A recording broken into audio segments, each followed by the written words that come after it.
I can do it. Like just shit like that. Just fucking amazing. Where I've come from. But you know, I was with my buddy Justin Leon, who I've known literally since I started. Cool it back down again. It's not going to get we just sat back, and the greatest memories that we talked about were the memories from those initial years. Those years from 1 to 4, where you're just doing it for the love of it. Like you got day jobs, or you're just struggling, or you're at that place where you're doing maybe a week a month or 2 weeks a month, like enough where you can't hold a regular job, but you can barely make rent. Yeah, that's a tough spot. That's a tough spot to be at, but it's the best spot because you come home and you're like, well, fuck it, I'm probably not gonna make rent anyway, so let's go to the boats. And you go to the casino and you just hope, and you end up losing $50, but it doesn't fucking matter because at the end of the, it all fucking worked out somehow. It really does. It really does when you put your trust in it and your heart into something. You don't fuck it. I'm going to blow this last 50, something's going to happen. It's something always. You owe somebody $300, you only got $75 in the bank. You might as well have fun with the 75. At least you had a good time with it. Do you think that's, I mean, do you think you got taken advantage of at the beginning, or maybe not at the beginning, but because of your love for it, you do stuff that you're not supposed to do? No, you're just terrible. You're not taking advantage of it. This is what you have to do. Yeah. This is what you have to do. Not everybody's going to give you $50. Not everybody's going to give you $100. But they're going to give you a stage and a mic and an opportunity. No, because I'm at the point where I'm happy just to do it, but maybe it's at the 10-year mark. Because I don't know, I would get it. They always take advantage. Until you get a movie, you get fucked in the air. Until you get an opportunity, you get fucked in the air. You go to a club, and they look again, they go like, well, we're going to pay you $100, that's the most we can pay you. Yeah. In 10 years, they're going in, they're going to give you $20,000. You're like, yeah. I think only going to give you $800. Yeah, there was literally the same amount of people. Yeah. So it's you're always going to get fucked. And that's why. Until they, like, unless you got leverage, you're getting fucked. But you wouldn't do it. I don't think you would do the spot if you didn't love it. Like if it was you're not looking at it like that. Right. You're not looking at it like that at all. You're looking at an opportunity to get fucked. That's all you're thinking. You gotta cover your ass some way or another. I remember hosting on the road.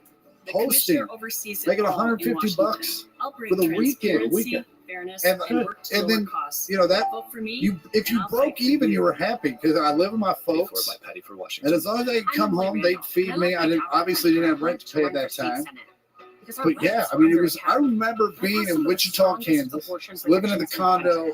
I got there a day early. The comics from the last week were still there, and I just thought it was the coolest shit in the world. Like I thought it was great. You put me in a condo now, I'd rage flip a table. But in that moment, I was like, if I break even, this is going to be a great weekend. All I got to do is break even. If I have $25 to get me gas home, and everything's great. I'm going to tell you comics something. The listener will tell Lee something that you should get out of your head right now. When I got into comics, the day I said to myself, it was like right before I had been doing comedy 3 years. And I go, this is it. Like, this is what I'm doing. Yeah. I knew that it was going to be 10 years, so I saw money. And I knew it was going to be a struggle. That's why I started shaving away. I forced myself. I knew that I had to make a decision in a year. I knew in Boulder that temperatures pretty good shape. Bellingham, this ain't going to work. Just delivering Chinese food, slinging coke. Just doing comedy part-time, 1 month, 1 week here. This is not going to work. I got to dive into this. So I started watching this TV. I started forcing myself, depending on how you live, bro. Well, you got to get a tent. You got to get blankets, a sleeping bag. And I never forget doing that first trip over. Like 2 weeks back to back, and you got a flat tire. And these are all things that are not included in your budget. No, they're not included in your budget. All the most terrible things happen when you first start. Yeah, all those things like your car, the lease, the whole, all that, your car blows up. When you can absolutely afford it, you're fine. You're fine. That shit never happens. It's the week when you go and you run over a deer, and a deer's leg is only going to happen to you. I'm still remember that time Ralphie went somewhere to get $500 on the way up the elevator. The keys fell out of his finger and they went in the shack. And he had to stay in the hotel an extra day. The guy could only come on Monday morning, and it was $480. He came back from Sacramento with $20 for the week because the keys fell down the elevator shaft. They couldn't get somebody there till Monday fucking morning. Like, what are the chances of that? That's the comedy game. And you just gotta, if you can't cry, you can't say nothing. It's just paying your debt to the universe. I remember playing, it's one of my first headlining gigs. I did Knuckleheads in Mall of America. This is now a Corona bar. And that's the Corona bar when you leave the other Rick Bronson. Corona bar's old Knuckleheads. Okay, so I do Tuesday through Saturday. Minnesota is 6.5 hours from Kansas. They give me $1,200. I've never seen $1,200 my entire life. Take a check. I'm literally laughing on my drive home. I'm like, what am I going to do with all this money? I'm going to do a website. Like, this is one website, just brand new. Like, I'm going to do all this. I'm going to do this. Like, I'm really going to put it into an hour outside of tomorrow. Going through a construction zone. And a deer comes out of nowhere.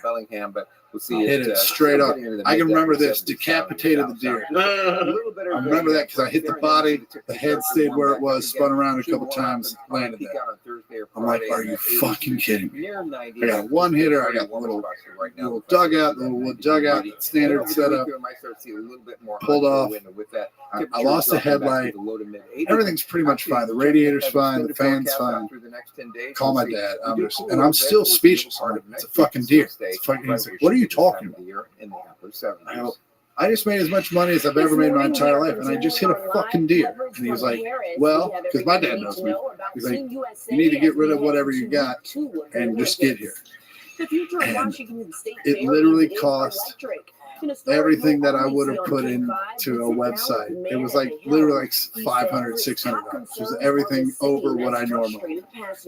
And it's just like that's part of it. It's pain. It's like you said. It's paying your dues. The universe tests you, dude. The moment the universe tests you, as soon as you commit, the universe goes, okay, let's see how really committed you are to this. And they test your love for what you do. And it shows you that you really want to do this. I remember being in the fucking Riviera one weekend doing a dirty show for Sharippa, opening up for Rogan. Are you ready, Seattle? Whoa, I can't hear you. Let me get some noise. Seahawks football is back. This is regular at the Comedy Store. It's 98. I thought I hit the big time. $200. And fucking he gave me, threw the card at me to the employee dining room where the food was already bitten. Yeah, chicken. You're like, what the fuck? He just insulted me. Like, it was just. But I couldn't sleep. I didn't have reefer. At that time, Rogan didn't smoke, so I didn't bring reefer with me. I couldn't fall asleep. So I went walking around and I seen Slash. He was there for a game convention. We saw him on the plane. He was on the Southwest Coast and everything, from Burbank.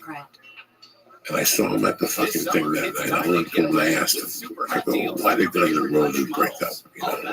And he was very nice. He said, brother, you broke down.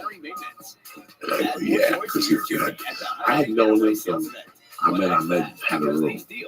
And Slash had gone in there one night. I had to go up and say hello or something. And so he knew I was a comic. And when I saw him in Vegas, I told him, he goes, if you broke down, he goes, cherish these times. Because this is what balances you out later. He goes, Axel wasn't balanced out. And he couldn't handle the money he made all at once. And he lost. This is what keeps you, these stories, when we share them like this, This is the shit that bacon you cheeseburger deal deal. on when Now for your agent says, you know, I can't represent you no more because you said shit on that thing. You're like, okay, who gives a fuck? Yeah, I'll be I fine. ate dick in Buffalo. You know what I'm saying? I caught the clock in fucking Pittsburgh. Like, you just all this bad shit that happened to you that at the time you thought was bad. It was really a blessing that made you a comic. All this shit makes you a comic. I remember statewide response unit to tackle the fentanyl 4 weeks of $1 billion work I in want from Florida, drug companies straight ahead. to increase Like treatment. 2 weeks in Tampa, Washingtonians must feel safe Naples gig, and then maybe Uncle for our Funny. state to thrive. It was Uncle Funny. Davie, Florida. Open for Hedberg. As a matter of fact. Win your share of over 17 hours into the trip, I've driven straight. And wherever the fuck you pull off because I'm tired. As soon as I pull off, the car starts shaking. 0% financing. So the car at low revs won't hold up. So I'm literally having to kind of keep it. Like anytime I have to stop, I got to throw it into neutral just so the engine will keep going. So I get into Naples, go to a stop sign, and I'm putting up into neutral. It's an automatic transmission. So I'm going to throw it up into neutral. It goes into reverse. Fucking shreds the linkage. So now I got to drive it like a manual. Like I got to throw it into low. Like you'll hear it in the gear, and then two, and then drive, and then overdrive. I do the whole run. I get the engine service. They're like, your transmission's fucked, but it works the way it is. I have to drive from Tampa, Florida to Kansas City on this fucking transmission. And the problem is, when I put the cruise control on, anytime the engine goes to automatically shift down, like if you're climbing up a hill, it would shift into neutral. So I had to be aware of that and then click it out of drive, click it down myself, and then keep going. For 22 hours. My girlfriend at the time was with me. She couldn't do it. I mean, if you don't know shit about cars, you're not going to be able to hear that shit. And I did it. I remember I was hallucinating from St. Louis to Kansas City. Just the entire time. If I saw a truck, I would think there were 3 cars behind it. But meanwhile, I had to mind the transmission. I drove 22 hours straight because I had to open for Larry the Cable Guy for a week straight the next day. And so I got into Kansas City at 6 a.m. on a Tuesday morning after I've driven 22 hours on no sleep, just weed. I didn't even drink coffee. No dose, no fucking. No, I didn't even drink coffee at the time. I just kept. It was just nothing but pure will. And the girlfriend passed out 7 hours out. She woke up in St. Louis. She's like, "No, I'll be up the whole rest of the time." That girl passed out 5 minutes outside of St. Louis and did not wake up till we hit the curb into her house. I drop her off at 6 a.m. I get back on the highway. There's a massive oil spill on I-70. Takes me an hour to do what should have taken 20 minutes. And I get home. I woke up 8 hours. 12 hours later, showered, did a sold-out Larry the Cable Guy show. And like literally every dime I made from a month of work went into fixing that shit. And you fucking no regrets. No regrets. Fuck them all, dude. Fuck them all. That's why we're here. It's so crazy how I see people that think that they're just going to walk up here. And I see it. And, you know, I love these guys that I've been doing this for. It's like, you have no fucking idea. Come back and see me in 10 years. You have no fucking idea what you have to go through. Well, it's like these cats that started in LA and have been good enough to make it through the ranks, and now they're getting looks, and now they're starting to do the road, and they look at us and they're like, how do you do the road? Like, that's the job. That's when it becomes a job. Like, you're out there working. People look at me and they go, you do 40 weeks a year, how do you do that? I'm like, normal people work 50. Every blue collar work out there gets 2 weeks of vacation a year. Otherwise, they clock in 9 to 5 every week. This is our job. We're fortunate enough to be able to do 40 weeks a year. Yeah, I'm going to probably end up doing 42 this year. One woman's head was grazed by a bullet. I mean, what else am I going to do? It's the only way. And also, I'm at a place where if I'm not doing 40 weeks a year, I'm not making money. Like, if I'm living out here I'm on the lowest of low when it comes to the totem pole at this moment, as far as pacing. Driving this car was so if I'm not out there every weekend, I can't go out on dates. Yeah. But it's also like, it's not rough. Like, other than the flights, involved in this shooting no, incident, it's pretty easy. The stand-up we do free. It's the flying. Yeah, it's like it's when people say like movies. When you do movies, you don't pay to act. Cleared the You pay front to area of this absolutely. hospital so people can start stand-up. using Once you get there, it's phenomenal. Dude, I like doing radio. Yeah, it's phenomenal. Let's wake up. Let's get shit done. I love the whole process. Yeah. And for a while there, the business area of it fucks with you.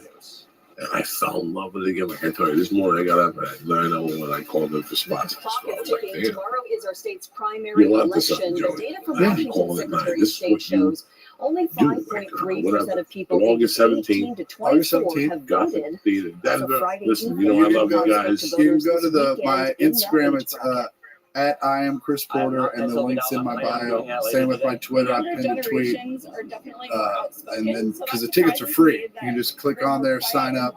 But there's 2 shows. There's one at 7. There's one at 9:30. You request tickets. They're gonna tell you the week of. I've had a lot of people email, be like, they haven't told me. It's like they tell you the week of, but everyone's gonna get it. Right. Okay. I'm not the link. Where can they find it? It's out. It's on the link in my bio and my Instagram at I am Chris Porter. My Twitter's also at I am Chris Porter, and there's a pinned tweet right at the top. It's got the link. One of the drop boxes. I wish you nothing but luck. I'm one of your biggest fans. I know you're one of those guys that fucking destroys every week. And, it's just a matter of time. I appreciate it, bro. I love you. I'm happy. I called you weeks ago. Yeah, you did. Come on, this shit. You're not gonna. This is what I realized is like, you're not gonna let me fail. You called me a week. You called me and you're like, we're gonna do this. I was like, great. And you called me like, we're definitely doing this. And you called me yesterday. I'm like, it's happening. And for me to be a good comic, I have to be a good comic to the other comics. That's what makes you a good comic. So I'm starting to learn that we're not the comic business, we're the comic business. That's right. So thank you very much. I wish you nothing but luck. I will see you in 2 months, 90 days. Always welcome back here. Oh, thank you, brother. To promote it whenever it gets picked up. And that's it. And I'll see you motherfuckers tomorrow night in Kansas, motherfucking City, Missouri, ready to fucking go. I ain't fucking around. Dean Delray's flying in from New York and light that fucking place on fire. As usual, don't forget, if you're looking for supplements, milkshakes, protein shakes, fucking Shroom Tech Sport, Shroom Tech Immune, Alpha Brain, which is one of my favorites. You guys know I live on that shit. Go to Onnit right now. Onnit.com. Listen, they got kettlebells. I got a bunch of stuff. I can't help you with that. But as far as the supplements are concerned, go to Onnit.com and press in church. You get 10% off your order delivered right to your fucking door. Also, I love these. I love SoloJitsu.com. I love the cards. I love the product. Take a look. Just go to their website, SoloJitsu.com. Take a look at them. Like the cards, order. I think they're great. I think they're great if you travel. I play them by myself. I try. I do a couple hip escapes. I do a couple fucking bridges.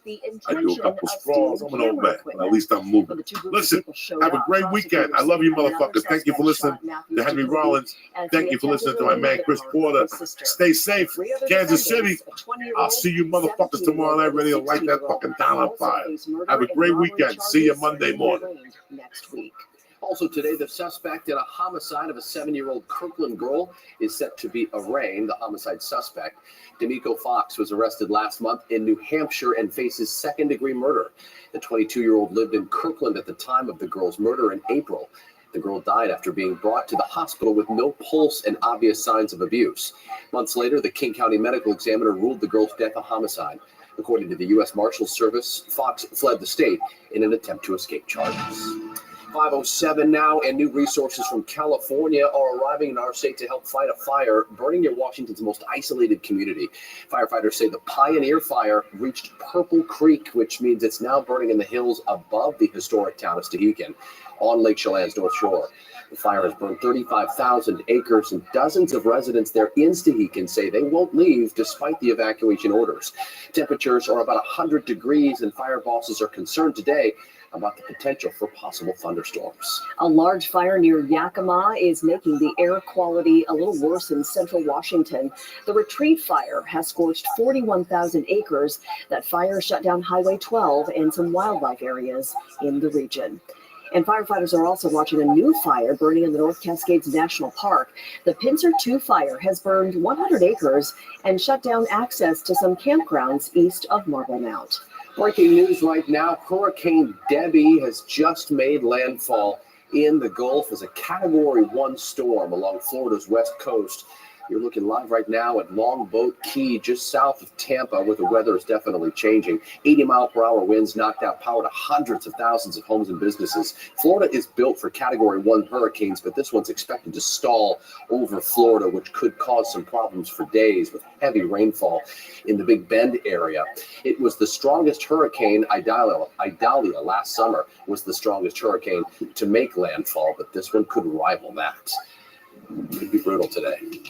All right, let's check in now with Rich for a closer look at that satellite and radar of that hurricane. Well, it did just make landfall. A maximum sustained winds of about 80 miles per hour. Winds, not the destructive part of it. It is going to be the rainfall. They have the storm surge, but the rainfall is going to be intense because this system is going to stall. It's going to move on through the Florida Panhandle and then on up towards South Carolina, Georgia in that area, and just stall in that area and stay there possibly to the end of the week. They're looking for 6 to 12 inches in Florida, but up in the area where it stalled, they're looking for as much as 20 to 30 inches in the heavier rainfall over the course of the week. And they're talking about catastrophic flooding. So definitely a major storm in terms of precipitation. Closer to home, we have a little bit of a marine deck that's pushing in that you can see there from the Columbia Tower cam this morning.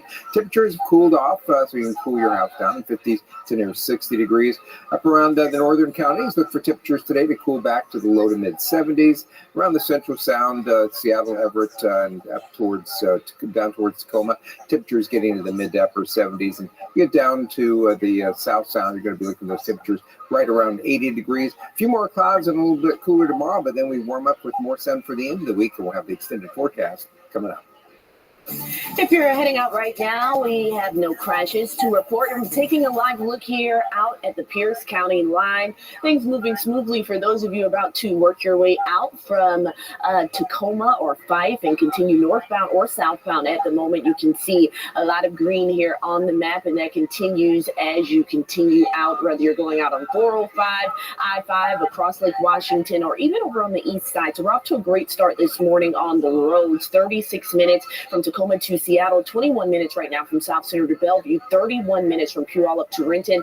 Not so great for those of you taking the Seattle-Bainbridge Island route. You will have one boat because the first 4 sailings on that number 2 boat have been canceled for this morning. So I'll keep you updated if any further cancellations are added. But again, you will want to head to your dock early and pay attention to your ferry alerts. All right, thanks for that, Shantae. Time right now is 5:11. Still to come on King 5 mornings. Pierce County deputies want to find thieves blamed for stealing thousands of dollars worth of equipment from a local fire department. And we're in week 2 of the Olympics, and Team USA continues to make history. Chris Egan has more on that, plus some breaking news about women's gymnastics. Chris. What's up?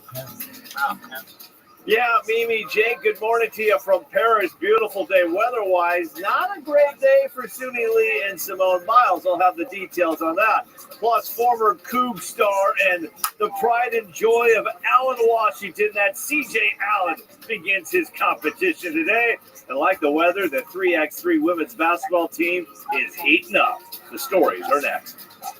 Not a cloud in the sky in Paris this morning as we take a live look at the Olympic cauldron.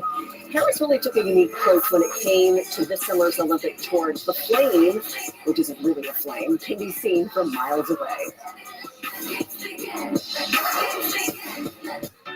I'm Emily Randall, and I left my job at Planned Parenthood to run for state senate and pass some of the strongest abortion protections in the country. I approve this message because MAGA Republicans are trying to ban abortion nationwide, and we have to stop them. 1, 2, 3. Everybody needs a good coach. A good coach cares about you, helps you navigate rough waters. You have to have one mind. You have to do it together. It's a commitment. It's discipline. Making your dreams possible requires an investment. It takes time and perseverance. You gotta keep going, even when it hurts. You have to do it together. You can't do this alone. Together, it's possible. I'm Patty Cooter, running for State Insurance Commissioner. When my daughter was born critically ill, I had to fight my insurance company for life-saving care. Now I'm dedicated to ensuring that no family faces that trauma, whether it's healthcare, home, or pet insurance. The commissioner oversees it all in Washington. I'll bring transparency, fairness, and work to lower costs. Vote for me, and I'll fight for you. Paid for by Patty for Washington.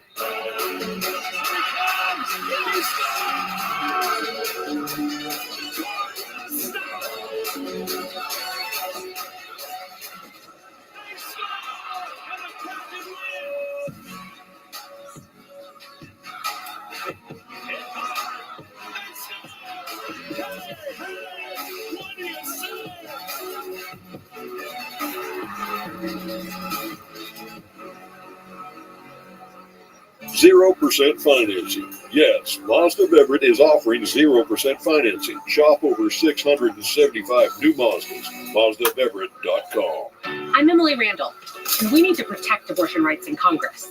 I'm so proud to be the only Democrat endorsed by Planned Parenthood, Senator Patty Murray, and so many others.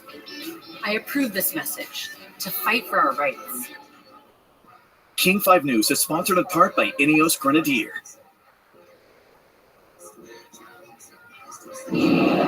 King 5 at the Games is sponsored by Zoom Care, beyond better healthcare.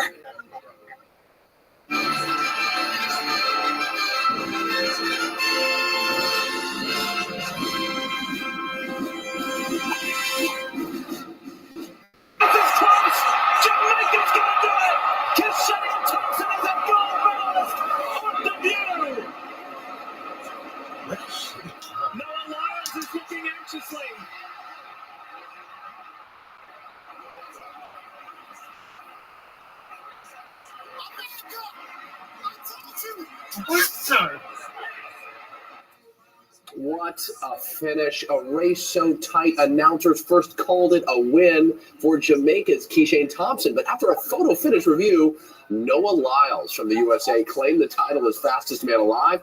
Lyles winning the gold in the men's 100 meters because his torso crossed the finish line first. And get this, gold and silver separated by just 5 thousandths of a second, Mimi. This is Team USA's first gold in the men's 100 meters in 20 years. That's why you was. It's an amazing moment. I don't think it's completely sunk in, to be honest. I was shocked. I thought I got outleaned, truly. And then my name came up, and I was like, oh, shoot, I'm incredible. Oh, my word. And for him to go into the stands and that moment of him embracing his mother with all of the mental health problems that he has been public about, it's just a great success story. Yeah, picture-perfect ending for Noah in the 100 meters. Next, he's going to try for gold in the 200 meters. So day 10 of Olympic competition's underway, and the excitement on the track is just getting started. Chris Egan is live in Paris this morning for all of that coverage, plus some big news in the gymnastics world, Chris. Yeah, Mimi and Jake, good morning to you from Paris. Behind me, the Media Press Center. This is where all the media goes to jump on these media shuttles, which takes you to all the venues. So this has been a very, very busy place for all the media here in Paris. And Mimi mentioned it, some big gymnastic news this morning for you to report. On the beam today, the individual beam, Simone Biles and Suni Lee, they both fell. They ended up finishing tied for 5th place. So Biles and Lee, no medals in the beam. They take home 5th place. Italy wins the gold medal. It is the first time the Italians have won a gold in the gymnastics beam event. All right, earlier today, I took one of those press shuttles to the track and field venue today to watch the pride and joy of Allen Washington and former Washington State Cougar star C.J. Allen compete in the 400-meter hurdles. Let's get to all the action. Allen's family is here in force to watch him run, and it starts out well for Allen. Running in the 3rd heat of the 400 hurdles, Allen runs his way to a 2nd-place finish, and he has auto-qualified for the semifinals on Wednesday. It was a perfectly executed race. I caught up with CJ after to talk about it. Yeah, I talked to my agent last night on the phone, and he was a world champ 200-meter sprinter, and his advice to me was just to enjoy this moment. I mean, this has been 19 years of my career of hard work, coming here, and this has been my dream since 5th grade. So I was out here trying to just soak all that atmosphere in, run to the best of my ability, execute, get through the rounds, and leave it all out there. He told me he was going to make the Olympics someday. I had no doubts, actually. He was very athletic, lots and lots of energy, and kept me on my toes, for sure. Proud mom, and she should be. All right, biking, running, swimming. They were back at it this morning for the mixed triathlon relay. The U.S. fluctuated places during the race, but picked up a little speed as it went on. And then it was a race to the finish as Taylor Knibb tries to catch the German runner, but she just could not quite get there. Great ending in the sprint. The U.S. takes home a silver medal. It has been a tremendous resurgence for the U.S. women's 3x3 team. After losing the first 3 games, they've now won 5 straight, sometimes in dramatic fashion. Kashmir's own Haley Van Lith and company. They start play at 8:30 a.m. today. If they win that 8:30 a.m. game, they'll play for a gold later today. If they lose, they will be in the bronze medal game. Speaking of medals, here's a look at the medal count as we start the day here in Paris. The U.S. picked up, how about this, 28 medals over the weekend. 10 of them were gold. China has a 2 gold lead over the U.S. King 5's medal count is sponsored by Kitsap Credit Union. Together, it's possible. Ilana Maher has been one of the big stars of these Paris games. The U.S. women's rugby player also has a big following on her social platforms. She was pretty happy when Tom Brady, the GOAT, wanted a picture with her. Pretty cool stuff right there. Also very cool to see C.J. Allen in competition today. I've mentioned he's from Allen, Washington. His mom and dad said they've been watching King 5 TV for the past 35 years in Allen, so they're so excited to have C.J. on King 5 this morning. The Cougs are doing well. And Mimi and Jake, on Saturday, I was out there with the Husky rowing team. They picked up some more medals. How about this stat, Jake and Mimi? The UW rowing team won 11 medals at these Olympic Games. If the University of Washington rowing team was a country right now, they would currently be in 12th place in the medal standings, just behind Germany and 3 up on Hungary. So in a historic run for the University of Washington and their rowing team. And there's more UW athletes out here competing this week. So it's going to be a great run to see the Huskies and the Cougs battle for medals. We're live in Paris. Jake and Mimi, back to you. All right, we'll see you in our next half hour with more coverage coming up. Thank you, Chris. Thanks, Chris. Good stuff there from Chris. Congrats to the UW rowing team again as well. Shantae, let's check with you here on this Monday morning. Good morning. Good morning, and good morning to you if you're heading out in Auburn. This is a look out on 167 northbound. That traffic is slowly picking up. We'll look at the drive times in a few minutes. And after an amazing summer weekend, we've got some low clouds moving in, at least for part of the day, and some cooler temperatures to start the week. But more sunshine this afternoon and warming up towards the end of the week. Forecast coming up. King 5's First Alert Weather Cams, sponsored by Southwest Plumbing, Heating, Air, and Electric. No one has more experience covering the places we call home. Raised and rooted in Washington. I'm proud of it. Joyce Taylor and Greg Copeland. King 5 News at 6:30, weeknights after Lester Holt. Shop over 675 new Mazdas, available with 0% financing. For Attorney General, only Munka Dhingra prosecuted violent criminals, expanded mental health care, and wrote laws protecting reproductive freedom. Only Munka is endorsed by Planned Parenthood votes. Democrat Munka Dhingra for Attorney General. I was unable to walk for 3 months. The insurance company was very excited to talk to me and wanted to make sure that I had up to $5,000. My attorney quickly told me, they need to talk to us because there wasn't any amount of compensation that would make up for what I experienced. The Davis Law Group really helped me out.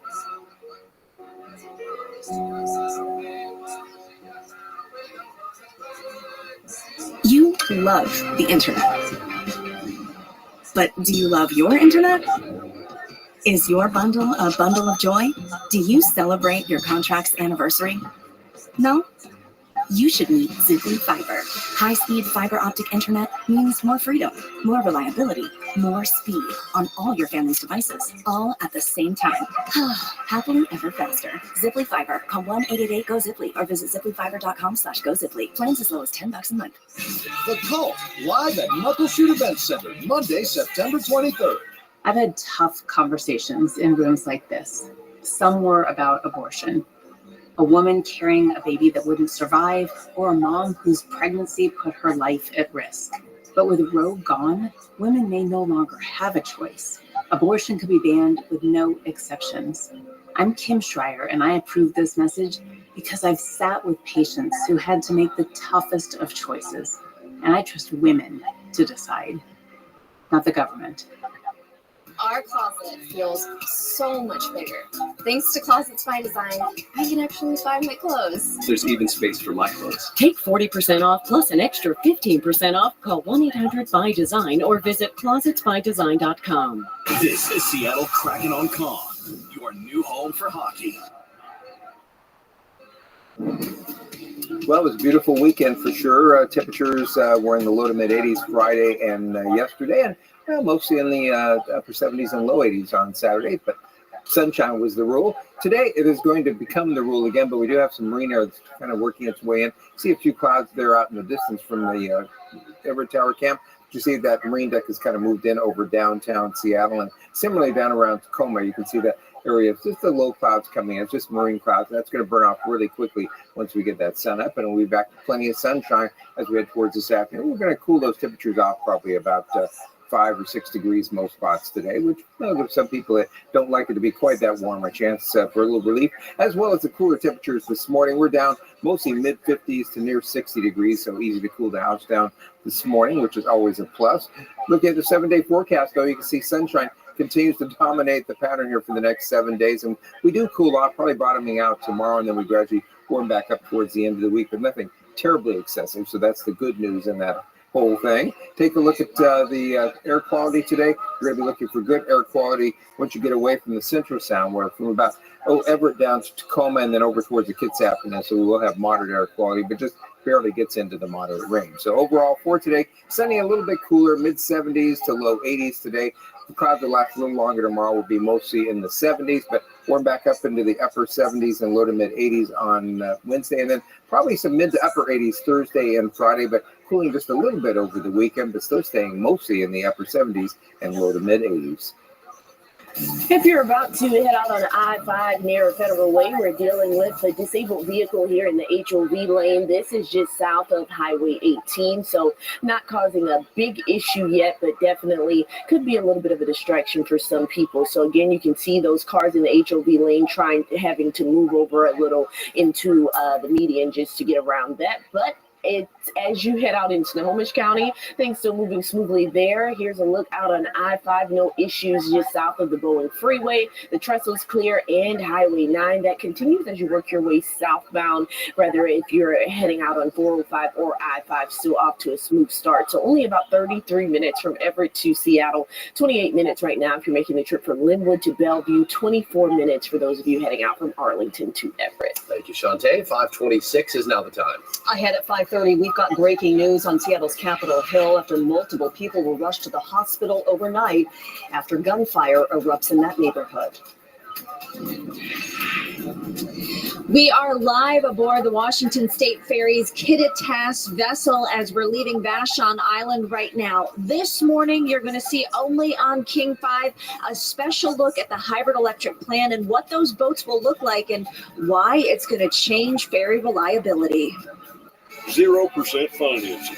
Yes, Mazda of Everett is offering 0% financing. 0% financing available on new Mazda CX-50s. Shop MazdaofEverett.com and click Get the Mazda of Everett price. MazdaofEverett.com. I'm Patty Cooterer, running for State Insurance Commissioner. When my daughter was born critically ill, I had to fight my insurance company for life-saving care. Now I'm dedicated to ensuring that no family faces that trauma. Whether it's healthcare, home, or pet insurance. The commissioner oversees it all in Washington. I'll bring transparency, fairness, and work to lower costs. Vote for me, and I'll fight for you. Paid for by Patty for Washington. At Delta, we measure our flights in minutes, not just miles. Because we know time is our most precious resource. Every journey takes it. But no matter how long your journey takes you, how you spend that time can make all the difference. I'm Emily Randall, and I left my job at Planned Parenthood to run for state senate because our rights were under attack. And I passed some of the strongest abortion protections in the country. Now I'm running for Congress because MAGA Republicans want to ban abortion nationwide, and we have to stop them. I'm so proud to be the only Democrat endorsed by Planned Parenthood, Senator Patty Murray, and so many others. I approve this message to fight for our rights. At Bellevue Rare Coins, we're dedicated to providing exceptional service with every transaction. We're not just experts in precious metals. We're also experts in providing honest, hassle-free evaluations. I've been coming to Bellevue Rare Coins for years. The staff is always so helpful. At Bellevue Rare Coins, we're grateful for your trust and loyalty. The pricing was transparent, and the process was hassle-free. Stop in today and find out what your valuables are really worth for free. From Bellingham to Tacoma, trust King 5's first alert weather cams for a live look at weather conditions throughout the Northwest. Sponsored by Southwest Plumbing, Heating, Air, and Electric. Southwest Plumbing, the one to call.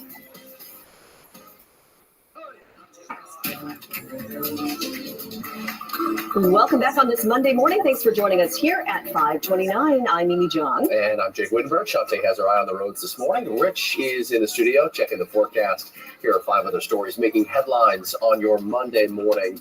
Financial markets around the world are plummeting right now amid fears of a growing recession in the United States. Japan's key index market just closed with its single largest point decline ever, down more than 12%. In the U.S., Dow futures are down 800 points right now, heading into the opening bell, which is about an hour from now. On Friday, a disappointing July jobs report shook investors. Hurricane Debbie made landfall in the last hour in Florida. Parts of central and northern Florida have already recorded 11 inches of rain as the storm lashes the state with 80-mile-per-hour winds. More than 100,000 people are without power, and the governor mobilized National Guard members in a state of emergency. Large wildfires are now burning in about a dozen U.S. states, and officials say they've scorched more than 2 million acres so far. Northern California's Park Fire is the largest in the United States, now surpassing 400,000 acres over the weekend. It is the 4th largest fire in state history. The Israeli Defense Force says it killed Hamas's economy minister in Gaza. The attack comes after several high-profile attacks last week that killed political leaders in the Iran-backed terror group, including the alleged mastermind of the October 7th attack that launched the Israel-Hamas war. Overnight, multiple people were hurt in a shooting on Seattle's Capitol Hill neighborhood. This happened at about 2:30 this morning on the corner of Broadway and East Pike Street. Officers arrived to find one woman and a man, both in their 20s, with gunshot wounds. While investigating, another man with multiple gunshot wounds crashed a car into the entrance of Swedish Hill First Hill Hospital just a few blocks away. It's still unclear if these incidents are related. The Pierce County Sheriff's Department is investigating after someone shot a woman in Spanaway. Deputies say there was a confrontation between the woman and a man in a car yesterday evening right in front of the River Church off 176th Street East. She told deputies that she fired back. Investigators found multiple shell casings at the scene. Deputies are now looking for a vehicle that drove away after the shooting. The woman was not seriously hurt. This morning, police in the South Sound are looking for the thieves driving this truck. Officers say they were caught on surveillance video stealing $30,000 worth of equipment from the Key Peninsula Fire Department. The Pierce County Sheriff's Department says the 2 thieves broke into 4 fire utility rigs. They stole fire protection gear and water rescue equipment along with life-saving technology.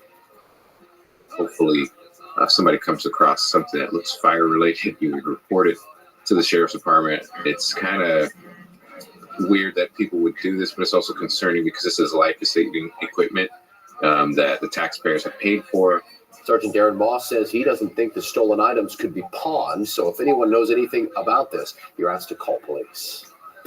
5:32 this morning, and only on King 5, you're getting an exclusive look at a new hybrid electric Washington State ferry.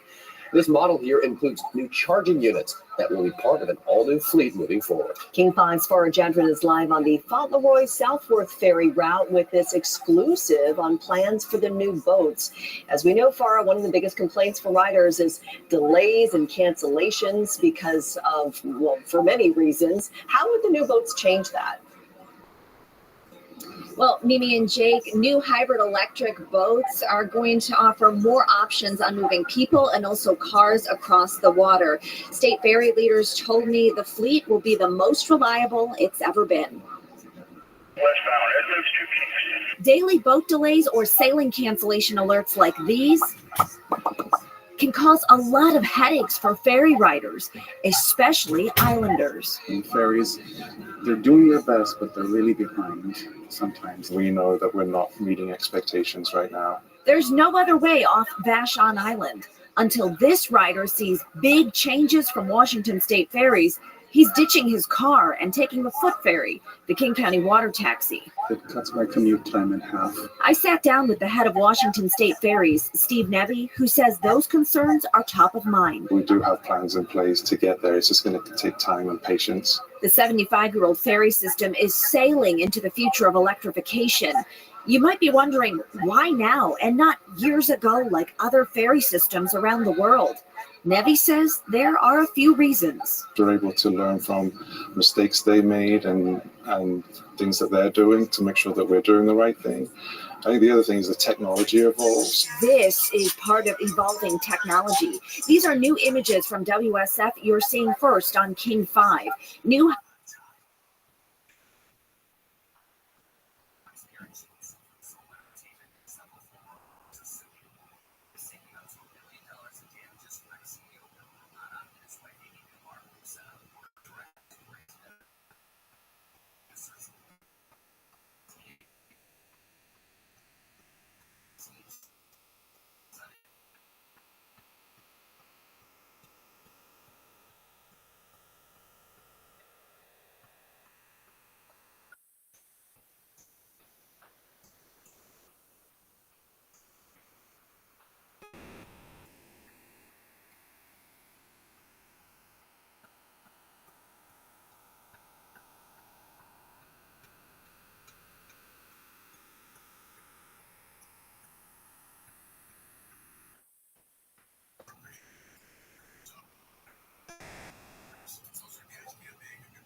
Big Dog, how you doing?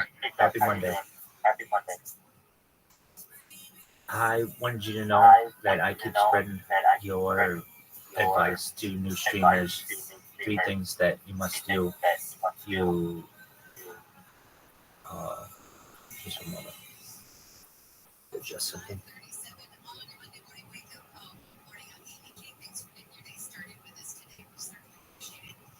Sorry about that. About consistency and being yourself and everything. So, I think 2 other people came into my stream recently saying that they came from your community. So shout out to your community. It's a beautiful, beautiful group of people you've got. Absolutely. What are you up to? How are you doing this morning? Living the dream, man. I have to do what I have to do all the time, which is keep these robots going and getting out the word, getting more people into my Discord, get more people aware of the projects that we have intended, and just really doing everything I can to keep the dream alive. We're now 3 years into this bad boy, more than that, and it just continues to grow. One of these days, somebody's going to see what I'm doing, and it will explode. And when it does, we got a lot of things to accomplish, so that's exciting. How about you?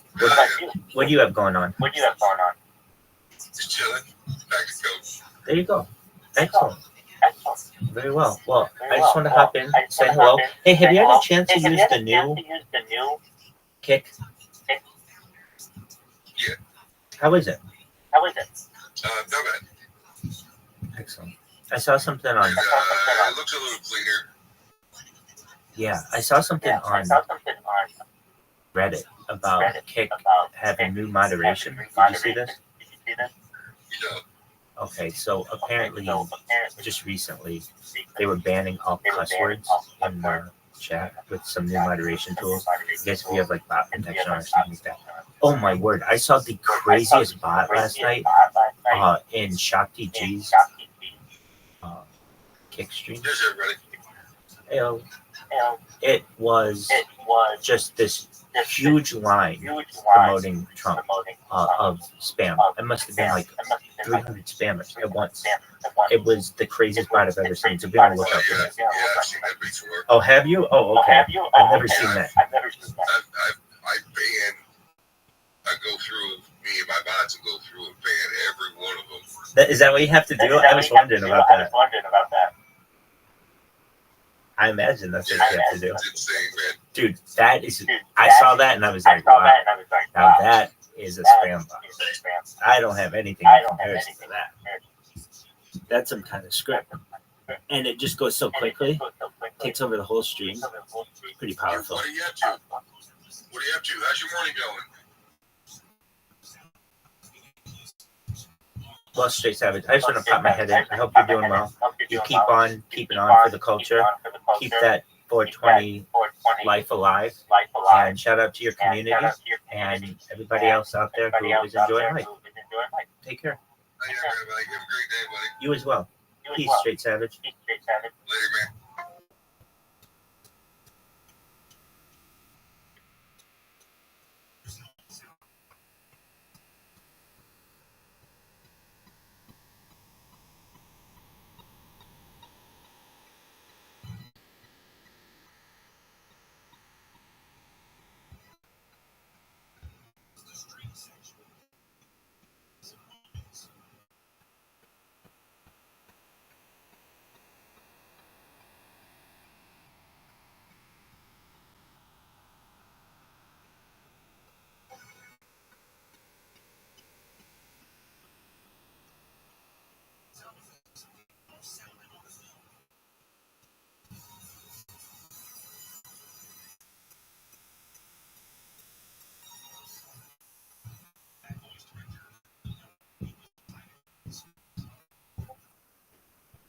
Created a space for everything that I had in my old closet and so much more. Take 40% off plus an extra 15% off. Call 1-800-BY-DESIGN or visit closetsbydesign.com. For Attorney General, only Munka Dingra prosecuted violent criminals, expanded mental health care, and wrote laws protecting reproductive freedom.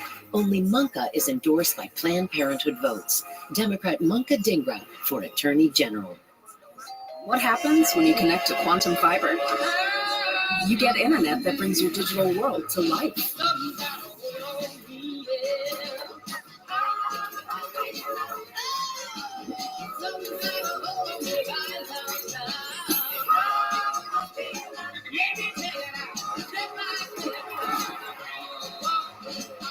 Quantum fiber, your world unleashed. Set yourself free with a price that fits your life. There's a freedom gliding across the ice. I'm Hillary Franz. Yep, that was me. Back then, I couldn't imagine an America where extremists pushed a national abortion ban and denied climate change. But here we are. I'm fighting mega extremists with the support of pro-choice leaders and climate champions. That's why I approve this message. And I think she would too. I still got this. This summer, it's time to get away with super hot deals on your favorite Hyundai models. All backed by America's best warranty. Plus 3 years or 36,000 miles of complimentary maintenance. Add more joy to your journey at the Hyundai Getaway Sales Event. But act fast because these deals will be over before you know it. Get in and get away now. Get 0% APR for 60 months or 14,000 lease bonus cash on the Hyundai Ioniq 5. Hurry in to the Hyundai Getaway Sales Event. Peak Performance is sponsored by your Western Washington Toyota dealers. Toyota, let's go places.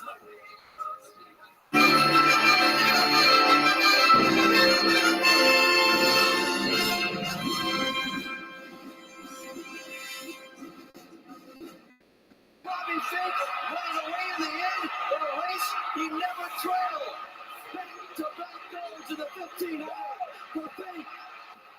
In the final night in the pool, Bobby Fink not only wins gold, but breaks the world record in the 1,500 meter. Fink defended his Tokyo title and got the first individual swimming gold of the Games for the U.S. men. I'm just really happy I was able to get that done and defend the title and get a world record on top of it. So I'm just really happy and a bit speechless right now. Team USA, like they have since the start of the competition, making waves on the way to the podium. The Americans again loading up on medals, including a few unexpected wins. Chris Egan live in Paris this morning for us. Chris, good to see you. So much happening over the weekend.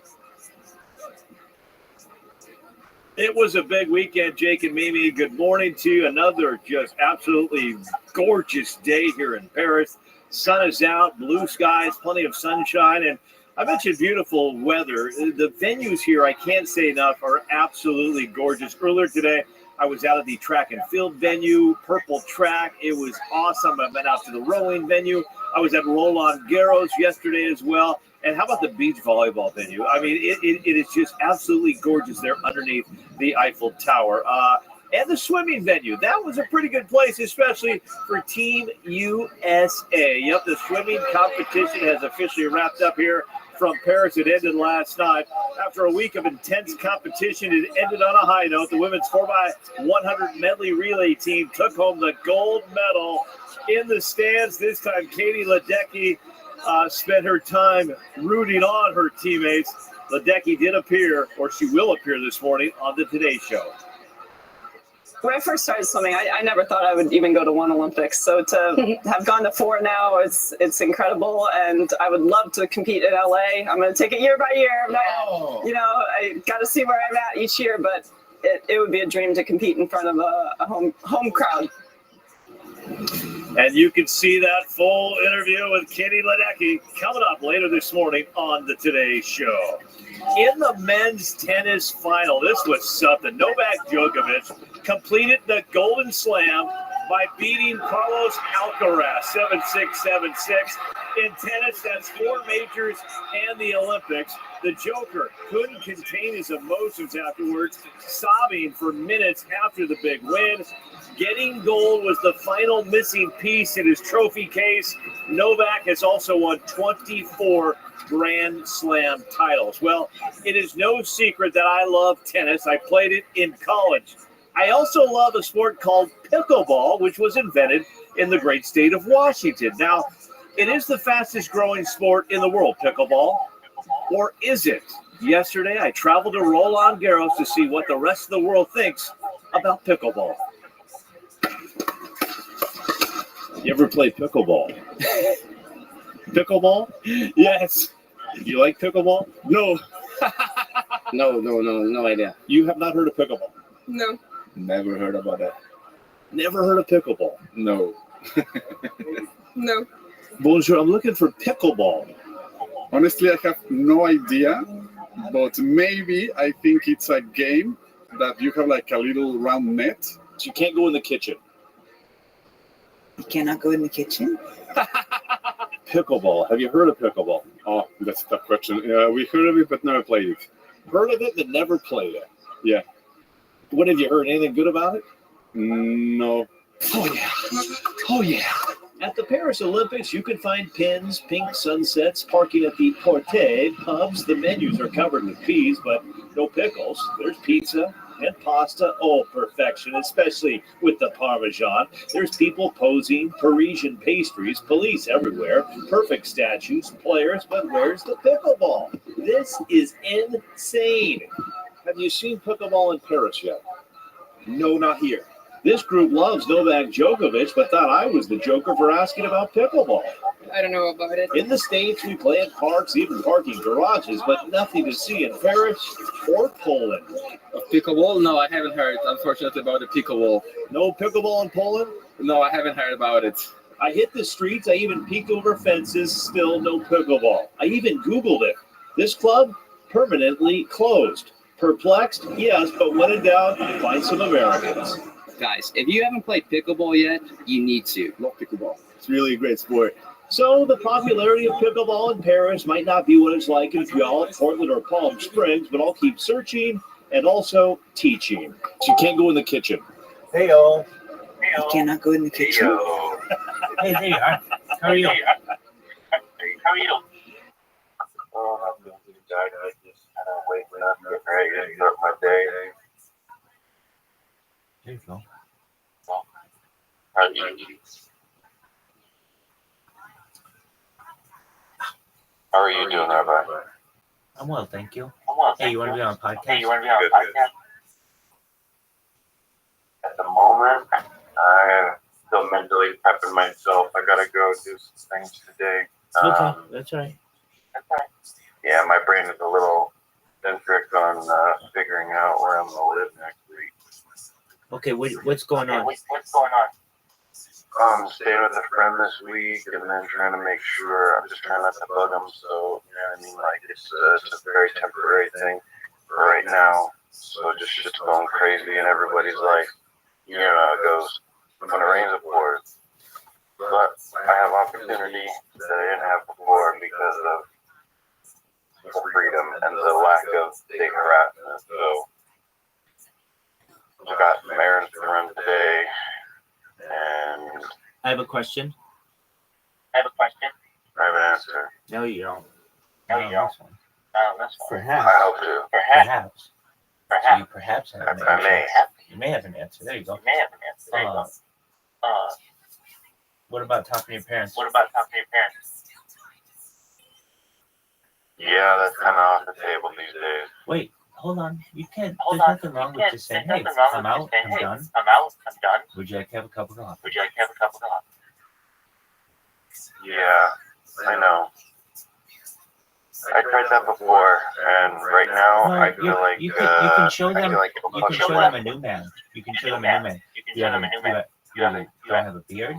You can look them in the eye. And you can say, They're not new people. They're not new people. That's of fine. everything. I don't think I have the. I don't think I had the emotional core to try again right now. I need to give that some time before I try again with them because they are messed up people. They're messed up people, and it bugs me to no end. Like I tried really hard with them before, and they really fucking dropped the ball on it. They really fucking. It gets to my emotions, man. It really hurts my emotions the way they fuck everything up. Yeah, but you recovered. And you're done. And yeah. I mean, we're if I understand correctly, probably we have limited options. Right? Yeah. But they've already made it clear that they are not an option. So. Well, I but mean, they haven't seen you post where you work. True. That is true. And they haven't seen you without a beard in a long time. And I will tell you though, if there's a genetic factor to my stubbornness, you gotta understand where it comes from. I understand, but you had your mom. Okay, look, quit being so stubborn. You're done. You're free. I understand these people put you there, but you put yourself in their space that you obviously made them upset enough to do that. You said that your mom said that she didn't want to see you on the street, and your parents obviously care enough about you to have gotten you a lawyer to be able to address some of the topics that you did, and you got rid of it. You're done. There's nothing that would hurt in your life aside from your stubbornness from getting your new cell phone number, or I guess that's all you could do, but just calling your mom and saying, "Hey, Mom, I'm out and I want to have a cup of coffee with you. Is there any way that you would consider meeting me at Starbucks at noon tomorrow? If that works for you, if it doesn't, let me know what time it does. I just want to talk to you. I'm out and I'm feeling good, and I miss you, and I miss talking to you. You're my mom, and I love you, and I understand that Dad's being the way that he wants to be, and please let him know that he's invited. This isn't supposed to, like, you know, be in the middle of you guys, but if he doesn't want to talk to me, I understand that, but I want to go over my plan with you and talk to you guys about what I'm going to do, and I want you to know that I'm feeling differently than I did before I went in. I want you to see, I want you to see I'm in a new individual. And look, I know this is bullshit. I get it. But if anything, it may get you an opportunity perhaps that you didn't have previously. Who knows what it is? Maybe it's not a place to live, but maybe it's a little cash that you didn't have before to be able to get on your feet in a new state. I'll definitely try to get the quivers out of my chest with the idea and work from there. I can live with that. I can live with that answer. I'll keep putting pressure on it as I need, but that's fine. And I think your mom's a person to whom to go. It seems like she was more open to it than your father was.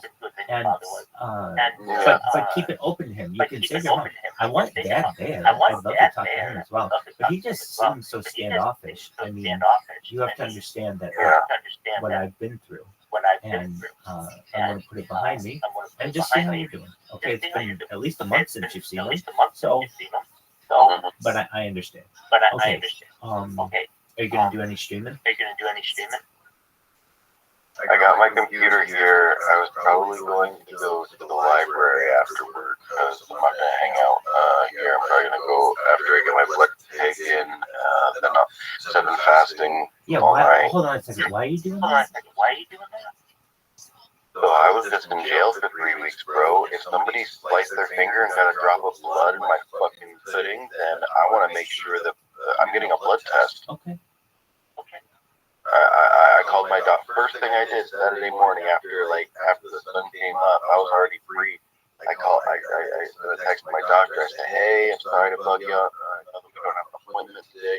He sees patients on Saturdays, so I was like, I know that we don't have an appointment, but I just got out of jail, and you know me, I'm a little bit paranoid about the food in there.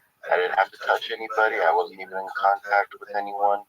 But just in case there's something wrong with the food, I was hoping that we could order like a full blood test workup. That way we know if I'm healthy before I come into your office anyway. Because the next appointment we're going to do in office, right? And so I was like, hey, if we can do a blood test to make sure, you know, if I got anything before I even come in, that way, you know what I mean? Like, I don't want to be walking around, you know, touching people and saying hi or shaking hands. And if like it turns out, you know, I got hepatitis from the fucking pineapple or something. Someone sliced their hand on a can, you know? I understand what you're saying. Okay. And so did you get it that day? You have to get it today. Yeah, I already said, he wrote up the order. I made the appointment for today at 11. Okay. So then you get that. You'll be good there. That might be something that you could include if you do choose to speak with your parents. That, hey, I'm clean and I don't have any issues. And I mean, let's say, options are limited.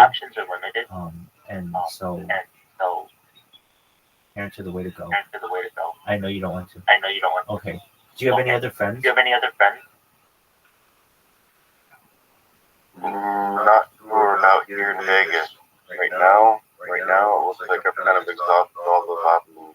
Possibly at the end of the week, I might be able to. My friends' kids are leaving at the end of the week. Maybe I could fucking crash on the floor in one of those rooms. I don't know. That might be a lot to ask.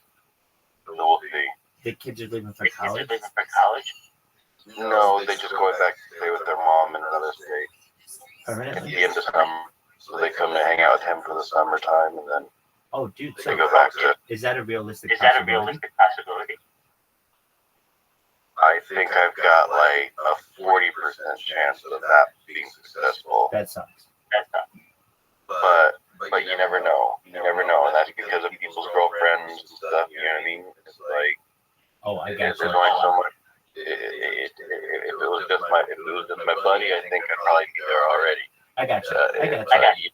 It's worth it. You know. No, I understand it. The question that arose on right, how do you get a number like 40%? Usually it's like 95% or 0%. Girlfriend does that. I get that. Yeah, girlfriend makes it so that That's a good number. safely, I don't want to expect even a 50-50 shot, but I feel like going down to just 1/3 is kind of maybe selling my friend short in a way. Like, I know that he would do it probably a drop of a hat if it was just if the situation were different. You know what I mean? Yeah. It's a weird thing about turning into a grown-up at some point, man. You start, like, understanding how other people have these lives that they're living. You start, like, you know, like, I'm not bitter that, like, hey, well, we've been friends for how many years? And like, Oh, no, that doesn't nobody matter. goes through this. Right, exactly. You know what I mean? 100%. It's Nobody very does funny. it. It's funny to kind of have that, like, yeah, I probably have a 40% chance, and it's one of my oldest best friends of all time, but it's just that's the way life goes. Yeah, but even that's not going to be permanent. I mean, I'm thinking if he, I get it. It's a girlfriend thing. His girlfriend, the second that you were there, is going to say, get this motherfucker out of here.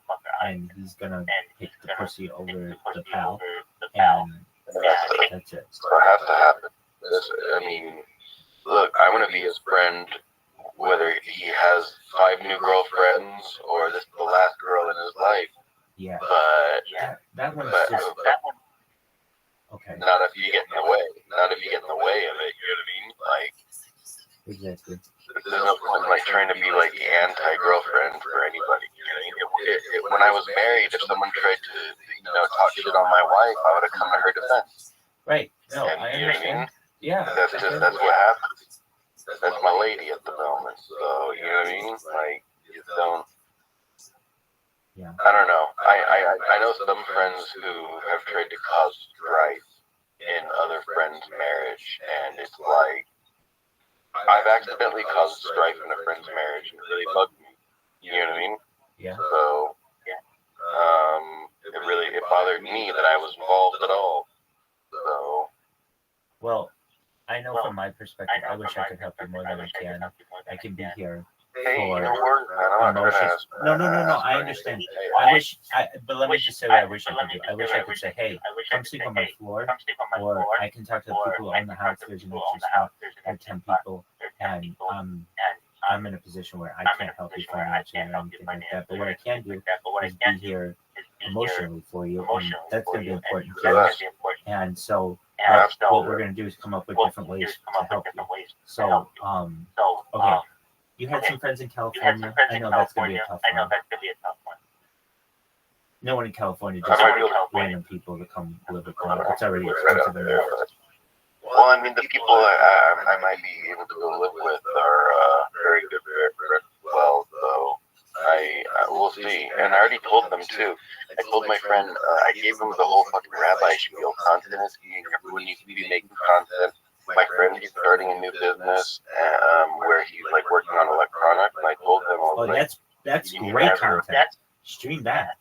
That's what I told him. I said, we need to get you a podcast. Like, but he's like, I'm still learning. I go, people want to watch the journey. Oh, people want to watch the journey of you getting better. And I was like, his wife has like a store, like he makes clothes and crafts and like all these things. And like I was like, I want to help her make a fucking podcast where she can do like instructionals of like besides that, I already applied at like 5 places in our area. It's really funny, just in case. Because I'm like, if I have a job, then you know what I mean. Like I can have like a reason to be down there and everything. Yeah, but that's still it's tough moving in with a couple because especially when it's more than a couple. There's another guy living there too, but at the same time, I've been friends with them all for 20 years. Oh, that's good. Even the guy whose house it is who lives there, he's been a good friend for like 18 years now. 18 years I've known the people in that house at least, and 23 years I've known the couple. They're like family. They're more like family than the people I share blood with. So yeah, as fucked up as that is to say, you know what I mean? Like, and your sisters, that's a no-go. You might get a no-go. You might get a week there if you really beg. I kind of doubt it. I kind of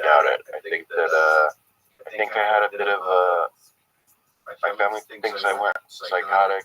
I think that they drove me insane because of not agreeing, but I never got violent or anything. But I think that she's kind of like washed her hands of me herself. I understand. Well, in her defense, she's got kids. Whenever you have kids, Exactly. it's like you just don't want to create anything in their life that is chaotic, and this would definitely be chaotic. Okay, so I know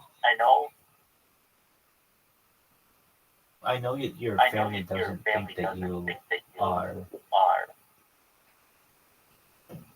who you really are, and so they've seen just this different side of you, and that's unfortunate. I feel I definitely. this is what family is for. I yelled at her, I got angry with them too, and I let them know, but they heard what they wanted to hear. So then apologize for it. What hurts if you just apologize for it? I have. It just doesn't matter. No, but you can say it again. It doesn't hurt to do again. Yeah, I know. Look, I'm going to tell you this. There's something when somebody fucks up and they apologize to me, I say, they want me to humiliate myself, apologize over and over. Sure, let them. Well, get on that. You should. I understand. You're stubborn. And I understand that you kind of feel that you were right. Maybe you were. I don't know. I wasn't there. I think you probably didn't do anything wrong. I think it just was overblown. But I don't know. I wasn't there. They interpreted everything the way that they wanted to interpret it, and that's fine. But all that is in the past. You don't have to do anything now. And your parents have never been able to hear from you, at least in the last 9 months or so. Hey guys, I can go for a job interview this afternoon. I mean, look, if I'm you, this is what I'm doing. I'm just telling you this, Caspian Sea, and you can fucking yell at me, but this is what I'm doing. I'm getting on a bus to that fucking bar where I worked. Now that I can get my fucking card, or I'll go get my fucking card first. I'll get my card first, go to that bar, and then I can pick up work tonight. Yeah. And then I can pay for myself. And then I don't need to sleep on anybody's couch. I can get a week-to-week rental or live in like a hotel room, which is very easy to do in your town. And I mean, it doesn't hurt. Look, I'm either saying this. You have to swallow your pride with your parents or swallow your pride with this lady. And if anything, if you're like, look, Rabbi, it's going to take me some money to get to the lady. I think her name was Kathy. The lady who owned the bars. Oh, yeah. No, I was trying to reach out to her too, so we'll see if I get back. Yeah, but here's the thing. You gotta go in there. You gotta go in there. And you gotta beg. You gotta go in there and beg. You either have to do it with your parents or do it with that lady. But these are your only options here. I mean, look, anything else, I'd love for you to be able to live with the people in California. That sounds like it may be an option, but even still, getting a job is difficult, and you've got an opportunity here where she may still need someone for nights. She knows that you can work any time, but she knows that you did a good job, and now she knows that you don't have to deal with any of that other shit. You just say to her, look, I like this job. I know you did. It paid really well, at least well enough for you to be able to live a different kind of life than you're living now. And that's what you need. You need something quick. I'd love for you to be able to say that you don't need quick turnaround, but you do. So you got to say to yourself, okay, I'm going to do the blood test. I'm already going to be out and about. So I know this lady owns 5 different bars or whatever, so the odds of you being able to just randomly run into her aren't extremely high. But what you can do, is call, email, text, and you can also just go there and throw a couple of bucks in the machine and wait for her every for the next 5 days. You can say, look, I know she has a bunch of these locations, and she may be just wanting to avoid me, and it's really fucking easy for her to avoid me. But you never know. She might just want to. I didn't do anything wrong. I never stole from her. I never flew up at her. It was just like an unfortunate situation. But now she should know that I'm free to go. And so because of that, I'd like to be reconsidered for any position that she has. Yeah. Yeah, no, I agree. I definitely do that too. So that's what you got to do. I would do it while you're out at the. While you're out at the. You know what I would do? Actually, this is a little different. This is what I would do though. I would take a piece of paper and write a letter and I'd hand deliver it to that location where I work. And I'd say, look, I know Kathy might not be here, but please give this to Kathy, have her read it. If she sees a hand delivered letter and you come in, I'm telling you, test me and see, if you came in there every single day with a handwritten letter for 5 days, you're going to have that job by the end of the week. Yeah. Think about that. Think about that. If you got a hand-delivered letter from someone every day in Las Vegas, where no one has any integrity, where a handwritten letter that's like hand-delivered is like basically the nicest thing that somebody can do. I think. I mean, it takes time. She knows that, you know, people don't normally operate that way. But if you write a hand-delivered letter and you say, look, I really want this position again. I am willing to pass the background and do all the other things that I have to do to be able to get my card. Will you please reconsider me? My number is XYZ. Like, she's not even going to be able to call you on your old number. So my number is XYZ, and I wanna work there again. And I'll work as long as you need me. I want to continue this position. I know you don't. I get that. I get all of this is bullshit. That you need money. Exactly. And it's like, dude, if she says okay, then guess what? You're going to start working very quickly. You already know what to do. And then you are going to be, and she has a bunch of bars too. So even if that one's like, no, you can be like, look, you know, I work well. I can work at any one of your bars. You don't have to worry about me taking drug tests. You don't have to. I'm done. I'm free. I'm clear. I'll get my card. But I'm not going to get my card until I know that you will do this.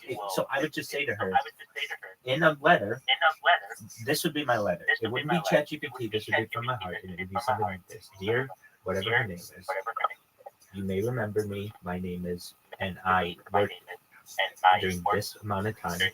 I wanted you to know that all of my previous issues are done and I can work for you free and clear. I enjoyed the position that I had and I enjoyed working with you, and I'd like that opportunity again. Please give me a call at this number. I will continue. I want this job so badly. I will continue to do this until I get the opportunity that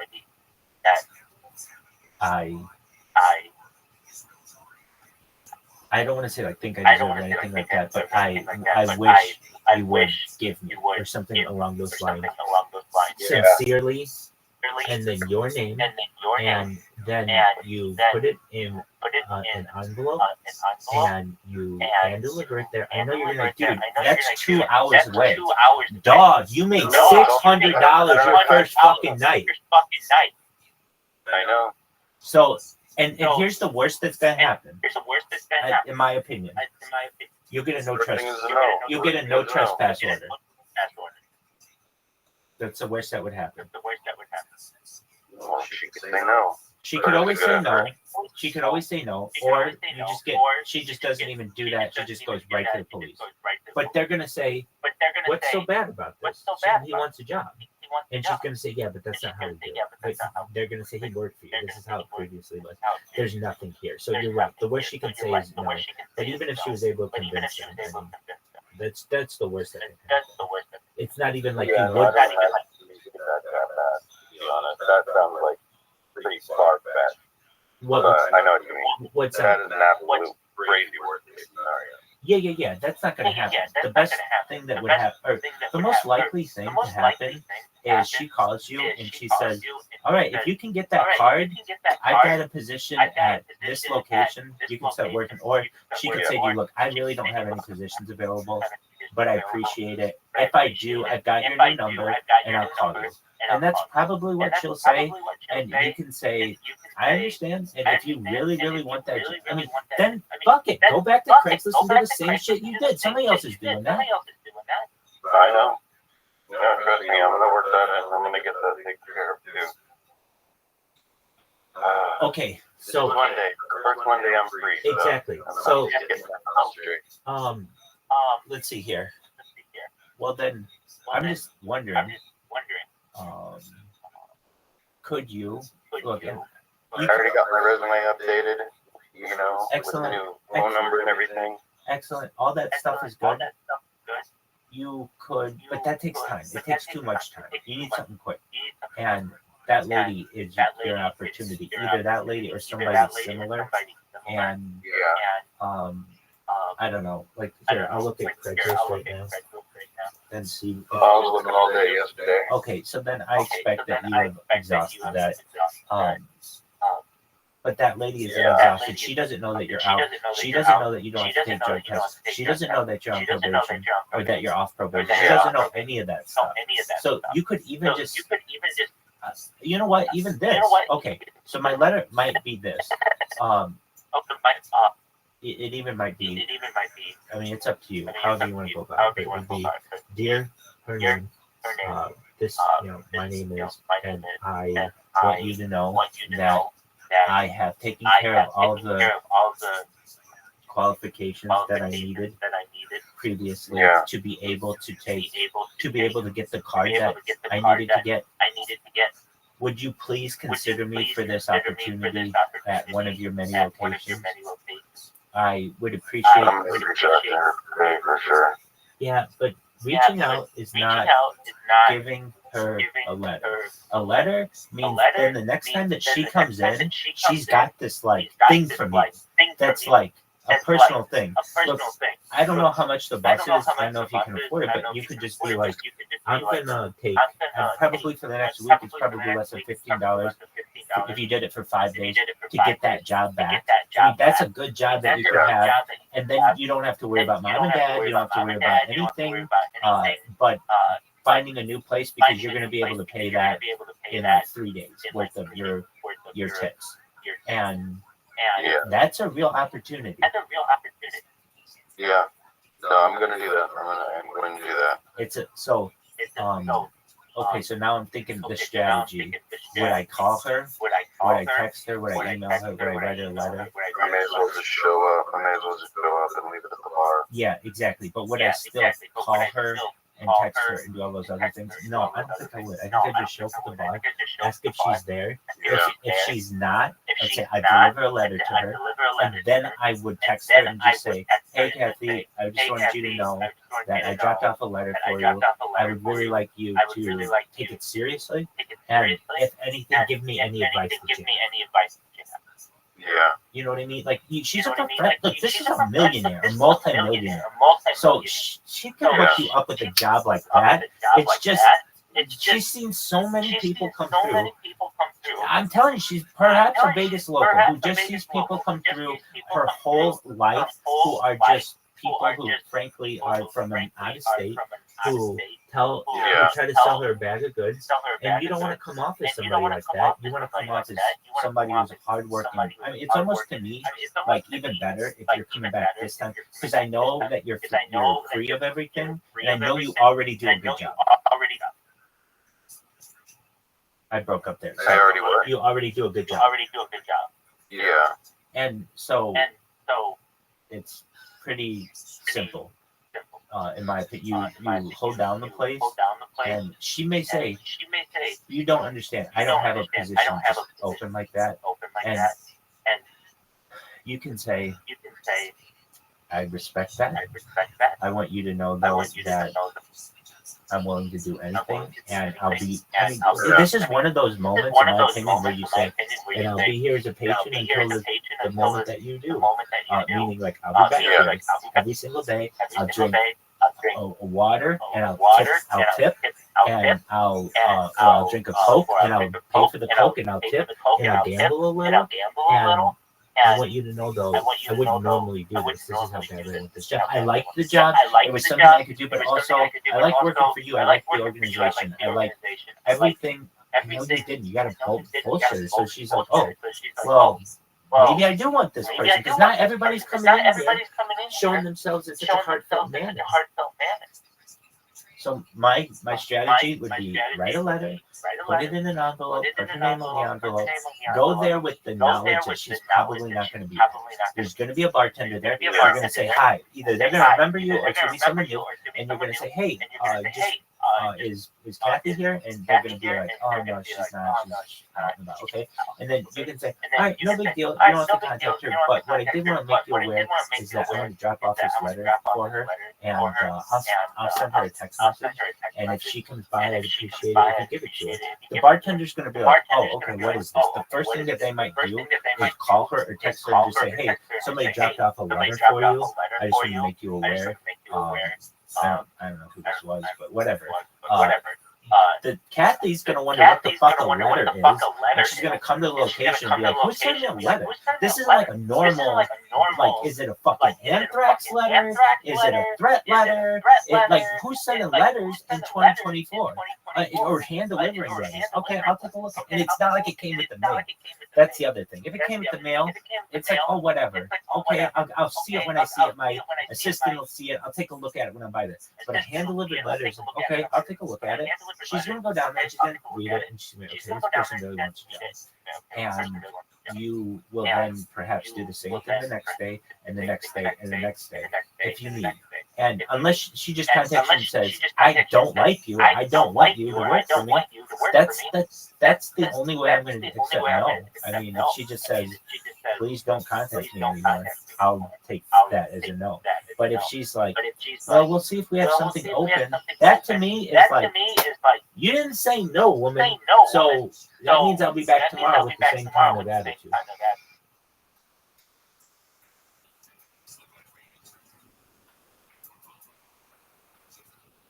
Chances are you could start working there by Friday. I'm actually applying right now for a low voltage electric apprentice because I have low voltage experience because of the garage door technician.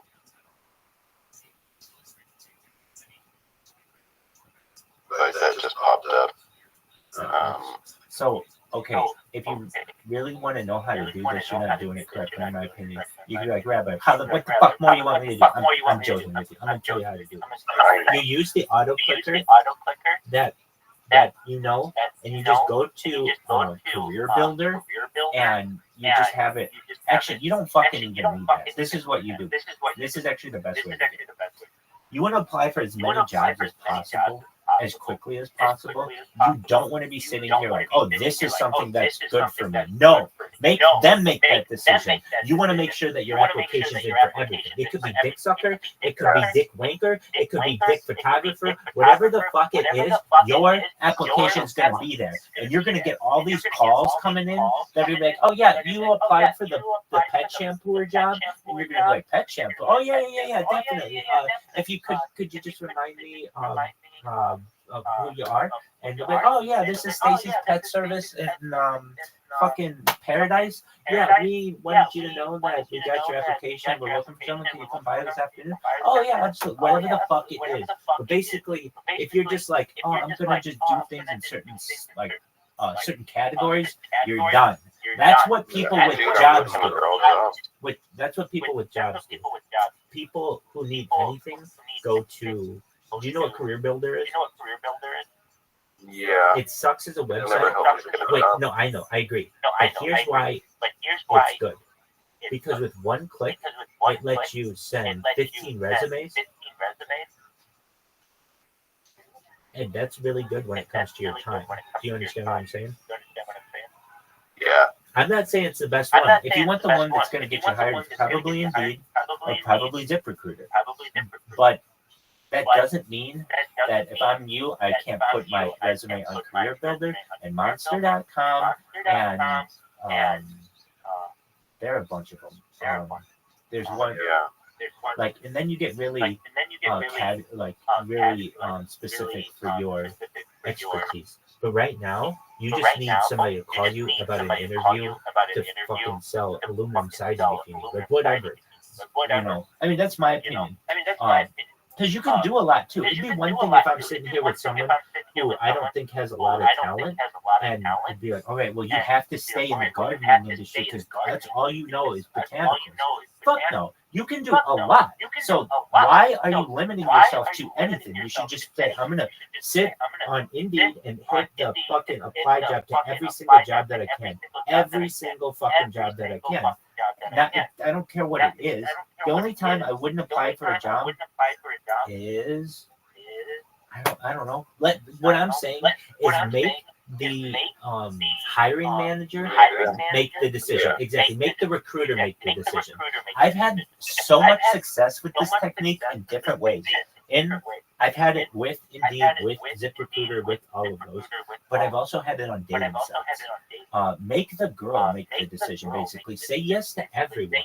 If you say yes to everyone, then you're going to get a hell of a lot more options, if that makes sense. Yeah, it does. I'm going to use the rest of the really quick, and then I'll be able to make got another thing I got to do as well for food stamp. I'm either going to do that before or after. Okay. You get me good motivated, Rabbi. Thank you. Well, you don't have a lot of options here. Somebody's got to do it. You, in my opinion, okay. So I like judging things. I like fucking data. And so if I were to say, all right, Caspian Sea, if we were to say, what are the odds? What's he going to be doing in like 2 weeks? Let's say. What are the odds? Like my biggest worry is homelessness for everyone. So for you particularly, what are the odds that it's just straight up homeless in 2 weeks? Not 1 week, but 2 weeks. I'd say it's certainly a possibility. 10%. I'll put 10% up there. I don't want to throw it at like 50%. I'm saying 10%, but growing every single day. And okay, so then what?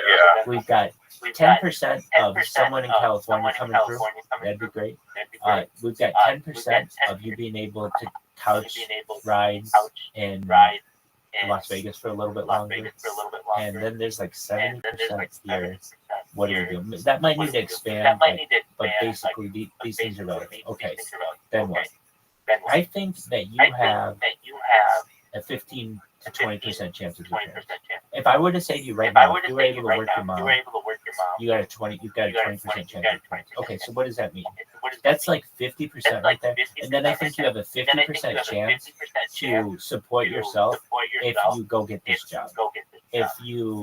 But with each day, that 50% goes down to 40%, goes down to 30%, goes down to 20%, goes down to 10%, and then you're done.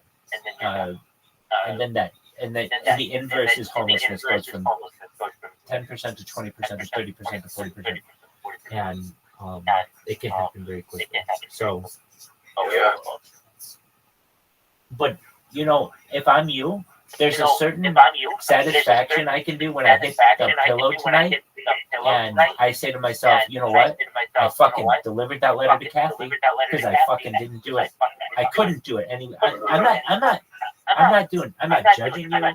I am not saying anything, but you couldn't have done it any sooner. This is basically the soonest that you can deliver this to her.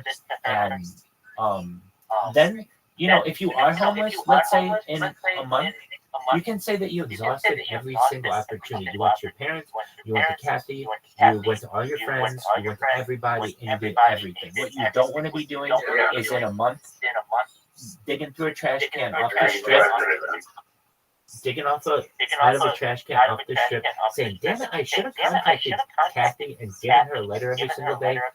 You never know. But now I can't even fucking get over there because I used the last dollar that I had for food or whatever. It's one of those things that I've been in really shitty positions in my life But I know if I gave it all I could, and I exhausted everything that I could, or that I did everything in my heart that I felt was right, even though it's in a really, really shitty situation, I can't get so pissed off at myself. I'm not sitting there like, God damn it, like I have no guilt on myself. It's like I did everything that I could. So that's all you have to do. I'm not gonna harp on it anymore. So you're gonna go to the bus now? Mm-hmm. Okay. And you're gonna go get that test. And then is the bus place or is the blood test place anywhere near that bar? No, not here right now, but I will be. So the bus place or the blood place is nowhere near the bar. No. Okay. Well. The bar is way on the whole other side of town. I have a question. Does the bus pass have like a weekly bus pass? There are, yeah, but I have I usually get a daily, depending on what's going on. Get the weekly, but I'll probably get a weekly pass. Well, I'm just thinking this. Of any day, of any week that you need a weekly, it's this, because it's your opportunity to go in and hustle for a position now that it's an opportunity. Like, you're going to need it for several reasons. One, if you don't go for 5 days in a row, I would be disappointed in myself because I'd be like, look, I had no other opportunities, and at least that this person I knew could give me an opportunity within 24 hours for me to have hundreds of dollars in my pocket, and I didn't take that opportunity seriously.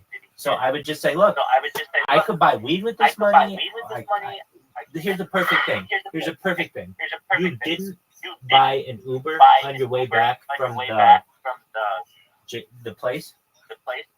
So in exchange for that, mentally, in my head, you say, that's why I saved this money, to get a weekly bus pass. And I'm going to say to myself, if anything, I'm going to need to be out hustling every single day. I know it's hard as fuck, but basically, I will be at this woman's place of business to deliver a letter once every day for the next week. And then I know I've done everything I can from that. And I'm telling you, man, you're going to get that job, just like I said the first time. Yeah, I know.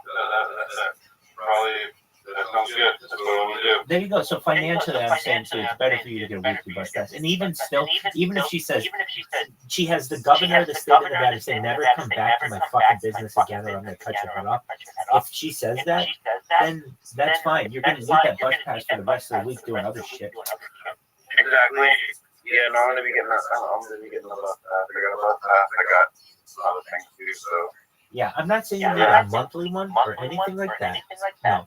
But at least in this case, I'd be saying to myself, well, I know that I'm going to have to deliver this thing tomorrow or today. And because if anything, tonight, if you're hanging out, I'm going to say, hey, did you do that? And you're going to be like, no. And I'm like, dog, then the first fucking thing you're going to have to do tomorrow is that. And you're just going to be like, yeah, just to get me off your fucking back, I know you do it. But you also understand that, like, you know, you don't have many options, and this is at least an opportunity for you to be able to potentially, I would say, become financially independent. Yeah, dude. Yeah, I am going to do that. I am. And notice when I did the percentages for you of what you're going to be doing in 2 weeks, I give you a big percentage. If you do what I say, I just know Las Vegas people, they have a California influence. They have a very jaded influence, almost like they've been fucked so many times.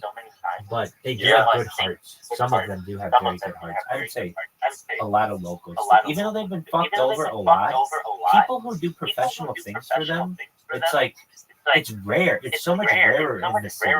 So, like, if you give somebody a thank you card, or you, write a letter, or you even just say thank you, or look them in the eye. Like, a lot of these social traits are just dead in society today. So if you're able to communicate those things to someone, they're going to think you're a special individual, and they're going to want you to work for them. And when I'm you, I'm gonna just in the letter say I had a really good line when the first one I said dear whatever my name is, and I wanted to make you aware that I have completed all of the necessary prerequisites to be able to become certified to work in your establishment by the state of Nevada. Yeah. I want you to know that I am willing to work anytime that you need, and I would be very appreciative if you would reconsider me for the position now that I know what the requirements are and that I can fulfill them. I want you to know that I really enjoyed the position and the freedom that it gave me, and I'd like to work here again. And you will see how dedicated an individual I am now that I can truly work for you without any constraints. Thank you so much for your consideration. Yeah. Sincerely, your name, and then make sure that your number's there, and then you drop that off to them, and then once you drop it off, I would not call her. Don't call unless she only works by telephone calls. That's fine. But what I would do is send her a text message saying, "Hi, my name is Jason Kaplan. I worked for you recently. I wanted you to know that I dropped off a letter at your location. I would like for you to take it with serious consideration. And if you need anything further from me at this time, please let me know." And so I wouldn't say in the text message, "I need a job." This is just a ploy to get her to fall into your trap, which is your letter. She's going to go to a location and she's going to look at this letter and she's going to say, "Wow, he's going to need a job and he can do that. Okay, I'm going to give him a call." She's going to call you because she's going to have your number from the phone number. And she's going to have it from a letter. She's going to call you and she's going to say, "All right, well, if you can get that certification, I'll be willing to give you another opportunity." Okay, then you're going to use that week-long bus pass that you need to go get that certification tomorrow or Wednesday or Thursday or Friday, whenever you need to do it, and you're going to start working again, so you're going to need a bus pass anyway. Yeah. And once you get it, then it's about you living somewhere. And I'm telling you, there's a place that I think would be perfect for you. I think it'd be perfect for streaming, actually, but it's relatively inexpensive, and that's why I think it'd be perfect. Okay, so there is I think it's a clean house or something. I don't know. You know what people go when they're trying to get off drugs?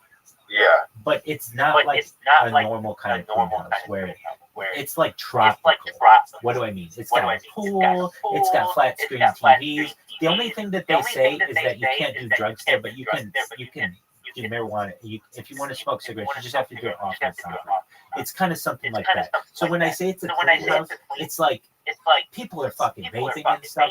It's just you can't smoke indoors and you can't smoke on the property, but that's like most places. But what they don't want you doing is like open drugs, basically. Yeah. But it's not like a bunch of what I'm trying to say is it's not like a bunch of bad people. It's like poor people. And obviously sometimes there's overlap. But I looked into this place at one time. It had a pool, it had places to sleep, it had Wi-Fi. That was the big thing. It had all Wi-Fi was included. Everything was included for $160 a week, which was like perfect for someone like you who can needs to maybe just pay cash. Maybe you don't, but basically like you're gonna have cash. I'm just trying to find you a place by the end of the week. So what do? You get this job with this lady, and then like you could live in a hotel, but that's gonna be a little bit more expensive, and it's gonna have shit that you don't need. You don't need somebody making your bed. You don't need somebody fucking cleaning the bed. You don't need any of that shit. You just need a bed, and that's what this place offered. And at least the pictures that they showed, it was like, oh, that is one of the nicest places I think you could get for $160 a week, and that was cheaper. When I was living in Long Beach, comparatively, it was about the same, but that didn't have like a lot of the amenities that this place had. Now I'm not exactly sure what it is. I just remember thinking, all right, do they let you smoke pot there, or is it going to be something where you get in trouble for that? And they're like, I read some reviews of them. It's like, you can vape, they just don't want open bongs, because there are some people there who are really trying to get off hard drugs. But I'm like, okay, oh, that's something. And I'm sure there are other places in Las Vegas too that offer way better opportunities. But this is just something you can do for a week or two or three, or as long as you need. There's no fucking lease, so you could literally be a bartender at night and fucking sleep in this place during the day and generate a little bit of money until you then can find a room to rent consistently for like, and then do like a month to month, and you're on your own then. Yeah. It's an option. Yep. It's an option. It's the best thing. The best thing that you've got now. That's basically what my plan said. Yeah, it definitely. It sounds different and better to hear you say it. Now let's think about this. If we can get you to California, I don't know what your bank account looks like, and I frankly don't want to know. I just know everything is expensive, and I know that initial amount of money that you need, I just don't think you have. When you like get to a place like, all right, well, you've got a down payment, or you've got a security deposit, or any, all that kind of shit. It's just, and then there's all kinds of fees and kind of shit like that. But that doesn't mean you can't get that in a month. You just need 30 days of consistent work. And then you've got it. So that's what I'm saying. You need a place that's not going to make you sign a yearly lease. So that's why a week-to-week thing is great. Though they offer. So here's the thing about Las Vegas hotels. They're like the scummiest places in the world. And the unfortunate thing is you're like a normal person like you who would normally rent like maybe week-to-week. The price of that is inflated due to prostitution, because prostitutes can so easily rent week to week and make huge amounts of money, and these places fucking know it, that the weekly amount for living is pretty expensive. I think though there was a place in like Santa. I mean, there are places in LA or Orange County where you can do the same thing. I just don't know a place where you can just get a job like you can in Las Vegas. It's just California, all kinds of fucking regulations, as you know. And the thing that also hurts is, like, frankly, like any job that normally in the past you might have been able to do, like gardening or landscaping or mowing lawns, all those positions are taken. Yeah. And but what isn't taken is this fucking job maybe with this lady. Yeah, I need to look into that right now. And all right, I'm gonna use the restroom. I'll be back in just a minute. Absolutely. And when you come back, we're gonna talk about the laundromat. Alrighty. Alright, see you in a minute. Okay.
There he is. All right. You know it. I gotta No, say. I'm outside. I'm at the bus. Oh, good on you, man. You're out and about. Excellent. I gotta tell you, you lit up when you would talk about that fucking laundromat part of it.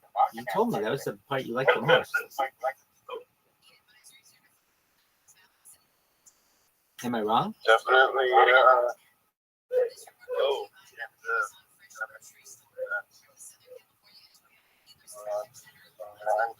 Did you write your letter yet?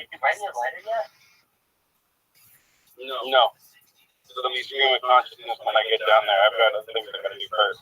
Do you I have gotta go to the state office Do you for have a- the food stamps. Do you have a piece of paper? And I got paper, yeah. And I've got everything I need to write it. Oh, perfect. Then you're good to go. You can't do food stamps over the phone?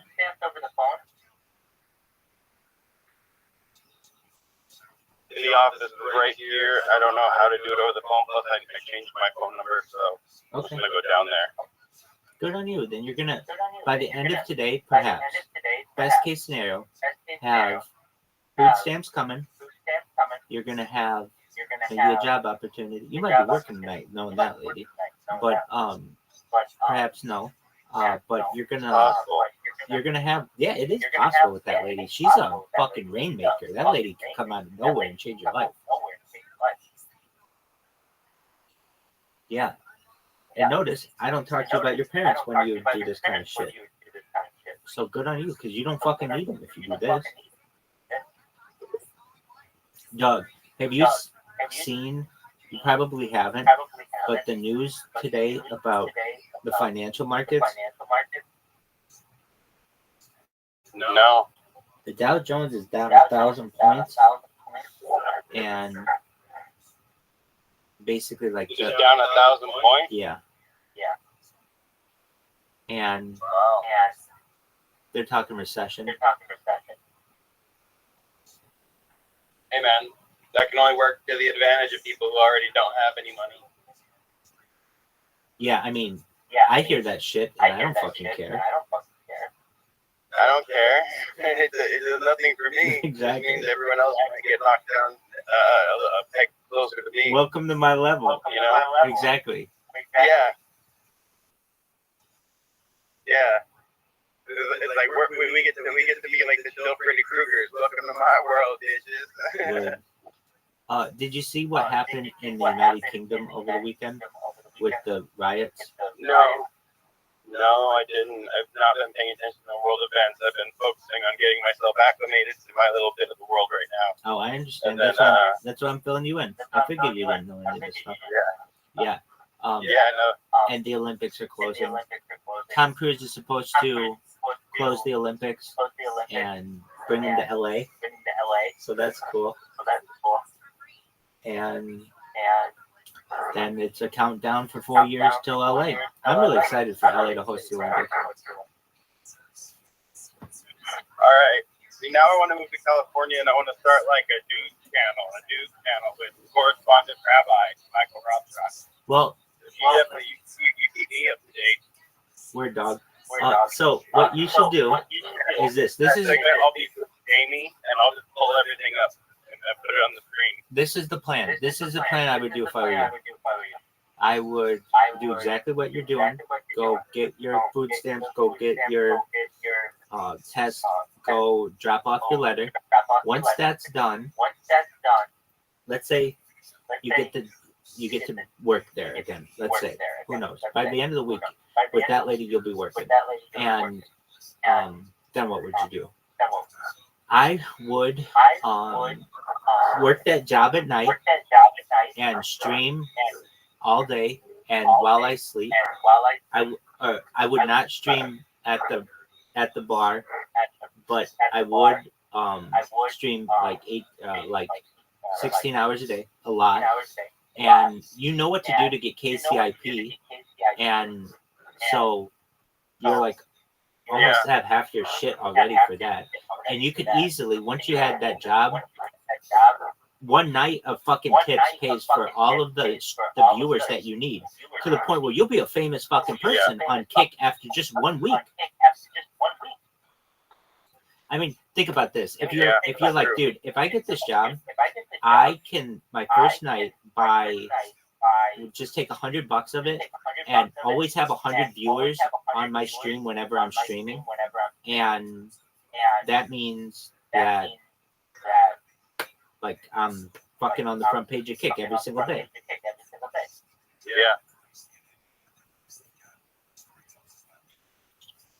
Yeah, no, definitely. I'm getting my head back on straight for all of that. I think you're gonna get this job with this lady. I'm wrong about this shit. I haven't spoke to her about, so we'll see what happens. Well, it's okay. And you never know. In her life, she might have had a bartender who quit on her on Friday and she needs somebody. Yeah. I mean, that's obviously a best case scenario. But think about it.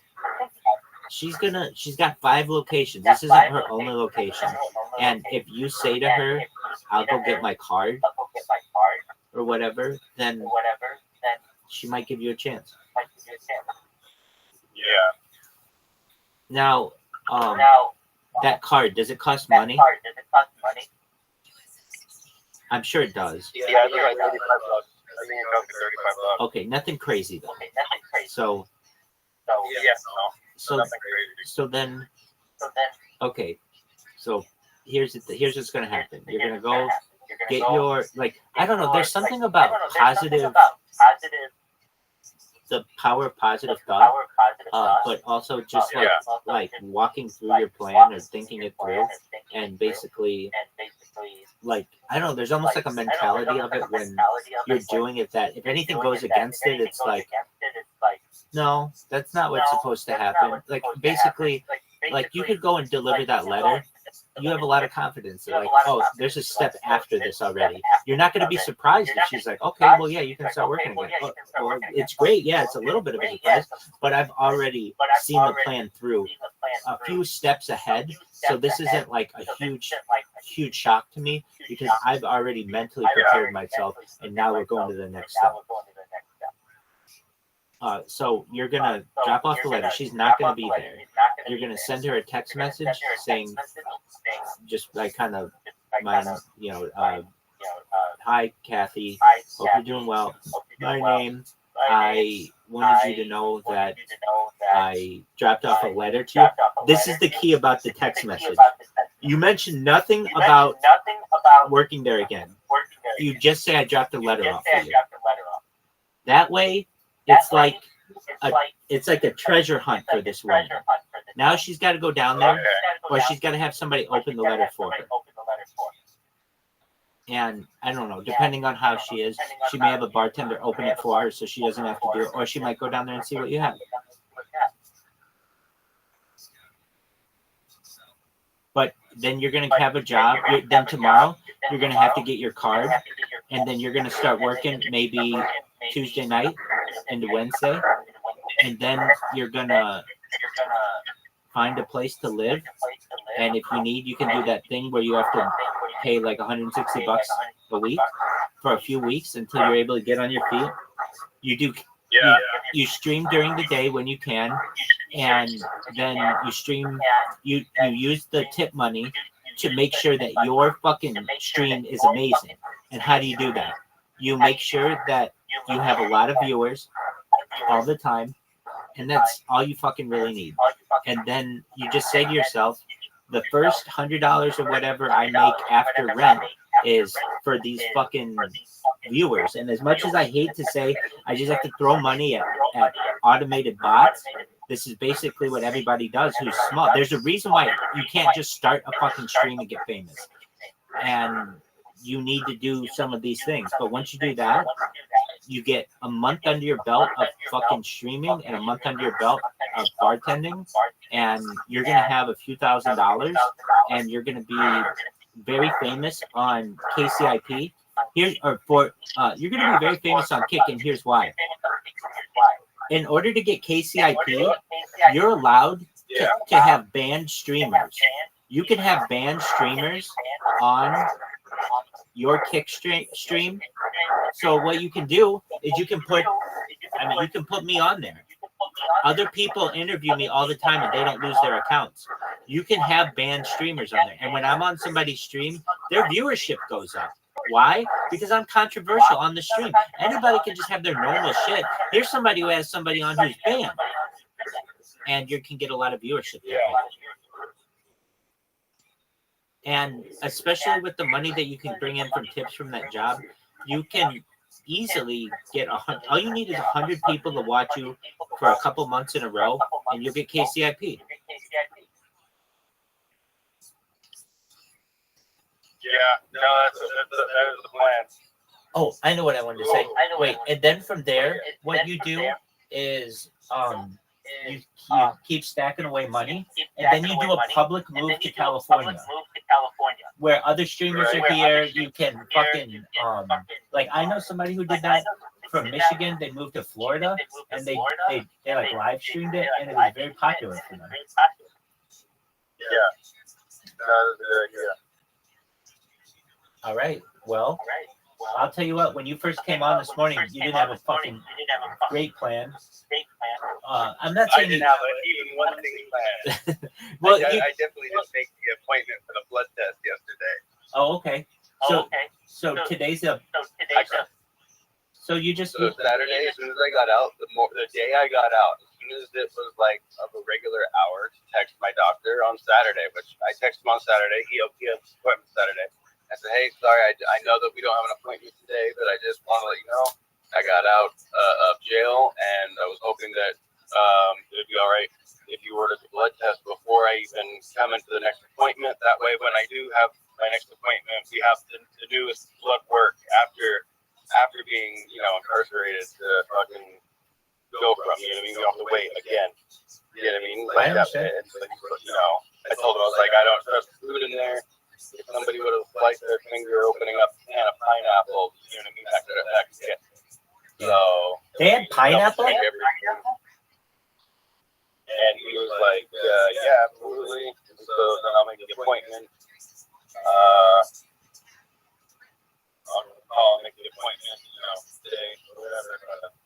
Yeah, so I got another doctor to make an appointment with as well while I have the free insurance, you know what I mean? Oh yeah, definitely. Do it while you can. Exactly. Absolutely. So all that, I'm about to hop the bus to go get the food stamps again, which I already have the card. I'm on a card, so I just need to return that back on. All I need to do is get that turned back on, hopefully. And then there's the bank that I go to right up over here. I'm going to double check the bank for that. Make sure I can get my online working again because my phone was off for a while. It logged me out. I need to show my ID, tell them I changed my phone number because I can't do it online.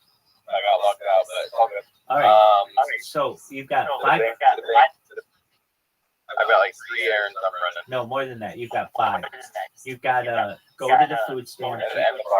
You got to go to food stamps. You got to go to blood test. You got to go to where you just said the place, the bank. You got to go to the bar. Within 2 blocks. Oh, that's good. And then you got to go to the bar. Which is about 2 hours another direction. I know it is. I'm in the middle of town. I know it is. But it's no worries. It's like 2 or 3 hours to get to that bar. It's like way on one side of town. But you got to treat it. Now we'll see. You got to treat it like this. That's my work for the day. Normally, somebody would be hauling trash or working at a computer. So for today, my 8 hours of work is just going to each one of these things. Yeah. Luckily, it's only going to be 113 outside today. You know what? It could be worse. I know. And you've got. I get locked up. Oh, it could be. You could be locked up, but I mean, you're cooler without the beard, so your face at least gets to breathe a little bit more. Yeah. What do you think? By the way, what do you think? It looks good, my man. You look good both ways. I think that probably for the summer it's more comfortable. It's been quite a few years since I've taken it down this short. I'm brushing my face too to get like the dry skin off because it really, the water did a number on me, and then I soaked myself in like coconut oil. Dog, isn't it amazing? I've had a beard long like that before. How much dead skin gets on your face?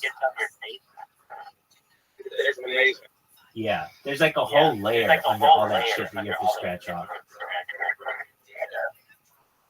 Hey, bud, you ate the ball?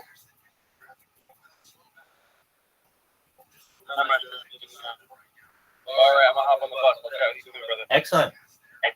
Take care. All right, man. Peace. Later.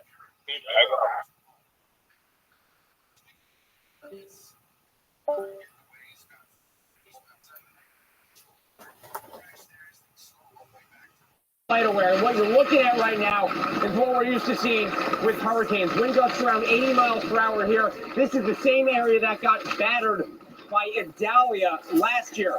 But what this storm is going to do, which is different from what we typically see with hurricanes, is of course there's storm surge and wind gust threat. But the bigger concern with Debbie is that it is moving relatively slowly at a crawl, and that is going to allow so much rain to dump over the next several days. We're talking about Florida, Georgia, and South Carolina, all three states, governors declaring states of emergency, and we could see localized totals of around 30 inches of rain in some areas, and this is a high-risk flood day for many, and that is when we could see a lot of damage and concern about death as well. So people definitely want to be bunkering down and not venturing out into this kind of weather. And again, right now, we are getting the eye wall, Debbie, the front and the north side of that eye wall. And when these bands are coming through, we are really getting pelted here. And this is really just the beginning of what we are expecting from Debbie throughout the week, Savannah.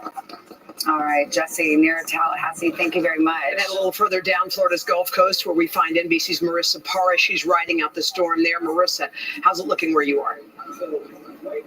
Hoda, good morning from Steinhatchee, Florida. You can see it looks pretty calm right now, and that is because we are in the eye of the storm. So what you just saw with Jesse is what we were experiencing about an hour ago, those wind gusts up to 90 miles per hour. And I want to show you what we are keeping a close eye on right now. This is the Steinhatchee River. It's about a mile out from the Gulf of Mexico. And this is where the biggest threat is here, because as Jesse mentioned, the biggest threat with this storm, with Debbie, unlike Idalia, we're not expecting strong winds. We are expecting, however, flood risks, storm surge, and this is a community that is still recovering from Hurricane Idalia 1 year ago. So look at these docks behind me. They had just repaired them and rebuilt them from last year, and so of course all of them hoping that they hold up during this storm here. And again, those biggest threats, not just the storm surge, not just the flood risk, but the tornado risk that most of the state is facing, Hoda.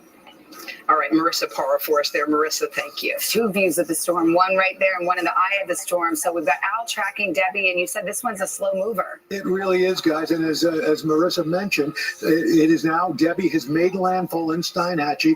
It's got 80-mile-per-hour winds. It's moving relatively slowly northeast at 10. And usually what happens once they make landfall, they tend to pick up. We've also got tornado watches for much of Florida on into Georgia till 4 this afternoon. The tropical storm warnings, watches, and hurricane warning stretching from Charleston all the way to Sarasota. There's that storm surge from Steinhatchee, Cedar Key, and off to the west, 6 to 10 feet. We're also looking now at this heavy rain that's slowly going to be making its way up the coast, passing Florida and Georgia today. Strong winds, torrential downpours, threat of tornadoes tomorrow. The center of the system hugs the coast. Tropical deluges from South Carolina on into Georgia. Wednesday, Debbie still over the southeast. High risk of flooding from Savannah all the way to Wilmington. We are looking right now at impacts, extreme high-risk flooding for 3 days, going right on into Wednesday for flash flooding, up to 30 inches of rain. We've also got that anywhere from 3 to 30 inches. Some places may pick up 3 feet of rain out of this system. The high winds causing uprooted trees, damages to home, widespread power outages, and of course, as we mentioned, the risk of tornadoes stretching from Spring Hill all the way up to Charleston through tonight. Savannah? All right, Al, we'll continue to watch Debbie Debbie, throughout the morning, of course. But for the moment, let's turn to the 2024 political race. Vice President Kamala Harris poised to announce her running mate after meeting face-to-face with at least 3 top contenders over the weekend. And there are new questions this morning over a potential Harris-Trump debate and whether it will happen. NBC's chief White House correspondent Peter Alexander joins us with details. Peter, good morning. Savannah, good morning. For Vice President Harris, this accelerated timeline to select a running mate is winding down, with Harris and her yet-to-be-named pick set to appear together at a rally in Philadelphia tomorrow night. But we are getting a better sense this morning of what she is looking for. A source familiar with the vice president's process telling me overnight that among her priorities, finding a potential governing partner who demonstrates competence, has chemistry with Harris, and shares her core values.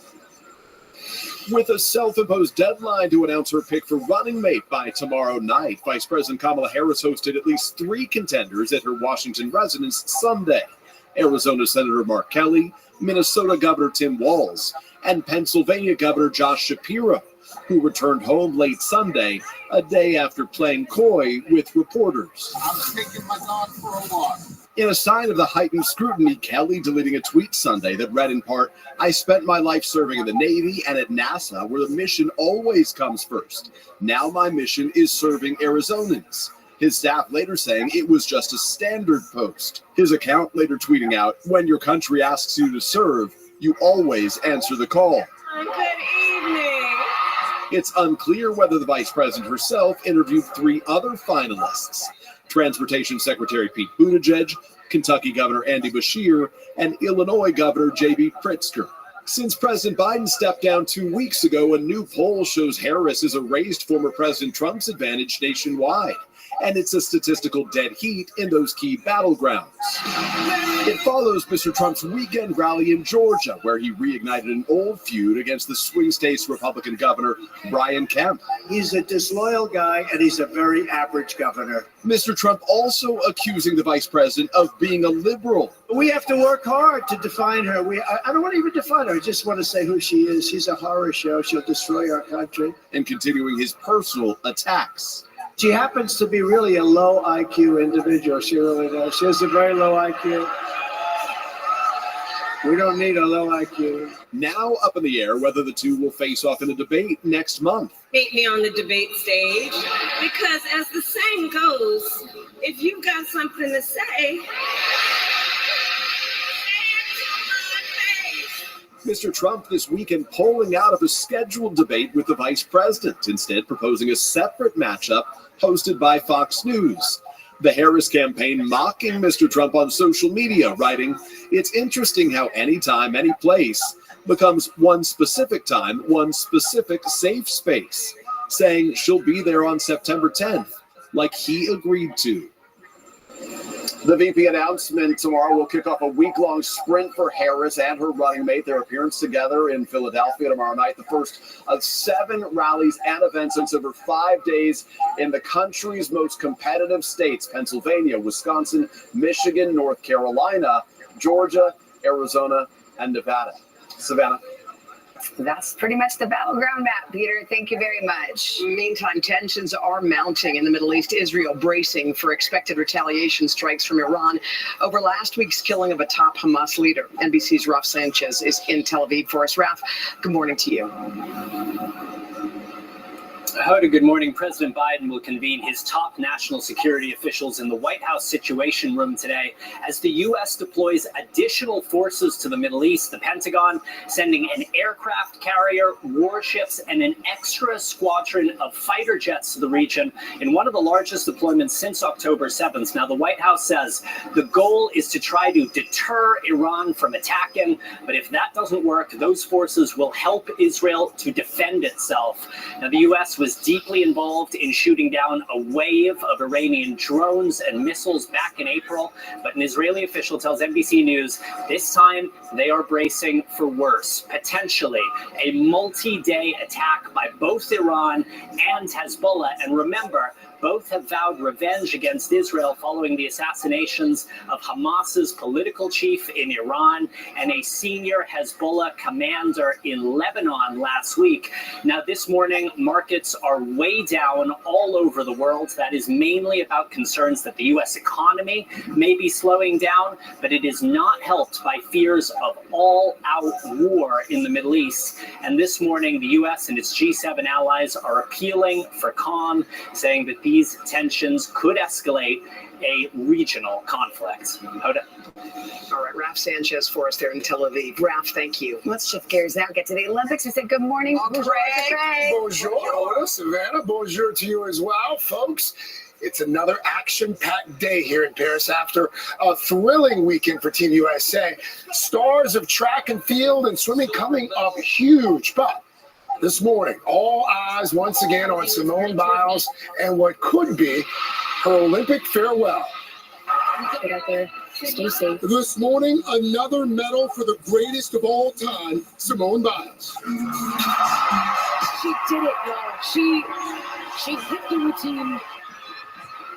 After a golden weekend run from Simone, Which has a double pike. soaring to victory Saturday in the vault final with a difficult skill named after her. Teammate Jay Carey taking home the bronze, Nailed it. while Suni Lee made the podium on the uneven bars. On the track, This is close. American sprinter Noah Lyles is now the fastest man in the world. It had to go to a photo finish to decide it. The 27-year-old coming from behind to win the 100-meter dash by 0.005 of a second. It's Team USA's first gold in the headlining race in 20 years. I was shocked. And then my name came up and I was like, oh shoot, I'm incredible. American teammate Fred Curley snagging bronze. In a moment as good as gold, Lyles overjoyed when he finds his mom in the stands. On the women's side, Sha'Carri Richardson sprinting to silver in the 100, edged out for gold by St. Lucia's Julian Alfred, who won that nation's first ever Olympic medal. Fans at the St. Lucia airport going wild. Meanwhile, a golden goodbye to the Paris pool. Team USA making history on the final night of swimming with another 2 gold medals and 2 world records. Tori Huss bringing it home in the women's 4x100 medley relay. Back-to-back golds in the 1500 for Fink. While Bobby Fink defended his title in the men's 1500 free, but it was Katie Ledecky, the most decorated female Olympian of all time, with an epic end to her record-breaking summer games. And the 800 still belongs to the one and only Katie Ledecky. Winning gold in the 800 free for the 4th consecutive Olympics.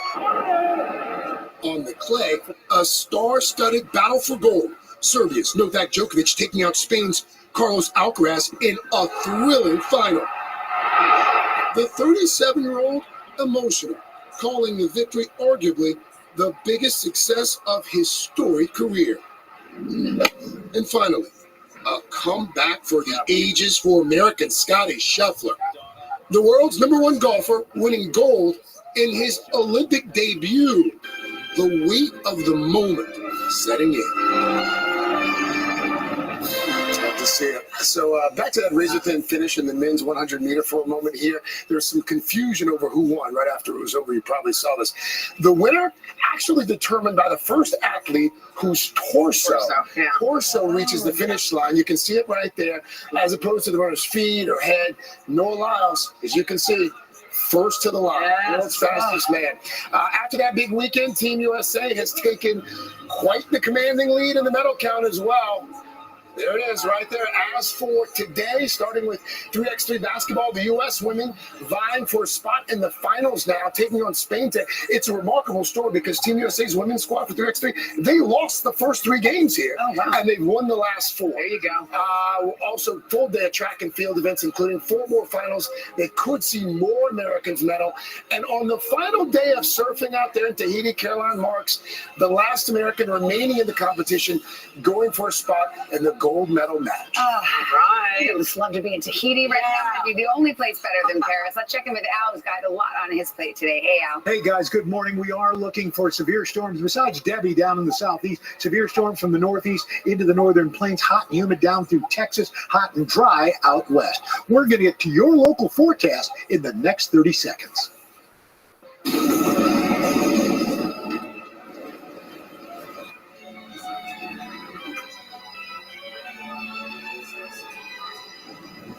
They steal ideas from your daughters, the one they won't buy. So fly, miss away, naked of a divine, and touched by them only by. Well, after a spectacular summer weekend, we're going to cool a little bit today. Some marine deck clouds are pushing in, and those will be around for a while this morning, but burn right back off the sunshine. But cooler today, highs in the 70s to the low 80s. They'll stick around a little bit longer tomorrow. It will cool back mostly into the 70s, and they'll burn off more quickly on Wednesday, back into the upper 70s and low to some mid 80s. Should peak out with sunshine on Thursday and Friday. We'll just cool a little bit over the weekend, and those temperatures stay a little bit above normal, in fact, all the way into the first part of next week. And that is your latest weather. Al, thank you so much. Still ahead, much more on the Golden Girls' dominance here in Paris. Back in action this morning after grabbing more medals over the weekend and getting a lot of support from Superfan and Sitting with the Fam. Hoda Kotb. We're going to talk about all of it with the stars of the 2008 Olympics. Sean Johnson right here. Look forward to that. Plus, Team USA's most decorated female Olympian of all time, Katie Ledecky, is there. Talk about making history in Paris, what her future holds in and out of the pool. But first, this is Today on NBC.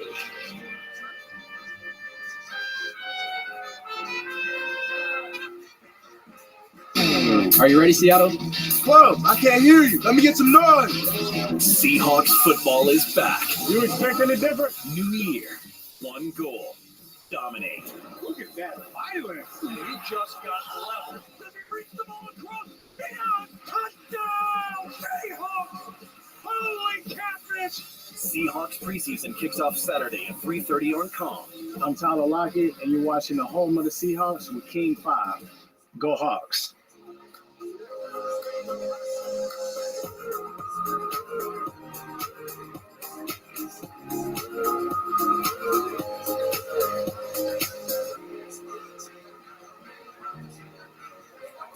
It's a real threat. We all feel it. Donald Trump could actually be president again, threatening our democracy and freedoms, including a woman's right to make her own healthcare decisions. I'm Nick Brown. As a JAG officer, prosecutor, and U.S. attorney, I fought to protect our values. And that's what I'll do as Attorney General, because I'm not afraid to take on Donald Trump or anyone who threatens who we are in Washington. Nick Brown, Democrat for Attorney General. Howdy, folks. Caboose the Moose here. Well, summer's in full swing, and we're hoping you're enjoying the heat. And you should float on by the old cannery in Sumner for our annual summer sale. It's a special scratch and dent sale from Friday to Sunday with all different kinds of financing deals. From the contemporary to the complete packages, we're sure you can find something to bring on home for your summertime fun. And hey, while you're here, get a box of fudge. So drift on down to 13608 Cannery Way in Sumner, Washington. Oh, fudge, I forgot my snacks. The birds can have them. We back, baby.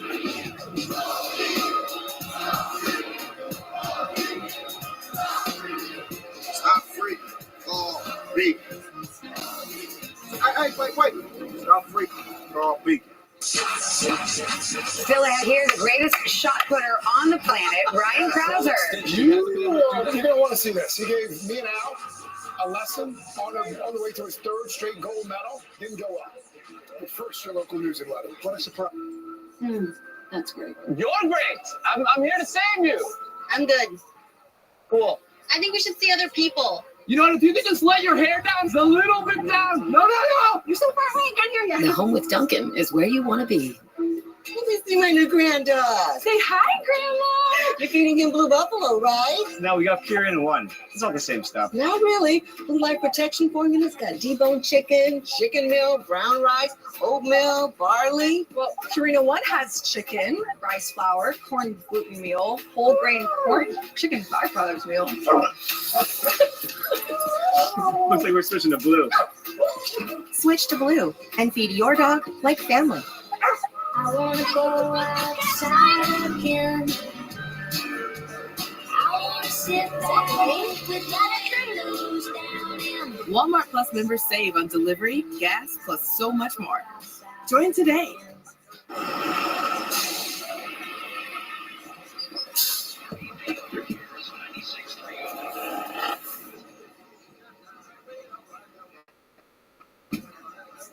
Pop-Tart, crazy!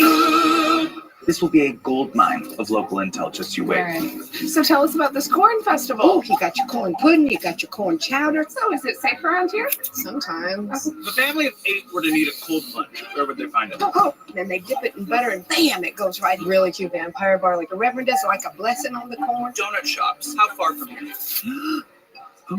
No eyebrows? Think of how light it'll feel in the summer. You gotta run. 11,000 more neighborhoods to go. Ding dong. Homes.com.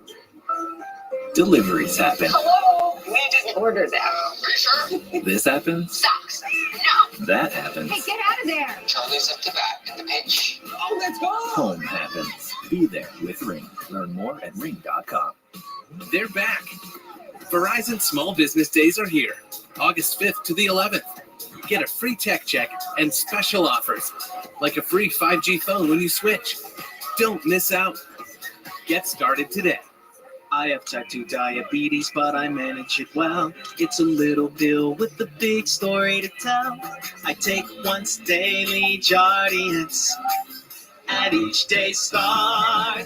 As time went on, it was easy to see. I'm lowering my A1C. Jardiance works 24/7 in your body to flush out some sugar. And for adults with type 2 diabetes and known heart disease, Jardiance can lower the risk of cardiovascular death too.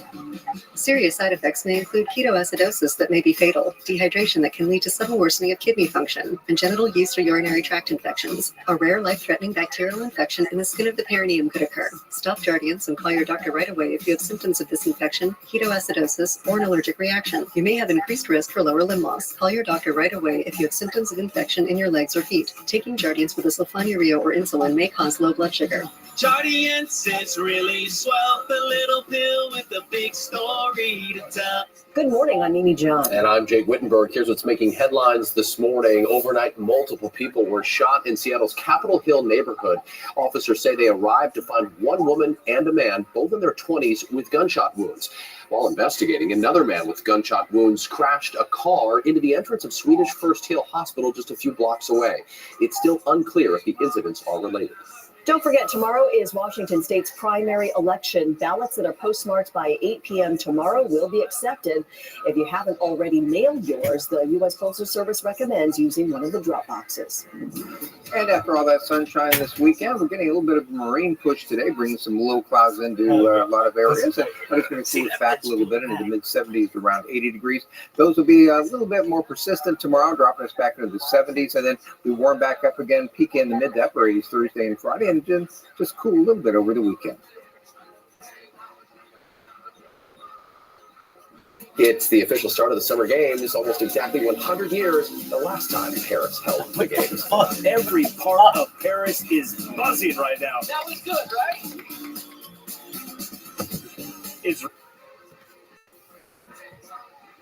We want revolution. We want revolution. We want revolution. We want revolution.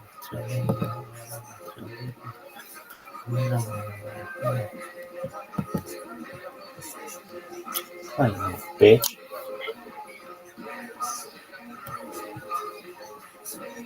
Oh, this thing sucks. It's taking too long. Greetings from Podcastville. The Church of What's Happening Now is brought to you by On It. On It supplements. In fact, I ordered mine for the month today. I'm running a little late. I got the Mexican chocolate protein. I got a little Shroom Tech Sport, a little Shroom Tech Immune, and that's it. I'm top Magoo, ready to go. Listen, Alpha Brain, the best stuff you can take. Gets your mind thinking, If you don't like it, don't work for you, I'll give you a money back, 100% money back guarantee. No questions asked. All right. We don't even want the product. That's how much we believe in Alpha Brain. So do yourselves a favor. Go to Onic.com right now. Take a look at the supplements, the weights, the kettlebells. You like something on the way out? Press in church, bam, and you get yourself 10% off delivered right to your house. Me and my man, Mr. Stupid, were talking about gis. My favorite gi is a fucking Fuji gi. I love it. They've been around since Johnny Sakamura. You know what Johnny Sakamura is? Neither do I. Who gives a fuck? What I'm trying to tell you is it's the toughest gi out there. They got mats, they got shin guards, they got kettlebells that you don't need fucking weights to. They got everything over there at FujiSports.com. So go to Fuji Sports, order a nice gi on the way out press church and get 10% off the lift to your house. Is that too much to fucking ask from you savages?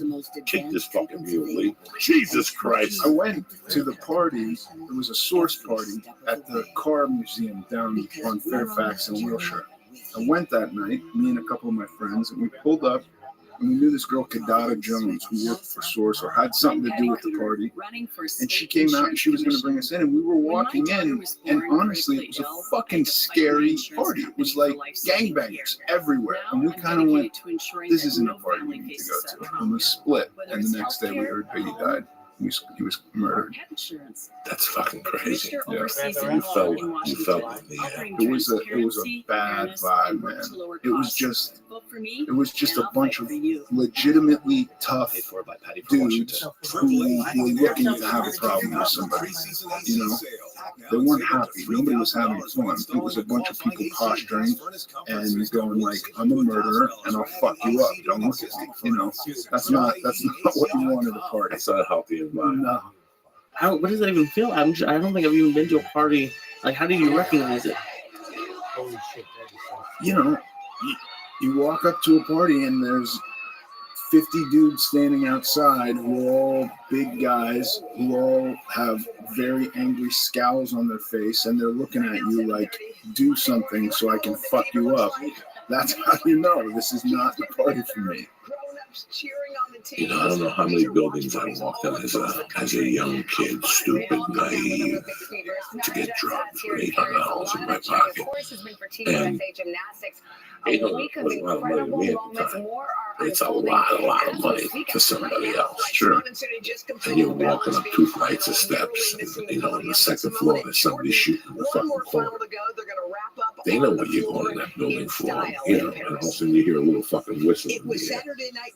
It's a weird, you know, when you're walking into a trap. I haven't walked into a trap in a long time. It's been 10, 15 years. I mean, one time in the Bronx as a kid. My mother gave me $20, $10 or something, and said, go around the corner and buy a toy.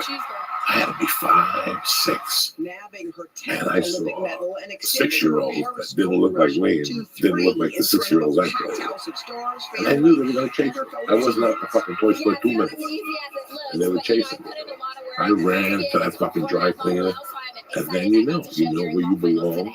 And you know where you don't belong. It's a weird fucking thing. Yeah. Is it surprising you guys that it doesn't seem to happen more in Vegas? Olympics is at home. Like, I don't really hear that often about but I am getting really close. people getting involved. They don't listen. Vegas police, Vegas, the casinos will try to hide that so people go to Vegas. Yeah. They're not going to, you know, they give you the news you want to hear.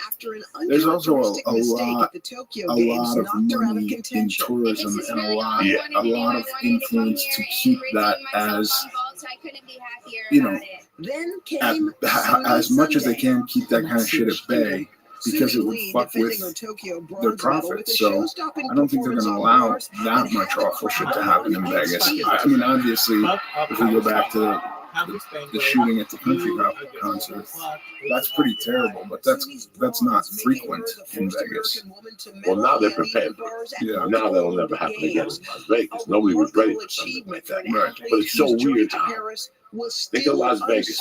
That's the macro. You know how in college you have micro and macroeconomics? Think of Vegas. Think of the casino. Now, let's take it back to the micro of that, let's just pretend for the sake of Washington Heights in 1985 in New York. For people who know what I'm talking about, the Dominicans had taken over the fucking neighborhood from 85 to 93 or 96. And all you had to do is get off that bus on Port Authority and walk down the stairs and make a left. And you could buy $30 worth for $300,000. Now, you walk out of there. Ethan is working a play in New York City. Ethan wants to get a package. A couple of other people in the play want to get a package. I want to get a package. I'm going up there with $1,200 in my pocket for the weekend, okay?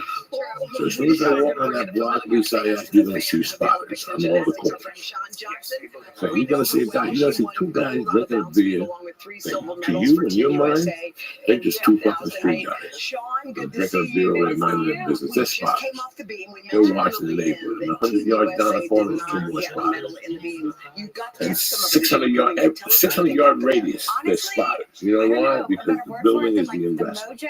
So what happens is, Lee Sayat, who lives in 914, what the fuck is 914? Rochester County.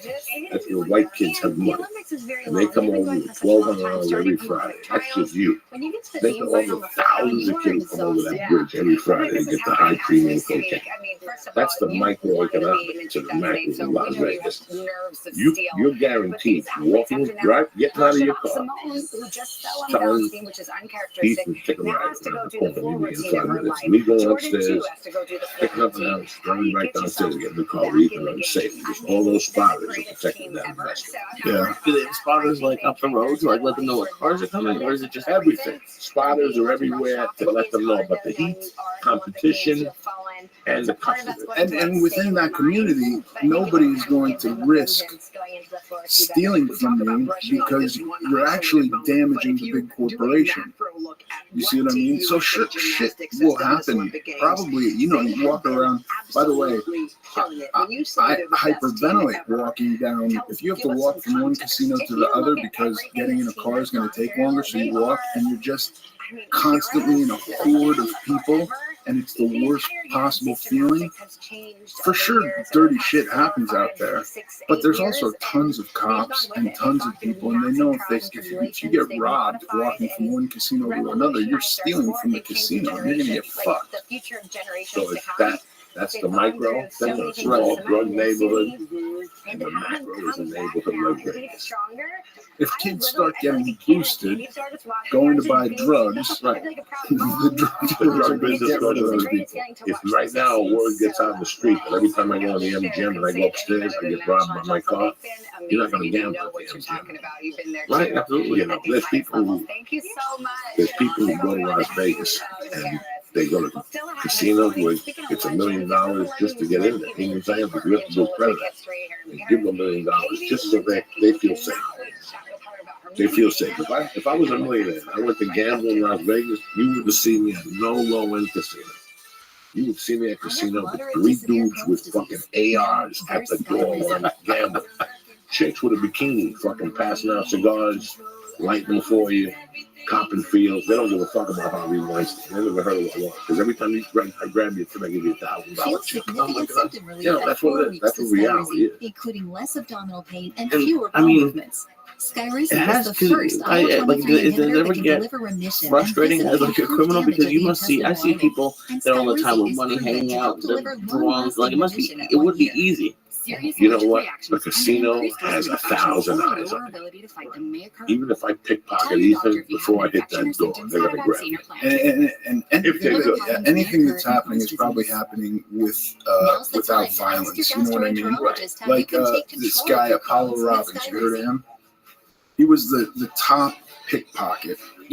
I think now he works for the government in designing, CIA identities or something. I don't know what he does now exactly, but he's he was the top pickpocket. He's done TED Talks, and he could rob you without the cameras even seeing it. It looks like you had a friendly interaction. You have no idea what happened, and now he's got your wallet. So shit like that probably is happening, but they're not going to advertise that. Right, you just feel like you're drunk and you lost your watch or something. Well, they're going to take care of it. It's not going to make the fucking paper, Right. Things have, we read and we write. It's like right now, look up. For 20 years, comedy was whatever Comedy Central gave you. all of a sudden a bunch of podcasters started getting a little fucking notoriety. Now Comedy Central's got egg on their face because they didn't show the real deal. It makes you think a lot about music. Do we see the real deal of music, or is it what the label or what the Times called for? Was there a band out there that was better than Led Zeppelin? Was there a band out there that was better than Black Sabbath? We didn't get to see them. So it's the same with news, especially now. You know, you watch World News Tonight, which I watch every fucking night. The chick I started watching with Diane Sawyer. Their program for 48 minutes of horror. Yeah. And then the last 12 is somebody who's making baskets in Kansas and making money. And the fucking Japanese kid with one arm who plays the drums with a big band down because he can play with his mouth. You know, they give you 8 minutes of happiness. That's what the show is like. It compels you. Come back and we'll tell you about the passenger who saved the plane from going, you know. Now, they have this information. Could you imagine if, like, let's say when the Chinese guy got beat up on United. We call it the Subaru Love Promise. Let's say if the camera footage, before the footage would have come out, if United would have called CBS, NBC, Fox, and fucking whatever, and said, look, I got $10 million for all these to fucking pay that tape and never play it. Right. Chinese guy has a press conference, but there's no fucking tape about that. You know, I would go for something like that. I believe something like that could happen. Well, that's kind of what I was just gonna say. Like, they picked the news. It's selective. They picked the news, but even just what happened in Seattle, where that guy stole the plane. Even though the news, I didn't hear it on the news. Online, I heard like him talking with the air traffic controller. Oh yeah, we got great footage of it. We had everything we would have needed from the news online. Right. That was the weirdest thing that happened Friday night because I was doing comedy in Kansas City, which I want to thank you if you came out to the shows in Kansas City. Fucking great audiences. You guys saw I took the fucking ride with you. The city was great. The barbecue was great. Everything was great. I get back to my room Friday night. I'm going and watching whatever the fuck on Netflix. And I checked Twitter like one. Some fucking people talking about this thing. One guy says, you know, it's still too early for a comedian to make a joke about something like this. So I fucking look at the guy's page and it says comedian. I go back and I go, it's never too early for a comedian. And if you're thinking that way, you're not really a fucking comedian because a comedian takes social things like that and turns it around. I mean, there was just a bunch of, ever since Mauro Ronaldo did the thing about him having the disease, you know, it's like all his followers, I think I follow Mauro, and they were all like sympathizing really quick. I'm a comedian, though. Whatever the fuck I'm going to say, I'm going to fucking say it. Timing is everything in comedy. You know, that question pops up, when is it too soon? It's never fucking too soon. It's too soon. Whoever has the biggest dick in the room first is going to drop that fucking bomb the quickest. Some people are going to react to it. I heard a fucking horrible, brilliant joke the other day. I heard one of the most brilliant, horrible jokes I've ever heard in my life. Kevin Nealon goes, what do you guys think about the fucking Bourdain thing or some shit? He goes, well, I heard I didn't really fucking like the guy. Because I didn't like the fucking guy. I mean, the audience just froze. I froze. I was mad to say it like that. He goes, I didn't like the guy. But then he goes, I started thinking about it. And I got something in common with the guy because he didn't like himself either. Oh my God. How brilliant of a joke is that? Yeah. He goes, now I can't stop watching. He goes, I wish they'd pick him up for another season. Now, Jesus, just brilliant. Brilliant. Well, what the fuck do you want me to tell you? Right. But we live in such a, and there was no pussies in that room that night. They took the ride. Well, you know, talking about the internet like this, like we have much guys like you are now doing this, getting much more notoriety than maybe you would have had when it was just Fox and CBS and Comedy Central. When the only outlet for comedy was Comedy Central, yes, it's much better now. But also, we have the situation where, you know, prior to the internet, you had one politician get up and say something slightly snarky about another politician. Then you had to wait for the next politician to get a news conference together to make a retort, which just upped it a little bit. So it would take 6 months before they're actually in a big fight. And now the level of hostility in America is ramped so high. You have you know, Republicans are all Nazis, and Democrats are all communists, and you have everybody trying to shut everybody down with intense hostility, and there's this kind of like people are getting off on being outraged, and I think that's not productive. It's not. It's not productive at all. The internet is killing us slowly. It's giving us too much information at one time. I agree. We're having too much fucking information. And just like drugs, just like alcohol, just like exercise, just like chicken cutlets, you have to give it a breather from day to day. You have to really, like, that's why on the weekends, I have a very low, once Friday comes, I try to stay off the internet as much as I can till Monday morning. Yeah. It's too much. And you read a lot of shit you shouldn't. And sometimes you go in a foxhole or videos or something like that that you shouldn't be watching. It has nothing to do with your life. You know, you can't even, on the computer I take on the road, I don't have Twitter and Facebook. Right. I have my Hotmail, and I have writing apps, and I have Netflix. That I do have. But I wanted to give it a break. I got an iPad. My wife got. There's no reason. Yeah. Give Facebook a fucking breather. It's too easy to get riled up, and it's too much. And it's just, you know, Facebook and Twitter, they're great for 6 or 7 weeks, and then you get 1 week where you get all hate. Yeah. And you're like, where's this hate coming from? There's a Reddit thing, and this and this. And you know what? It makes you want to get the fuck off there. But there's so many good people on there that follow you and that interact with you, that you feel for them. But the internet has just given a voice to a lot of. It's given me a voice in a positive manner, but it's giving people a voice in a negative manner. Yeah, the ability to highlight one sentence or one action from a person's life in the past and put a microscope on that thing and to call their entire existence this action or this statement that happened years ago. That's a weird, dangerous thing to do. That's a very odd power to hold over somebody. You know what I mean? We're living in weird times. I'm an immigrant, and as you know, I did time. In fact, Wednesday is the 30th anniversary of me getting sentenced. Congrats. You never said me, you never heard me say the word pig or anything negative about cops. I put myself where I put myself. 31 million people also at heat, mostly I'm going to tell you something. On that day, I did something very bad. I took somebody against their will with a machine gun and I handcuffed them. And I was on it from day one. If you want me to lie to you and tell you, I was a victim and I knew my trunk of the car. You weren't. In the Southwest and the South, right on. We're going to put him on the bus to Arizona. That's what's going on around the country. There was one guy that was doing it for a stripper, and the other guy was just doing it to get $30,000. I just wanted to get my hand on $30,000. I thought $30,000 would bring all the happiness in the world to me at that time. But boy, was I fucking wrong. But let's be honest, I'm not the same person I was 30 years ago. That's what I mean. So what's going on now is a fucking embarrassment because I was raised in the country. I was raised to believe that you're fucking innocent, proven fucking guilty. But if Greg Garcia says that we went to college together in Virginia. One day I put my finger up his asshole. I lose everything I have because Greg Garcia says I put my finger up his asshole in 1980. Well, guess what, Greg Garcia? I was a different person in 1980.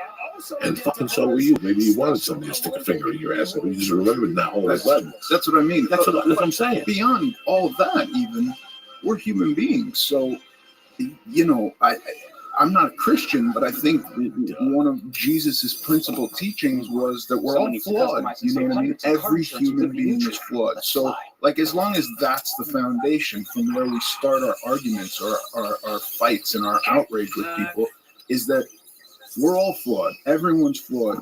So if somebody did something that you consider more flawed 20, 30 years ago, where's the avenue to correct that? Are we just excising it and pretending that that shit's never going to happen again? Or are we going to talk about, like, how do we fix this problem? Do you know what I mean? I mean, I don't even know what James Gunn said. I didn't even read what he said, but I heard he got fired for something he said on Twitter 10 or 15 years ago or something like that. Can't the guy just say, you know, Designed to last from the like first day I'm of school embarrassed by what I said. to I the didn't know what I last. was doing. I'm sorry I offended people. I'm going to work to not offend people in the future. Like, isn't that a more sane way to deal with that? With the person she loved. We live in strange times. Social media is everything now. You know, we learned a big lesson from the Roseanne thing, whether she did the ambling or not or whatever. I have a problem. I have a dilemma right now. I have a dilemma that I'm 55 and a stand-up comic. I have a podcast. I want to do comedy. I'm not even the same person I was 10 years ago because I was on drugs 10 years ago. But today I smoke pot. Like I was telling the audience in Kansas City, I'm one of those guys that's sober, but not really. Like I smoke pot. I'll eat an edible if you have it from time to time. If you show up with a bike, I'll fucking pop it. It's not that I'm going to eat these things all the time. But after cooking a delicious I'm definitely not the same person I even was 11 years ago. I tell Lee, we had this podcast 11 years ago, this podcast was never made it because I wouldn't have showed up at 6 in the morning. Right. I was too paranoid to leave the fucking house at 6 in the morning. So I don't like that. I don't like what's going on in that realm where somebody could come up. That's why when I do this podcast, I tell people Healthy ingredients, everything I've done. natural nutrition. Try Blue. I think that's the only way to bulletproof yourself. Just You know what I mean? You're a very open person, You so have to. yeah. In today's world, I knew that this was going to trigger some people. So before anybody would say something, I might as well say it. And it makes me vulnerable. I want you to know about my life for two reasons. I want you to know about my life. And I want you to know that no matter what dilemma you get yourself out into, you get yourself out. Yeah. I'm no fucking Phi Beta Kappa. You know what I'm saying? I'm no Phi Beta Kappa. I quit high school and I got left back in the 7th grade. And somewhere or another, I figured it out. I never left. I kept getting on that fucking stage. I didn't give a fuck that I didn't go to Montreal. I didn't give a fuck what you thought. I'm telling you that I'm going to do this. I kept doing it. I kept showing up. That's all. Yeah. I didn't do anything else that nobody ever did. By the way, how the fuck did you get that? Keeping the weight off. No Juilliard, no nothing? No, nothing. You were living out here? I dropped out of school when I was 14. I had a buddy who I knew kind of, who was an actor, and I was like, you know, if you can do that, and like nobody's gonna give you shit about being in school because you're working, like I might as well try and do that, and that's what I did. And I basically started working when I was 16. Jesus, this whole time, all these years, I knew you. For some reason, I thought you had grown up to be a PS19 type of guy. Then you make a Juilliard. I don't know why I had put this fake biography like an actor cap, like a fucking one of those sideways hats with a feather. Yeah, you do like a play in New York or something, and somebody saw you. You know, it's. I've had a lot of guys, a lot of guys have come in and they're off in New York, and for some reason, we went to whatever school out here. Yeah. And we got, what was the first thing you booked? Boy Meets World. First thing I booked. What year was it? 1993. And you didn't stop after that. No, I did that for 3 years, and like in my off time from doing that, I did a bunch of commercials, and I did the show Tales from the Crypt, which was fun back in the early 90s, and then I did Mallrats with Kevin Smith, like a year into that, and then I started doing movies. What do you like better, movies or TV? Now that I have kids, I like TV because it's a schedule that you have some prediction on. It's not like I'm going away for 7 months and I'm going to do this movie in Romania, which I've done.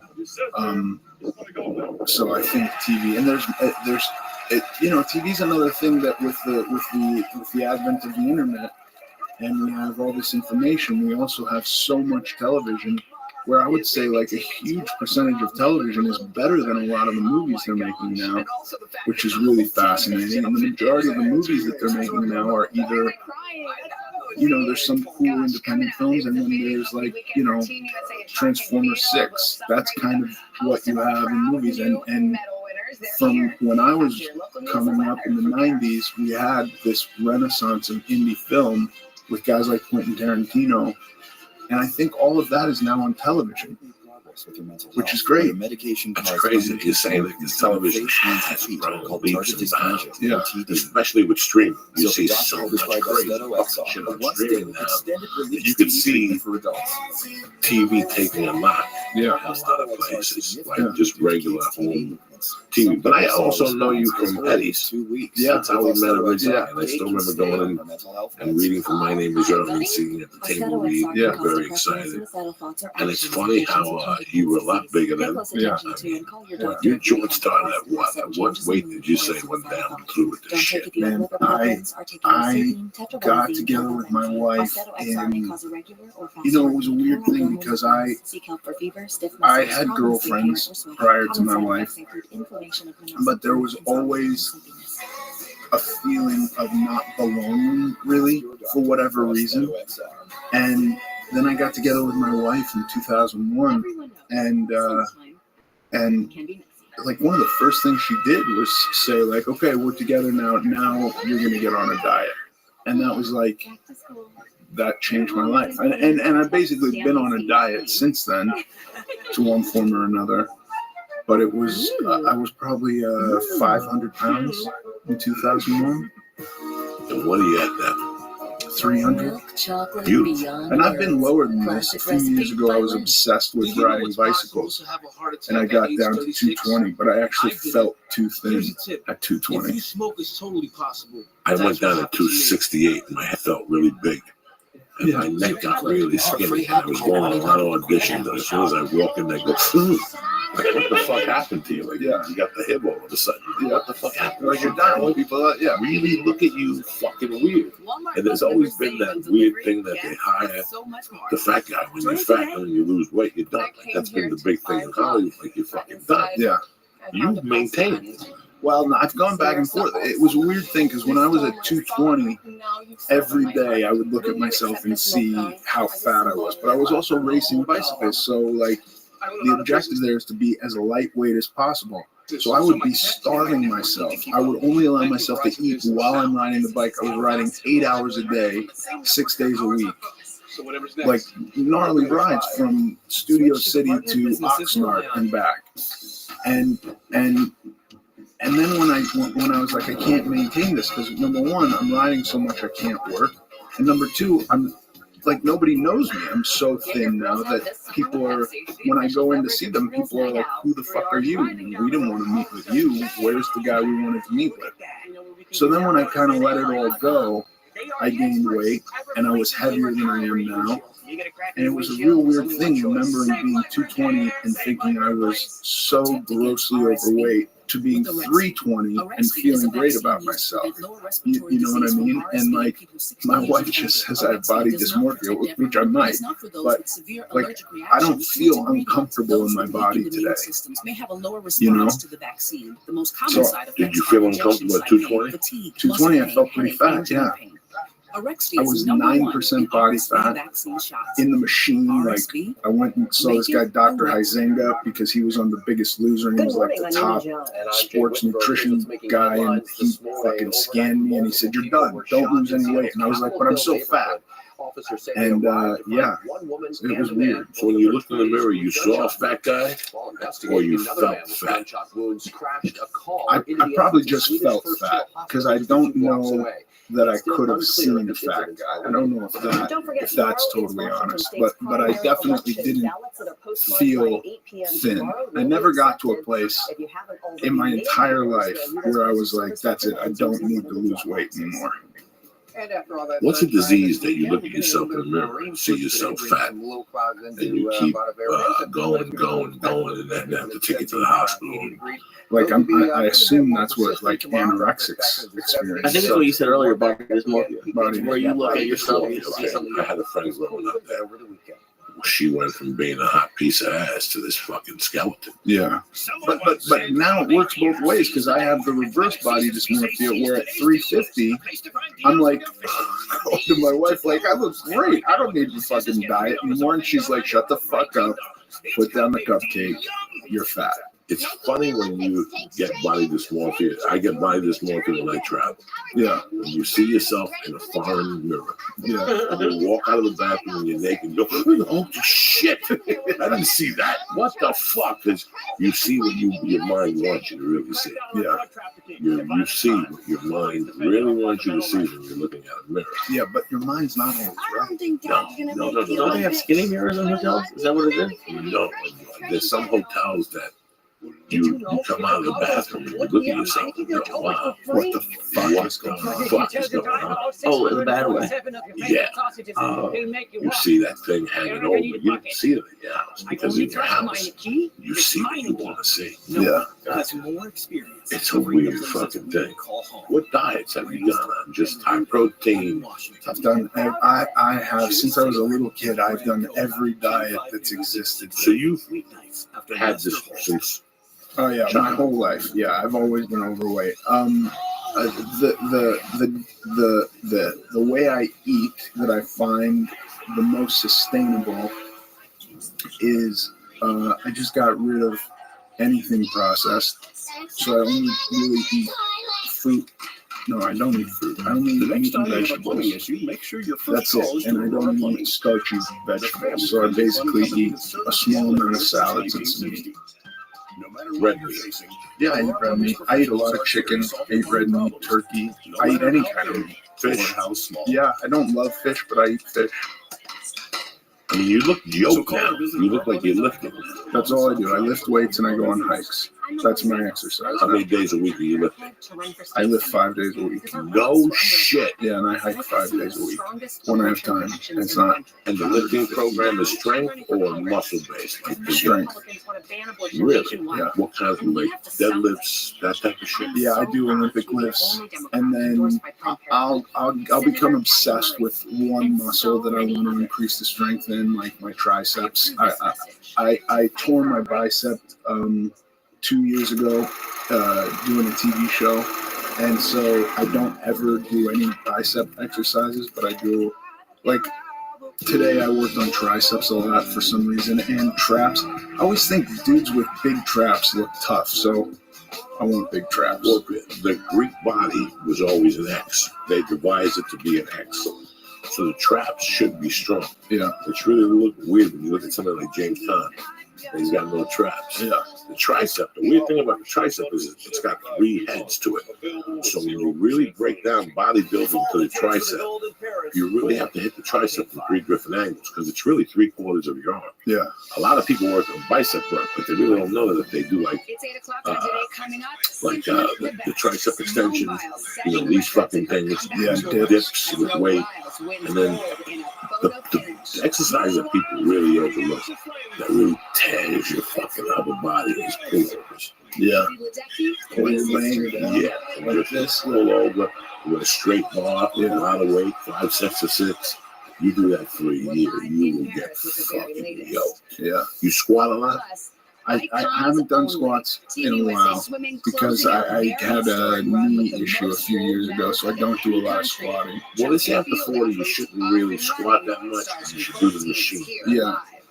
I tend to just do hikes for legs, and I find that my legs are so dead after a long hike that I feel like that takes the place of actually doing resistance work with my legs. It does. It's your own body. You look phenomenal, man. And I know you've been at it for a while. I mean, I've been doing something for 16, 17 years now. Yeah. And when do you go to jiu-jitsu now? Jiu-jitsu is very, very rare. I haven't been to jiu-jitsu in a while. It's been a while. It's time you went back. Yeah. And I think go back and just tell the guy what you want to do. You want to do a closed guard game. Yeah. And I think it's good for the mental thought. I agree. I think it would be good to do jiu-jitsu until they put me in the casket. Yeah. Just to go in there one day and we get choked is very important. Yeah. Getting choked is... Clove, how are you? What's good? Yo, Clove. How are you? Clove, do you speak? Yo, dog. What the hell is this, man? Hey, how are you? Yeah, I'm doing good. Excellent. Welcome. I stream my life 24/7 for world peace. Right. So, is this your server or something, or what the hell is this? Yeah, it's my server. Welcome. How'd you hear about me? From Kick? Nah, man, you invited me. Oh, cool. Well, excellent. Yeah, welcome. So, I stream my life 24/7 on YouTube, on TikTok, on Instagram, on Twitch, and 33 other platforms, and I've been doing so for more than 3 years. We talk about some really interesting things on here that are going to change the world. Like what? Well, in addition to world peace, ending world hunger through use of technology that maybe you've heard of, maybe you haven't, like agricultural drones, saltwater greenhouses, floating greenhouses. We want to do it through cloud seeding and vertical farming and hydroponics. Additionally, ending world thirst through digging of wells, through smart straws, through desalination plants. Other things that we talk about: anti-gravity, antimatter. We talk about faster than light travel, life extension technology, mind uploading technology. We talk about space tourism. We talk about space elevators. Really interesting stuff. Yeah. So you're welcome whenever you want. I am also a pretty well-known personality on Kick. So if you're familiar with Kick, I'm pretty big there, and just getting bigger every day. You're on Kick. You're on Kick right now. Well, I've been thrown off of Kick, but I'm on a bunch of people's different channels on Kick because I have bots on Kick. So let me show you. Where are you on right now? Are you on? I'm on YouTube. Discord? I'm on Definitely. YouTube. Oh yeah, definitely. I'm on YouTube. If you go to the upper left corner of this Discord server, you'll see 24/7 YouTube streams. Click that link in there, and you'll see I'm live on at least 5 different YouTube streams right now. And all of those YouTube streams are also on. Let me read you what they're on, because it's wild shit, man. How many different platforms I'm on? YouTube, Twitch, Rumble. We're live on Twitter. We're live on Africa TV. We're live on a bunch of Instagrams. We're live on a bunch of Discords. We're live on Telegram. We're live on Billy. You're like, what the hell is Billy? It's like China's Google. We're live on Vaughn Live. We're live on Telegram. We're live on Facebook, and we're live on Locals. We're live on Camfrog. We're live. Oh, so I met you on the GG33 server. Oh, tight. So he's a well-known. You remember that numerology? Yeah. Numerology thing. Exactly. So he knows what's up. How'd you find your way there? How'd you find out about Gary? I've seen him on different platforms, particularly, I believe, on Twitter and on Discord. I'm sorry, on Kick. No. Yeah, he's definitely on Kick. Yeah, so I've seen him on Twitter. When he would do Twitter Spaces, and then on Discord, I believe he did Twitter Spaces, I'm pretty sure. And then I got into his Discord because he's excellent. The information that he provides is excellent, and I'm always looking to learn, and so I want to be in his realm of influence. Right, I see. So have you taken, are you part of the academy? No. Or did you just find out about him right now, or recently? Well, I've known about him for like a year, but just from being an influencer on more like Twitter. And then I think I've been in his Discord now for like a month. I haven't really gone into it, but I do know anybody who is involved in it is probably, I would say, an enlightened individual when it comes to the symbology that they may see in society. And so that's why I probably befriended you. And I haven't had a chance to really dig into what GG33 has been doing recently. But when I watched him in the past, it seems to be very accurate numerological information. And I liked it. So I wanted to be a part of it. Yeah, I mean, I've seen him on TikTok. His TikTok videos, breaking down the numbers and stuff. And, since you're also about influencing the world, I think implementing that knowledge can also be favorable. But yeah, I understand. I mean, your whole thing is just opposing the Jews. for something, Rabbi Rothschild. I mean, What is it to Jews? is that you want to expose the Jews? No, not at all. I am a Jew. My name is Yeah, Rabbi you're Rothschild. Jewish. Yeah, exactly. So you know, like, the Republicans and Democrats, like all the lobbyists are Jewish run. You know, backed up by Zionists, right? Yep. So what do you think needs to change, though? Like, I don't think anything's going to change. what's your? I think it's just changing the age. It's just current. There's a new epic, essentially, with the digital age. I look in like the far future. So the world that you see that's Jewish dominated, if you interpret it as that, is just going to continue. And Israel's going to grow. Is that a good thing? Well, I want to make it more welcoming to the rest of the world, so that perhaps more people are involved and getting the family back together, so to speak. And I think we'll be able to do that. That's why I have this mission of world peace. I don't want war anymore. And if you really want to know, Getting the family back together. Is that a Jewish thing? yeah, the Family? mashkocha. Yeah, absolutely. What you're saying? Yeah, but anybody can be a part of the family. So it's not closed to anyone. Anyone can convert to Judaism should they wish. So Do you support the state of Israel? I support some aspects of the state of Israel. I don't support some aspects of Israel as well. I wish it would do things differently. I wish it were much more diplomatic. I don't want anyone to die there.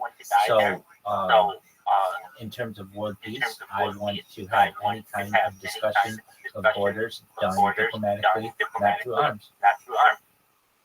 And I think that Israel's smart enough to be able to do that. I'm actually quite disappointed that we haven't been better negotiators. And the way that I would do it is I would sit down with the leaders and discuss where we can have some neutral terms. But I'm also not someone who's going to hide any Zionism. The plan for Zionism is to take over the world.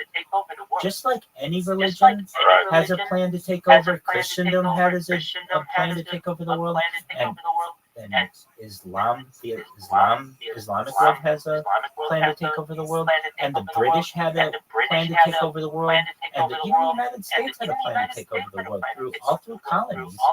Judaism has a plan to take over the world as well.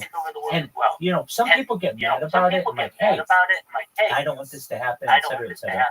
I understand. A lot of times people understand the positioning a little bit better when I describe it for what I think is truthful. If you were to run the Earth as a simulation 1,000 times, every single time a small conglomerate of powerful people will take over and control the larger majority of people every single time. And when I say, or when you say, like, there's Jewish influence in this, it's power influence at this point, because many people within the upper echelon of society, whether perhaps they're Jews, don't always keep Jewish law the way that perhaps they should. And so there are issues with that as well. And I want to clarify things, but I want to do so in a peaceful way. If you really want to know who it is who runs the world, I don't like people saying Jews run the world, because that's not accurate. Okay, if we really want to get down to it, it's 13 core families with another 300 families that surround that core that control generally the world, and then another 1,000 individuals who are the powerful leaders of the world. And so we'll name names. And I do it usually in alphabetical order when I explain it to people. We have the Astors, who essentially created the freight industry, or at least monopolized it. We have the Bundys, we have the Carnegies, particularly in steel. We have the Collinses, we have the DuPonts in chemicals. We have the Lees in Asia, particularly. We have the Merovingian dynasty in Europe, particularly.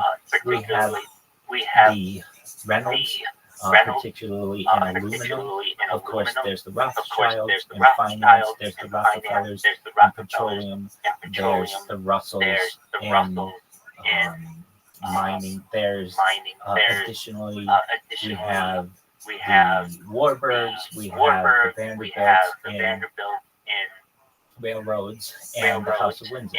That core 13 essentially influences another 300, which are the Phillips family,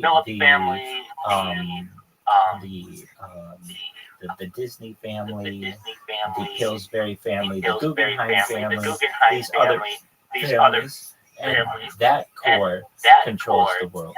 And of that, some are Jews, but a very large amount are non-Jews. And if we want to, if we really want to come to terms like who rules the world, in my opinion, that's who rules the world. The what? Sorry. Who runs the world? That group of people that I just described.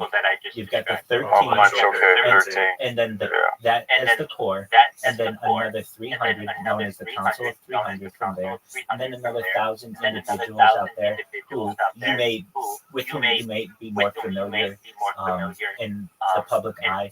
Of the 300 families, you'll get the Saudi royals in there, and certainly like Kuwaitis and the Sultan of Bahrain and Qatar, and that's really the core that keeps the world going the way that it goes.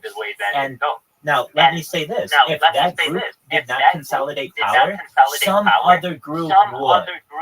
And that is something that people don't understand either. So, you can get mad at that group of people all you want. That's fine. But if it weren't those 13 families with the other 300 and another 1,000 people or so, it would be another 13 families with another 300 people or so and another 1,000. It just happened to be on the spin of the roulette wheel that is life on this earth. That's how it came down.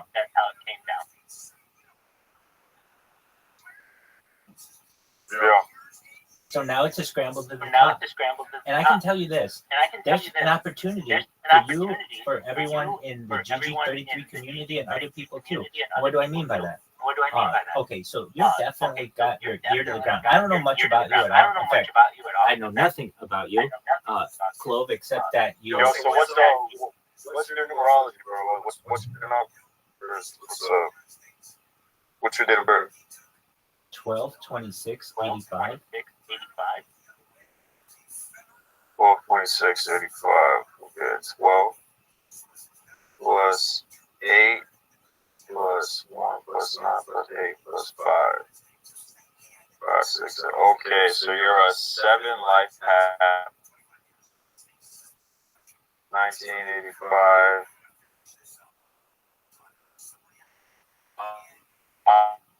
Okay, so you're 1985 August. Okay. So pretty much you like to be alone by yourself most of the time and read a shit tons of books. And you come off to others as awkward. And you're very non-religious, but more so on the spiritual end of things.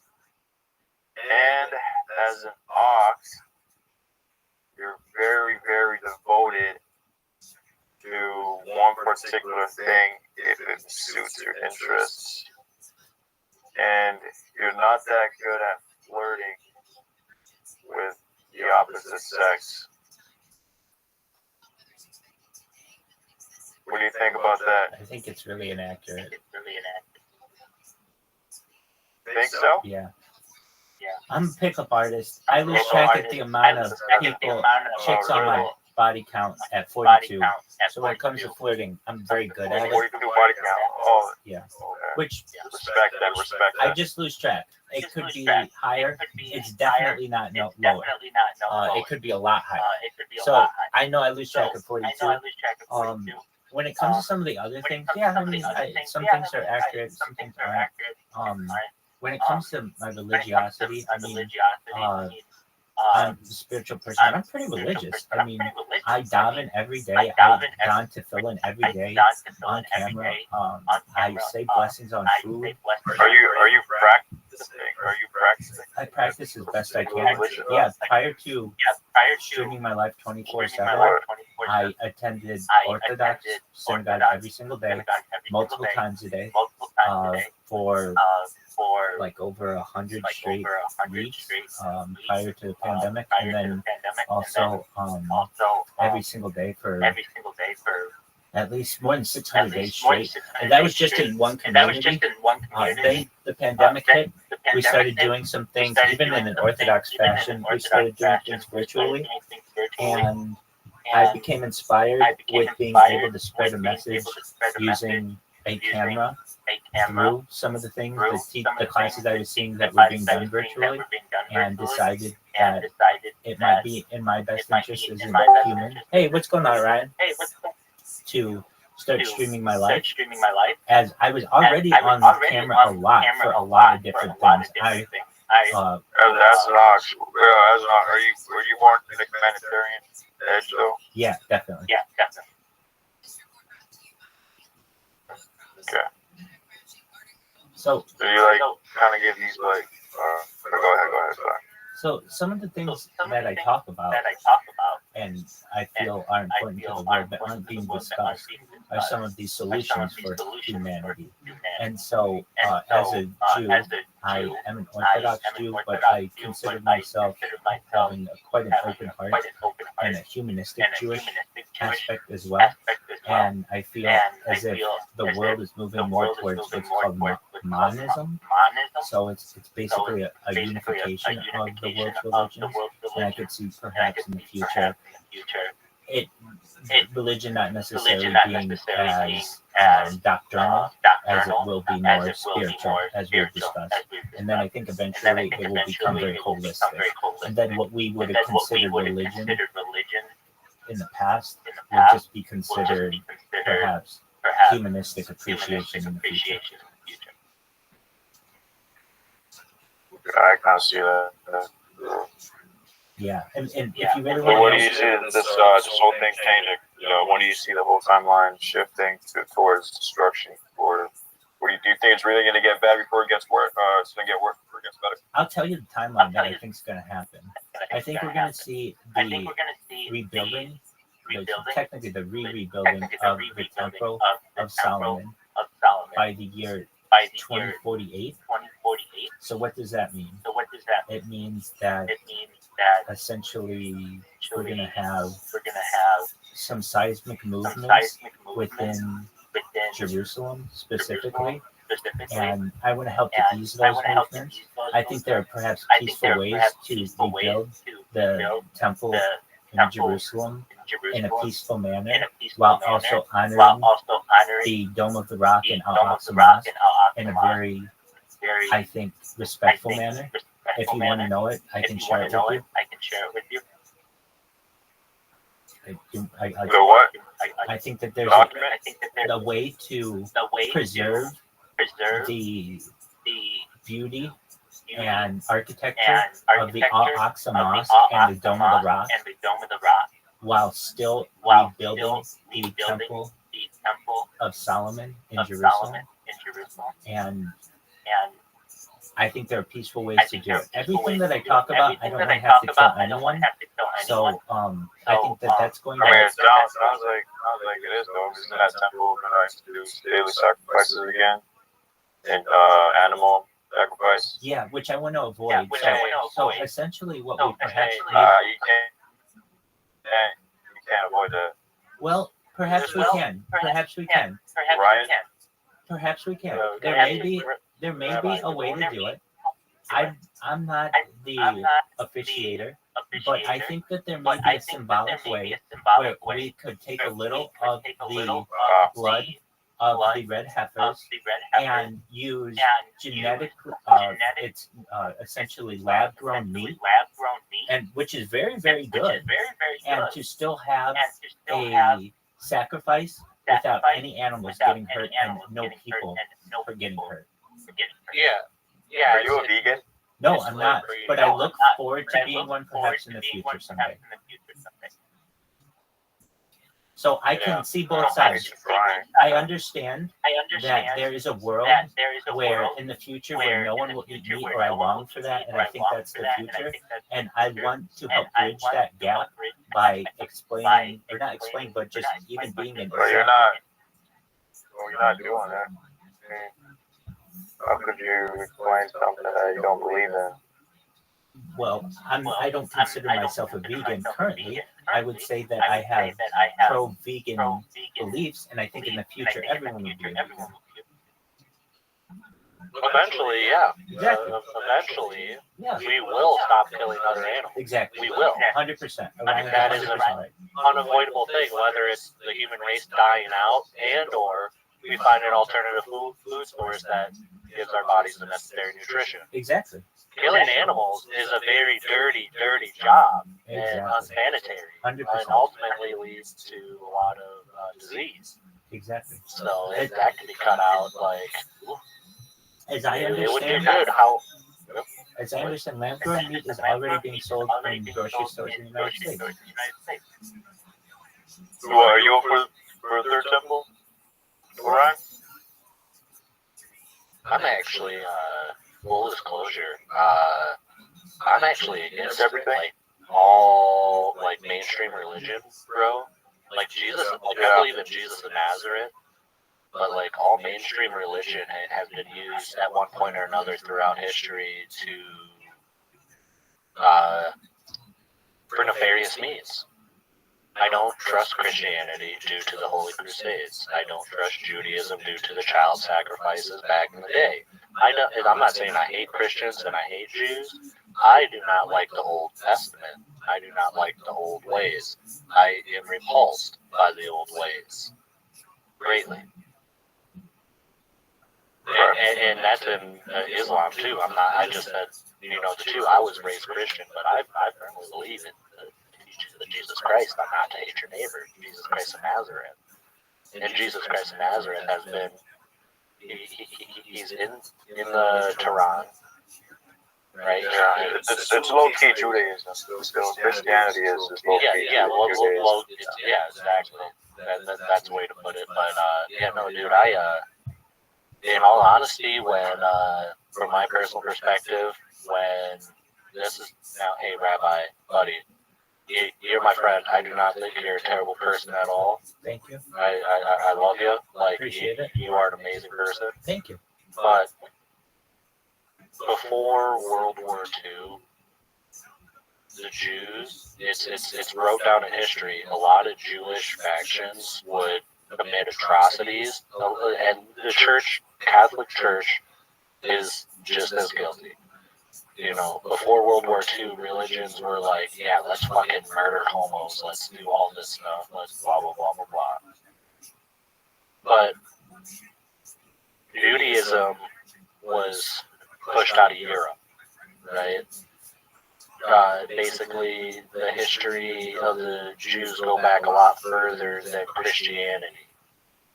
And the start of Judaism, from my understanding, I don't know if this is true, but they would drain the blood out of babies to make some bread. So that is known as blood libel. What? And that is what's known as blood libel. And on the subject, I've heard it both sides. I don't know. I wasn't there. And all I know is that topic is known as blood libel. Yeah. So, in regards to the temple in Israel, or it's technically known as Palestine, technically speaking, which that's a whole different subject right there. But in regards to the temple being built, I honestly think there should just be one thing the human race should concentrate on building, and that is a fucking space elevator into space. There you go. That's the only thing we should have being built. Well, not only that, but also the source of infinite power, right? Being able to make our own miniature sun in the lab. That's important. That should be concentrated on being built. Isn't that a nuclear reactor? Unless they're homes for people, I mean, they shouldn't really be constructed. That's just my personal opinion. Is that not a nuclear reactor? Infinite power, a sun, essentially? Nuclear fusion or fission? It's cold fission or fusion. I'm not a fucking expert on the matter, But there's a difference between fission and fusion. Right. I So know that fission one is can where you happen on a fission. Yeah, fission's where you can tear it happen on a apart, cooler and fusion scale. is where you slam them together. I don't know. And so, what you're talking about is, as I've understood cold fusion. Something like that. Whatever the sun does. Yeah, I mean, there are multiple ways. Essentially, though, nuclear energy is arguably what you're discussing, which is an untapped opportunity for unlimited or perhaps near unlimited energy. And the only way that I know that you can have more of an efficient way to have energy, I'm sure it exists, but is through getting a pound of antimatter. And until we're able to locate antimatter, the next best thing is to use nuclear power to be able to power things. And what happens, people don't know this, but they get scared of what nuclear power is. If you have the opportunity, one podcast that I recommend is episode 1992 of the Joe Rogan Experience that features director Oliver Stone, who speaks on the topic of nuclear energy and how many people have died by using nuclear energy when you count 3 Mile Island, Fukushima, and Chernobyl. It's less than 50. Hang on. The Demon Corps. You got to add in those scientists with the Demon Corps. That's, you mean like the elephant foot? No, that's in Chernobyl. Yeah. The Demon Corps. You've never heard of that? Where is that? The Demon Corps. So some scientists pre-1945, right? So can't remember exactly where in the United States, but somewhere in the Southwest where they're working on the Manhattan Project. They got they have a ball of, can't remember what kind of metal it was, but it's the kind of metal that goes into a nuclear bomb, right? So it's in a sphere, right? This metal sphere most of the time, and one of the scientists has it propped up has the top of the sphere because it's in 2 halves, and then that metal ball is inside the radioactive shit. It's inside, and something happens with the screwdrivers, and it drops. Right, the top drops, and then a bright blue light emanates from this object. And there were like 10 scientists in the room. All but like 3 of them run out of the room. One of the 3 that stood still ran back out and was like, "Fuck you." Like, screw you guys. Get back inside right now and put an X in your initials on where you were standing. And then he calculated it out as soon as everybody came back, because he measured and he let people know, yeah, we're gonna die, you're gonna die, you're gonna die, you'll be fine, but you're gonna die, you're gonna die, and all this stuff. Dude, it's a rather interesting story because it goes to show on how deadly mishandled radioactive shit can really be. Well, you know, when it's in that concentrated of a form. Like, if you get a radioactive dinner plate, you just have a radioactive dinner plate, right? But you have a ball of concentrated uranium or something like that, and you have it in like a fucking, can't remember what kind of metal core, whatever metal sphere. Like, you got to be handling that stuff with the utmost caution, the utmost, you know, you want to take every safety precaution you can. Well, we're not including those deaths. We're just talking about the traditional nuclear fallout events that have happened post the 1950s atomic revolution. We're talking Chernobyl. We're talking 3 Mile Island, where no one died. Chernobyl, even if you look on the Wikipedia page, how many people died from nuclear fallout? It's in the 40s. And then Fukushima, if you look at the Fukushima Wikipedia page, it's 3. If that, it's very, very, like, most people died from the tsunami and drowning, not from nuclear fallout. So to give people an idea, nuclear energy is much safer than people make it out to be. So I'm a huge advocate of it. And even if you're like, Rabbi, fuck nuclear, that doesn't exist for whatever reason, for environmental reasons, I'm going to name 6 other ways that I think that we could harness energy in better ways. First and foremost, I think that we could use tidal energy from the Earth's oceans, to be able to turn a turbine to be able to create energy. I think geothermal energy is very important, where you stick a pipe into the ground and use the Earth's natural heat to turn a turbine. This can be done. Hydroelectricity is very important and not utilized. We only utilize hydroelectricity in perhaps like areas where we see it as being suitable, but that doesn't necessarily mean that it can't be suitable in more areas, especially with developments in technology. I think that perhaps there are other ways that we can explore fission and fusion, and I'm sure that there are others that aren't coming to mind right now, but these are just things that I don't think are proper. I'm not a big fan of wind turbines. If you take that wind turbine and put it in the ocean, I can live with that. But a wind turbine just doesn't really do that much. It kills animals. I don't like that element of it. You can make ocean turbines that have nets around them, where no ocean life gets caught, no ocean life gets hurt, and we have unlimited power just using the Earth's oceans. And if you don't like that, then just take a pipe, stick it into the ground, and use the Earth's heat to turn a turbine to create near unlimited energy with geothermal power. Just one moment. I've got one issue with Hey, what up? How are you? What up? How are you? Scrotum wage cuck. How are you? You're in the Harry Potter bomb side 10 Enu. Telegram. Can you hear me? If you can, let me know. I'll get you to the Discord. Go ahead, Orion. Oh, the other dude just left. So with hydro power, like the only issue is it has to be in a warm climate. Otherwise, it has to be specially designed to operate throughout the winter. Not necessarily. I mean, yeah, sure it does. But I mean, Niagara Falls is one of the largest hydroelectricity power plants in the world, and one of the first. And I was wondering, which way does that flow? Does that flow into the Atlantic or into Lake Erie? It flows into the Atlantic through the St. Lawrence Seaway. So it flows from Lake. Right, so it does go into the Atlantic. It's Lake Ontario. It's between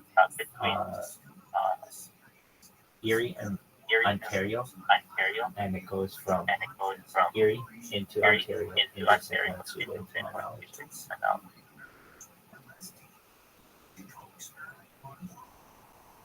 But like that, it freezes there. You know, Buffalo, New York is cold as fuck.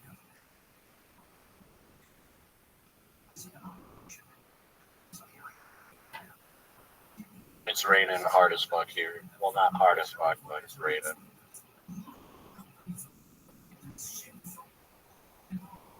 St. Louis Seaway isn't even, St. Lawrence Seaway isn't even that big. Like, the Mississippi is bigger than the St. Lawrence Seaway. Like, I was always thinking the Niagara Falls was massive, but now that I'm looking at it on Google Maps, well, it is big. It's not as big as I thought it was. The point being, though, it does freeze there, and that water continues over those falls all the time. Now, hold on a second. It has frozen before in the past, but there's a way for them to do it so that it doesn't freeze. But I have seen pictures of Niagara Falls frozen over, like from the 1930s.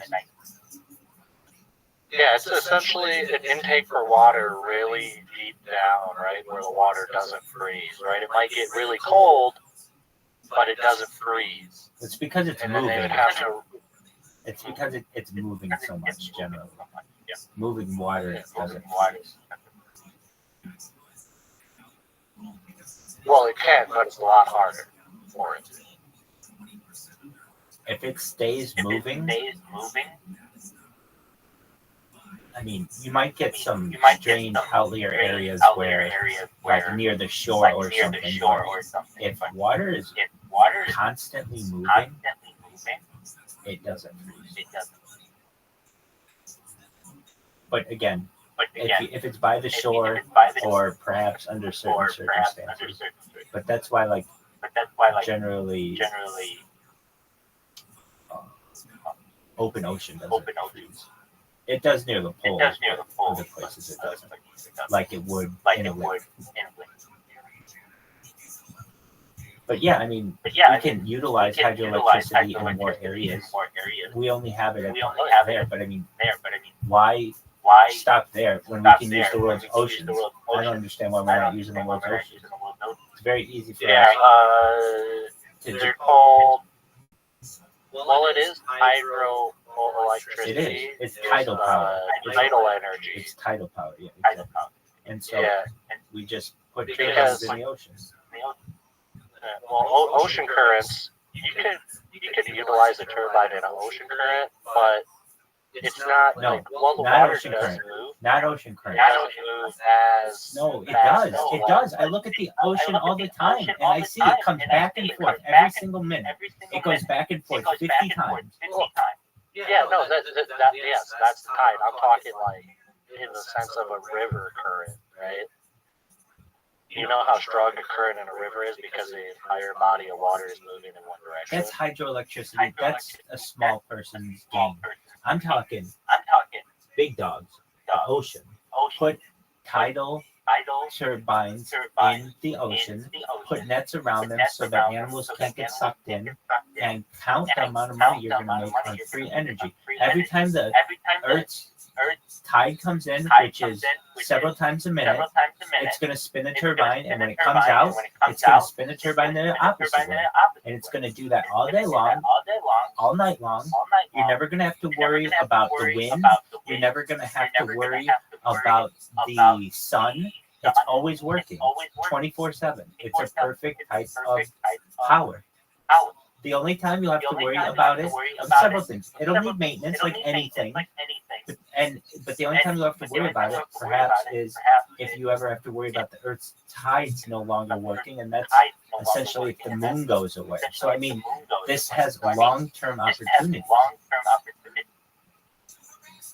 Now that I'm looking at different concept photos of tidal generators, dude, they look exactly like wind turbines, just underwater. Thank you. Yeah, exactly like wind turbines. I thought it would be like a giant floating plastic brick on the top of water. No, they make those, and they're ugly as fuck. Forward, like towards the shore, it would move towards the shore. Then when the water came back away from the shore, this thing would move back, and it's like a giant floaty moving back and forth, back and forth. However, that's not what it is. It's a literal propeller in the water.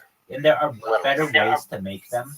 Yeah, but think about how much more power there is with a propeller in water as opposed to air, where you have to worry about the wind.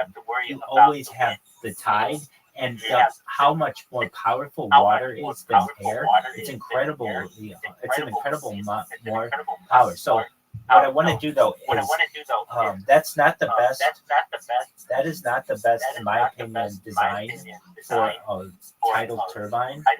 A better one, in my opinion, looks more like an airplane engine that kind of is more horizontal based than so long, because that thing, that big turbine in the water is going to kill a lot of marine life if it's just whipping around, as opposed to something like an airplane turbine that is contained, and you just have the water run through the tube.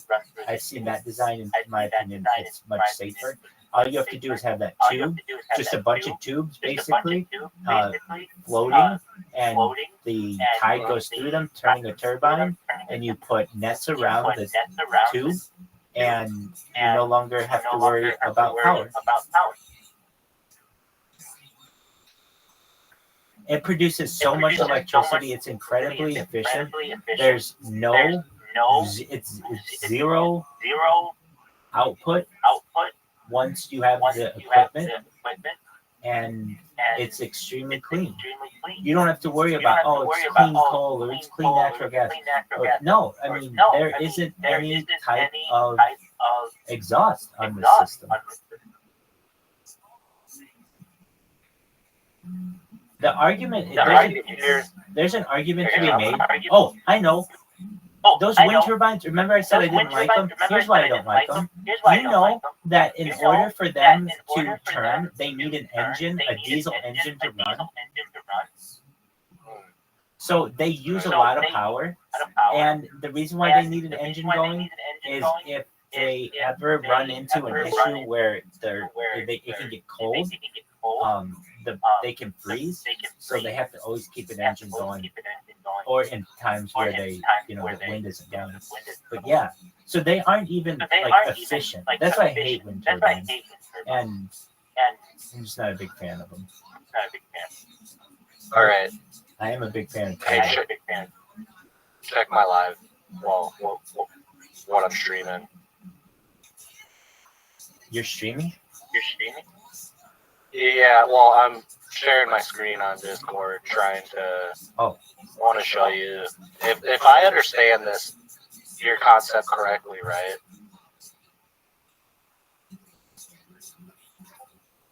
Shit. Hold on. Let me know when you're watching. I'm watching. All right, so the blue line is the top of the water, right? Top of the ocean, and waves coming in, right? Okay. Let's just say the waves are going that way, right? Yeah, that's not how it's built. So, and then this black rectangle is your propeller. Turbine style that's not it. generator. So that's not it. If I understand this correctly, you don't already stop. You already don't understand it correctly. If you want to draw it, erase the black turbine. I'll show you how to draw it correctly. Perfect. Take that turbine and turn it 90 degrees so that it's parallel with the water, but under the water, like in the middle of the water between the land of the bottom seafloor and the crest of the waves. So like right in the middle, but it's horizontal. So it's like a horizontal rectangle. Yeah, but lower. All the way so that boats can go over it and they don't have to worry about hitting it. Exactly. Oh, okay. All right. So not only safe for marine life, but also there you go. Traveling above it. Exactly. And then it has cables attached to it that attach to the sea floor bottom. And then the water goes through a bunch of turbines, like an airplane engine, airplane turbine. Then the water will go in here. Awesome. Exactly. And then you put a net around it so that no sea life can get in and get hurt.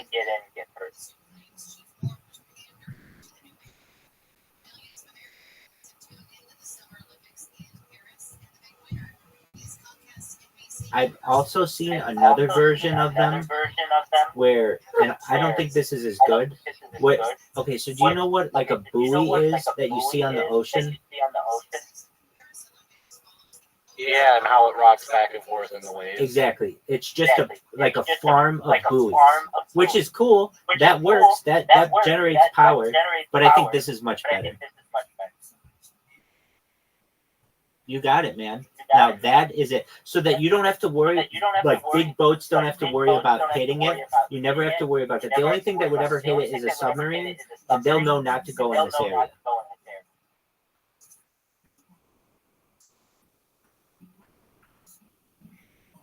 I feel that. No, this concept's actually good. I'm just trying to figure out how the water is good. Like, I don't understand how the water moves underneath the top. I gotta get a better understanding of like how low the ocean current goes or how low the wave current goes, because a lot of the energy, for some reason, I'm thinking is on top. Well, it is, but this is like only has to be like 300 feet underneath the crest of the ocean. because you just need to make it however deep a ship can go. This just has to be slightly lower than that. So it's going to be pretty close to the surface. So it's going to get shaken a lot and get moved around a lot so that it generates a lot of energy. But it's going to be chained essentially to the ocean floor so that it doesn't go anywhere. And it just, since it's stable and you have continuous waves going through it, turning a turbine, that turbine will generate electricity.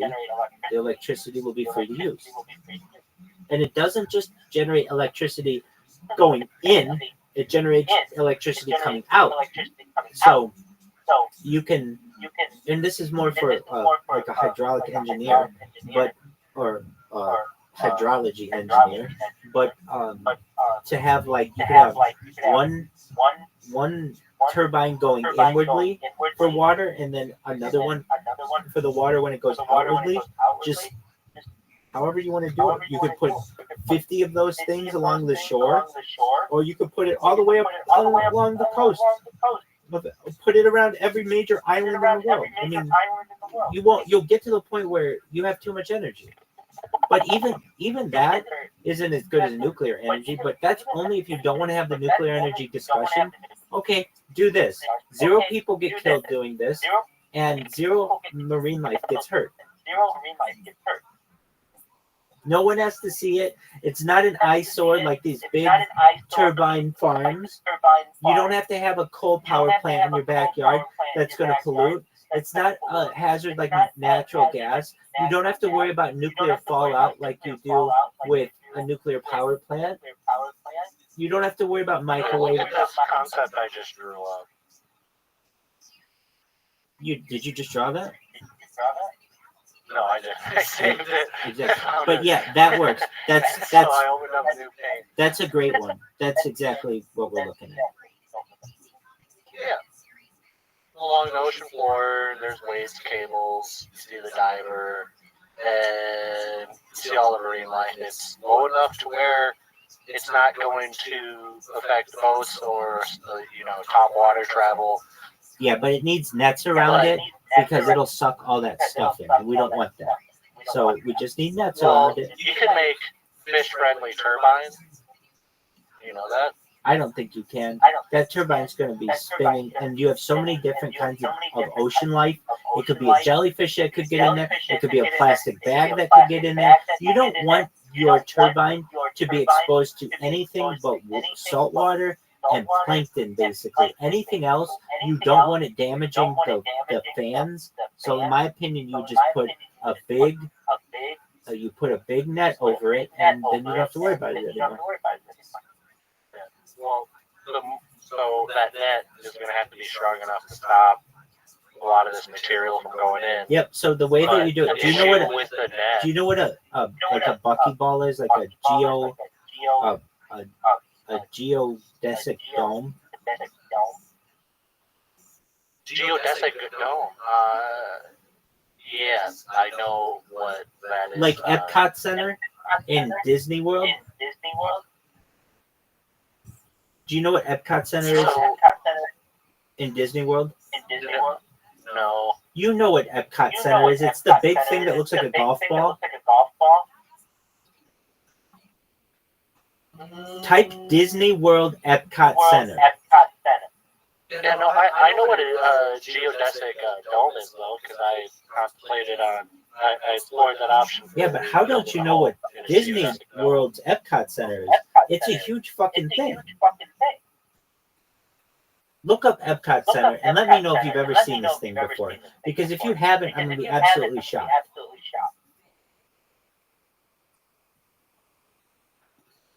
Epcot Center? Yeah. Well, yeah, I'm looking at photos of it now. I've probably seen it somewhere before. Okay, but it's not like really identifiable to you. That's okay. I thought it was really well known. Was the dome being built? I thought it was a really, really well-known thing. Okay, anyway, so you take one of those and you cut it in half, and then you put a net around it, basically, and then you put these turbines inside that dome. There you go. Now you see. So the water still comes through, water but you have there. structural No integrity. current.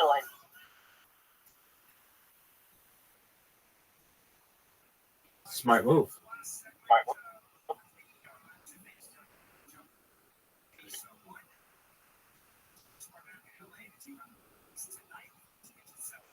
All right. Hear me out. This is with the concept of underwater turbines, but so you know how we can build canals and shit like that? Yeah, I'm all for that. All right, so yeah, marine life is very important because it's part of the ecosystem, and you don't want to greatly affect it in a negative way, to where you change your ecosystem and your environment. So essentially, if we were to dig a canal, right? Like let's say we start on the East Coast, like in the Carolinas, go through the South. Doug, I've already talked about this. Yeah.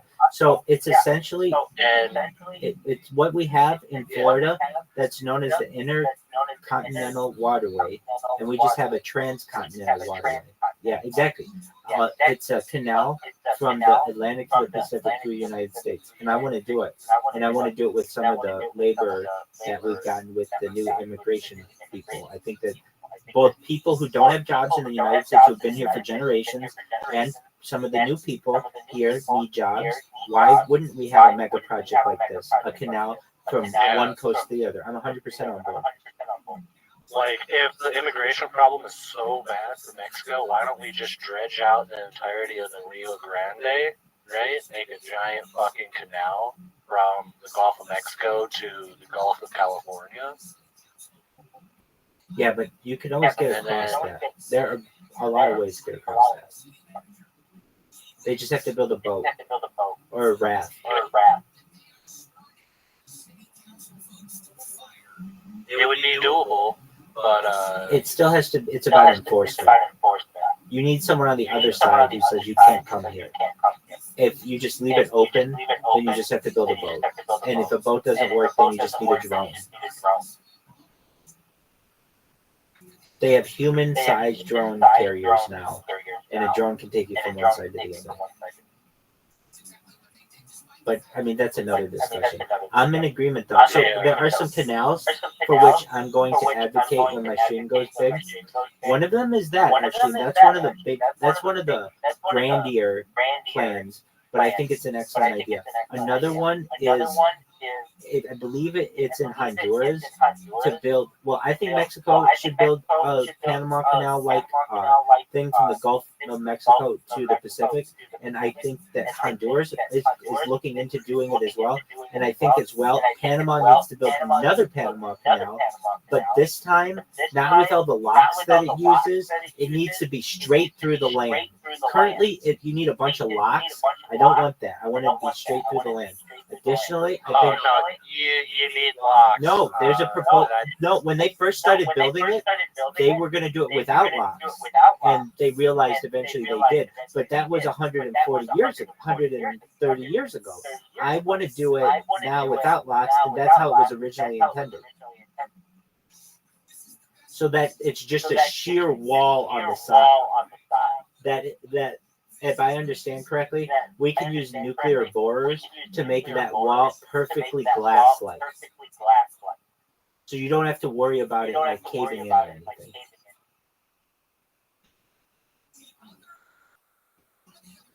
In fact, it's as strong as metal. It becomes like a quartz, like a glass. But it's melted, so it's really, really strong. And it can always, if needed, be remelted to become even stronger. But you don't need to worry about it. They use these nuclear borers to go through the Alps, and it's like glass when they're done with it. So I'm a big advocate of that. And so the Suez Canal connects the Mediterranean Sea to the Gulf of Suez, which is part of the Red Sea. The canal's flat terrain, and the small difference in sea level between the two ends makes locks unnecessary for shipping. Right, that one doesn't have locks, but Panama Canal does, I want it so that the Panama Canal works like the Suez Canal. So this is from Hacker News, and this says the amount of digging required for that was not possible in the early 1900s. I think pumping water in those days was far too impractical. They're right. Just need to get raised 85 feet and lowered 85 feet for the passage. This was for the Panama Canal.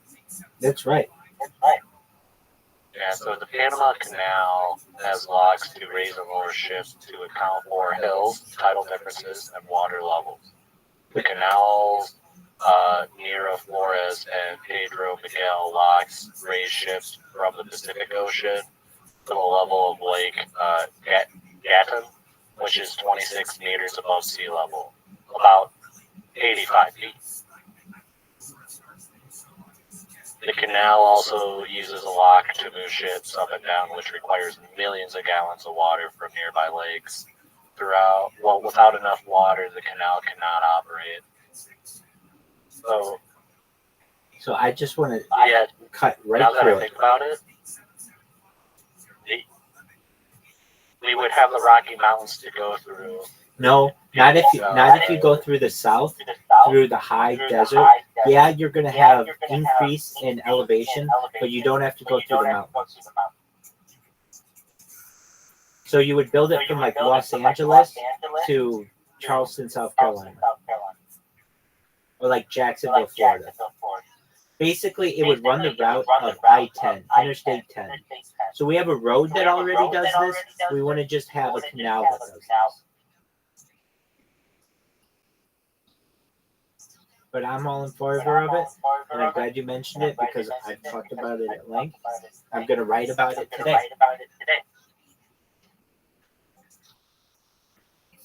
Yeah, like the Rocky Mountains go all the way down to like the Pacific Ocean on the south side of Mexico, like almost all the way to Central America, and then they split up. If you look though, from Los Angeles to Phoenix, to like Flagstaff to the like Sunbelt, if you follow that, it's not like you get huge mountain peaks. There aren't huge mountain peaks in Arizona and New Mexico like you get in Colorado and Utah. And so if you stay far enough south, yeah, you might have like a 2,000-foot wall, but that happens in nature. And if it's built with nuclear borers, it could essentially create a very smooth surface that's strong. And if you don't want to do that, then a better way to do it. Actually, this is the way it probably should be done. You just build a tunnel wherever you have a lot of mountains, and you just make sure the tunnel is quite wide and quite tall, so that ships could get through it. I see it being very plausible to make it from Texas all the way to New Mexico, and then from New Mexico to south of Phoenix would be the hardest. That's where the tunnel through the Rocky Mountains would be probably the best idea. Well, there's an argument that's been made that use this giant canal to generate electricity, because the turbines would be at the bottom of this canal, right, in certain spots. That could work. So then they would be able to utilize the current through the entire. That could work, but that's really just like a long river. You could do that with the Mississippi. Yeah, dredge out. If states would just dredge out, like, let's say a mile inland, like a 10-mile long riverway or whatever, and then channel some of the Mississippi water through that canal and back into the Mississippi, right? Each state along the Mississippi could essentially generate green energy. each one. Yeah. Like, all right, so in Iowa, northeast Iowa, they have fields of wind turbines. When I say fields of wind turbines, I mean it stretches miles, about miles.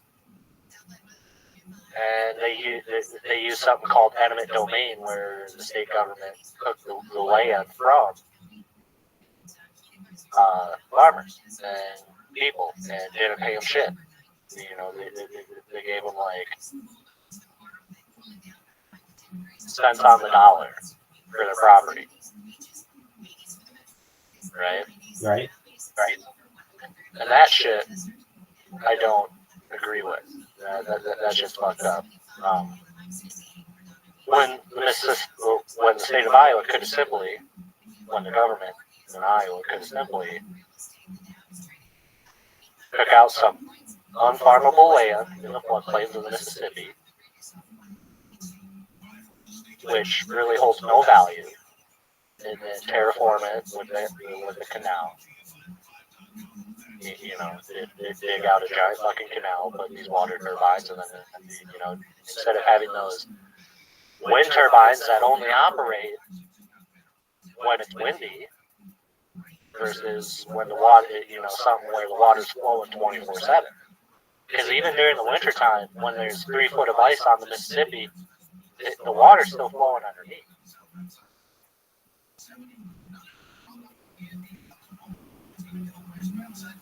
But anyway. Awesome concept we're talking about. Awesome. I agree.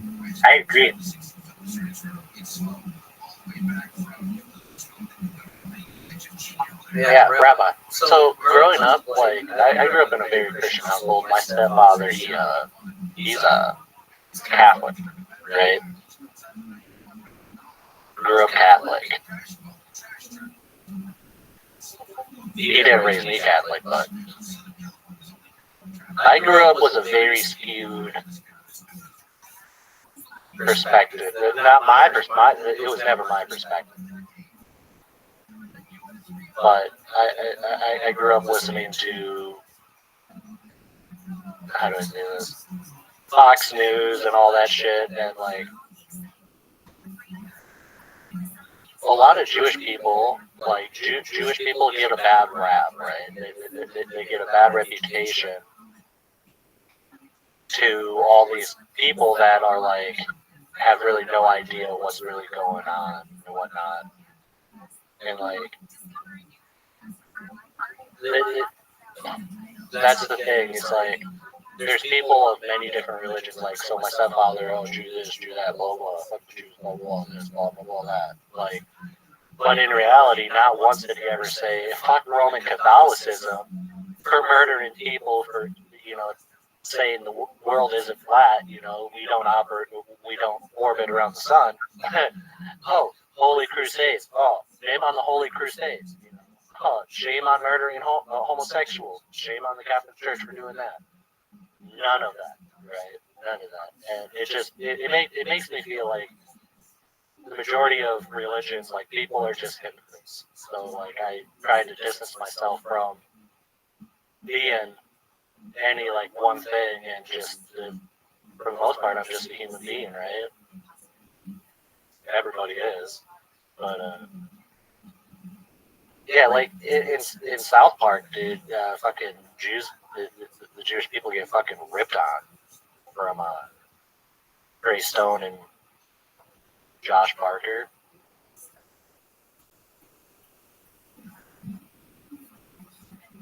Yeah, anyways.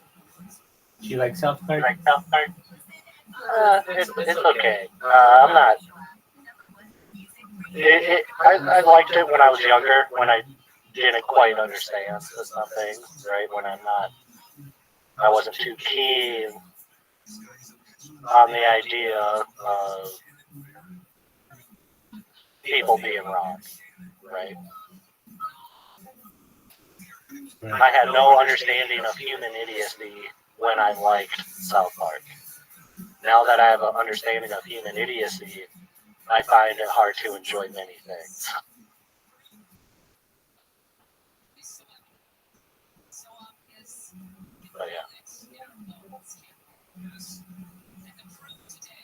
Anyways. And I talked with some dude that was like on Monkey, and he was saying, I just entertained him, but he told me to look up this page.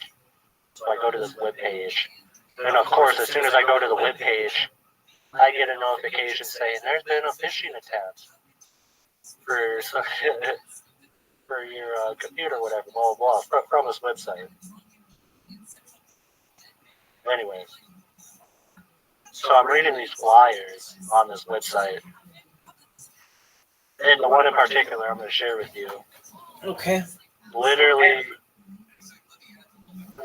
said, now it's straight propaganda. I don't believe any of the flyers, but the one flyer that I was like, all right, this is obviously straight wrong.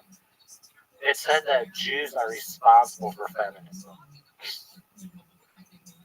So like, I got to thinking to myself, this shit cannot be further from the truth. It can't. Like, no way in hell is a religion responsible for the women's rights movement. No way. You can't connect the two. And there's what I'm realizing is there's still a large population of older people that are holding on to these views and ideas of hate and shit like that. And it's fucked up. Man, it was virtually all propaganda.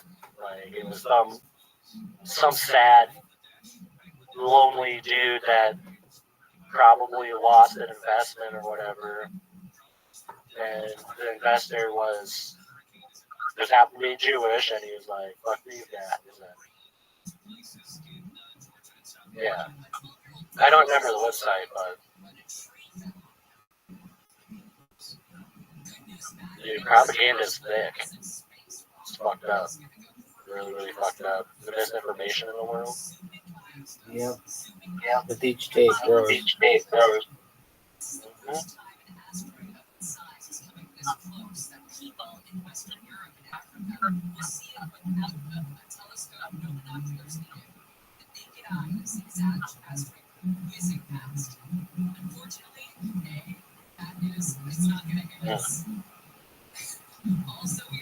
You get tired, bud? No, I'm just reading.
Whoa, what?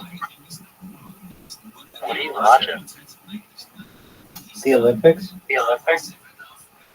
No, there's like a news article, news station going on. I can hear. Oh, yeah. It's 6:40 a.m. in Los Angeles.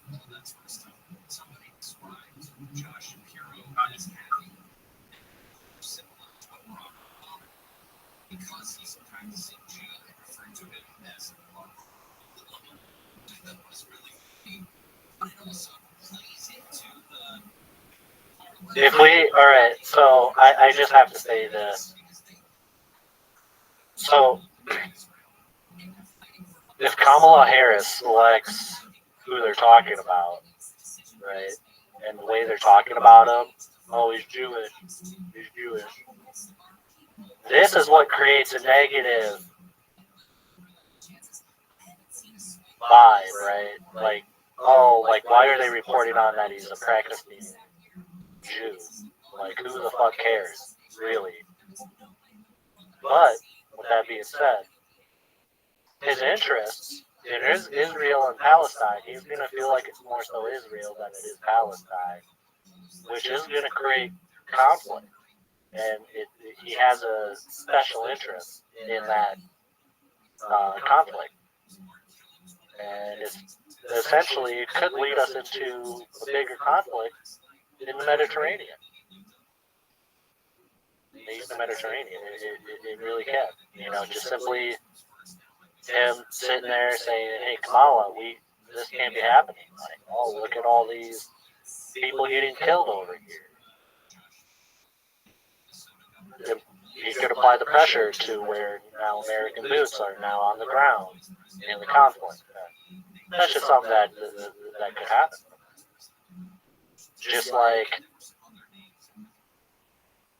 several different situations. But,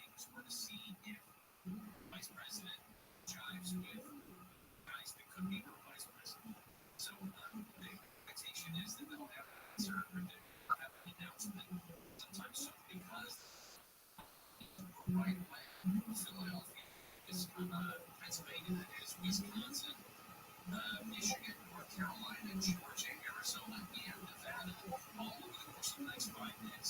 Christy is on CNN right now saying that she needs to pick a VP more moderate than her, and that may be a move here because she is so far in line, or she would kick out next week. She's more in line with far. So she says they'll be happy with her at the top of the ticket. When they say that Josh O'Hara is that more moderate, Yes. Coming up next, Wall Street is in a swan dive right now. Fear coming from the weak jobs numbers last week that indicate recession. The Fed stayed too high for too long. We'll break it down for you when we return. Very Shannon will continue. ABP is live on the KMI 24-hour news. And as Shannon just mentioned, the wild ride on Wall Street has continued today. Following a big sell-off on Friday, stocks are taking today because of recession fears. Dow at 1,100 points down. The Nasdaq and S&P 500 are also way down. Today and tomorrow are expected to be the hottest days. The heat wave lingering over Southern California. There's an excessive heat warning in effect until 8 tomorrow night in the San Fernando, Santa Clarita, and Antelope Valleys. Also in the high corridor. The heat advisory is up until 11 tomorrow night in the Santa Ana Mountains and Foothills and OC. The fastest man in the world is Team USA's Noah Lyles. He won the gold in the 100 meters with a time of 9.79 seconds, just 5/1000ths of a second ahead of Jamaica's Shane Thompson. It's the first win for Team USA in 100-meter race in 20 years. Sunny hot most days in the beaches, 90s for metro areas, triple digits for Valley Side Heat and Antelope Valley. This report brought to you by your Amazon Fresh grocery store. Crashed in all of the 60. Let's check in with you. what's on yours, Jennifer, today? Take over the world. Take over the world.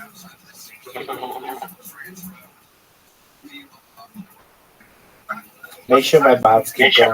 That's my biggest thing. When the bots are going, there's a possibility for people to find out about me.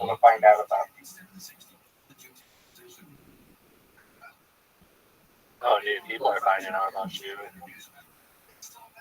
Don't worry about that. Just people's bots running. That's exactly right.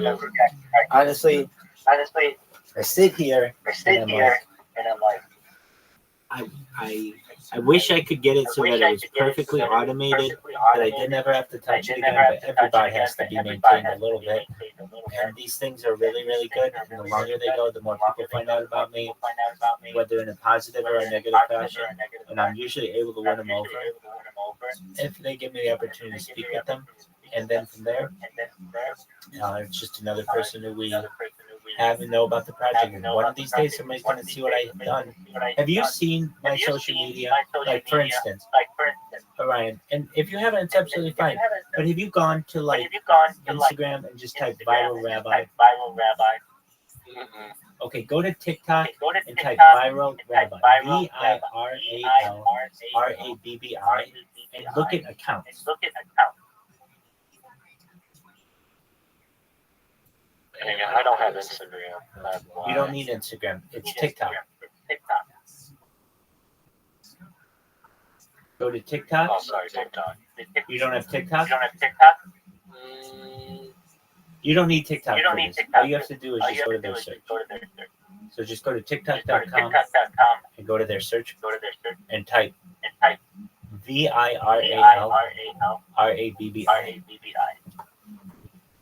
And go to account Go to account and just and just tell me what you see. tell me what you see.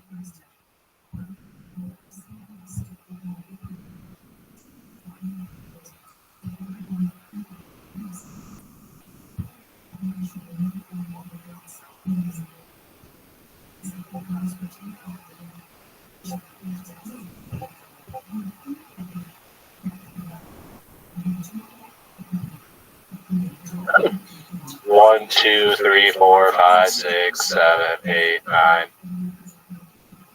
10, 11, 12, 13, 14, 15, 16, 17, 18, 19, 20, 21, 22, 23,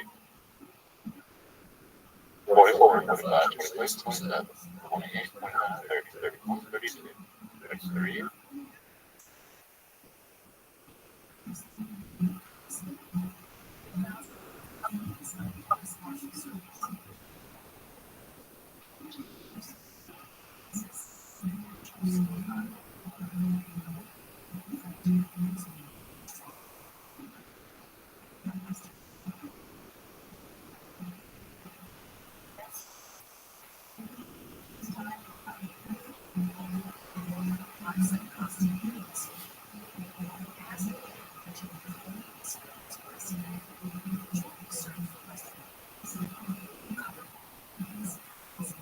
Well, as you can see, I have a lot of them.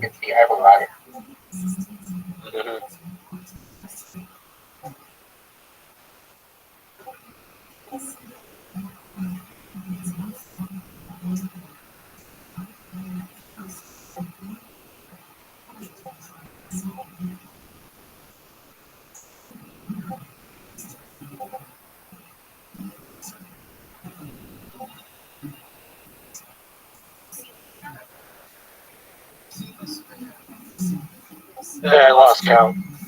There you go. There you go.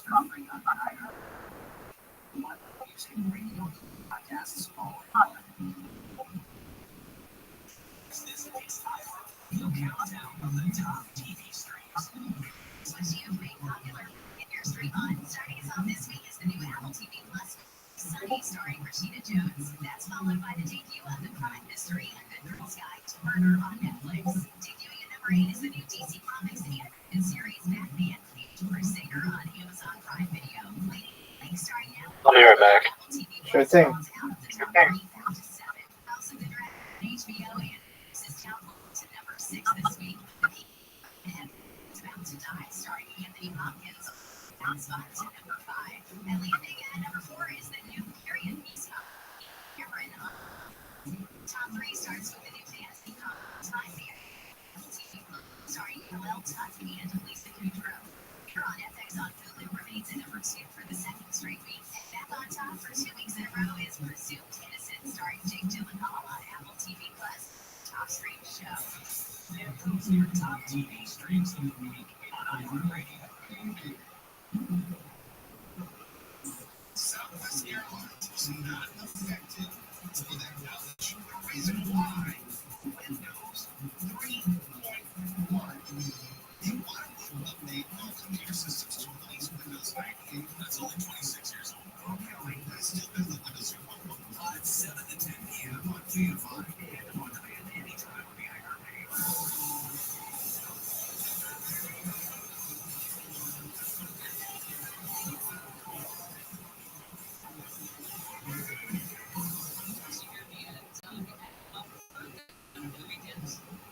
I also, yes, about YouTube's first one with the nanny. Hey, ladies, how many times do I have to tell you?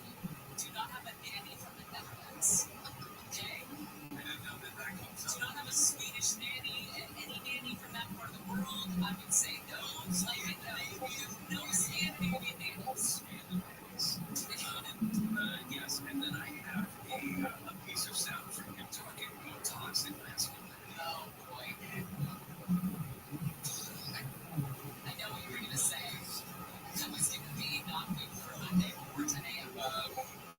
We stop asking Jimmy Carter. We stop making that phone call knocking on my door about what he thinks about the current political climate. He's 95 years old. Let the man rest. Australia, again, nothing to see here, has raised its terror threat level from probable to possible, citing an increase in extremist views.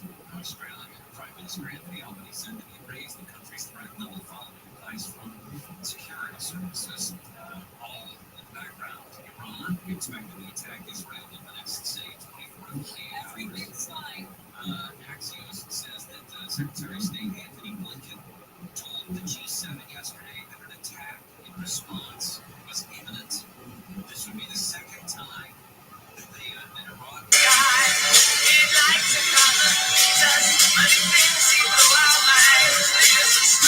But unlike that one.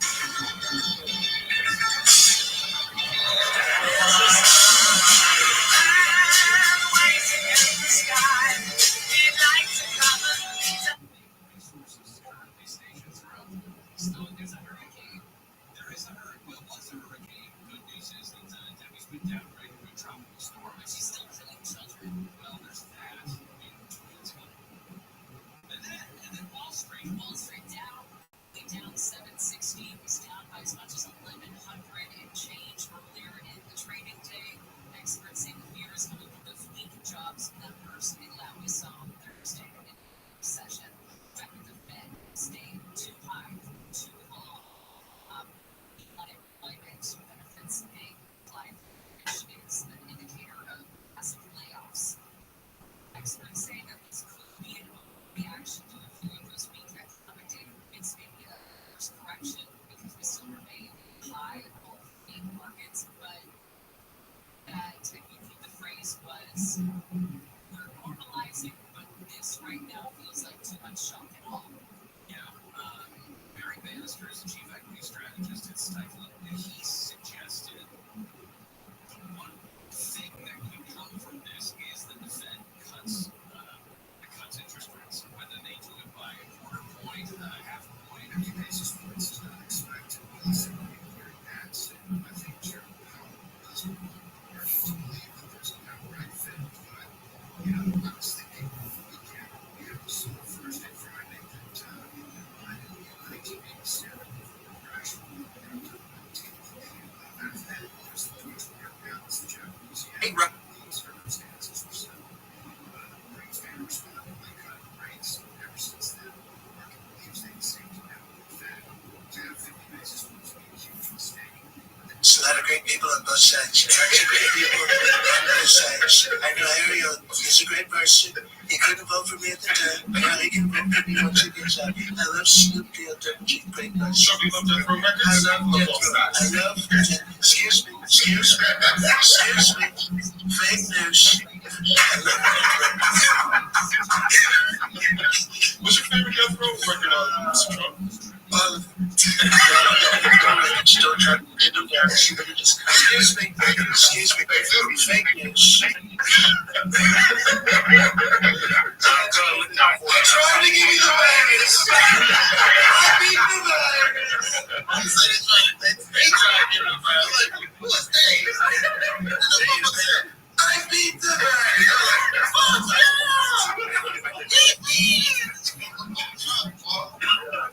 Every 12 months or so. So, in that context, if you're saving for retirement, this is a game you play over decades. You can't be distracted by day-to-day volatility. That being said, this is a worldwide thing. The markets around the world reacting to this because of the importance of our economy.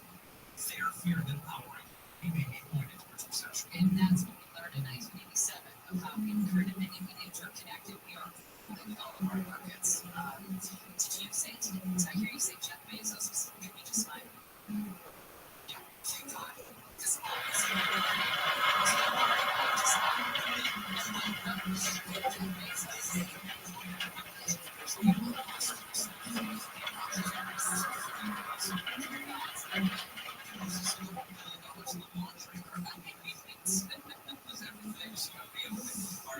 tropical storm Debbie was a hurricane back down the tropical storm, going to cause massive Also, who's a bigger bitch, Debbie or the balance beam? Is that too much? I'm sorry, Gary and Shannon. Just call the baby candies live with the KFI 24-hour news track. Cooling centers have been open in LA. Temperatures rose in California in the upper 90s to triple digits. Extreme heat is expected for the LA area through at least tomorrow. Some areas will hit 105 to 110. Temperatures in parts of Riverside County have already topped 110. Palm Springs is expected to hit 116 today. An excessive cold warning. How should I plant this if my grandparents? Irvine police are investigating a crash into a home of a person found dead inside and an officer-involved shooting nearby. A spokesman, Kyle Holdo, says they got a call about 2 this morning from a person inside the house. We found a male who, unfortunately, succumbed to his injuries at that location. Because he tells LA that about an hour later, an officer contacted a person walking in the area. An officer-involved shooting did occur, and a knife was recovered at the scene. The person shot was taken to the hospital. The LA County Sheriff's Homicide Bureau was pretty busy over the weekend. Investigators say there were at least 4 murders and 1 deputy-involved shooting on Saturday night. Partially several shots deaths following a drive-by shooting in Mississippi heard multiple gunshots. Also Saturday night, a man was found shot to death following a car collision at the intersection of Manley and Greenleaf in Compton. 4 other guys in the car were injured. Early Sunday morning, a man was found shot to death laying between 2 parked cars on Rothschild Street, LA. And also early yesterday morning, investigators say a woman was shot to death by her boyfriend in Lancaster, who then tried to shoot himself. He's in critical condition. Steve Greger, KFI News. The Lebanese militant group Hezbollah says it has launched a drone attack on northern Israel. The Israeli military says it injured 2 Israeli soldiers and started a fire. Hezbollah said in a statement it targeted a military base in response to attacks in South Lebanon. Experts say the attack does not appear to be part of the more intense retaliation expected in response to the killing of a Hezbollah commander last week. Israel and Hezbollah have been trading rocket fire since the war in the Gaza area started this year. The U.S. is pulling out of Niger and shutting down 2 of its bases there. Its military has been on officials said it was used to monitor terror. Right, can you right now? I know it seems silly. Your fine is $200 New Zealand dollars. Didn't see any coming. Quick problem. This particular flight, a Qantas flight from LA to Auckland, is handing out lunch packs or bags, so they've got apples in every one of them. People are just putting them in their hand luggage on the way out. So we've got a couple on the go. The tally keeps rising. The seven look like they've come off the Qantas flight. But when it comes to paying a fine, not everyone's happy about it. The law does require that I issue the fine. Where's the fine? Sorry, it's $200 New Zealand dollars. 200. Yeah. Technically, it is the passenger's responsibility to know what's in their luggage and to make a declaration. The bad news is that there is a fine. Okay, so the fine is $200 New Zealand dollars. Okay, so what I'll do, too expensive. Yeah, sorry. I'll just need to read through this. It's not the end of the world. Okay, it's so much attention to things, so it's on such a long trip. I know. Hey, let's right here. Have a tissue. Didn't see any coming. This is from the airline. You can ask the flight attendant who gave it to me. Michelle, I understand. I do understand. It's like, I mean, I don't understand why this is happening to me. Calm down. There's no... I'm trying to pretend to get a piece of fruit that I didn't even buy. You know what I mean? The problem, I do understand. The problem is... Piece of fruit, and maybe you should tell the people on the airplanes not to give out fruit. Yeah, we should. But we Because can't. why do they do it right before you land? After you We don't have any say over what a foreign airline does. They didn't say anything like you have to eat the apple right now. They just said, hey, do you want an apple? So I think you're fine, you know. And then when you sign the immigration form, you just assume that you're not taking anything illegal because the airline gave it to you when you're traveling to this country. So yeah, I'm not happy about it. I'm back. Hey-o. They shouldn't.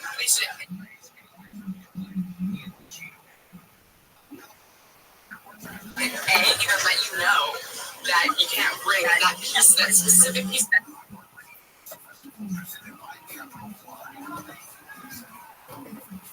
I saw the absolute strongest spam bot I've ever seen.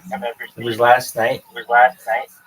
A streamer named Shakti G Stream, and it must have brought in 100 different spammers at once, and they all said Trump 2024. It came in very quickly and then left. And I was like, holy shit, I've never seen spamming like this before. It was more spammy than I've ever seen. And Trump is supposed to be on Aiden Ross's stream today. So I don't know if it has something to do with that.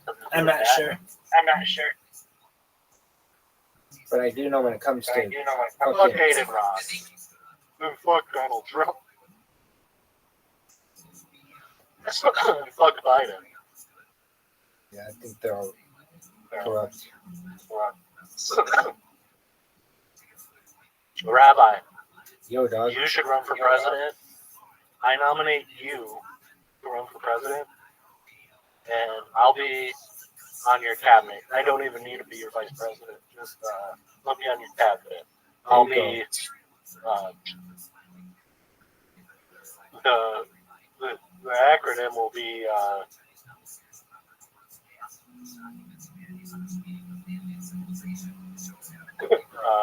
let's see here.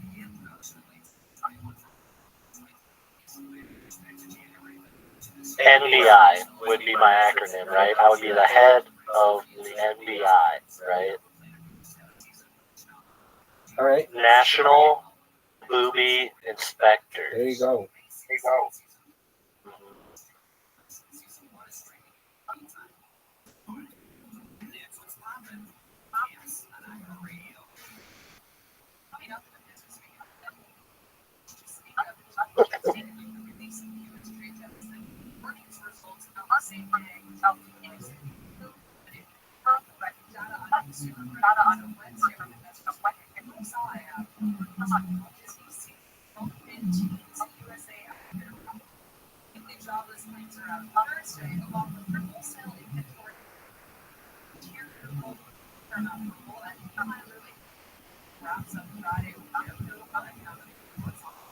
Wall Street did open sharply lower Friday sell-off that was sparked by weaker than expected jobs and crazy warnings in the session, and that the Federal Reserve is making two bonds for cutting interest rates, now dropping more than 600 points Friday, the worst day since May. Nasdaq fell more than 400 points, while the S&P 500 had its worst week since April. Selling was spreading to Asia overnight. The weekday that was down 12%, its worst day since the stock market crashed in October 1987. Markets are also red. Half of credit card holders are carrying check. The highest figure of one. Right now, it has more on that. 60% of those who bring credit card debt. The fascinating one is more than those inflation related to their loan or small criticizing high interest rates. Elon Musk's company Neuralink is going to bring in the second nation. Temperature meter reports the device is designed to allow paralyzed people to use digital devices with only their thoughts. Musk says they plan to be successful and implement more patients this year as it continues to test the device. The first device was implanted in January, and Musk says that first patient has been able to play video browsing and post on social media. First on this platform, I'm Tammy. Consumer and business news, Aaron Real, NBC News Radio.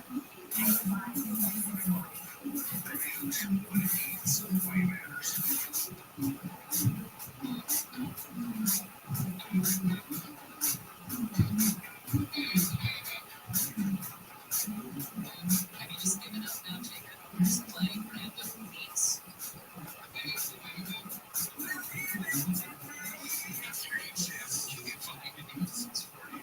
Flying everywhere.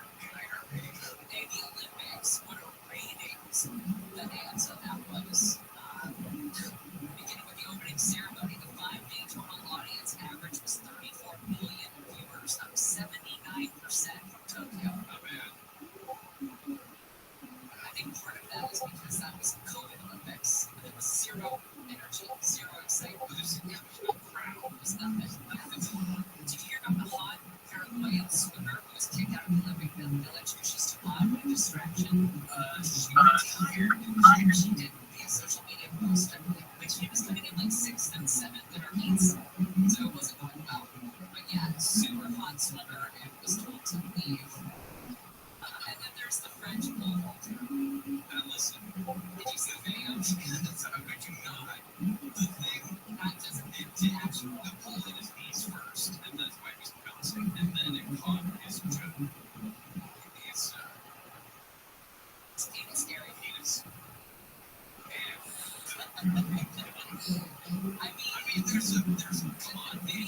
insane. Like, be honest, how tall is that person? Must be a tall person, right? You see the video. Yeah. Well, you're not freaking shocked by that? That it was that it looked like that. Significant is a good word. I don't know if it's a common pole vaulter thing. Maybe it's a characteristic that adds a long sport for those people. Because the other pole vault video, by the way, is the guy who puts the pole down and the whole thing gets up and then falls all the way back down. Like he didn't make it up to the pole and fail the cord. The legal fight between CrowdStrike and Delta Airlines is ratcheting up a notch. And this is good. CrowdStrike's lawyers delivered a letter to push back against claims that it was responsible for Delta. Remember, Delta had canceled thousands of flights. Delta is solely responsible, according to CrowdStrike. Now, the reason they wrote the letter was because Delta hired David Boyce, the world-renowned attorney for Rothschild, to represent Delta because they're seeking $500 million in damages from CrowdStrike. I like it when I get to say Appalachian Cola. That's a fun town to say, but unfortunately the news out of that part of the country is not great. A 13-year-old boy was killed this morning when a tree fell on his mobile home. This is Cedar Key, Florida, if you know the area. In Hillsborough County, Florida, a driver of a semi was killed when the truck went into a canal off Interstate 275 this morning. More than 300,000 people remain without power because of Debbie. Debbie made landfall as a Category 1 hurricane, and then within the last hour or so was downgraded back down to a tropical storm. Governor Ron DeSantis there in Florida says they are getting ready. We have 3,000 service members from the Florida National Guard that are on standby, adding to search and rescue, ground clearance, distribution, and protection of critical infrastructure. They have a Kangaroo aircraft and 400 tactical vehicle stage support. He actually had to remind people of Florida not to use generators indoors. That checks out. If you've got an American flight, keep your eye on it, even though we're far away, because American Airlines has seen some big impacts. They have hubs in Miami and Charlotte.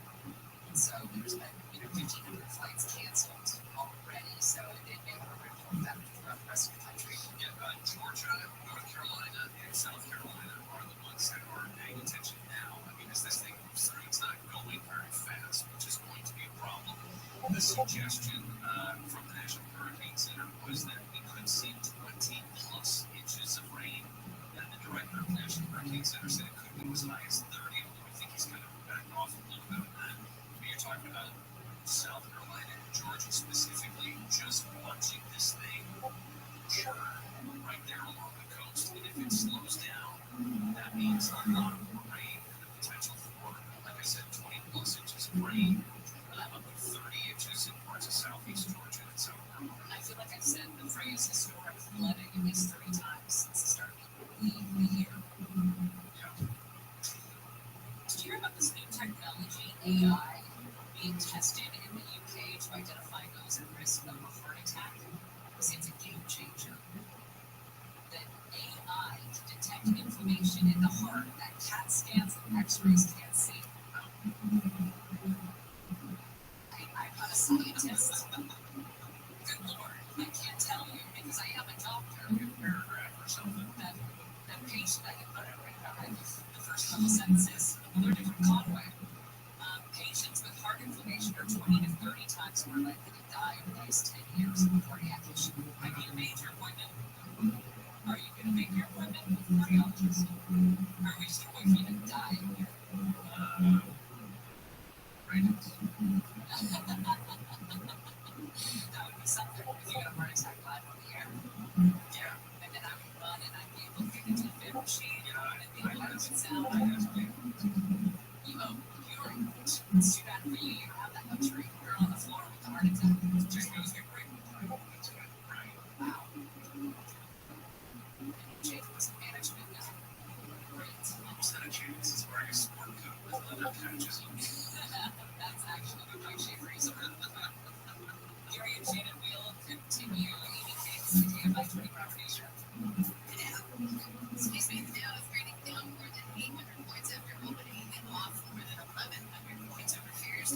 economy headed for a recession.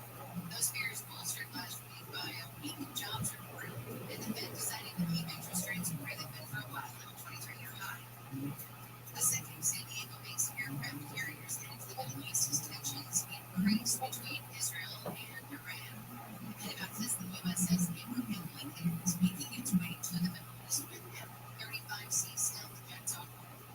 San Diego-based USS Theodore Roosevelt has been deployed to the Gulf since January. Appointed for police officers been injured when a driver apparently ran a stop sign and crashed into his patrol SUV in Charlotte this morning and not in Naomi Avenues. The officer was taken to the hospital. The heat advisories in effect in the mountains, valleys, and high deserts from the 80s to about 110. This report brought to you by Current Insurance. From the Southern California Toyota Dealers Traffic Center, let's go places. We've got slowing in Cerritos on the 91.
before Biden dropped out of the race. Who knows? Who knows if this ever comes to be? The campaign to be the vice president is reaching its final hours. You got Josh Shapiro out of Pennsylvania, Senator Mark Kelly of Arizona, Governor Tim Walz of Minnesota. They all met with the vice president yesterday. The campaign has protected all of these very final last-minute stages and have not yet said when there will be an announcement. We know the time is close because the campaign is offering details of what they say will be the 5-day tour that the VP and the new VP choice would be making. 7 swing state cities: Philadelphia, Eau Claire, Wisconsin, Detroit, Durham, North Carolina, Savannah, Georgia, Phoenix, and Las Vegas, just over the next several days. Simone Biles adding a silver medal to her collection as she wraps up her time in Paris Olympics. She finished behind Brazil's Rebecca Andrade. Andrade, I don't know. I've never gotten clarification on that one. Andrade, that's a beautiful name. She said over the weekend, Simone Biles says, I don't want to compete against Andrade anymore. It's exhausting. She's too good. She keeps it too close. She won the gold today in women's floor exercise. I can say this about this Simone Biles. She's clearly the greatest gymnast that we've seen ever in our lifetime, for certain. Ever is like, it's okay if she falls off the balance. We are like this whole thing of she failed to win the gold medal for the first time in these Olympics, and they've been serving as this emphatic comeback from the disappointment 3 years ago. She doesn't lose. She doesn't lose any street cred. Bye. If she falls off the balance beam, I mean, she's been there for weeks, for a couple of weeks, right? She's been training for this. Yes, we see her at her peak, and we see her pull out these amazing performances, but you can't do that all the time every time. She also said over the weekend, I need reporters to stop, and I'm paraphrasing here, to stop asking gymnasts what's next. Like, let us soak in the fact that we just won a gold medal or a bronze medal or what have you. Let's just sit in it for a while. Let's soak in the countless times we left the house at 3 in the morning to train all day for 500 years. Like, let's just enjoy it. However, that said, she has not shut the door on competing at the 2028 LA Olympics. She's 27, so she'd be in her 30s at this point. That would be a feat. I was watching. Do you remember what you did at 31? I was watching Texas West League against Louisiana League. Of course, the Southwest finals for the Big League World Series. Some of those kids are 4'8", just like Simone Biles, and they are tiny people. I still cannot wrap my head around how short she is. Well, that's part of the aerodynamic feat. The fact that she's so strong in that kind of physique leads her to, and I'm not saying that she has any, I'm not saying she was born on third at all. I'm just saying it plays into how she's able to get that much speed and get that high up in the air because she's that athletic and tight. You couldn't do that kind of stuff. I couldn't climb a ladder. Yeah.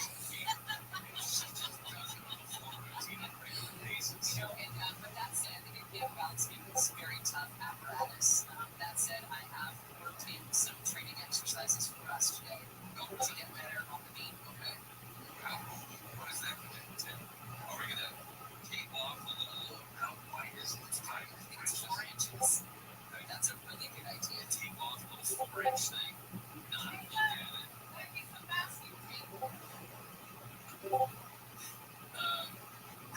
There was a sad moment. I don't know if sad's the right word. There was a moment yesterday when golf came to a close. Scotty Scheffler won the gold. I think it was Hideki Matsuyama that came in bronze. That's just what his age like to say. Yes, certainly. Yeah. Tom Kim from the Koreans. Not as much like to say. Not enough syllables to make it fun. He came in 8th. Now, had he medaled, the country of South Korea eliminates his mandatory military service. Wow. If he medals, he didn't medal. So he was crying because he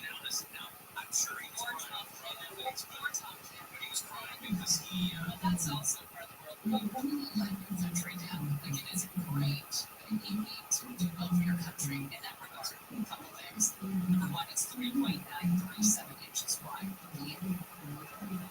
Just shy of 4 inches. So we'll make it 4. We're gonna have to shave everything down.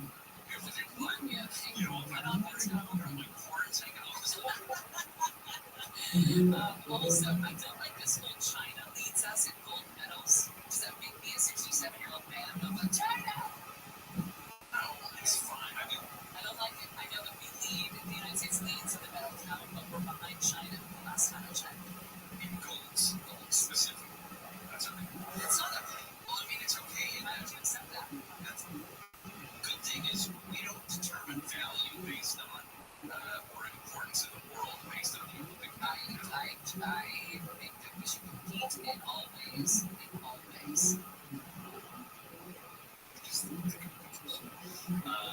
There are crazy events. I was trying to watch dressage yesterday. What is that? That's the horses. It just looks like the horses are in a big rectangular dirt lot, and they're just trotting around. I do not understand any. Dress them up. How can you put ribbons on your horse? It's something about how you make. They have certain moves that they have to do, like they have to clock one way, trot another way, and then clock sideways. Okay, here we go. A horse performing the discipline of dressage must have 3 free, elastic, and regular gaits, which are a 4-beat walk with no moment of suspension, a 2-beat trot with a moment of suspension between each diagonal beat, and a 3-beat canter with a moment of suspension following the 3 beats. This is why rich people do this. That's exactly. And the horse is the one that's doing it. Yeah, Gary, it is the horse. No, I mean the horse doesn't get the gold medal. I'm sure they do. I think that's exactly what happens. I'll look it up. But I was also watching kayak cross. 4 kayakers go down the completely artificial chute, and they're basically banging into each other as they're trying to go around the gates.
of a top Hamas leader in Tehran. Guerrero says the Pentagon is sending an additional fighter squadron and more warships to the Middle East.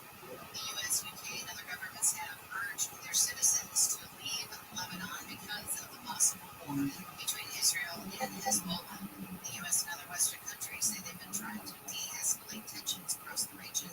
Vice President Harris's campaign is skirting Republicans for Harris. The goal is to put up Republicans who don't support former President Trump, mainly primary voters who backed former UN Ambassador Nikki Haley.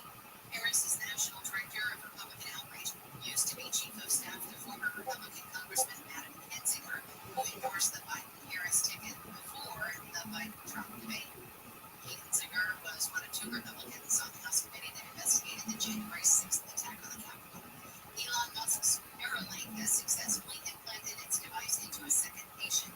ABC's Andrew Dimbert says the chip is an experimental brain-computer interface that allows patients to control technology with their mind. Musk says he believes Neuralink will allow all humans, whether they have physical disabilities or not, to more efficiently interface with the digital world and even compete with artificial intelligence. Dimbert says not much is known about the second patient except that they suffered a spinal cord injury. Musk is a co-founder of the startup created in 2016 by a team of scientists and engineers. The Torrance All-Stars need a little help to get to the Bay Ruth League World Series in Texas. The team hosted a pancake buffet breakfast at the Crest yesterday. If you didn't make it, you can still donate to the team's GoFundMe page. The Torrance All-Stars need the money for airfare, hotels, and rental cars for the tournament. They've raised $14,000 so far. The goal is $40,000. Southland weather from KFI. It's gonna be a hot one. Sunny skies, highs in the 80s, the beaches, 90s for Metro LA and the Lucy. Heat advisories up for the mountains and high desert through tomorrow. With highs in the upper 90s to about 110, about the same for the Inland Empire. A couple degrees cooler tomorrow, then we cool down more on Wednesday by about 5 to 10 degrees. And that's going to be the case for the rest of the week. Highs will top out in the 70s, the beaches, 80s for the metro areas, 90s in the valley, still up over 100 for the high desert. It's 79 in Tustin, 82 in Malabra, 95 in Palmdale, 89 in Pomona. The KFI Market Report brought to you by Revive Real Estate. The Dow is trading down 949 points. The NASDAQ is up 535, and the S&P 500 is down 144. Revive Real Estate just released a new tool that lets you see what your home would be worth after renovations. It's free to use. Just go to KFIRevive.com. That's KFIRevive.com. Gonna crash in NoHo all at 170.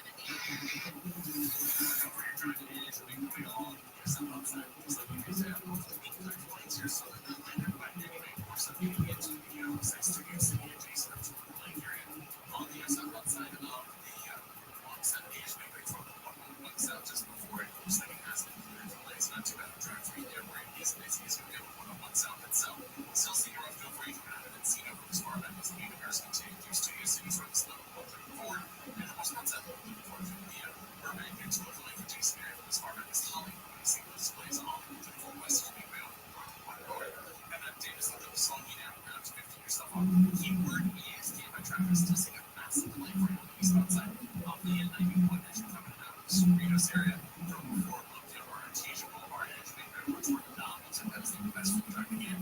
And then take pounds of 50 yourself on keyword came by Travis. Southern California's only airport time reports on Nick Mario Key. Hey there, folks. You're welcome. That's right. We are bringing the tea from Mary every single day. I'll tell you what's going on. Bottom line, everything you need to know is going on in Paris during the 2024 games.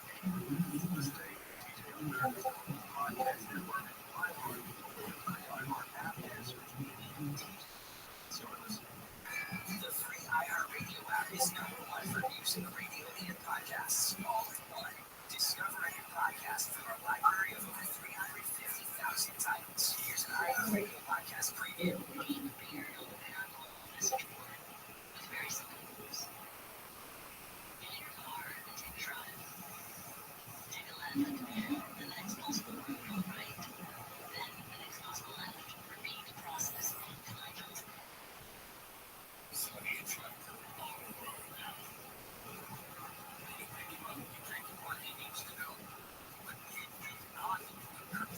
Circumstance. Do not tolerate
It's now over 400,000 acres, 401,740 in terms of acreage. Cooler weather over the weekend did give them the ability to make obtain about 34%, we said, which is great news because, again, it's also Big State Monday comes your way the 12 o'clock hour. Aerosmith officially done touring. The band made the announcement saying it was a difficult decision, but it became clear that Steven Tyler's voice is too damaged to perform live. Last year, it was reported that Tyler mangled his vocal cords while on the group's Peace Out farewell tour. Now Aerosmith says despite having some of the best doctors around him, his voice will never sound the same. So they're grateful beyond words for everyone's support and thanked fans for making their dreams come true. I saw Steven Tyler on a flight one time. It looked like an older lady. He has long hair and very thin frame. I'm surprised his voice lasted as long as it did the way he sang. Well, him and Axl Rose had this very same, like, overpowering voice that you can't do that for Axl Rose lost 8 years ago. Yeah, true. I wanted to throw this in there because we were talking earlier about the Olympics and back in the game, Roosevelt and Teddy Roosevelt's speech from the Sorbonne in Paris. This is when I was born in April of 1910. Man in the arena. Yes, the man in the arena. It is not the critic who counts. Not the man who points out how a strong man stumbles or where the doer of deeds could have done them better. The credit belongs to the man who is actually in the arena, whose face is marred by dust and sweat, and who strives valiantly, errs, comes short again, because there is no effort shortline, but who does actually strive to do deeds, who knows great enthusiasms, the great devotions, who spends himself in a worthy cause, who at the best knows in the end the triumph of high achievement, and who at the worst, if he fails, at least fails while daring greatly, so that his place shall never be with those cold and timid souls who neither know victory nor defeat. Yeah, that's for all on his couch in Des Moines, throwing stuff at the television, saying, why didn't you make that tackle? I've often thought about getting this tattooed on me, but I lack the surface area. That's a lot of words. I've seen it like every good lineman. I've seen this tattoo before. And I also want that as a constant reminder of how to just kick ass in your life. And I just don't know how I can fit it on my body. Well, you have maybe a little bit on each arm. It's not on your back, but I mean that you never see it. The main point is to inspire you. Yes. Maybe I get a plaque at home and put it up instead of tattooing it on my body. Much better idea.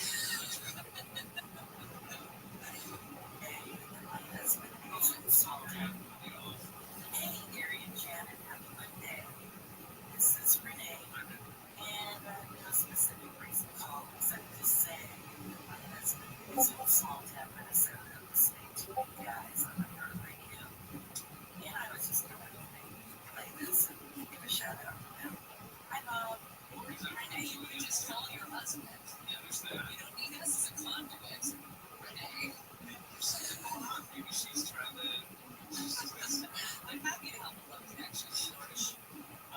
There is some movement in the murder of former General Hospital actor Joey Wachter. LAPD has released surveillance photos of the suspects they say now they believe killed Johnny Wachter back in May. He shot and killed at the end of May. Police said he and a co-worker interrupted thieves trying to steal his catalytic converter. Medical examiner concluded, of course, it was homicide, gunshot wound to the chest. The co-worker was with him at the time. It seems that she held him in his final moments. He was killed senselessly, she wrote. Now, at this point, they said that the guy has a tattoo over one of his eyes and, some pretty distinguishing marks. So it's not. It is likely that they'll eventually get him. Someone knows something. Because they also said that they have a vehicle that they believe to have stolen vehicle. They believe that he escaped, or they escaped. So, all right, coming up next, LA County has gone to hell when the crooks are targeting Tom Hanks. This is like when Tom Hanks got COVID. It's like, oh,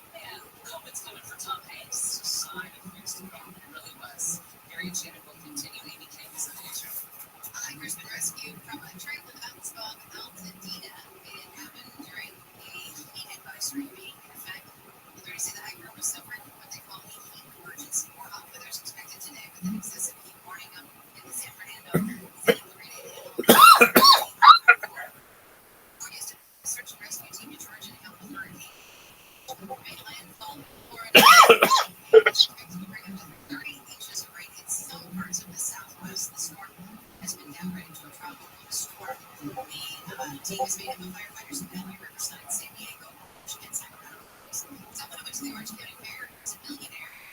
Lottery has a booth at the fair and someone bought a scratch of a multiplier phrase scratch ticket worth $8 million. That's a slowing on 110. We'll talk about that next. Over the last 20 years, the attorneys at Sweet James have helped enough accident victims to fill an entire sports arena. They play injured clients recover drive them to produce the best results. Just listen to this story. A client's world changed after a reckless drunk driver hit his vehicle to severe injuries. Insurance company. After all the frustration, he called Sweet James. His team of attorneys stepped in to make sure he got the medical treatment he really needed, and they wouldn't let up until they delivered a massive $7 million win. In these types of situations, caring and winning go hand in hand.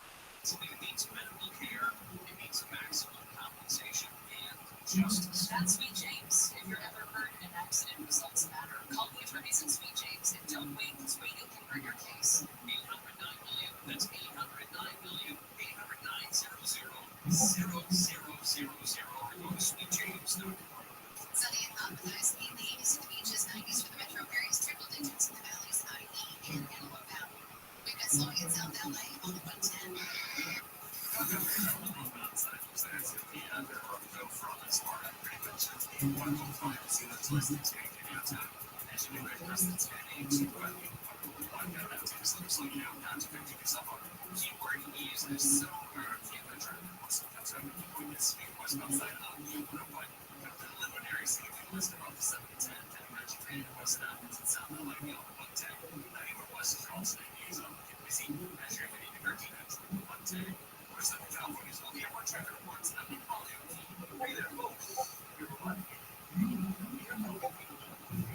That's right. We are bringing you the team of Perry every single day. Team of Perry. I don't know if we're married to that day, but the point is, I'll tell you what's going on. Bottom line, everything you need to know is going on in Paris during the 2024 games.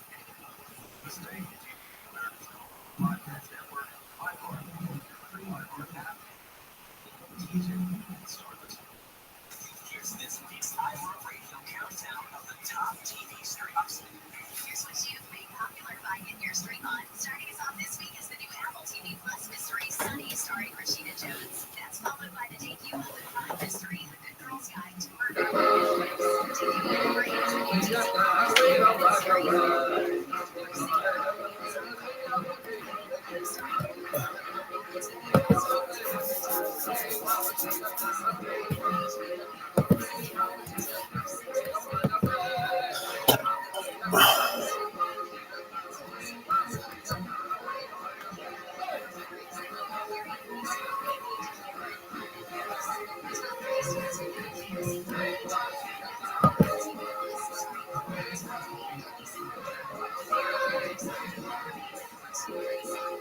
Greetings from Podcastville. The Church of What's Happening Now is brought to you by my family on it. Supplements, weights, fucking elk, what am I doing? Listen, you want to get in shape, you want to get your mind right, go to onit.com right now. Take a look at the Alpha Brain. If you don't like it, if it don't help you out after 2-3 weeks, you can return it. We don't even want the fucking product. We'll send you a check. Who does that in this business? Who does that in this industry? On it, because they believe in what they sell. Go to onit.com right now and press in church, bam, and get 10% off. Delivered right to the fucking casa. You understand me? You can't beat that. You don't have to leave the house and go to some fucking health food store. Right at your fucking house, got a park. Some guy in front of you has got a fucking Twitch. You don't need that shit. Number two, you're going to jiu-jitsu, you're going to Muay Thai. Listen, get yourself some fucking fujisports.com right there. The shin guards, the boxing gloves, the fucking gis are tougher than death. You understand me? They're bulletproof. Nobody even tells you that shit. I'm a fat fuck. People pull me in their guard. They're hanging on me. My collar. I got fingerprints. Nothing. The gi still comes home and it's beautiful and it's washed. Intact. Why? Tough. These Japanese people don't fuck around when it comes to the gi. You understand me? Anyway, go to fujisports.com right now and press in church and get 10% off delivered to your house and you're helping out the church. Kick this fucking meal late. Are you fucking nuts or what? You thought that, you're like, hey, Jamie's got a gun. Fuck Jamie's got a gun. This was never doing heavy duty Chinese heroin. People were jumping off fucking buildings. You understand me? It's Wednesday. The 15th, I got beautiful Jimmy Florentine in studio, Jersey's best. God damn, did that sound good? Did it not? Holy shit! Why does it sound good after 40 years? Why? It's not supposed to. I'm supposed to listen to that and go, really, Joey? That again? Some of the stuff stood the test of time. Some of it sounds a little dated. I say this a lot, and people will freak out. Some of the Beatles stuff to me sounds a little dated. Yes, it does. It sounds like you put it on now, you go, Yellow Submarine, like some of those songs, Hard Day's Night. I don't know. It just doesn't. It doesn't do it for. Like if you just don't put that on now, you're like, I don't really get it. But something like that, it sounds like it was recorded yesterday. Are you ever in the mood for it, even though it's dated, or you can't listen to it at all? Yeah, I can't really listen to it all. I'm like, there are some songs obviously, but there's some that just didn't. They don't sound fresh. Yesterday, I went over to my favorite fucking record store over here in Burbank. What's the one name of it? Atomic. We went over and last time Henry Rollins was in. I told Henry I usually go to Atomic, so I went in there yesterday. I had these albums at the house. I had doubles. You know, you had doubles of shit people give you on the road. I went and picked up. Oh, Dark Side Look at this, Dark Side of the Moon. Look at this. Oh, if you want blood, you got it. A monster. Pat Benatar. Oh, that's a good one. The First Foreigner. Rumors. Stevie Nicks, the first one. But I had to take this one. This is a fucking master. Like this. Those Beatle albums, once they discovered the marijuana and the heroin, and he started eating that fucking Yoko Ono's asshole, it changed. Like everything fucking changed. That's what happened. He ate Yoko Ono's asshole. Next thing you know, they were adding Chinese tunes. Hey Jude, Revolution, Paperback Writer, I Should Have Known Better, Lady Madonna, Can't Buy Me Love, Don't Let Me Down, Ballad of John and Yoko Rain. This shit from, I think, Revolver, I don't know the exact thing. Give it a listen to. Give it a listen to. Just put it on YouTube one day. That shit. Can't Buy Me Love and all that. I wipe my ass with that shit. It's like look. I fucking hate it. I love all this shit. The Bad Company. I love all this shit. I read The Man Who Led Zeppelin, and he only managed Led Zeppelin and Bad Company. Yeah. So I got back into Bad Company. Only the two bands that were on Swan Song at the time. That's it. Yeah. Now, as music fans, even though let's say you don't like the Beatles, do you still respect them looking back, seeing what they were able to do, or are you just like, no, you're an idiot if you say that you can't respect the Beatles and the Beatles were overrated and were not good. I was just more of a Stones guy. Because my older brothers brought that shit in the house. Whatever they brought in, I liked, and they brought more to Stones than the Beatles. Are your brothers still music guys like you? Yeah, they still go to show. Oh yeah, hey, we just went to see Leonard Skinner's final tour. How was it? It was phenomenal. Phenomenal. Every song. My son knew half the fucking songs. Every song, one after another. Like, I know this one. I know this one. I know this one. I know that one. It's unbelievable. I've been seeing them every year. You're a true fucking trooper of love. It's great. You go to a concert, you tailgate, you have fucking beers in the parking lot, you bother people. The guy coming around trying to sell a bootleg shirt, you fuck with him. He's trying to sell them, but he goes, they're $70 inside. I go, no, they're not. There's never been a concert T-shirt that's $70 inside. You're selling it for $30 in the parking lot. If I see you after the show, you'll be giving it to me for $5. Give it to me for $10 right now before you get busted. And we just bust balls and fucking hang out and look at hot chicks walking by. Well, Skinner, there wasn't really that many hot chicks, and it's fucking great. Then you go into the show, you're drinking beers and fucking listen to live music, and they're actually playing. Nothing better. I don't hike. I don't fucking fish. You don't play golf. I don't play golf. None of that shit. None of that shit. Your hobby is I go to concerts and just drink some fucking beers and have a good time. I'll tell you, I haven't tailgated for a concert. I don't know how long. We get there at like 4 in the afternoon. The show just sucks. Get here at fucking 8. You valet your car, whatever the fuck they do now. It's a different experience than hopping on a bus to 48th, whatever the fuck bus drops you off at. And by the time you got to the city, that acid you took on the Jersey side starts to kick in, and you got to walk to the garden. It's like an 8-block walk to the garden. I forget what it was. That experience will be etched in my brain forever. I could tear up right now. Like I could tear up saying that that's never going to happen in my life again. Where I still remember going to see AC/DC with Brian Johnson on a Friday night. It was August 1st, 1980. I still remember leaving the lumber yard at 5, going home, washing my pussy, calling Kurt, God rest his soul, and I made him meet me at 29th Street and New York Avenue, the last bus place where you could take the bus into Jersey. There's a post office down the corner. And there was a guy in there, his name was Jack Finn. I worked with an Irish guy from Weehawken, New Jersey. This is in Weehawken, 29th in New York. 29th and New York Avenue is borderline Weehawken, Union City. Yeah, because I lived on around Gregory Avenue. It's so the right last place you could take the bus into Manhattan. That's it. And then there's a bar there. It used to be called Otto's on the corner.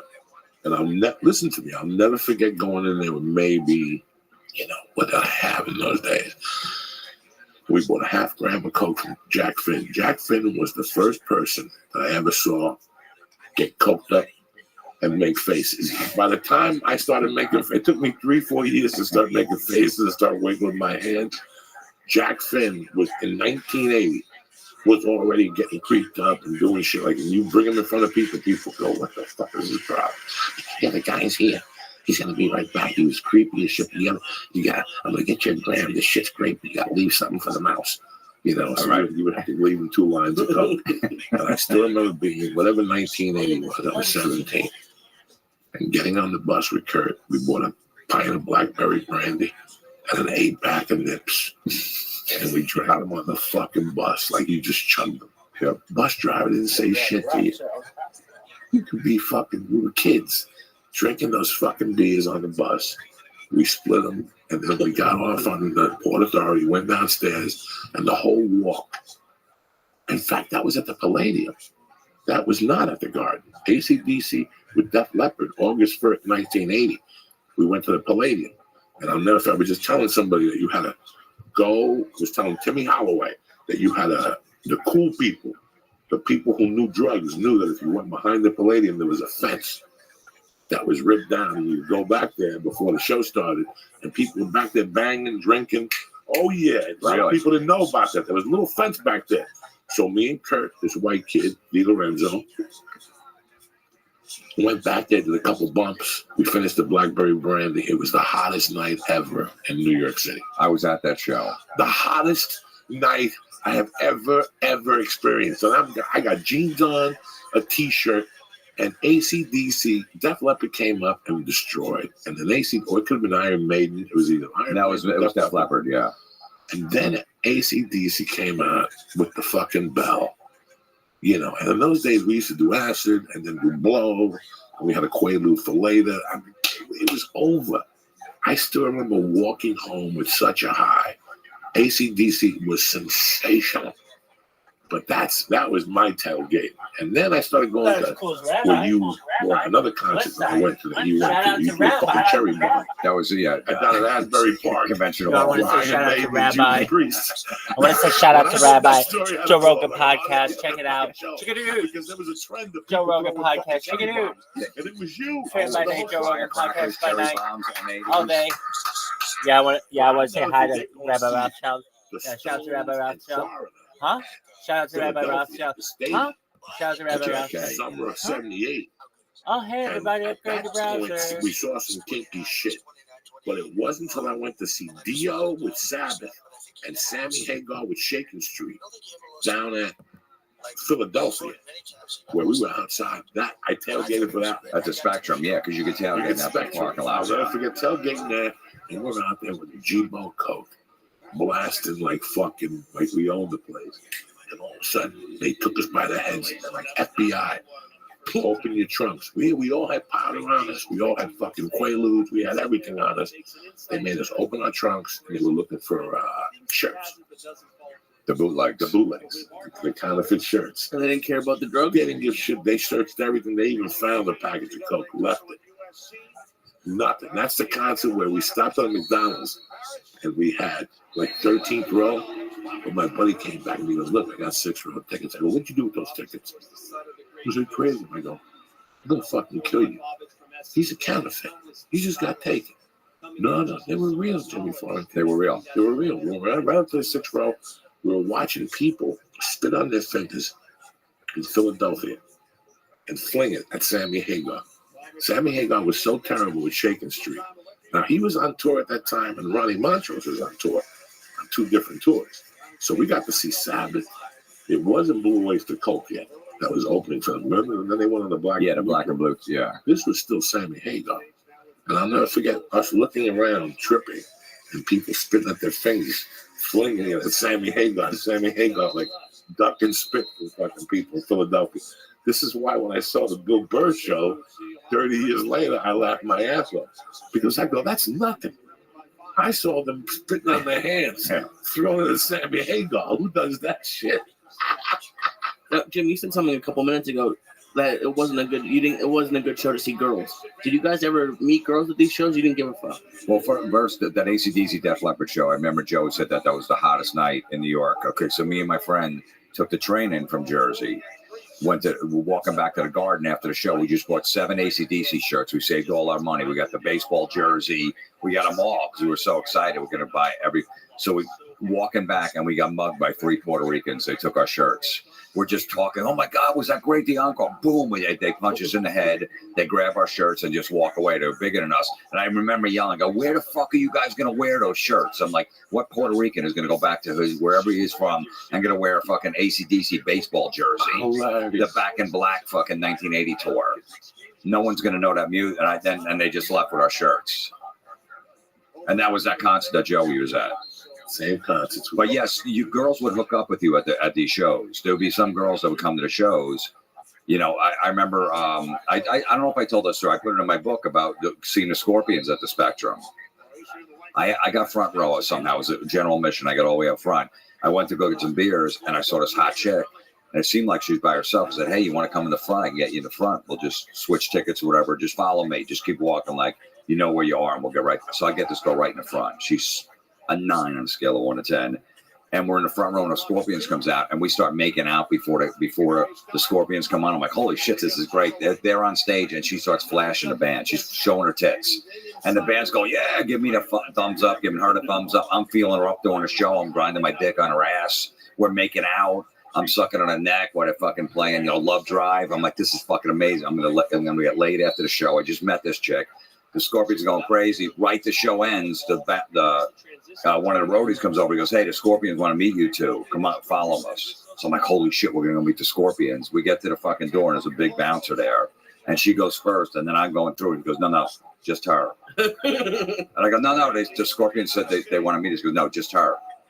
And I go, "No, but I mean," he goes, "I just stand there my way." And the girl's walking. I think her name was like Emily or whatever. I'm like, Emily, they won't let me back. She never even looked back. Didn't even look back. She was going back to drink the blood. And I was mad at the Scorpions for taking my girl. For like 2 years, I'm like, fuck them. I had a little radio show. I'm like, I'm not playing them. I banned them. Meanwhile, I was like a 4 on a scale of 1 to 10. She was a 9. I was just lucky that she used me. But I'm like, of course she's going to fuck the Scorpions. Who wouldn't?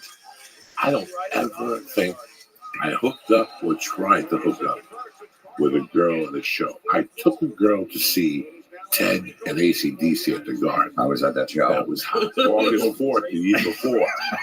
She was hot as shit, this girl. Bond went through the crowd with Angus on the shoulders. Yeah, I was blown away. I still remember going on the bus for that show, and people had the ghetto blasters on the bus, on the Kennedy Boulevard bus, all the way to 20, like all the way into New York with Highway to Hell blasting. That people just, for that show, people went to the show just to hang out outside. It was cool just to hang out outside the Garden in those days. Even if you didn't have tickets. Yeah, what the fuck? You never know what was going to happen. You never know what was going to happen. If you just went over there, you were going to get it. There's somebody in New York that will take a $5 bill, open up a back door, and go, once you're in, you're in. It's up to you. Like in the town, remember when they robbed the Boston Stadium? Fenway Park. Fenway Park, and the guy goes, you never fucking saw my face, okay? The same way. The guys will take 10, give me 5 apiece. Really, we get in? Yeah, but you got no tickets. You're going to get stopped. So you got to finagle, or you can stand to the side. So I learned that if I took 5 gorillas, I had a hard time. But if I kept my mouth shut and went by myself, I'd go all the way to the top for $5. So a lot of those shows, I used to go on a whim. Like, I don't need a ticket. I don't need a fucking ticket. Because I knew you were going. And you bought 4th row tickets. So I would just go into the city and buy $7 red seats, whatever the fuck they were, orange. And my goal was to sneak down to you guys. You guys would come up and get me. Yeah, and just give him an extra ticket. Give me an extra ticket. Yeah, one guy would sit at the seats, and then he'd bring 2 stubs up, and he would give you the stub, the 6, and then both of you guys would walk down. We've been doing that for years. So it was fucking brilliant, because in my hometown, if you went to see Ted, AC, Judas, anybody, we ran 40 deep. Not that we all 50 of us went together, but cliques from different parks. You had 88th Street Park, you had 51st Street Park, you had 43rd Street Park, you had 64th Street Field. So we'd see each other in the city. In fact, one of the famous things about my hometown was one of the guys, I think Randy Merkel, God bless his soul, had a North Bergen hat on at that show. Angus was real close to the stage. Randy took it off, threw it. Angus picked it up and put it on and did a couple things, took it off and threw it back to him. The kid almost had a fucking heart attack. That's the greatest. Like the kid almost had a heart attack. Like somebody from Lincoln School, something happened to them. And tomorrow, Jimmy Holloway will call me and say, "It was this? Oh my God, how did you remember that?" Do you think like someone has pictures from back then at these concerts, and you might be in? Like, I wonder if you guys are in a picture together in like the crowd or something. How funny would that be? It could be. Absolutely. We were at all those shows. All of them. Get right to the front. The Palladium, to Sabbath at the Guard with Van Halen, to I think you went to Aerosmith at the Soap Factory when they were broken. They were just broken. They were broken. They were down to nothing. They were like a fucking worse than like you sat there and said, "What happened?" Joe Perry was gone, and they're at the Soap Factory in fucking this warehouse kind of place that was just a dump. After playing at the Palladium. After playing at the Garden for fucking Black Sabbath, Giant Stadium. Playing Giant Stadium and stuff. Yeah, they fell that hard. They fell that fucking hard. It's so weird how when a couple weeks ago I was telling you I'm watching Ted on Joe Rogan. And it's interesting, and people make fun of Ted Nugent, and he's got crazy views, and he did some fucked up shit. But let me tell you something, motherfuckers. Do some of your homework and go back and bust out Cat Scratch, bust out some of the early Amboy Duke shit, like some of that shit, and then just turn on Double Live Gonzo, and all that feeling you had for Ted about that crazy shit he talks will disappear. Because I know I did. I just had to be reminded. It's so weird how Lee doesn't know about a lot of people, not because he's dumb or because these people are really irrelevant. Like there's this guy I want to get on the show. You know who this is? On that thing right there? Hollywood Henderson. Yeah.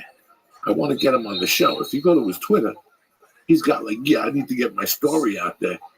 Hollywood, I got bad news for you. First off, nobody knows who the fuck you are. I reached out to him and this producer to come on the podcast. I go, because nobody knows who you are. You might walk around thinking people know who the fuck you are, but no one knows who you are. You're a forgotten soldier. He went to jail in 1980. That's right, for some coke. After a fucking 10-year run of destroying L.A. He was hanging out with Pryor and the Pointer Sisters, snorting coke in a limo at the Comedy Store. Went to jail in 1980. In 1990, he came out, and he hit the Texas State Lottery. Not once, but twice. Really? I didn't know that about him. For $30 million or something. So he opened up a rehab. He's clean and sober. But if you go to his Twitter page, it says, "Hey, man, help me sell my story." Sorry, Hollywood. Nobody knows who the fuck you are. And it's a shame when I watch Steven Tyler on Joe Rogan. It's one of the best podcasts I've ever watched. He was great on there, yeah. But the thing that came over me the most was, Jesus Christ, how many of you people put on his first album, Aerosmith, after you watched that episode? The first 2, 3, 4 albums are masterpieces. Unbelievable. Just Toys in the Attic, Rocks, Get Your Wings. Get Your Wings. The first Aerosmith. And the sad thing is, we don't know them as that. Like, I feel bad introducing some of those bands because I feel, these, everything today is basically, and even Tool's like an old man band now. Now it's getting red again, and, it moves so quickly. When did he hit the lottery? He, let me see. He hit it, I believe in 79. Is that true, or did he? I'm sorry, because he was in prison for 28 months and he won $28 million. 28 million. He was he hit it I'm trying to find the year he hit it. He was the modern day like Marshawn Lynch. Marshawn Lynch is crazy and everyone knows him. That's how Hollywood Henderson was, being on the Cowboys, America's team, and he was just nuts. He was like the guy before LT. He was like LT nuts. Like he was a great player, but he was also crazy, always getting in fights and problems off the field and stuff. He was amazing when he played. But it was funny because I still remember when he took the Super Bowl, he took the can of Orange Crush and he smashed it. He goes, I'm going to fuck you up in the Super Bowl. So he took a can of Orange Crush and he smashed it. And then in the Super Bowl, he intercepted the ball and went in for a touchdown. Right. And like if you read his books, like he bought like a kilo that night. I think he won the lottery in 2000. Twice. Wow. Yeah, it was in Austin, Texas in 2000. Twice. Who wins the fucking lottery? See, and people a lot of people don't know the gangsters, mobsters, high-ranking mobsters in the 70s used to buy lottery. You know who else? Whitey Bulger won the lottery twice because they would put it out in the neighborhood. If you hit the lottery, let me know. I'll buy the tickets from you cash and I can clean my money. Really? That's why Whitey Bulger hit the lottery. Look at Whitey Bulger. He hit the lottery a couple fucking times. Even if you watch the movie, his brother even says to him one time, really, Whitey? Again, you hit the fucking lottery for $3 million? Because they would come up to Jim Florentine and go, we heard you got the ticket for $3 million. We'll give you $2 million cash. Then they'd probably stab you. Yeah. Then they'd probably give you $100,000 and stab you. Let's give you $200,000. What? There's a article from 1995 in the Boston Globe that the FBI or something federal ordered the lottery commission to withhold a portion of the $14.3 million jackpot that he won. I told you. Well, Paul Vario and Goodfellas bought a couple lottery tickets. Yeah, they paid $2 million cash for one half share of the winnings. Dale Walsh was notorious for buying lottery tickets. Sammy Bogavano. I didn't know they did that. That's how they would wash the money. Tremendous way to wash your money. They're good, man. Way to wash your money. Fucking crazy. How do you find out about this? What the fuck you think you're dealing with? When I was fucking 18, I was buying fucking passports. You get a social security card, a license, and an insurance card. Oh yeah, I was getting in clubs. I was 15. I had fake IDs, all that stuff, a driver's license. In New Jersey, they had no pictures on. Yeah, there was no picture. So my brother was 5 years old. There you go. And you stole the license from your brother. He got a temporary one. Then you gave the brother one he lost back because you carried a temporary one. Yeah, he just says you lost it. He gives me his. Yeah. Yeah.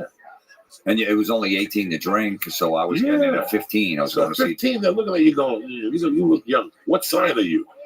Yeah, like a Taurus. Bam! You're in the fucking joint. At least you guys knew. I used to play that trick on people at movie theaters, and they would never know. I would just ask them what their birthday was. I wouldn't even ask them what their sign was, and they didn't think about it beforehand. There was a bar outside, like the Palladium or the Garden or somewhere around there, where they would just, you were 14 years old, we just go in and get pitchers of beer and sit there before we go see shows. We were 14. The girl would come over. We wouldn't sit at the bar. That was too risky. They know. They're fucking kids. And they come over, we need 4 pitchers of beer. Beefsteak Charlie's, remember that was next door to the Madison Square Garden. We used to go there before a show and drink so much, and we'd puke into the pitchers and then put them back on the table. And then fill them up again because all you can eat beer and food. Beefsteak Charlie started out good. Yeah, it started out good. Then people started getting, this was before salmonella. Yeah. People started walking out of there with their eyes and foam coming out of their mouths and shit. And Beefsteak Charlie had like a weird haircut, like a mustache. So if you had a weird haircut, my neighbor, people call you Beefsteak Charlie. Beefsteak was going on with that fucking head. Beefsteak Charlie. Yeah, so we just get pitchers of beer, and my friends would puke in them, and then put them back on the table. No more beer. You have a young son, right? Yeah. Because my dad we'd always sit at the bar and get a Shirley Temple. We'd get fucking an appetizer. You can't do that today. They won't even let you sit at the bar anymore. No. Even if your dad's there. That's crazy. They don't give a fuck. As soon as they start serving alcohol, a minor cannot be in a bar anymore. Yeah. So if we're let's say we go to the comedy store, and I bring Mercy with me. Mercy can hang with me at the store till 8 o'clock. At 8:01, Mercy has to step foot. As soon as they start a show, I gotta pull Mercy out of there. In the old days, you could at least have her there. Yeah. Your kid could sit next to you. It's a fucking different world now, bro. Like, if that's going to stop you from drinking, who gives a shit? Exactly. So can you guys send your kid? I mean, maybe yours is a little older. Can you send him to a concert, or do you have to go with him? No, we go together.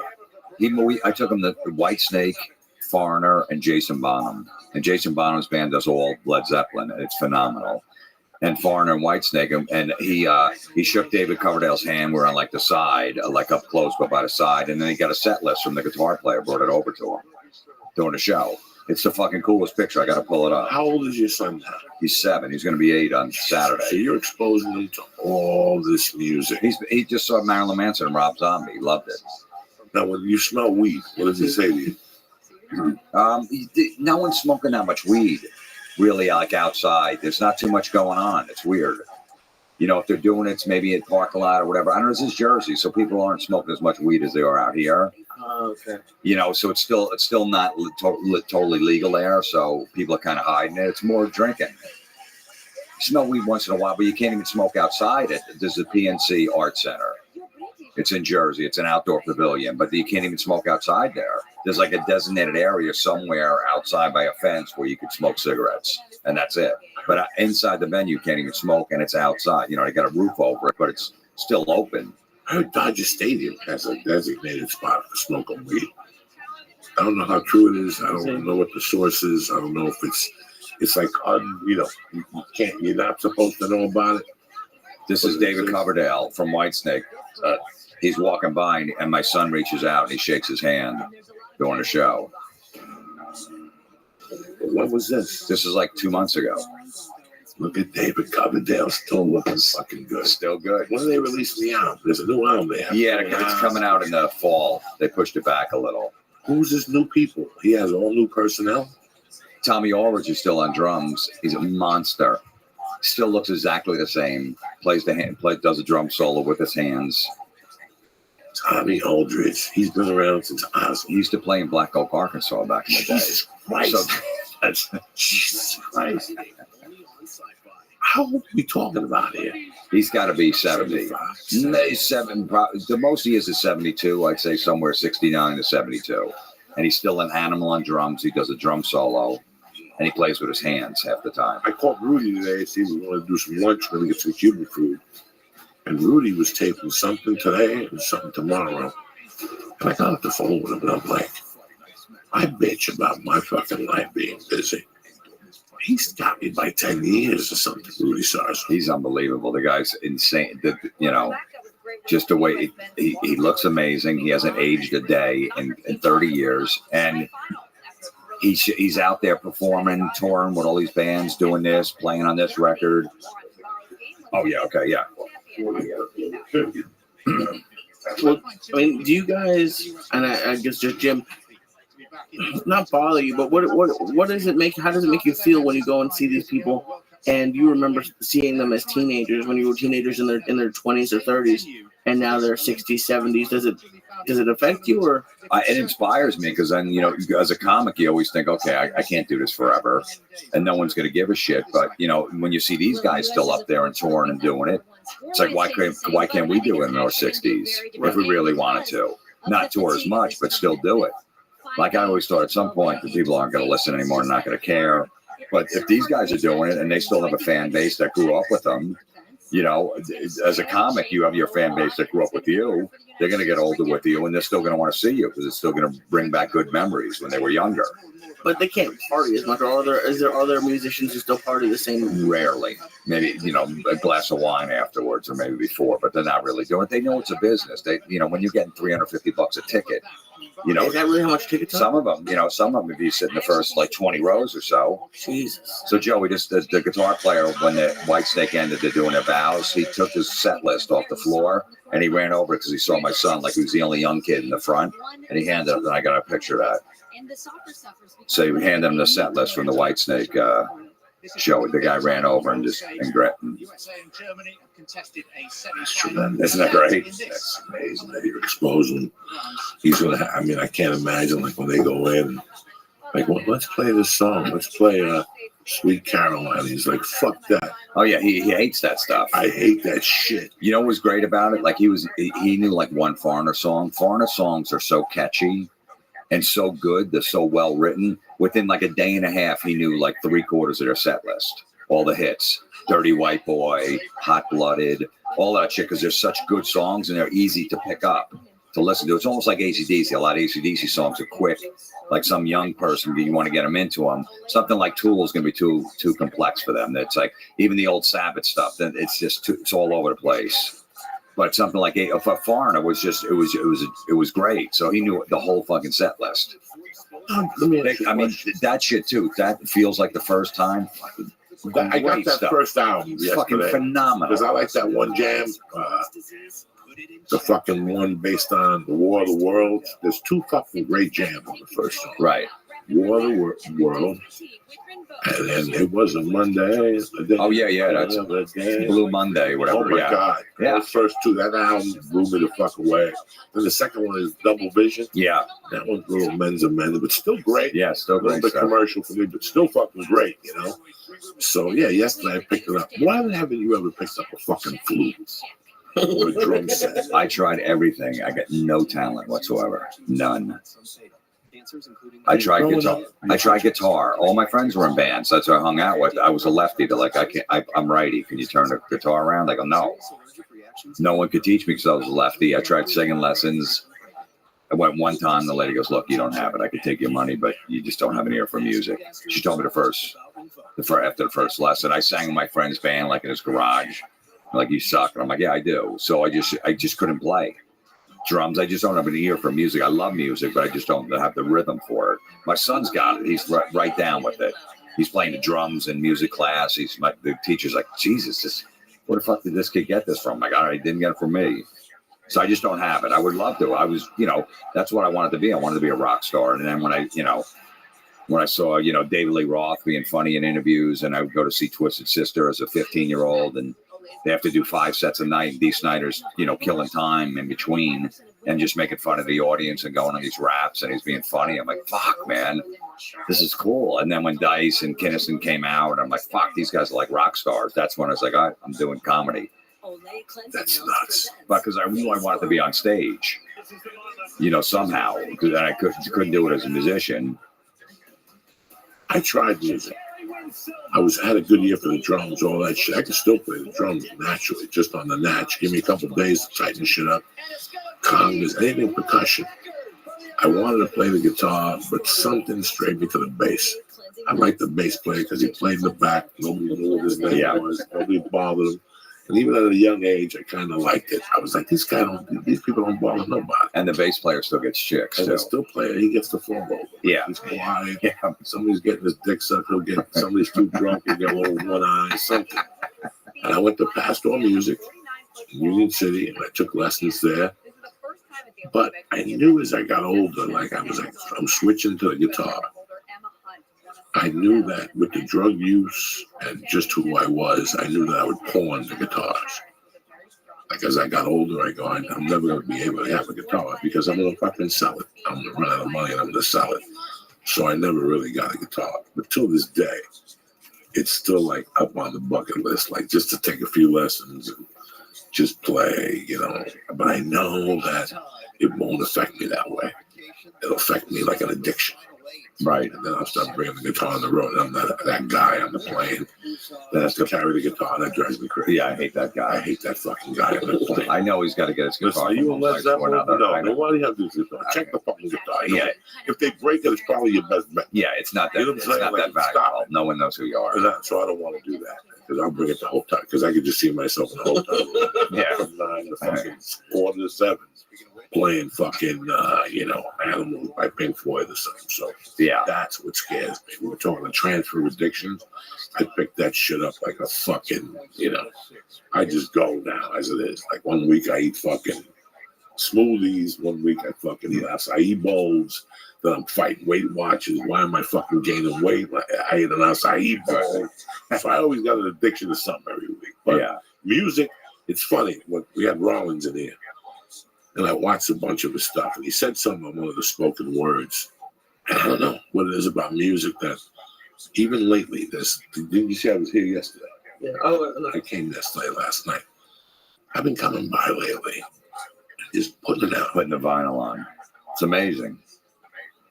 You know, like just putting vinyl on, reading the lyrics because of something he said. He said that, think about it, way before this fucking much joint therapy and the whole therapy thing. You know what our therapy was? Going to the record shop with the fucking money you save from your paper route, coming home with maybe one of your buddies, smoking a joint, and playing that album back to back to back. And then because there was nothing like being the first guy on the block to go, I got it already. Not bad. And they'll, you got it? Can I borrow it? Not really. You know what I'm saying? Yeah, yeah. You motherfuckers, you gotta walk up the hill like I did. You gotta make me fucking. But you know what? Today's the anniversary of. Today's a sad anniversary. Yeah, it's 30 years since I got sentenced. But today in 1979, the last Led Zeppelin album came out. Into the Outdoor? Into the Outdoor. And it really fucked me up when I read that today. Nicky Six puts that shit out every day on his little, I follow Nicky on Twitter. All the shit that happened today. Oh, the Pretenders 2 released their album today. That was a great album. Yeah, that was a good one. That's a great album with Birds of Paradise. But Into the Outdoor started a fucking chain of bad luck for me. Like, that was the kiss of death. Like, I still remember being at 38th Street Park, like, arguing with motherfuckers. Like, in the evening, something he said, somebody was going, it's a little disco-ish. That guy that said that, I still remember his name. I don't know where he is. He almost got a fucking beaten that day at that park. Like, that's when we argued about music, and Led Zeppelin was the Bible. And this guy was like, I don't know. I don't like Into the Outdoor that much. That one song, Robert Plant says something. Shake for me or something, like dance. And this guy was like, they're starting to sound disco-ish, like the Stones sold out in 76. And, I mean, everybody just looked at that motherfucker. But 3 days later, I was in the hospital. That was my birthday, August 18th. Yeah, like 3 days later, I was in the fucking hospital for a lung infection. I had paraquat. They had sprayed the weeds. The government, and you grew weed, they sprayed it with a chemical, and they would give you a lung infection. I couldn't play basketball that year. Then fucking September, like a month later, he died. Yeah, John Bonham. John Bonham died, 6 weeks later. And I'll never forget that PLJ that Friday said we're going to make an announcement pretty soon about a tour that everybody's waiting to hear. And I'm like, that's Led Zeppelin at the Garden. That's going to be 10 nights. Yeah. We're going to get tickets.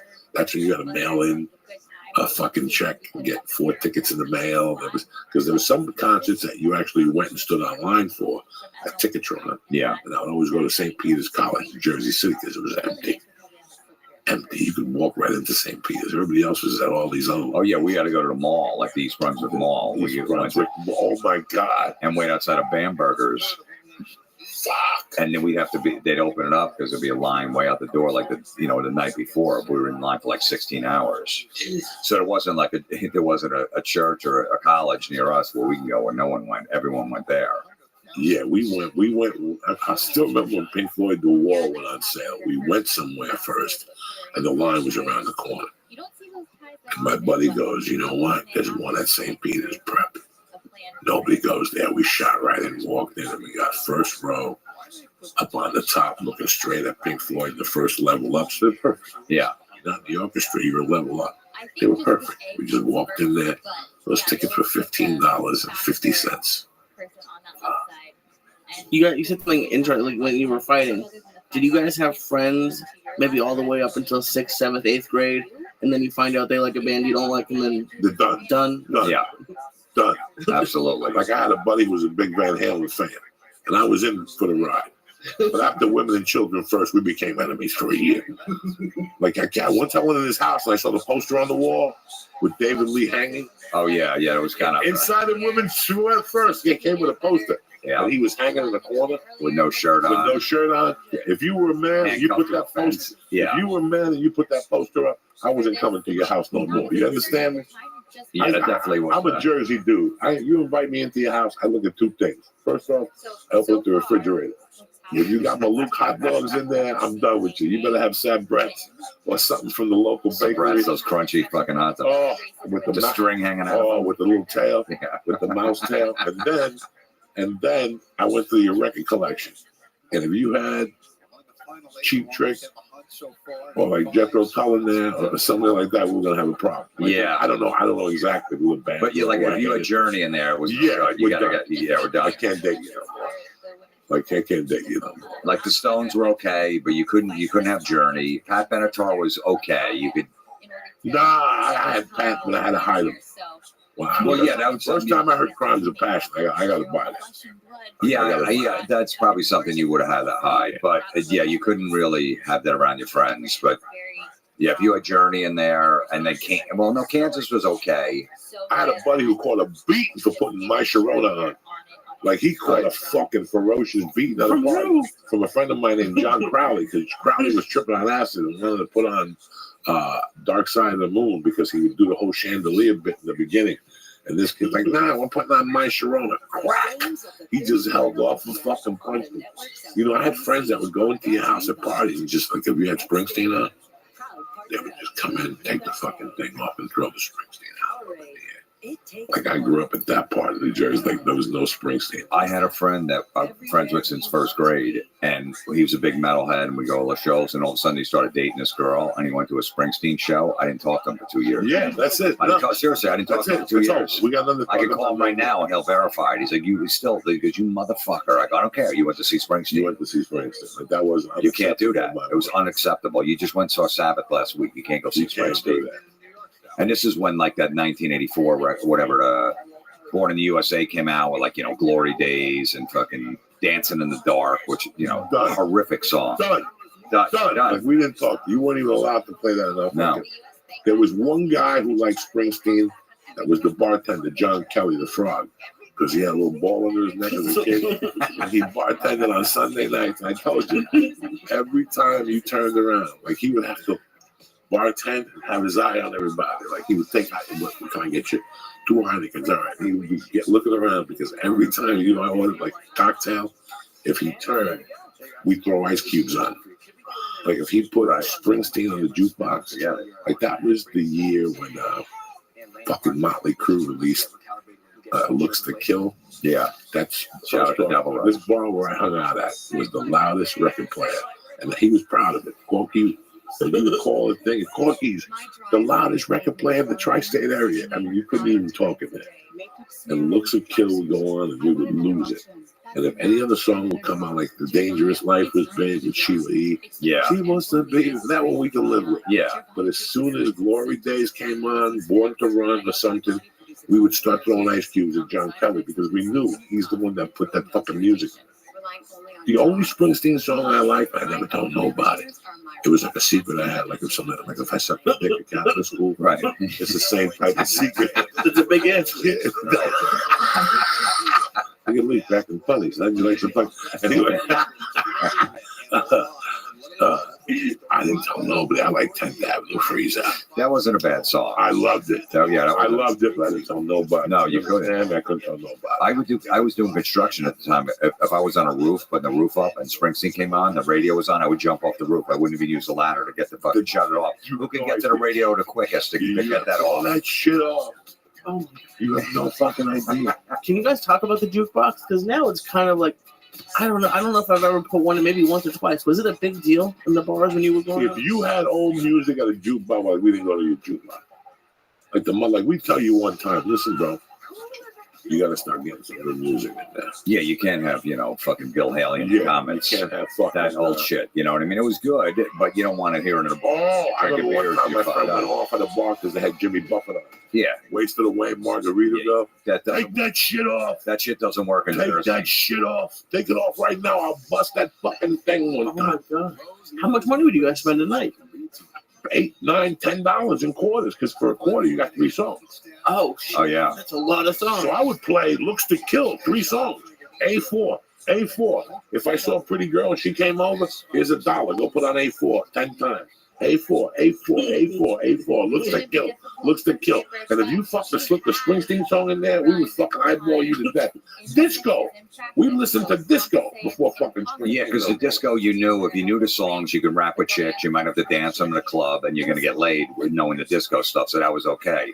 If some guy's in there, he's putting Springsteen and this goofy shit in the jukebox, we just load it up with like fucking $10 worth of metal.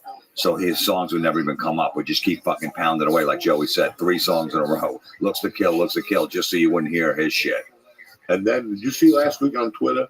I was going back and forth with a girl named Judy Kelly. And I said, Judy, we were old. We had some type of conversation. And she goes, we've come a long way. And I go, we're really old. I just want to apologize for lighting a bunny rabbit on fire in the back of the car. She had not a bunny rabbit, a stuffed animal. So she used to date John Kelly, the frog. So they broke up because she cheated on him down the shore. So he gave her a bunch of stuffed animals, and she put it in the back seat because she was in love with him. She got drunk one night and made a mistake. And, John held it against her. He would talk to her. Right. So we're all out one night at the Cuckoo's Nest up in Nyack, New York, before there was anything. There was only 2 things in Nyack that you went up to. Just to that club, and when I used to bring the hot cars to Joe the Arab, he was the only Arab in the. That's when being an Arab was cool because there was only one Arab. Yeah. If you knew an Arab, they were dynamite. You know Joe the Arab? Yeah, I know Joe the Arab. He was all right. The bunch of Arabs come down, nobody likes him. You know what I'm saying? But then, like 1, 2 Arabs, everybody loved Joe the Arab. And Joe the Arab loved everybody.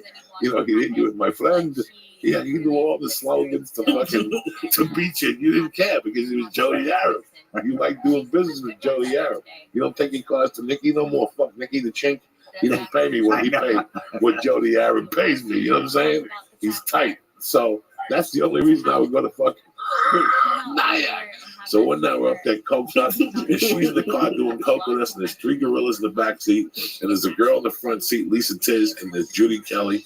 And we're back there talking, and Judy Kelly's would get drunk and say, I'm thinking about John right now. And she put on fucking Bruce. And I'll never forget, me and my buddies looked at each other, and I took one of the stuffed teddy bears, and I,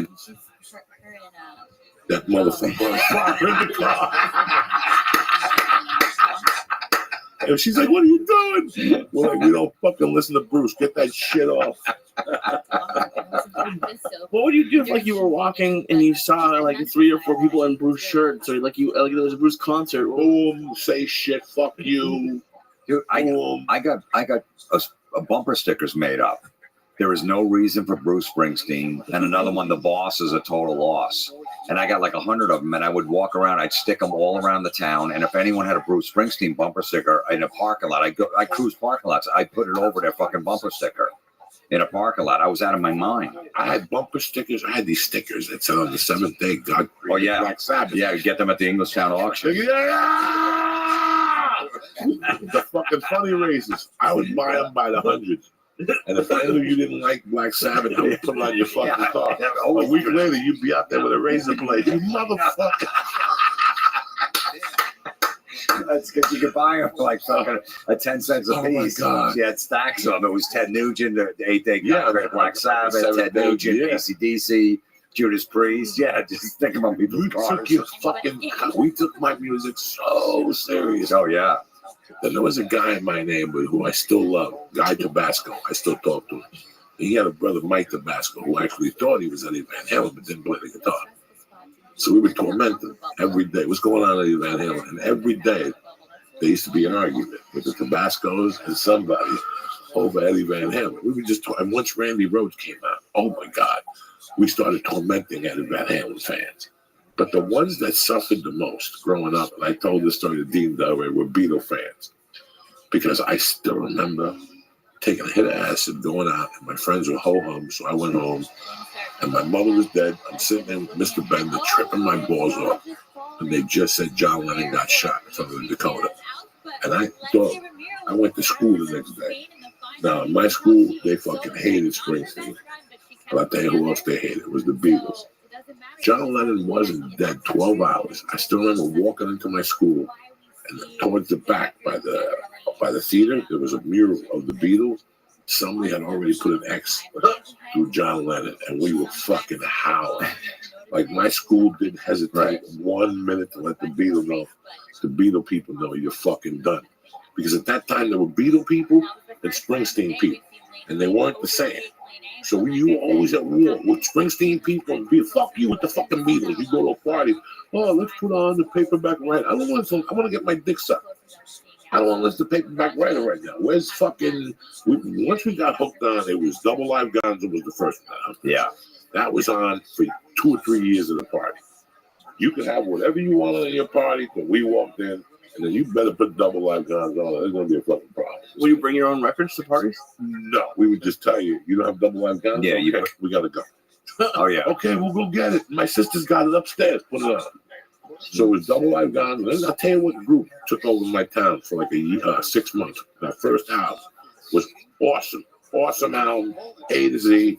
B-52s, the first album with Rock Lobster. Oh yeah, Rock Lobster and Private Idaho. Like 80, 81, after Sabbath, like when we were waiting, we were in the limbo, waiting for Ozzy. Boom, B-52s. Still love that album. I still play it. I still got it. That's great. 52 Girls, Rock Lobster, Planet Claire. Tough. Yeah, I mean, you know, they lost it later with, you know, Love Shack and shit like that. But no, that was another thing because you know, if you couldn't get girls that were into hard rock and metal, you would get like new wave or disco because then you could talk to girls. You knew the songs. You'd have to go to the clubs. Maybe you went to like the new wave club or the disco club to go talk to. So you needed to know that music. You weren't getting laid listening to Bruce Springsteen. Like you didn't have to. So that didn't affect us. So, but the B-52s definitely because new wave was starting to play in the clubs, and all the girls would go into those clubs. So we need to go get dance with them and shit. Yeah, you go dance with them. I went through a whole new wave phase. Yeah, it's like I got, you know, I was talking to girls about Judas Priest, and they were just fucking walking away. The Cars. The Cars was another Women good one. love cars. The Women love Cars. cars. But I'll tell you what, Van Halen. I saw Van Halen, and I got to tell you guys, that's a date and a place I don't remember. It was after 2, maybe. So 79, between 79 and 80, because Van Halen took me out in 79. After Sabbath, like after Sabbath broke up. Right, that was 78 was the first one. The first Van Halen. 79 was Van Halen 2. Women and Children was 1980. So I saw them maybe before Women and Children. And there was a lot of hot fucking blondes there. All the Van Halen was the band that brought in the chicks. There was a lot of hot chicks. Oh yeah. But then something happened in 1981. I started hanging at this bar when I was like 16 called Joe and Mary's. And there was one motherfucker that you couldn't talk shit about or you were going to get into a fist fight at all those bars because they were old timers. And those bars, they have a thing called white trash people that are very nice. They're just white trash people. In those days, before you got there with your heavy metal and shit, they had a guy by the name of Kenny Rogers on there. And you couldn't touch Kenny Rogers music. Kenny Rogers is for people when you were 18. If you were 30, you would listen to Kenny Rogers to get your dick sucked. Kenny Rogers put out 2 or 3 songs that are dick sucking music. So one day, believe it or not, some guy came up to me that was a little older. He goes, "Do you want to go see a Kenny Rogers concert?" At that time, I was a young Jim Florentine. I went to see anything. I seen people who listen to the news. Yeah. There was a time I went to see anything just for the art of the live, like the Pretenders when she broke her leg in Coney Island, and she did the Garden the next night. She threw the crutches into the audience. I went to see the New Barbarians with the Stones. I went to see James Brown at the Palladium. I went to see U2 I went to just people that I didn't know. It became so open for me. What the fuck was I gonna say? What the fuck are we talking about? Girls, bars, I went to a Kenny Rogers concert. All right with the guy, yeah. That was the capital of women passing out, sucking dick while they were passed out. Kenny Rogers wasn't even giving out Cosby pills. And bitches were passing out, sucking his dick. Really? Dog, when he sings Lady on Your Knight in Shining Armor and I Love You, he had like 2 songs, 2 or 3 songs that you look around and women were fucking crying. Crying, like fucking crying. Like ready to suck dick. Like, give it to me. Give it to me. Give me that fucking cock juice. It was crazy. I left there going, oh my God, I just learned about moving women. Like I always, and I, honest to God, I never went to a concert to pick up a chick. I don't think I ever picked up a chick. Well, because most of the shows that we went to, there was not hardly any girls. But then when you started going to more shows like that, there were. I got into the Police. The Police would draw a lot of chicks. That Synchronicity tour, all the women were into it. It was a big hit on MTV. I got jerked off on like the 20-yard line at JFK Stadium in Philly doing a Police show by some girl I don't even know, watching the show. It was in the middle of the day. I don't know why the Police were on during the day. I remember it being light, and she was just jerking me, and we're both just watching the show, looking straight ahead. And I came on the 21-yard line. Did you come on the floor? I think it was synchronicity too. No, right on the 21, right on the floor. You know, you juiced on the Oh floor. yeah, So I put it right back in the pocket. Well, I did afterwards. Mushroom juice. You get home, there's a mushroom between your legs, and you got a rash and shit.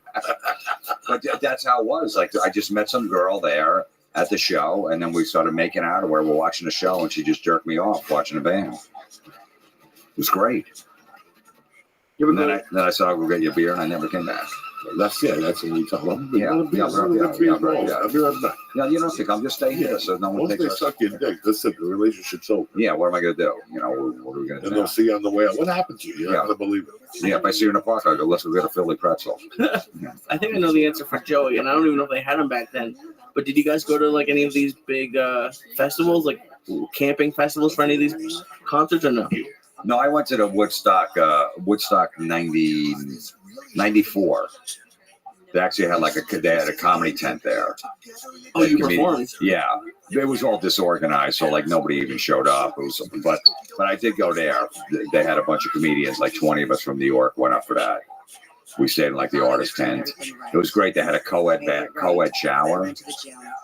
So these, guys and girls go in the shower like the artists. So me and the other comics were just waiting outside the shower, just fucking waiting for women to walk in. And then we just go in and we took like 6 showers in one day. Who performed in Woodstock? Me, Bob Levy, Don Jameson, Red Johnny and the Round Guy. I don't know if you guys remember those guys from New York. Danny Vermont, who was Danny DeVito. Danny Vermont still writes for Politically Correct? Love Danny. I just bumped into him. Great dude. Danny's been around long. Yeah, Rich Voss went with us. Eric McMahon, Jersey, New York comics. Most of the guys are at the comic strip, but there was like 20 of us took the bus up there, hung out for 3 days. Now, what happens if Jim Norton was there too? You guys even go to the comic strip anymore? I walked in there for the first time in like 10 years, about a month ago. And it's just, I don't know, it's just got a weird vibe to it. I don't do any sets there. Where do you do all your sets? The Stand. Okay, but the Stand is moving. Yeah, it's closed for the summer. So I went back to the Comedy Cellar and the Village Underground. I've been doing sets there. Usually I just stay at the Stand. I just love that club. You got it down to a science. After I spoke to you last week. Yeah. You go out every 2 weeks. 2 weeks at and you have your child, your son. And then there's 1 week that you get 2 spots in the city. Yeah, I got my son 1 weekend a month. I got him early in the week. I got him 50% of the time, but I got him 1 weekend. I got him for a full weekend. So I take that weekend off. I spend it with him. I got 1 weekend. I do sets in New York City, and then 2 weekends I'm on the road. So I'm out like 8 days out of the month. I'm home for 22. It works out perfect. How did you learn this balance? As you get older, you just like, I don't like being out that long. Even when I was, 15, 20 years ago doing stand-up, I didn't like being out that long. I need to get back home and just recharge and get away from it all. So and now as you get older, you're just like, no, I can make my own schedule. I can do whatever the fuck I want. This is before your son and even before my son. Yeah, and then I went on tour with those bands. I've got I was out for like a month at a time. I hated it. Like 30 days on the road. I don't know how these bands do it. 45 days and shit being on a bus. So I was like, nah, man, that's not for me. So I just 2 weekends. That's enough. I don't want to get burnt out. I don't want to get burnt out on my material. I don't want to be doing. Just feel like I'm mailing it in. So I recharge the batteries, just fucking hang with my son, play, do anything but comedy. Don't think anything but comedy. I hang out with my neighbors that live in the suburbs, and we just talk fucking, schools and just get away from it all. And then when I'm ready to get back up there, I'm recharged. Yeah, I had to cut it down to 2 weeks a month. I have the perfect balance right now. Because first I was telling him 2 weeks a month. But this motherfucker would do 2 back-to-back. Have a week off, then 2 back-to-back. So I was really doing 4 out of 5. Right. That's still murder. No, it's still murder. So I had to look and see what worked for me. And now, I love to go out every fucking weekend. Yeah, you do like Thursday, Friday, Saturday. I love it. Come home Sunday. I can't. But you do 2 weekends a month. I do 2 weekends a month. Yeah, and my body, it takes 4 days. Like right today, I feel great. And today I feel great. For 2 days, my sleep was off. I still worked out. I still did what I had to do. But today was fucking great. Today I'm tip-top magoo. Now I got another week. Then I go to Alabama next Thursday. Then I go to Nashville Friday and Saturday. And I'm home 2 weeks. Yep. I like that. And agents get mad at you or whatever. You know what, man? I got a family. And I'm a different animal now. I wish this would have happened at 32. You right. See, If this happened at 32, I know. Yeah. You would just be. I'm on a plane on Tuesday, picking up on one night on Wednesday, Thursday. Absolutely, getting in town a day before. Why not? The day before, get a good steak, go around the town, go to a record store. You do Kansas City at all? I haven't done it in a while. I love Kansas City because they have. Dean Del Rey went to this fucking vintage T-shirt store in Kansas City. You're gonna drop a grand. You're gonna drop it. Oh, it's the ones where they cost like $150. They're the real shirts. The real shirts. Okay. The real shirts. I mean, he was sending me pictures. They had the shirt I bought the opening night of Pink Floyd, the baseball shirt, because the baseball shirts got popular for. Oh yeah, the baseball shirt. I had a red and white Pink Floyd one that a friend of mine still had about 10 years ago. It had shrunk. It was like a baby shirt. Yeah, you can't believe fit it anymore. Yeah. No. And it was still an XL or an L. It was like an L. But the fucking cotton had shrunk over the years. The moth had eaten away. I had Ted Nugent Weekend Warriors in a baseball jersey. Did you? Yeah, I remember. And then after a while, 10 years after that, you can't fit in them. So I wound up chucking them one time. I never should have done that. I had tons of them. Blizzard of Oz with the crosses on the back of the shirt with the tour dates and all the different markets and shit. Yeah, all that stuff. I had a friend that used to make T-shirts. He worked for the sporting goods called Levy's. And that's what he did. He really was a stock boy, but he would fucking get high and make us shirts. And we'd all wear the same shirts to a concert like fucking fags. And I still remember for Ozzy, I wore Suicide Solution with 2 lines of coke on it. I mean, people must have thought me and my friends were fucking retarded. I thank God my mother was dead. Not because on paper they look like 2 joints. Right. But they're really 2 lines of coke. Like he forgot to put the straw next to it. But it was like, we had a shirt that said, instead of, the front said Judas Priest, but the back would say Jesus Christ, which meant Judas Priest. Right, yeah. Fucking, he used to make all these shirts, and people come up to us and go, where'd you get them? I wish I saved those shirts today. Because nobody had it. Nobody. He'd do this weird stuff where he'd cut a picture out of Tony Iommi, do this, do that. This is before computers, like. This is my copying machine and fucking hand. And it was like, Tony Iommi, he looked like Fidel. We used to goof on him and go, who's that? He did. Yeah. Fidel or Black Sabbath? And we would laugh, but it didn't matter. And he would make 10 shirts for every show for us. I still remember he made them for Yes. Remember Yes? He used to come to the Garden every year when we were kids and do like 10 fucking nights. I was never a big Yes fan. It was too cerebral for me. I like some of a couple of songs, but I wasn't. Roundabouts, yeah, all that shit. Then they got more commercials, and then they were along the card and all that stuff later. I'll never forget that. I was going to see them for a while. Like I remember going in the 8th grade, going to see them and being pissed because I had missed Roots. Roots was on the same week and I had seen like 2 nights of Roots, and I was hooked. I wanted to see what happened when they got to America. But Yes played. But Yes played like 6 nights at the Garden. The first couple of years I went to see Yes, it was always packed. And then the last 2 or 3 years, people were giving you seats. Like Yes was coming too much. Yeah, was coming every year. September 14th, they came every year. The week that school started. That's what I remember about Yes. Okay. They always came to the Garden September 1st, 2nd, 3rd, 4th, and 5th. 5 fucking nights. Did you go see Judas Priest on the British Steel Tour, the 5 nights in a row at the Palladium? No, I think I was living in Florida at the time. It was 1980. Yeah. So I saw him at the Meadowlands with Iron Maiden. I guess it was Scream for Vengeance tour. That's or Point of Entry. No, I saw him earlier with Maiden with Paul Di'Anno at that show. Right, that was Palladium. Yeah. No, at Convention Hall in Asbury. Okay. Now you didn't see the one at the Palladium with that? I don't think so. I might have saw that. Killers at the Palladium, but I don't know if they were opening up for. That's why I asked you when you said AC/DC August 4th, August 1st, 1980. I wasn't sure because it was AC/DC, but I wasn't sure if it was Def Leppard touring High and Dry. No, it was definitely Def Leppard because I moved to Florida August 28th, 1980. So I was still around in the area to see those shows before I moved. I see Black Sabbath with Dio. It's their third show ever. right? I don't like that Dio took over Ozzy's place. I was an Ozzy guy, so I was mad. But Heaven and Hell comes out, and it's a great record. So I'm like, you know what? I got to give it to him. I was rooting for it to fail. I was totally fuck Ronnie James Dio, Ozzy. I remember Miami Arena, me and my brother go, and before the show, we stop off at like some party store, and we get a tablecloth, a white tablecloth, and we get a black magic marker, and we make up our own sign. And we write, Ozzy is God. Dio must pray to him for forgiveness. We sneak it in the Miami Arena. It was like general admission. It was only like 3,000 people there. Sabbath was kind of on the decline then, and they're just starting to make a comeback.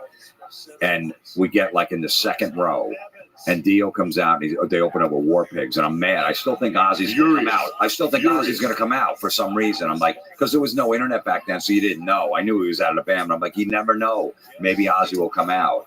And all three of them come out, Bill Ward, all those guys, and then all of a sudden Dio comes out. Little short guy. So we're holding the banner up. Doing all this shit, going, generals gathered in their masses. Yeah, and he was fucking up the song. So Ozzy had the peace signs. That was cool. Dio had the metal, the horns. The Maluk. They're good now, but at the time it was like, come on, man. It's a derivation of whatever it is of Ozzy. The peace signs. The peace signs were cool. So we're holding the sign up, right? And Dio come over and he look at it. He's giving us the finger. He's like, fuck you. At the sign, me and my brother holding it up, and he's going to pretend like he's jerking off. Fuck you guys. By the second song, two big black security guys come here and take us, fucking bring us in the back. They bring my brother in a room.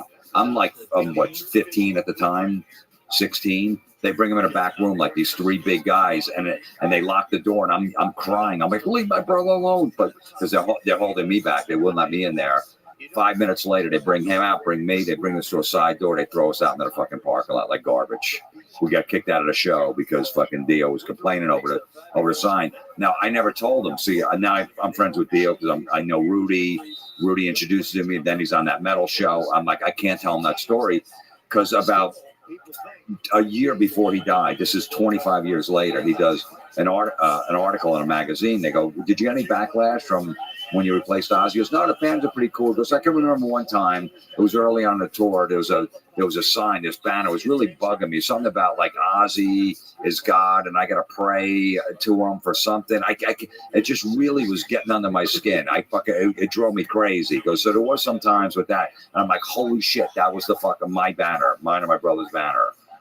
But I can never tell Dio because I've become, kind of friendly with him. I can't go, hey, I was that fucking asshole at 16, that angry kid that was mad that you were in the band and not Ozzy. Everybody this was a very weird feeling for people because it was for the Black Sabbath and Ozzy and Dio, it was almost like Trump Hillary. You were on one side or the other, and that was it, and you'd fucking fight somebody. Like I still remember doing acid and stopping at a magazine store, and there was an article in there about Sabbath that just threw me over the loop. Like I had nothing. I had no parents at the time, and my whole life was listening to Black Sabbath. Black Sabbath was keeping the glue together, as scary as it sounded. It was all Sabbath, Bloody Sabbath. Nobody will ever tell you the reasons why. Right. That's it. Yeah. That's it. I bought it hook, line, and sinker. I'm not going to lie to anybody and tell you that was my glue. That was my therapist. That whole album, National Acrobat, and that were keeping me together. And all of a sudden, when I saw Black Sabbath the first time, they were terrible. Ozzy was terrible, so I didn't know what to think. I left there like I lost face. Like that was Never Say Die tour. Never Say Die. Like that's like wearing a jersey to watch your team. He sucks. You got to walk home with a fucking jersey on in front of everybody. And everybody on the bus was talking about that guitar player in the first band, and you're like, God damn it. But then he disappeared for a while. Nobody knew what was happening. Ozzy got thrown out of the band. Nobody knew. And then we found out they had a singer, which I always play. That was horrible. The first singer after Ozzy. Oh yeah, Dave Walker. Oh, just god awful. Yeah, he was god awful. Yeah, it sounded like diarrhea. Yeah. And then they said something about Dio, whatever. And I remember buying Rainbow Rising and listening to it and going, I don't think this is going to work. A couple weeks ago, I got a promotion. Like, this ain't going to work. This is not going to work. This Dio-Ozzy collaboration, this Dio-Sabbath collaboration is not going to fucking work. And then the album came out, And it was. It's like eating asshole. It's not kosher, but you do it anyway. You know what I'm saying? Like, Right. If the chick told you, eat my asshole and I'll suck your dick, you tell her, bend over, I'll eat that fucking thing. Even if I find the peanut, whatever I find, I'm in. Even if you don't suck my dick. Yeah, it was something that you wanted to hate. Like I wanted to hate Heaven and Hell. Absolutely. With all my heart. But it just, every time you listen to it, today I went to cryotherapy. When I came in, I went to freeze. And the guy goes, what do you want to hear? I go, Heaven and Hell. And he goes, yeah, I haven't played that in a while because I got to a Madonna kick. Right. So I go in there and throw punches because at least in Madonna you could dance around. But Heaven and Hell, just Heaven and Hell, I go in there, throw kicks, twists, I'm doing black flips in the fucking air. Yeah, I love that whole. Now, today, when I left Dio, I was pissed. That drive from Philly back to North Bergen was a fucking long drive. We were like my futures and their fans. Yeah, because he wasn't singing the songs right. No. He wasn't. And we're mad. Like, come on, sing it like Ozzy if you're going to do it. He was couldn't. He was trying to do his interpretation. I'll never forget that when he came. He's like, generals gathered in their masses. Yeah. Just like witches at black masses. I'm like, oh, no. How does Ozzy do it? You know, like fucking a savage, like John Osborne would do it, yelling and screaming and fucking clapping and shit hanging off him. And, you know, come on, let's go, you fucking measly bastards. Put your hands together. Yeah, are you high? So am I. Smoke those joints. Oh, yeah. Yeah. He was yelling and shit, getting you going. And it was, you know, I still remember having Live at Last. Remember when you bought the bootleg? Live at Last. They had that. We talk about it all the time. East West. And by the way, by the fucking way, this happened, just so you know. I saw an ad for you coming to San Diego or whatever the fuck on Twitter last Saturday. It was a general thing on somebody else's feed or your feed. Right. And when I go, that's interesting, Jim's coming to town. And when I flipped over to my feed, guess what was in the picture? A picture of the building across the street from Hudson County Park. Tall building with the grinder where they saw the Martians from. Oh, yeah. And they go, show Jimmy Florentine this picture. And I go, let me call this motherfucker. He's coming on the podcast this week. That's what happened. That was Saturday. Saturday or Friday. I was on the road last week. Yeah. That's how weird it was. Now, 1 minute you were saying you were doing a show, and on my other thread, it was a guy that stopped at the light and took a picture of that building. Wow. And said, the ghost building where you and Jimmy Florentine talked about over here. No, that Black Sabbath thing was something that today, if we ever go to therapy, it'll come up. Like eventually, after a year, they'll say, "So what happened early on in your youth?" Well, I caught my mother sucking a dick, but when Ozzy left Sabbath, it was traumatized. It was devastating. Yeah, I mean, devastated. Speaking of, like when "Die of a Madman" the record came out, I'd have to listen to that song "Die of a Madman" before I go to school in 11th grade. I hated it. I was a bad place in my life. We just moved. I had no friends. I was in a private Catholic school in Florida. Didn't know anyone. All the kids were rich. I had long hair. They'd drive around in a Mercedes. I had a shitty beat-up Volkswagen with Black Sabbath bumper stickers and Judas Priest. And I had no friends. And I would listen to that song every day to get me through it before I went to school. That fucking song is unbelievable. The song "Die of a Madman," it's fucking... The guitar on that, when he picks up the second verse on it, like it opens up slowly with like piano or something, a harp, and then he comes down, down, down, down, down, down, down, down, down, down, down, down, down, down.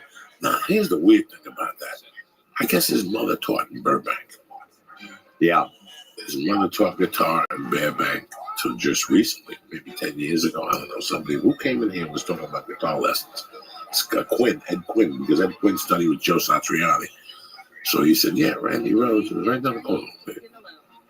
Can you imagine that? Like that kid, and he taught guitar lessons, and then he joined Cry Riot, and I saw the album yesterday. I almost got it. Which I have it here. The Mental Health. Oh, okay, yeah. That's not, he's gone by that. Yeah, he was. But I wanted to buy the album. What's the one he's on?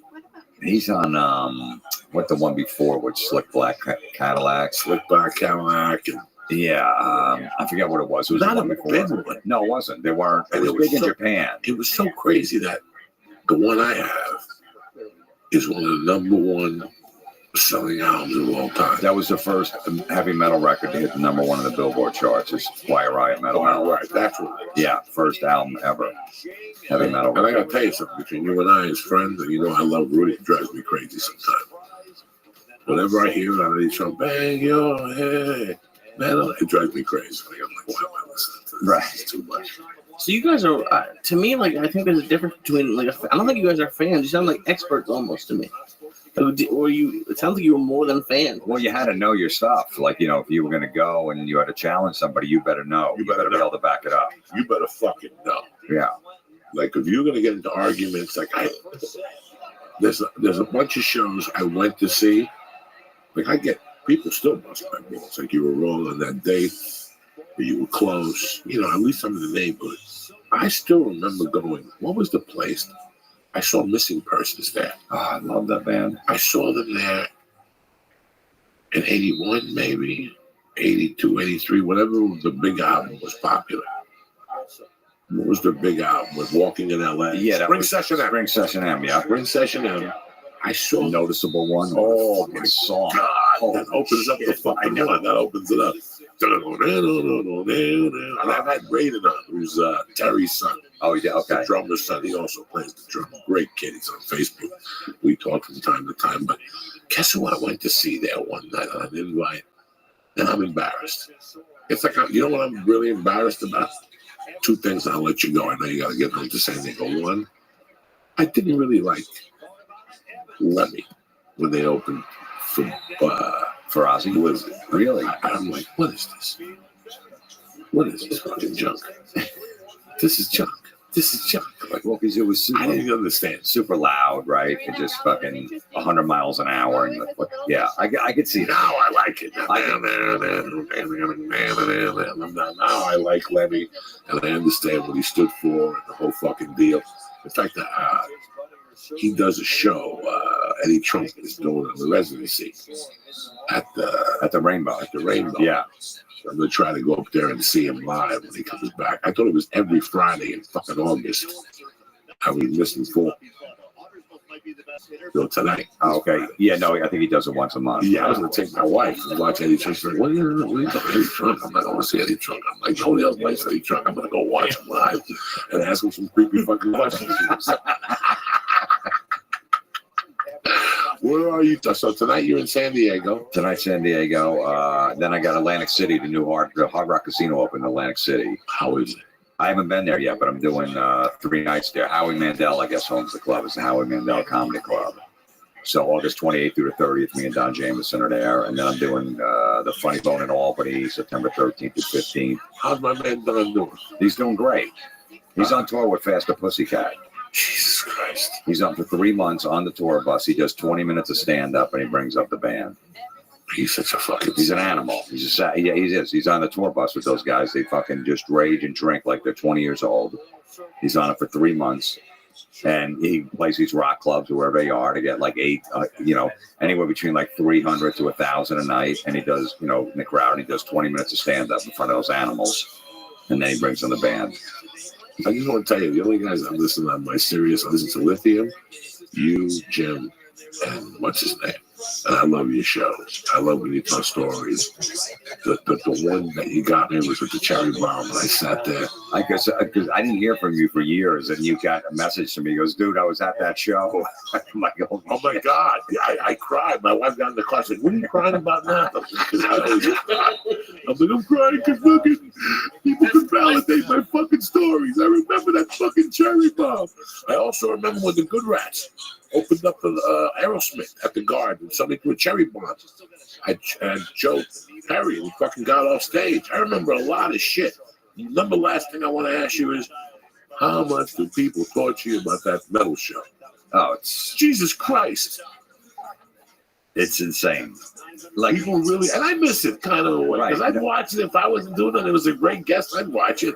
Yeah, well, look, we did 140 episodes. We were on for 7, 8 years. TV time, that's amazing to be on that long.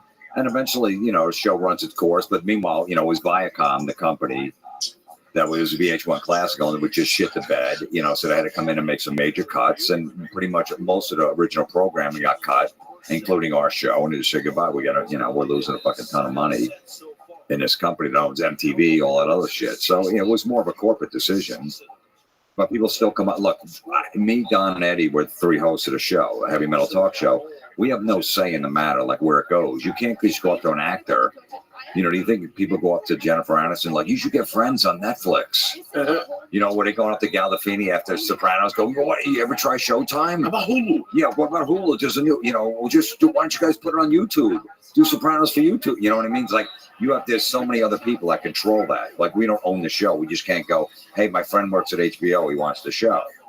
So there's all this, red tape. Once in a while, shows do come back. Absolutely. I mean, it's a niche audience. We're interviewing Lita Ford. We're not going to go on after UFC fighting on Spike or something like that, or USA Network, because it's a whole different audience. So if we find a channel, I don't know, at some point, but who knows? I mean, someone would have to acquire the rights from VH1, who owns the show, and have to pay them for VH1 to give them the rights, and then they could put it on their network. Remember Howard Stern did those old Channel 9 shows back in the day? They were fucking classic. They were incredible. Channel 9 owns that stuff, owns those shows. They never gave them back to Howard Stern. Wanted to buy them to put them out on DVD. They would never let them. They go, nope. He probably offered them millions of dollars, and Channel 9 just said, nope, fuck you. You're not getting them. And he could never release them because they own them. So VH1 basically owns the show, Viacom. So if at some point some network is interested, they're going to have to go to them and go, hey, here's $250,000. We have the show and all the back catalog. That's how it would work if it ever came back. I would look, we'd love it, but at this point, there's nothing you could do. Who was the coolest guy you met on the show? I mean, we had Iommi, everybody, every fucking Bill Ward, Steve Harris from Iron Maiden. We had Angus and Brian. We had Angus and Brian Johnson on when the Black Ice album came out in like in 2008, our first season. We interviewed those guys. I mean, that's insane. Who was playing the guitar in the back? We had different guys. Well, Ted Nugent. We had Ted Nugent on. I always say he was probably my favorite guest because I never met him. In '76 with the what was the concert that shit when he's outside the California Jam. The California Jam. Yeah, he's out there with the fucking rabbit tail and he's got no shirt on and his fucking hair's all over the place and he's singing Hat Scratch Fever. We've been waiting for you. How you living, Pimp?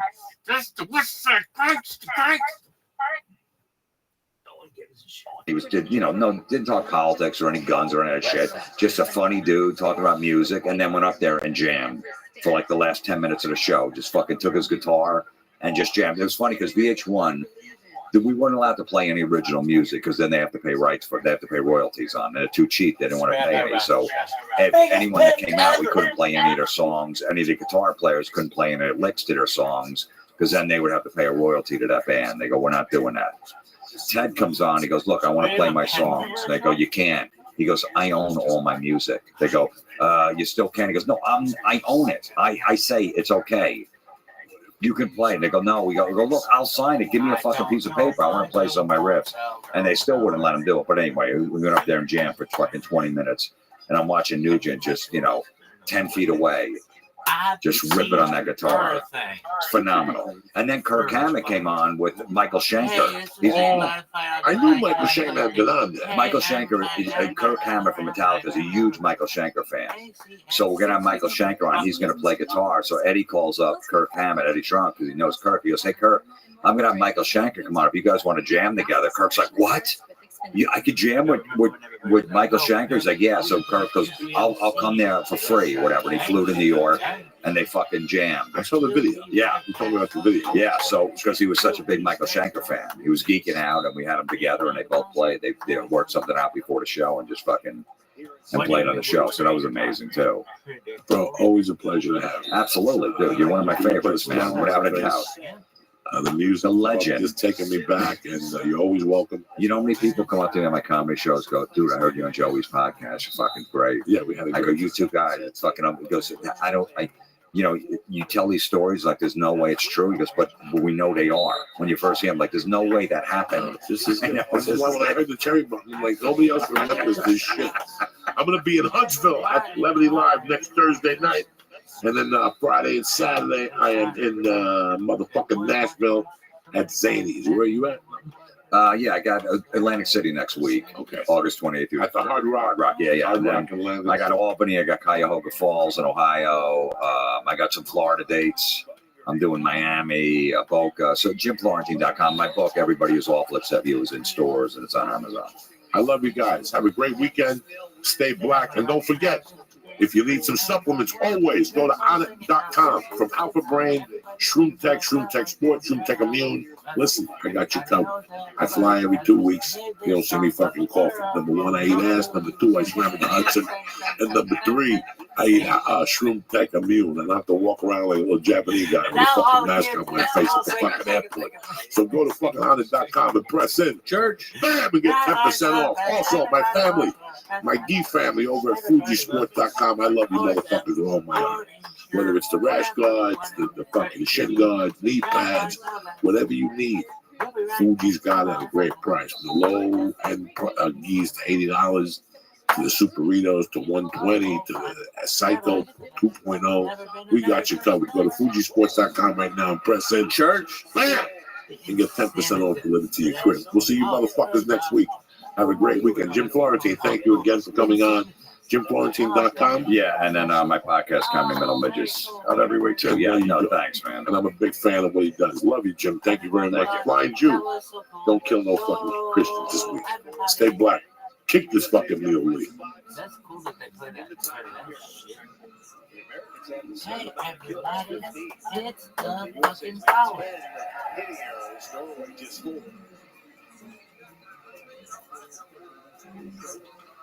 I'm a bee, and I fumbled my way into your car. Dog. Rabbi is the best person ever. Everybody knows the Rabbi song. Which one? All of them. Rabbi's the best. That's the lady from the show. Everybody loves the show. Everybody loves the show about being Korean in America. Called America.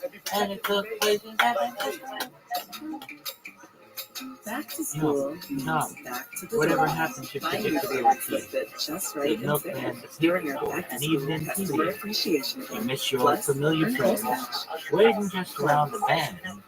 Everywhere you look, everywhere there's a pot, there's a heart. Here and hold on to. Everywhere you look, everywhere there's a place. There's somebody who needs you. When you're lost out there, you're all alone. The light is waiting to carry you home. To generate new ideas. Everywhere you look, And turn baby, experience everywhere you look.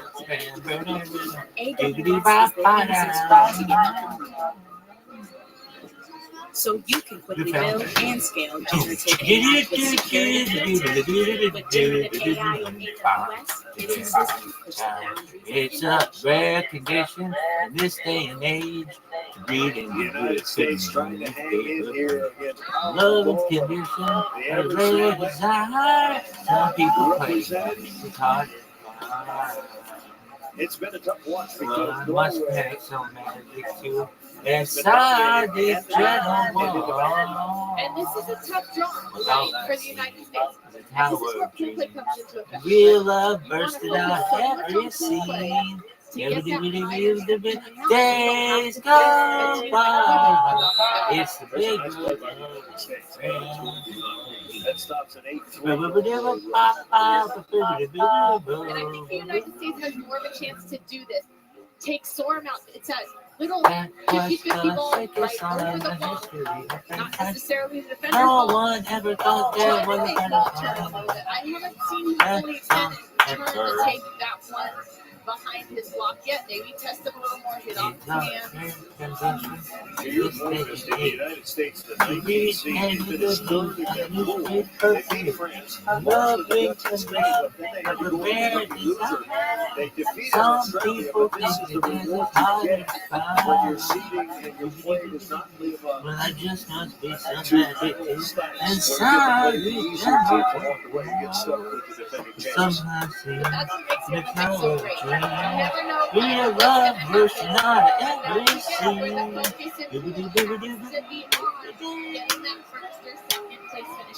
And this is a great battle for one of these teams because they will play Spain. Spain's a good team, but they're not one of the top 3 teams in the tournament. And if this U.S. team had beat Spain in pool, they would have had Poland earlier today. Condition in this day and age. Leave and give. By Christian Sorn. Love and condition. The land is light.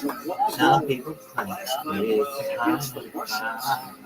There just must be some magic too inside these gentle walls. Then we can fulfill. Real love working out every scene. Chase Button. And Norway played it perfectly Days this offseason. go by. It's the bigger in the love. run-up to these Olympic Games. Welcome to Cake.com. Go fucking cook yourself. Go fucking cook yourself. It's a rare condition in this day and age. Read any good news on the newspaper page. Love is condition of the brand Pounding is just some people claim it's hard. a little roll shot right to shoulder. There just must be some magic too inside the jungle hall. He's like a grandmaster chess player who jumps 40 inches. Doesn't even look like he's working hard, right? He's over there kicking.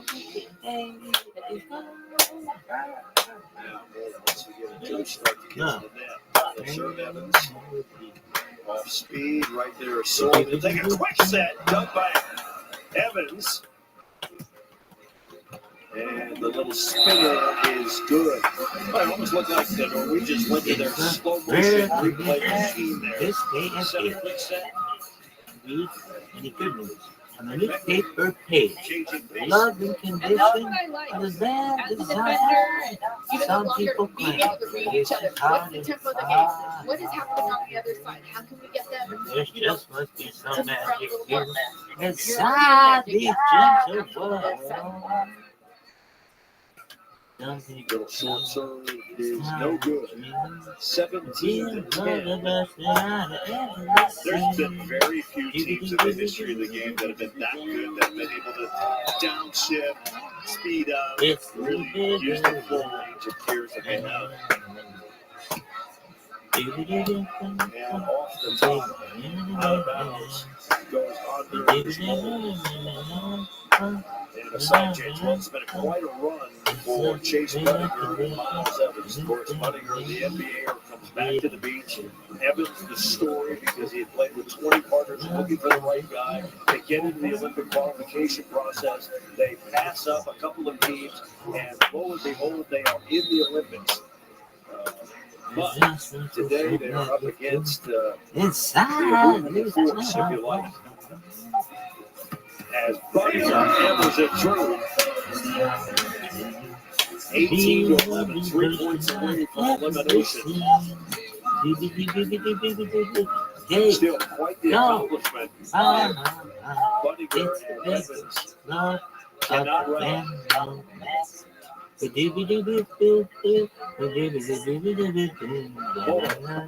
Bounces one on the line. Yeah, they're up against not only the immovable force, but also the unstoppable object on the same team. That's just not fair. Love and condition of the brand desire. Some people claim it's not 19 to 11. There just must be some magic too. It's all these gentle walls. Got it. Chase Buttinger, 36 years old. Can he go on? Continue to play? Absolutely. But you talked about it. This team was an outside looking in team to qualify. They made a big surge. They made a big push. There's Sorn. And Buttinger is there. Well, Chase Buttinger with his fourth block reacquiring his volleyball skills he had as a youngster. Out for about 3 years, back out on the beach. And hit too hard. That's going to be another point. So match point is coming up. There just must be some magic inside these gentle walls. First match point for Norway. The defending champs with the serve.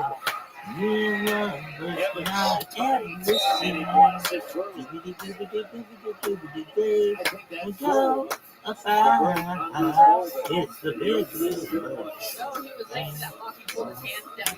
Said, I'm not going to get there. So match point number 2. Bowley will have a swing. And he's got it. It's a rare condition in this day and age. News and the good news on the newspaper page. Love and condition for the grand. Some people claim that it's just harder to find. Well, there just must be some magic too. Inside these walls. They are eliminated. They finish 9th in the Olympic Games in Paris. You know the first tonight.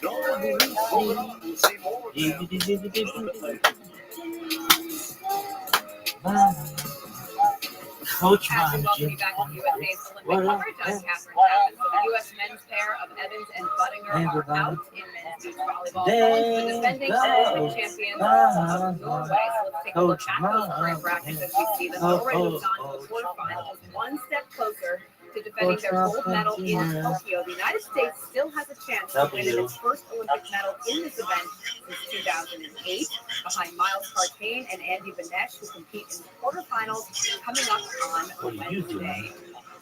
Meanwhile, indoors, the U.S. men are getting ready to set and spike against Brazil in the volleyball quarterfinals. It's a historic matchup between these two volleyball powerhouses, and we'll have it for you.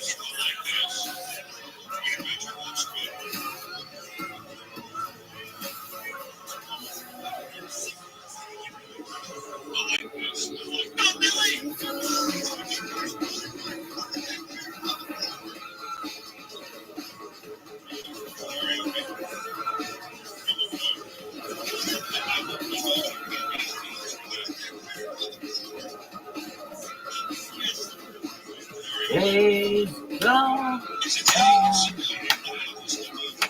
baby.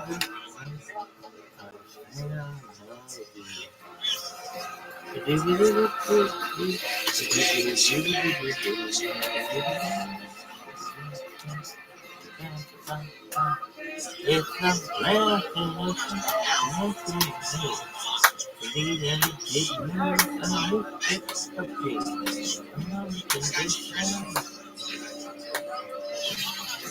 Smiling first can help someone find the courage to do the same. Oh yeah, fuck you, server air, yeah.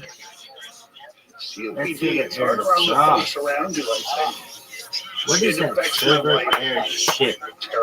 Ain't nobody got time for that. What is this bullshit? Hey, what is this bullshit? Hey, what is this bullshit? Server air, go fuck yourself. Server air, The people you love are worth quitting for.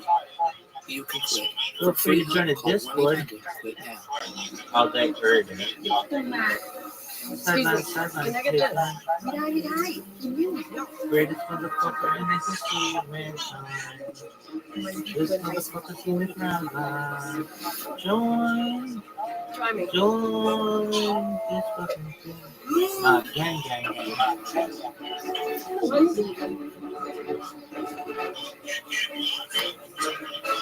Remember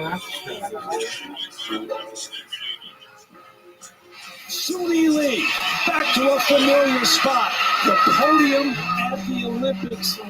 Scotty Scheffler adds gold to his green jackets. Scotty Scheffler is an Olympic champion.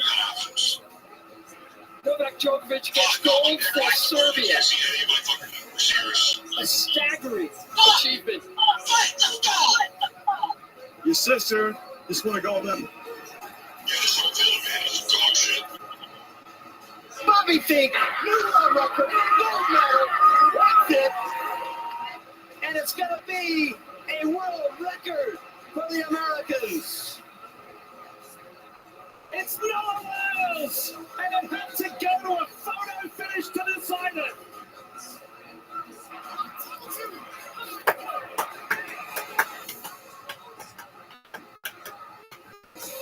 All right, it's time now for the Delta medal count, and we update you with a reminder. Track and field going on now over on NBC, so perhaps more medals come there for the United States. For the women, by the way, for the USA, 3x3 are on to the bronze medal round. They'll tip off later this afternoon, but currently the United States leading the way in total medals.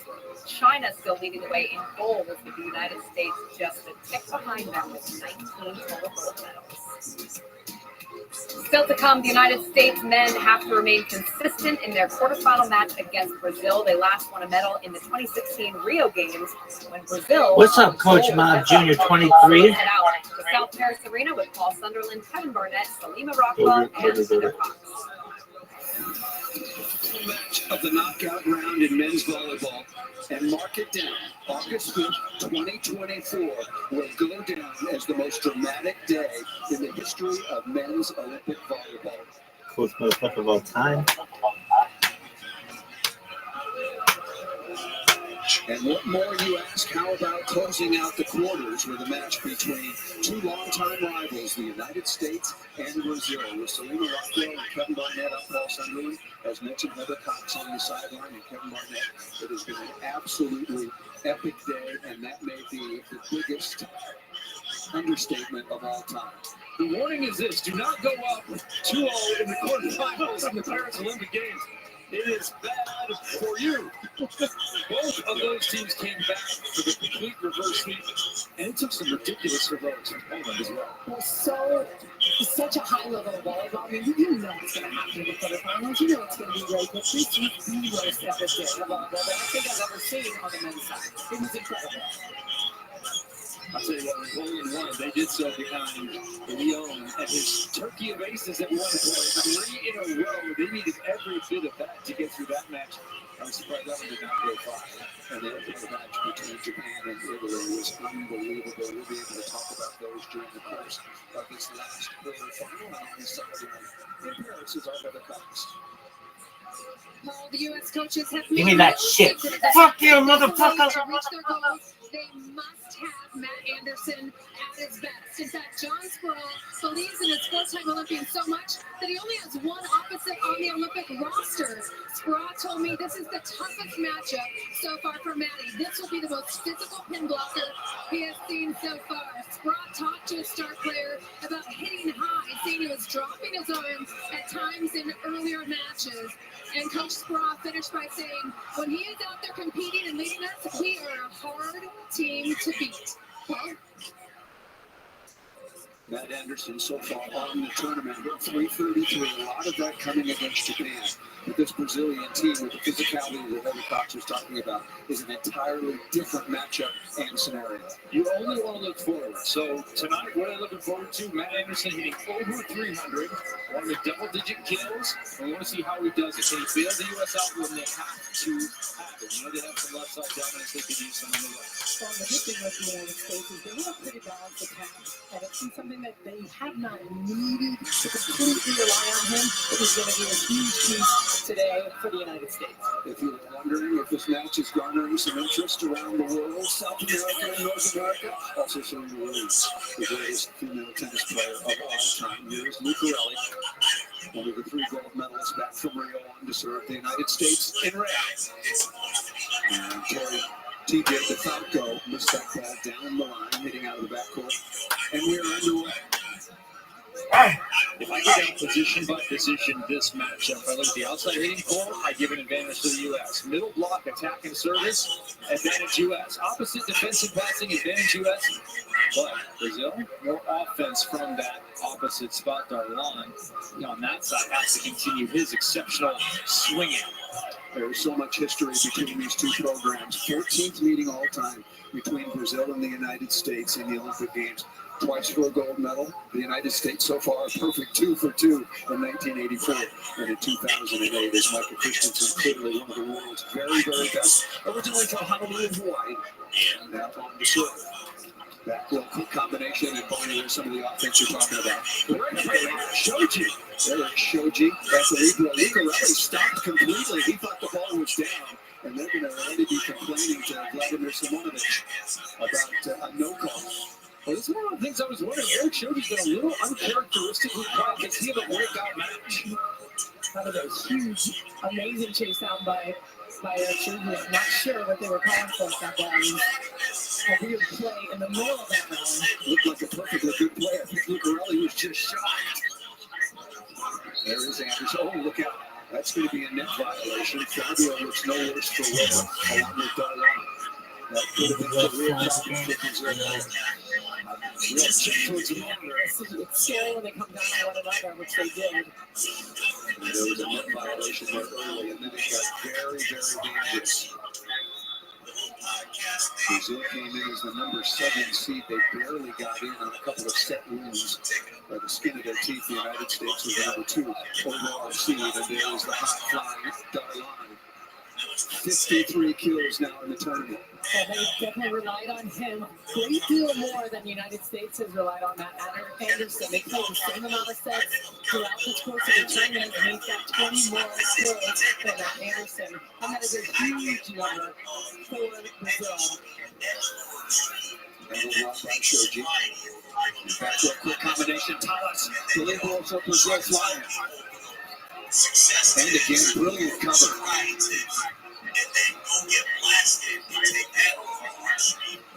Yeah, cutting inside, done by DeFalco. Blocked by Brazil.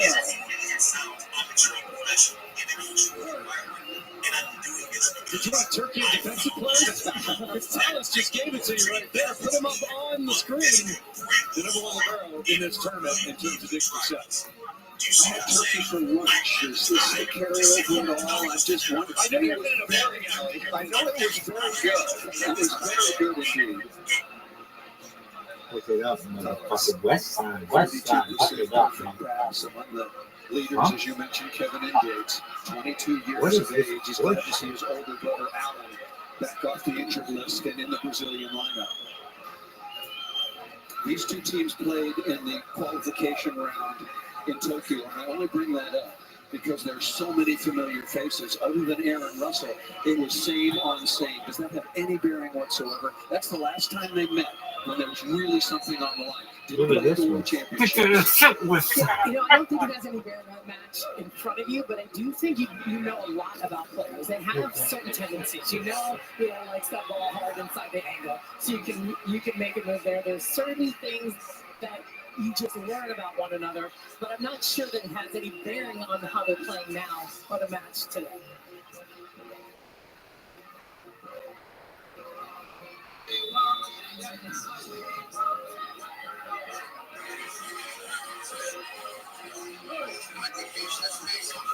Oh, big serve.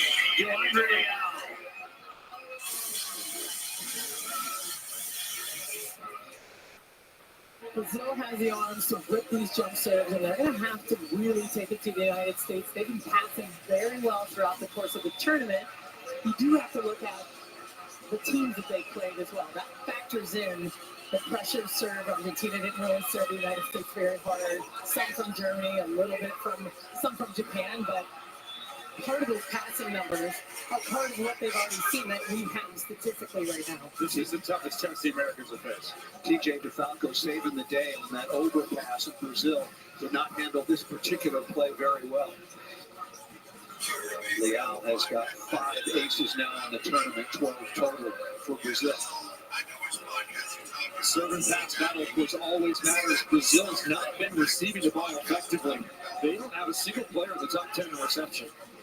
That ball off the edge of the block and out of bounds by Lucarelli. It's on the west side, It changes things a little bit, although historically historically, Leal, not one of the top players in the world. He's always been a passing target. Lucarelli a little bit to his right, has some trouble. So there's some things that you know about them. Whose road do you like better? The United States, who started with middle of the tournament teams, although two teams that nearly won the quarterfinal matchup, or you talk about the matchup from Brazil, Poland, and Italy?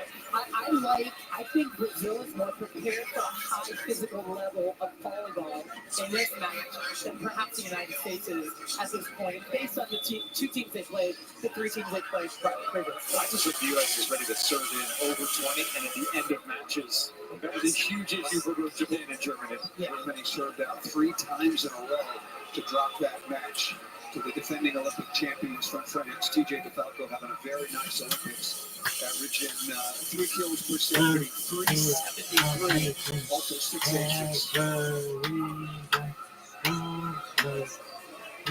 Taylor Avila, who's been a star so far for the Americans, saying no touch, it looked very close, and that serve just out of bounds. Bernardo Rezende was trying to get a challenge on that last play. Brazilians thought that Averill had touched that ball out of the middle against Lucas. Best time. I would say best time. I would say best time.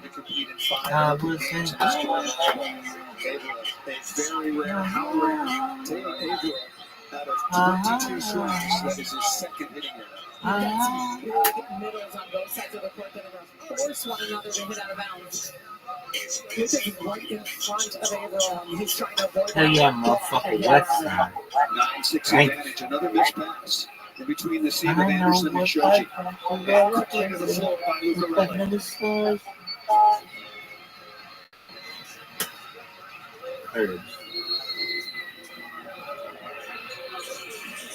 Brazil. Dynamic at the offensive end. Yo, dog. I thought you were going for a week. How are you, big dog? Welcome back. How you been?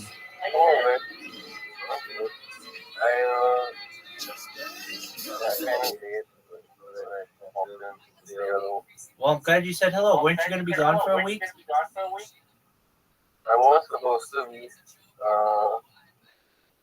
but I went to the hospital in the morning. Tomorrow is my dad's thing, and then we come home, etc. And yeah, things pretty alright. I'll try to hop in whenever I can. Please do. There's no one in my room anymore. Please do. We're here for you. We want updates on your dad whenever you can give them. Yeah. You're amazing. Oh man, my time is mess. Dog, you're gonna get through this.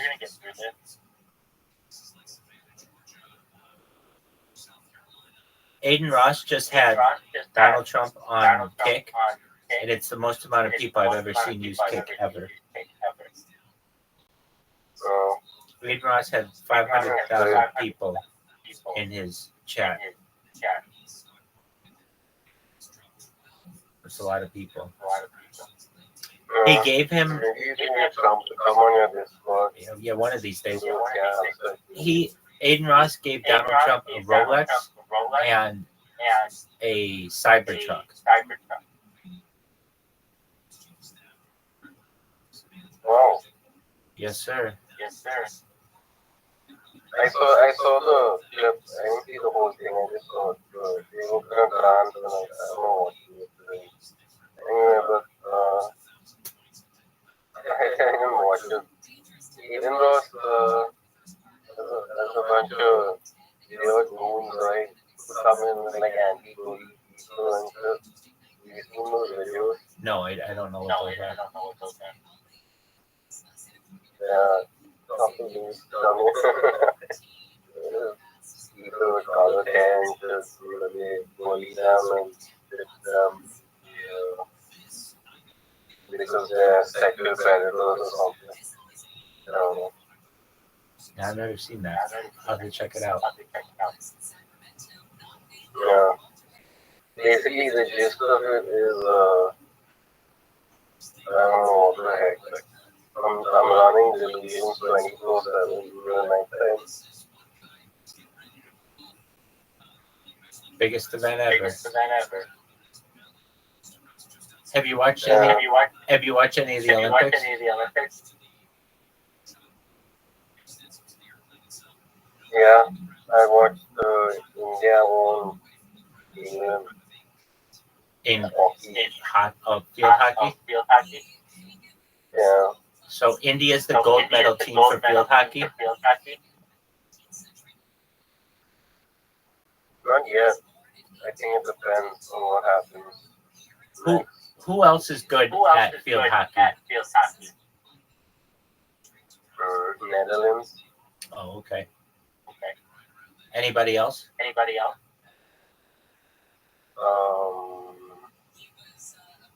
don't know too many field hockey teams. I mostly watch football, so I don't watch hockey. I don't like it at all. Maybe ice hockey. I do kind of do that. I don't know. I got I'm you. good at like the mini games kind of sports. Like if it was pool or poker or stuff like that. I got you. Yeah. I have like the highest zero RNG when it comes to mini game sports. Really? Yeah, I just mean my luck is kind of okay. Like, That's pretty impressive, yo. If you're kind of lucky and you got intuition, those two things kind of match for stuff like pool and stuff like that. I've never really tried playing pool that much. I'm not interested in any of those things anymore. But yeah, I'm like trying to figure out.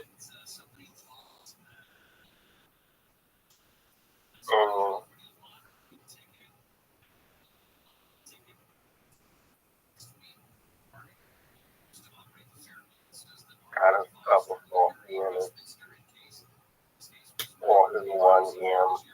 Damn, son. Did you drink any coffee? I mean, did you smoke any cigarettes? Yeah, I smoke cigarettes without the day. Hell yeah, dog. If I stay up, right, then it's like I have to keep smoking.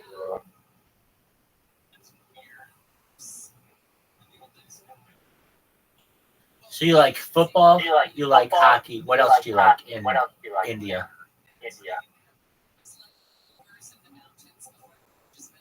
Oh, I don't like hockey that much. Just football. And what else? Not much, I guess there's I suck at pretty much every sport there is, except mini games. I get good at them. But you're amazing at mini games. Yeah, like maybe if I like learn some pool for a while, I'll be pretty good at it. I'm not planning on becoming a professional pool player anyway. So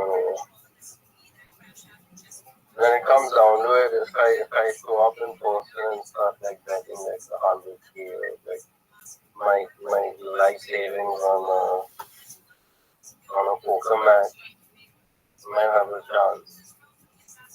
But don't get your hopes up, right? That's correct.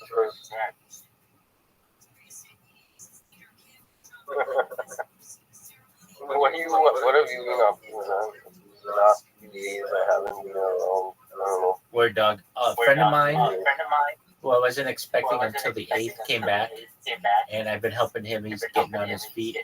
And then I've been in a couple interviews, and I really have to do what my main thing that I do, even though it doesn't seem like it's a lot, is I have to make sure that these robots are going. If the robots are going, people know who I am. People randomly come in here. People complain about me on their stream, and then they start spamming my chat. Whenever I have these robots going, I have life. If these robots aren't going for any reason, then nobody's paying attention to me. So it's important that I keep these robots going all the time, ensure that they are always spamming. They're spamming efficiently and accurately. When they get banned, I have to restart them. And that's about the only thing I have to do is just make sure that when these things are going, that they are efficiently following, they're creating clips, they're spamming, they're moving on to the next person, and if they ever run into any issues, I just have to restart them. And they do this all the time without anyone having stuff. Correct. So basically, with 4 presses of a button, like with the one, I have 4 laptops, and all I have to do is press one button on each laptop, and the robots go, and they create an account, they follow people, they create clips of the people, they spam my Discord in the clip name, and they spam the person's chat with my information, and then they quickly move on to the next person. And little by little, people find out who I am. People find out what I do. And it's just a matter of time. I keep doing this. More and more people find out about me. I mean, you found out about me from Straight Savage, and where there's a Frosty for every Straight Savage, there's somebody else for another streamer. And little by little, I just keep growing. My community keeps growing. And one day, somebody's going to see as much information as I have. You looked it up the other day. When you look up Bible Rabbi, all my different accounts, right? Yeah. So you know, I have more content than any person. It'll take a long time for people to go through everything that I've done. And I'm excited for that.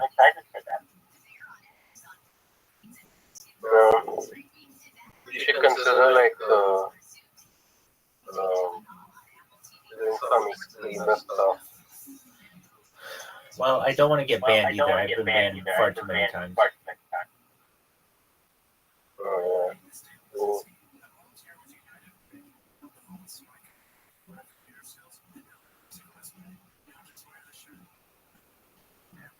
So like the gist of it is, well, I'm living in this current illusion. You want to hear it out?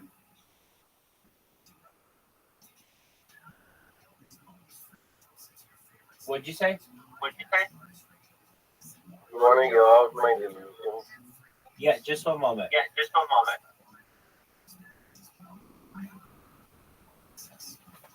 All right, go ahead. So, I believe we're living in the beginning of time. Okay. And everything that happened before was before the beginning of the world. Okay. And I don't know how we're gonna get to the start of things. I don't know how the world's gonna end exactly. Okay. And what makes you feel like this is accurate? Well, I had a friend and he kind of had realizations of stuff that happened in the past. So I was there with him. But I only remember it as he thinks it's happened before. I think it's going to happen in the future. But wherever those places are, they don't exist in my mind anymore. I mean, some of it does, like, I don't know.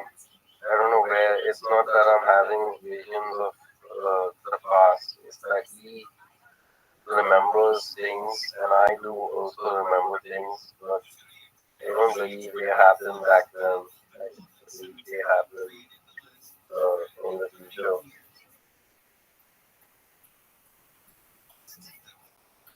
I could see that. Yeah, it's very awful. Should we keep quiet about this stuff? So anyone who knows, right, like that fucking quote there, it's just like, it's just like, bro, and then, like everyone's like, bro, and nobody actually knows. Some people know. But some people know so well that they know better than me, Right.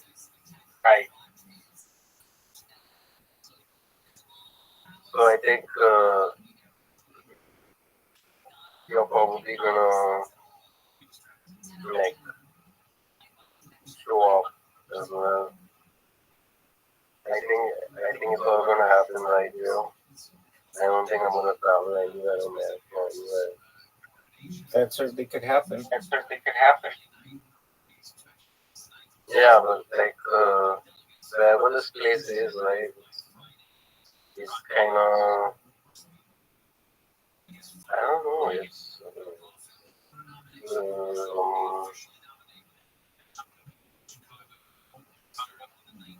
there's this weird HP Lovecraft stuff, right? Which just kind of sucks to me. Like, I don't know. There's a hidden city called Kalposa.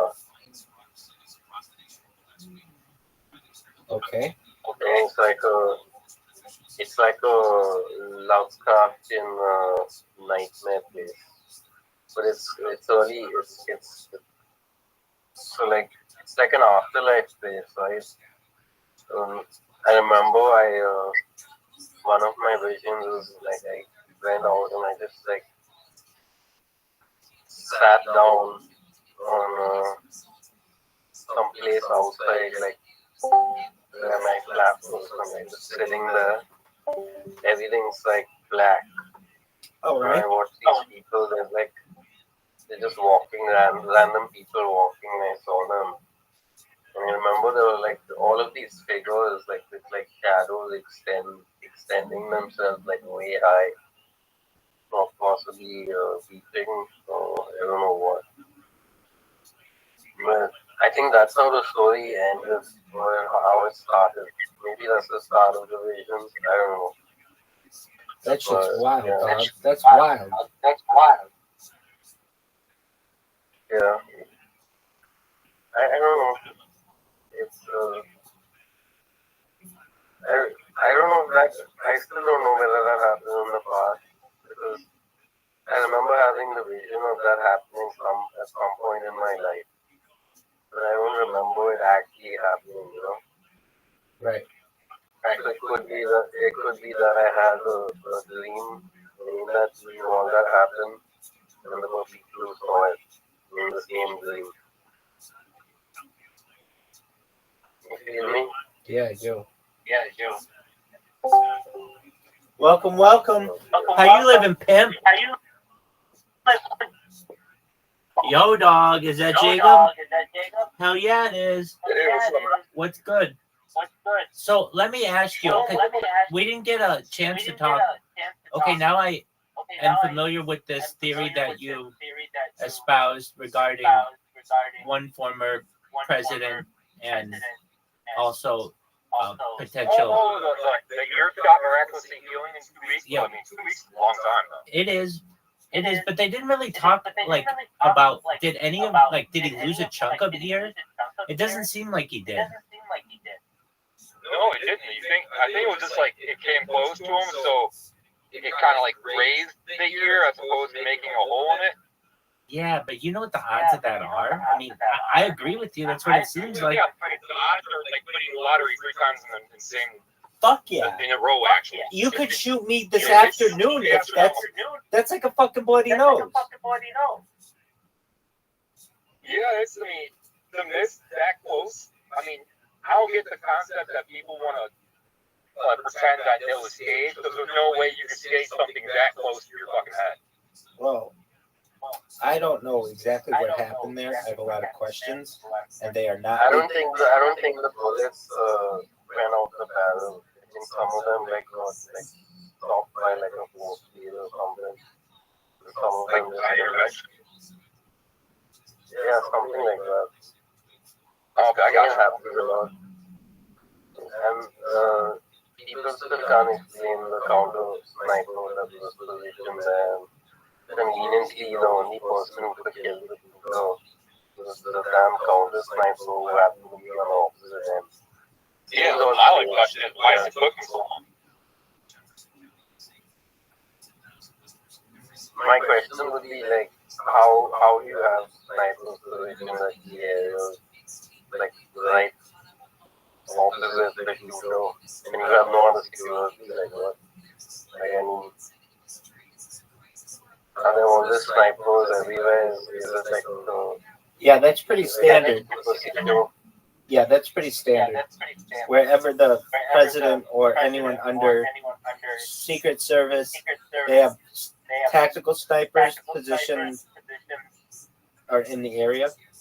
Just for that reason, if they have to do counter sniper attack against somebody. Yeah.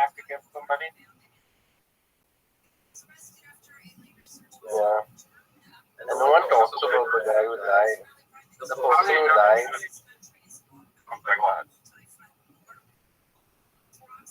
No one talks about the guy who died. The guy Corey, I don't know how to say it.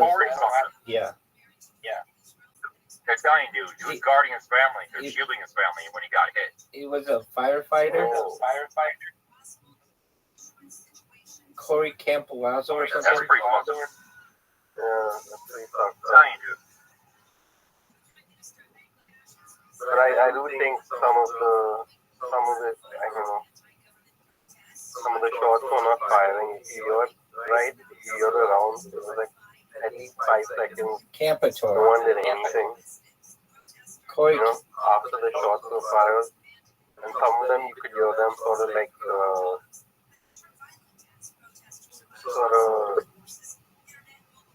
stray in the wrong direction. Or How did they let him go up there and slide around all by himself and not notice somebody? The only person on the fucking roof. Well, and there's so many people with videos of him on the roof before he starts shooting, and they're like, "Hey, what's going on here?" The guy's name is Corey Comparator. Shout out to Corey Comparator. Yeah, it's wild. And it's just like, There's a lot of conspiracies on that. I hate that word. I just think that there's a lot of unanswered questions. Very true. It's definitely something that leaves a reasonable person to ask many questions, like, why was there such a failure? Why isn't there more accountability being taken? Why hasn't nobody lost their job? Well, and that one lady holding on for dear life, there's been one person who lost their job, that's it. And she just resigned. So she gets all her benefits. Yeah, she resigned. Well, she wasn't fired or anything. She resigned. Exactly. The thing is, I think it was a plot to kill, obviously, Trump, but they wanted no ties to the Democratic Party, but I certainly think it was a Democratic, influence. A large amount of Christians also believe that Trump is the Antichrist. They don't say it publicly, but they do believe that. Well, hey, I don't mean to digress, but I wanted to brag about Missouri having a lot better marijuana than Illinois. Oh, did you go check it out? Yeah, I went to Missouri. Their dispensary opened up 3 or 4 months ago. I was completely unaware of it until last week, and I started venturing into the website. I found out this right here is 2 grams, and that alone would net you around $200 in a dispensary in Illinois after the taxes and all that is over. because they only sell 0.3s and 0.5s, and they get around $70 for them each. This is 2 grams, and they wanted $70 for it. So What is that hash oil? yeah, Hash oil, right? yes, sir. Oh, anyway. How long a drive is it to Yeah, Missouri? that stuff is worth it. How long a drive is it to Missouri? That particular establishment, it takes me about an hour and 10 minutes to get there, and same amount of time back. But That's it takes me about definitely worth 15 minutes to get to Illinois. definitely worth it if it's better quality. It's better quality, but not only this, but Illinois, you're only allowed 14 grams for out-of-state purchases per purchase of flour. So that means you have to drive back the next day and pick up another one. And in Missouri, you can get 3 ounces every time you go there. Wow. So, I mean, the gas price alone is worth it. There's a new kind of hash. It kind of looks like a cake, like a pudding or something. I don't know if you get that somewhere around that area. Yeah.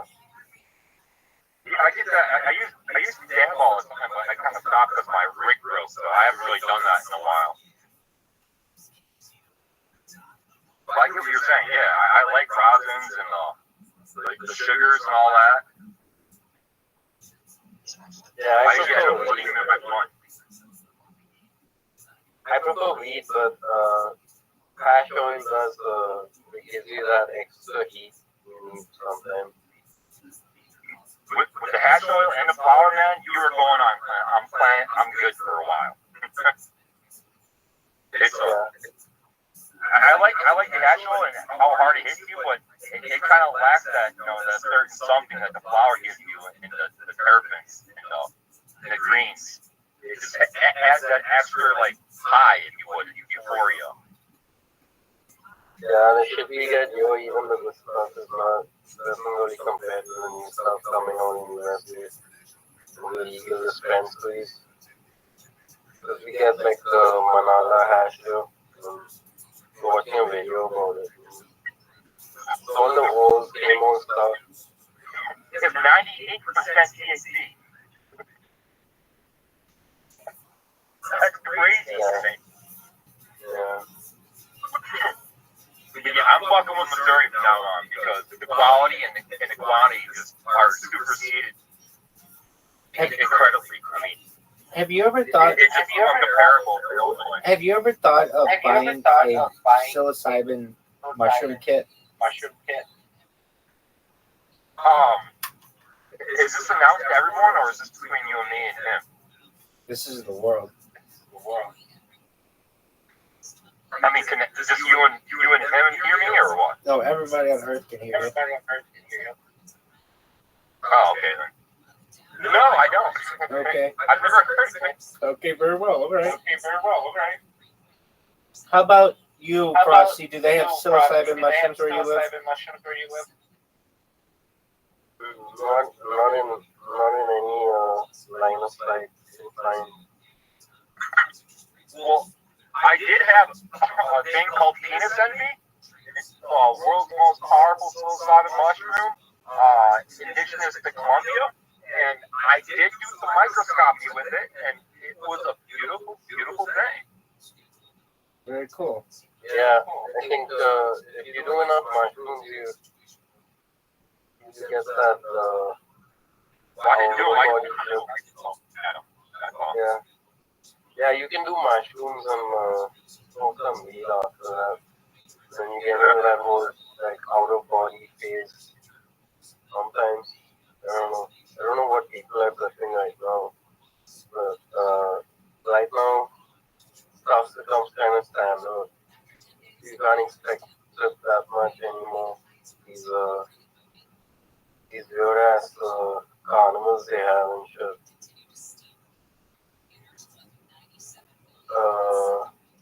What was that Dog Festival recently? The one where some YouTuber came on and he started interviewing all the people at that Dog Festival. I don't know where it was.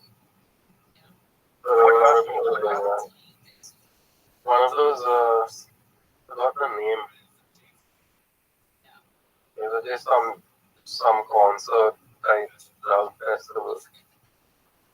Everyone was like popping. Yeah, everyone was. No, it was one of those techno rave scenes. And everyone was popping MDMAs and talking about candy flipping and shit Here's the like fun fact. Most MDMA found all over the world pretty much is synthetic and not the real thing. Because actually the real MDMA comes from a rare tree root. And I believe it was Indonesia or something like that. I'm not looking at Google right now, so I'm just paraphrasing. Yeah. But yeah, most of it is synthetic and not original. And the real thing, MDMA is a tree root. In Indonesia, it's rare. So it's not that plentiful anymore. Well, if you're worried about having a bad trip or just losing a head or something, you can always do MDMA. It's quite. Last time I did MDMA, I was in my backyard in the middle of summer, just dousing myself with the hose, wearing like my underwear. I was like in the back of my yard, so like the fire department was over there watching it. I think everybody's neighbors were out there watching it. I'm just like standing still, like showering my face with the hose for like an hour and a half because it was too hot out. But obviously that could have been the drug anticipating me being warmer than I really am. Yeah, possibly. Yeah, it took me up for a while. You definitely want to get up and do something. Yeah. I mean, if you're gonna go to like a festival and do that whole thing where you hang around with people and stuff, then MDMA is a good bet. Like, that's still melt your brain though. You don't want to do it any more than like once or twice every like few years.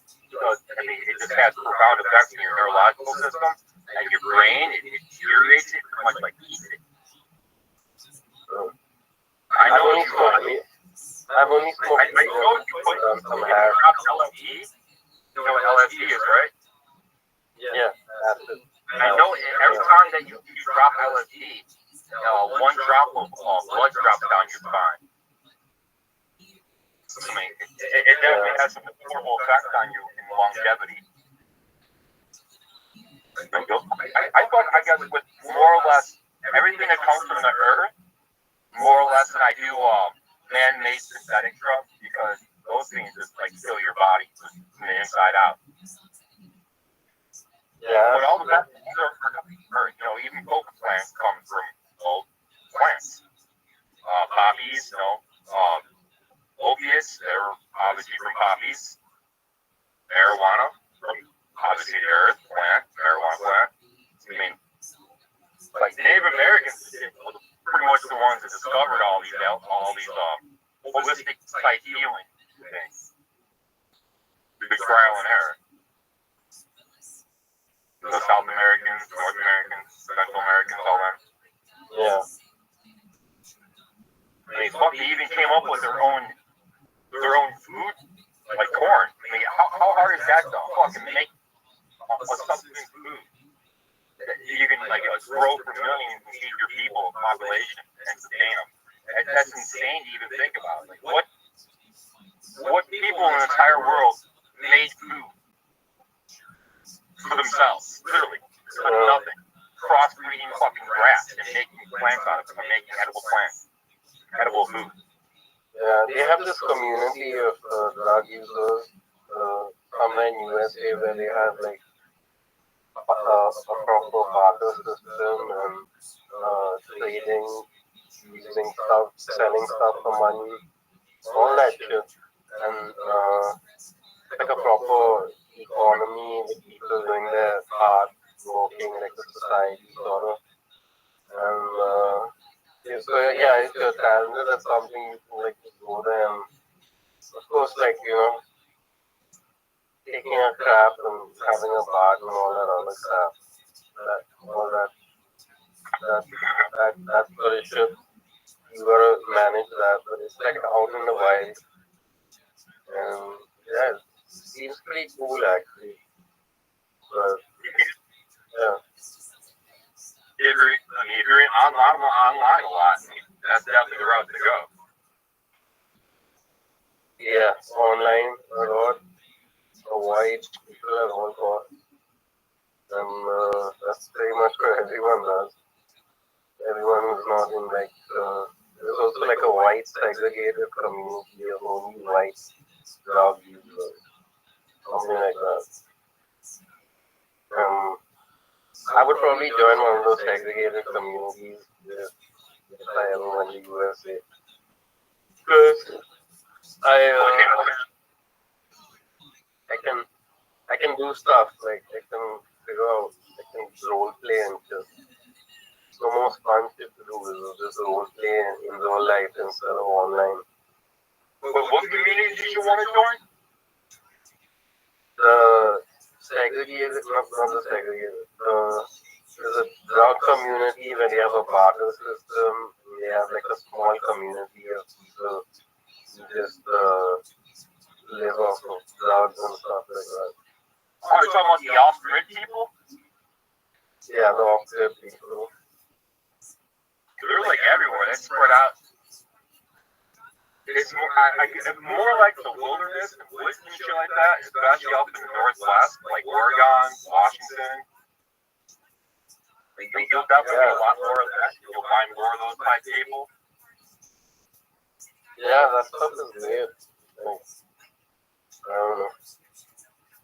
But then again, you can also get that in the Appalachians here, Kentucky as well. I mean, they're not quite as prevalent.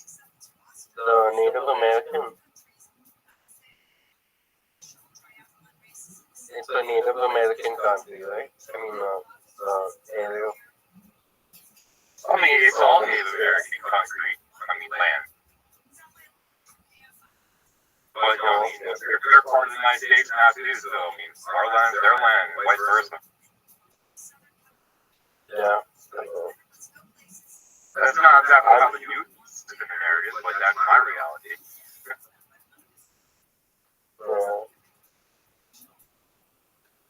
It's pretty cool how they try to keep their culture intact. But their stuff is like way too, like, goes over most people's heads. So it's pretty cool. I've never actually visited any of those communities. Obviously, I mean, they're going to be hard to get to and find because, well, they don't want to be found if they're living off grid.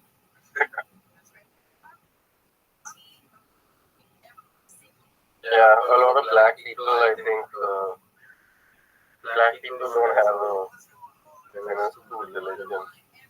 So, like, if it comes to something, it's probably mixed with, like, Native American roots and some sort of pagan roots.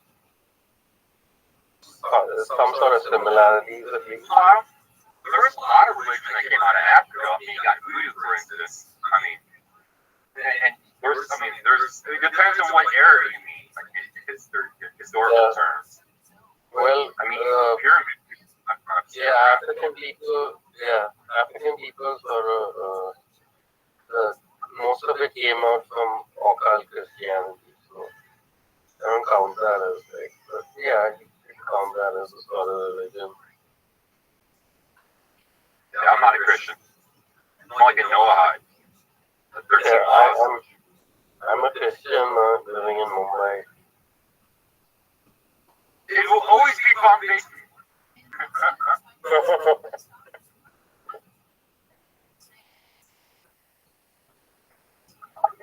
And I don't really have an affinity towards either or. I mean, it makes no difference on all the others. I heard it's beautiful, though. Yeah, it's pretty alright. I mean, it depends where you live, right? So, it's Mumbai is a mix of like some places are called town areas. They have like British architecture and stuff. Like where my college used to be, it was all British architecture and Gothic stuff. I mean, like the diversity itself is like more like a fast-paced area, and then you got like the more slower rural type areas, just the outskirts. Yeah, you have rural areas in between like other places. So there are some places that are poorer sections of people, and town areas are richer sections. So like town areas, you have all the nightlife and all the good restaurants and shit like that. And then you have where I live, which is sort of like mid-town. Like mid-town, it's sort of like town, not exactly where it is town. The suburban area of Mumbai. That's pretty cool. Did you put Yeah. in the backyard, shit like that? So it's right near where I live is right near the coast. Oh, okay. Yeah. So if I take a walk down, I can get like the sea-facing area. And then I'd rather jump in a swimming pool than I would the ocean because it's just so volatile. Yeah, but no, really, you can. It's not. It's suburban in a way that once you get here, you probably understand because the buildings don't look like anything you've seen in India or like Mumbai in general. In Bangalore, everything's sort of like if I could easily explain it, it's a bit country, like a western countryside, but it's near the coast. Yeah. So it's pretty much how it's been for a while now. So like I've been living here since 1989. So a lot has changed.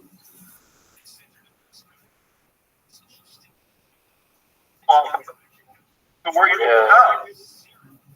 I'm living the same place I've been living since 1989. Oh shit.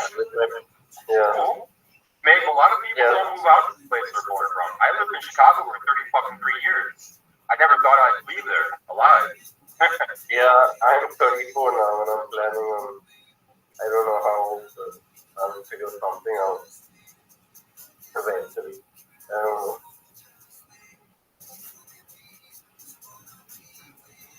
Oh, that's your goal. I wish you the best for it. Yeah, thanks.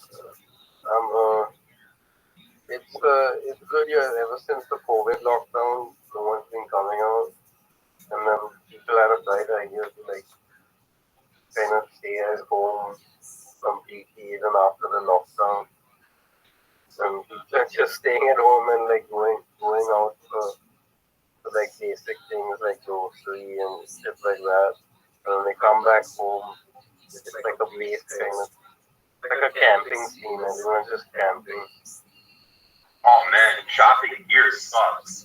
You get little old ladies trying to come at you like they're zombies, and you got only brains around apparently or something. They're just like, they come right at you in their vehicles, they come at you in the fucking shopping carts. It's just really weird. That's one problem we don't have here. It's like everyone has a sense of some sort of commonality at least as Indians. So it's pretty okay.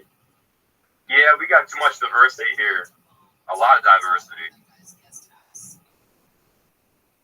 But I don't think it's not diversity so much as it's like people being way too apart. I suppose everyone's got a different understanding level and how they perceive and intake knowledge. Yeah. I mean, no, I think it's a great thing. I think it's a great thing that you guys, like in the West, have this sort of individual sense and keep distance from each other and stuff. It has pros and cons. I think over here, you know how it is here, right? Like, you have no people person. I just don't like a lot of people. Yeah. I don't really like the mob mentality. I mean, it's more like, let's all jump off a cliff. Yeah, America, USA. Like, okay, I don't really want to jump off a cliff. No. It's a crude example, I suppose. But that's kind of mentality. Oh. What up? How you living, Kim? What up, big squid? Hey, what's up?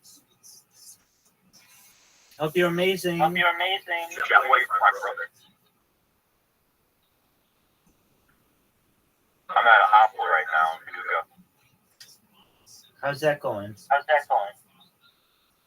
I'm just waiting for my brother to get out of his doctor's appointment. I don't know how long it's going to be, so I brought some smoke with me just in case it's going to be longer than expected.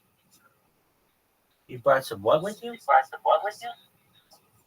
Smoke. Oh, smoke. I thought you said smut. It's like, damn, dog, you got a problem if you can't. I got some water with me. Not necessarily at magazine. Exactly. If you're like old school and you got a hustler in a penthouse, like, damn, son. Like, you got a like, I was so like I was just very inquisitive on this topic. Like, if you are just so open about your porn addiction. Am I doing the wrong thing? Should I have smut? No. Yeah, that'd be kind of weird. Bring back some 90s nostalgia. Right, Sure. exactly. If someone saw you after they gave you the stink eye. You know, like the stink eye, like, what the fuck? And then stink eye. So you're just like in the car, and what do you do if you get pulled over? I'm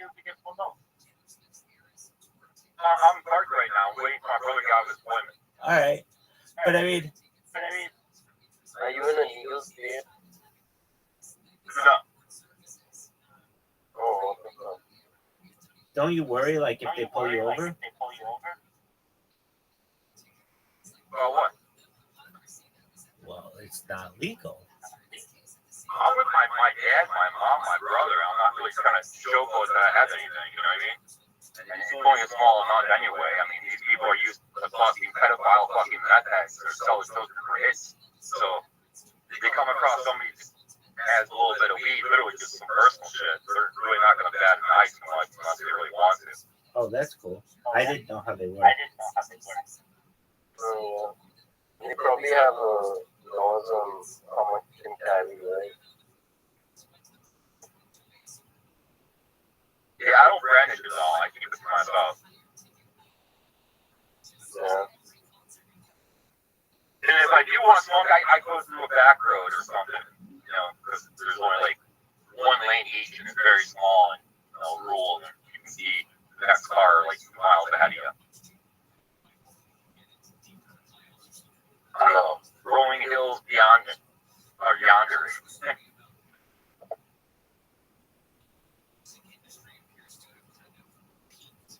I do like Kentucky topography, the geology.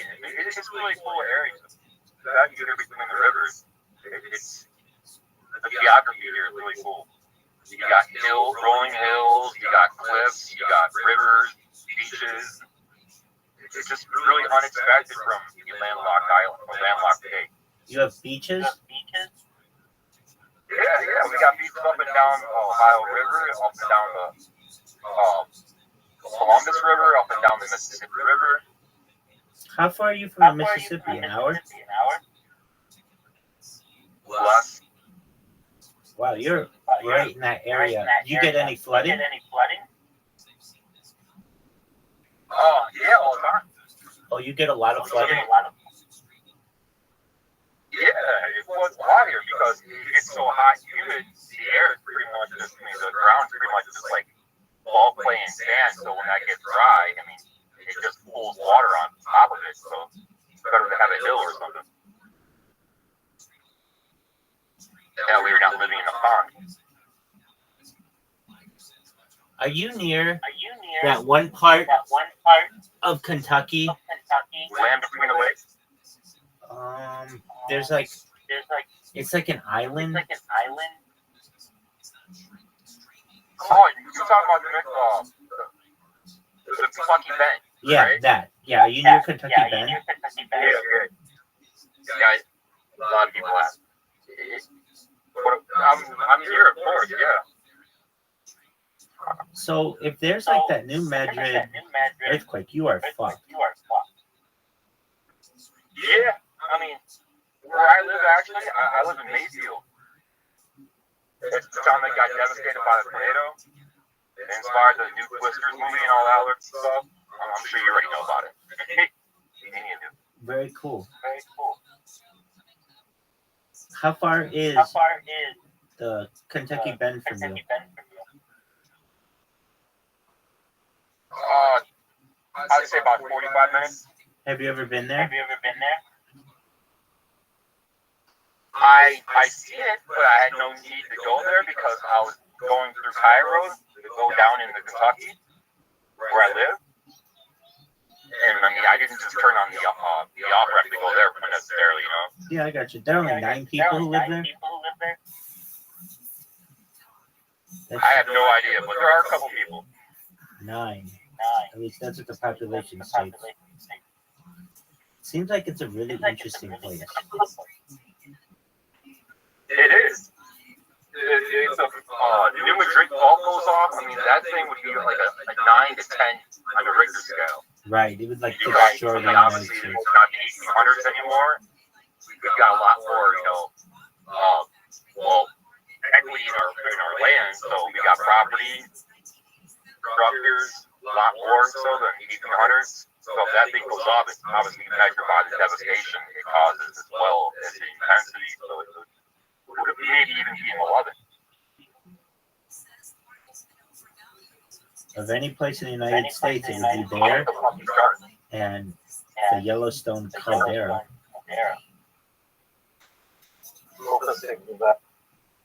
Oh, the Yellowstone volcano, super volcano? Yeah. Yeah, I heard about what the hell is it? Old Maple like erupted or something like that, and things are starting to kind of get warmer around there. Hey, just a heads up. The Noahide philosophy is 7 laws, not 13. But the Noahide what? Laws are 7, not 13. Yeah. Excellent. And when it comes to this, the Richter scale, at least on this, can you get an 11? I mean, if the last one it hit was like an 8 or 9, and there was little to no population around here at the time, and now that we've got such, a lot more people living here, population-wise, it would literally just like be off the chart, unmeasurable, at least from my perception. That is, I get what you're saying. Perspective. So it looks like the scale ends at 10, but if anything that would be a 10, it's exactly what you're talking about, the New Madrid fault. If they ever had to make it an 11, it would be for that. It says a magnitude 11 earthquake is not physically possible on the Richter scale. Richter scale limitations. I know you were just saying that just to say it, but it's interesting to me. What's really interesting about the Richter scale to me is it's logarithmic, basically like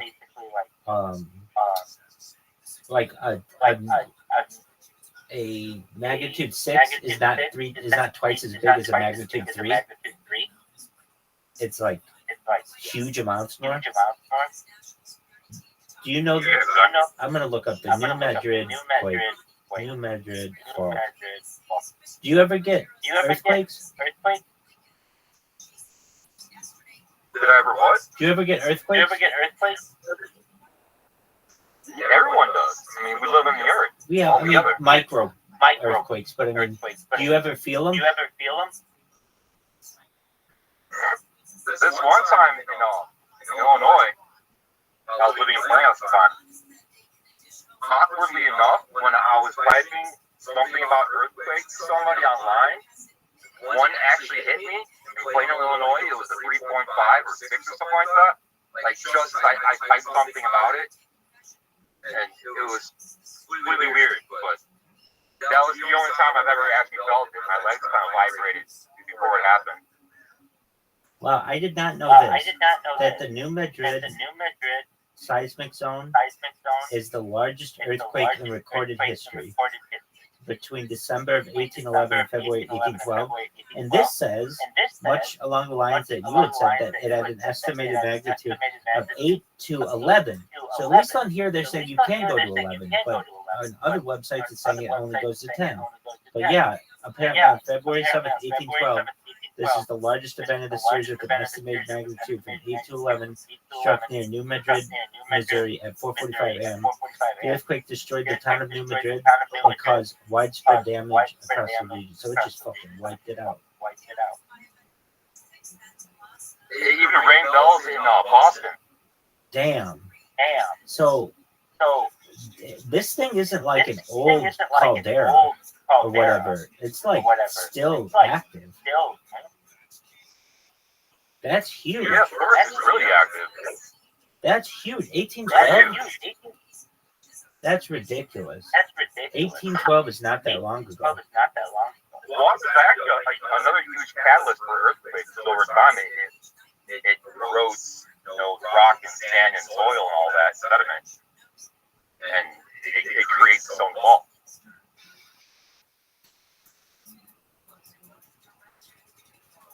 The two big things. Just long, arduous process of the earth. The two big things they always talked about were the Yellowstone caldera and the New Madrid fault. And it's like, if I understand correctly, it's related to like the fault itself has to do with why the Mississippi River is where it is, because of it's like splits right there. It isn't exactly where it splits, but all that shit is really related. And then, as I understand, the reason why they even have the Kentucky Bend is because of that earthquake occurring. It's wild shit. One thing I've always been surprised. It shifted the stream of the Mississippi, and it caused the river to go up as opposed to down. Right. Down, up, some shit like that. Right. It flowed backwards for a little while or something, right? Yeah. I'm gonna look that one up. I've heard that one. Yeah. What's the deal with the Mississippi River flowing backwardly after an earthquake? All right. So what's it saying? Historical. The Mississippi flowing backward. Yeah, it happened then. 1811, 1812. Specifically on February 7th, 1812, the most violent earthquake caused a fluvial tsunami in the Mississippi River, making it flow in reverse for several hours. That's fucking wild. Do you know how much water is coming down? There's so much water coming down from like Minnesota all the way down, and then to make it all go in the opposite direction, that's just ridiculous. That's pretty fucking powerful. Yeah. The earthquakes created a sudden dam several feet high near the bottom of the river loop near New Madrid. It's New Madrid, though. Don't they say it kind of weirdly? I've heard New Madrid. Oh, they say New Madrid? Okay. But then don't they say Missouri? Don't they say Missouri? No, I actually redundantly asked a woman who worked there in Missouri that question, and she just said it's Missouri. All right. This damming She's effect. born and raised there, so that's it. There you go. This damming effect reversed the river's flow, allowing water to back up and flow upstream. The event was so dramatic that boatmen on flatboats reported surviving this experience and living to tell the tale. Within accounts from the time, they described the horror as great waters washed upon previously dry land. The river's reversal was temporary, as it eventually found a new route and resumed its normal flow. The event was part of a larger set of earthquakes that devastated thousands of acres of virgin forest, creating two temporary waterfalls in the Mississippi and drowned the inhabitants of an Indian village. Notable consequences: the earthquakes and subsequent river reversal had significant impacts on the region. The event led to the forced relocation of Native American tribes, including the Trail of Tears, as the U.S. government sought to open up new land for settlement. The earthquakes also changed the course of the Mississippi River, creating new channels and oxbow lakes that remain visible today. You ever go to those oxbow lakes? I do. Yeah, those seem cool. I travel around here as much as I can. I mean, I love this kind of region. The only thing is, obviously, the earthquakes and tornadoes don't exactly make it the most favorable at times for both times, but I suppose that comes with the territory. What'd you call it? The Dixie Alley? That's the terminology they have for it now, yeah. And it's pretty hilly where you are? It's pretty what? Hilly? I'm not sure if I got you. Hilly? Say it one more time. Hilly, it has hills? Oh, hilly. Yeah, it's a lot of hills. Rolling hills, they call them. Exactly. I don't know if you're familiar with a roller coaster. They call that an out and back. You know, when it goes up and down for a long period of time in a straight line, pretty much. Oh, very cool. They call that an out and back? Correct. Very cool. I mean, roller coasters, that is. Yeah, no, I gotcha. Out and back roller coaster. Out and back refers to a layer of a roller coaster. An out and back coaster is one that climbs a lift hill soon after leaving the station, races out to the far end of the track after the initial drop, performs a 180-degree turn, and then returns to the station. Oh, okay. That sounds about right. Yeah. These are like the traditional. Yeah, you've been such a roller coaster, right? Very cool.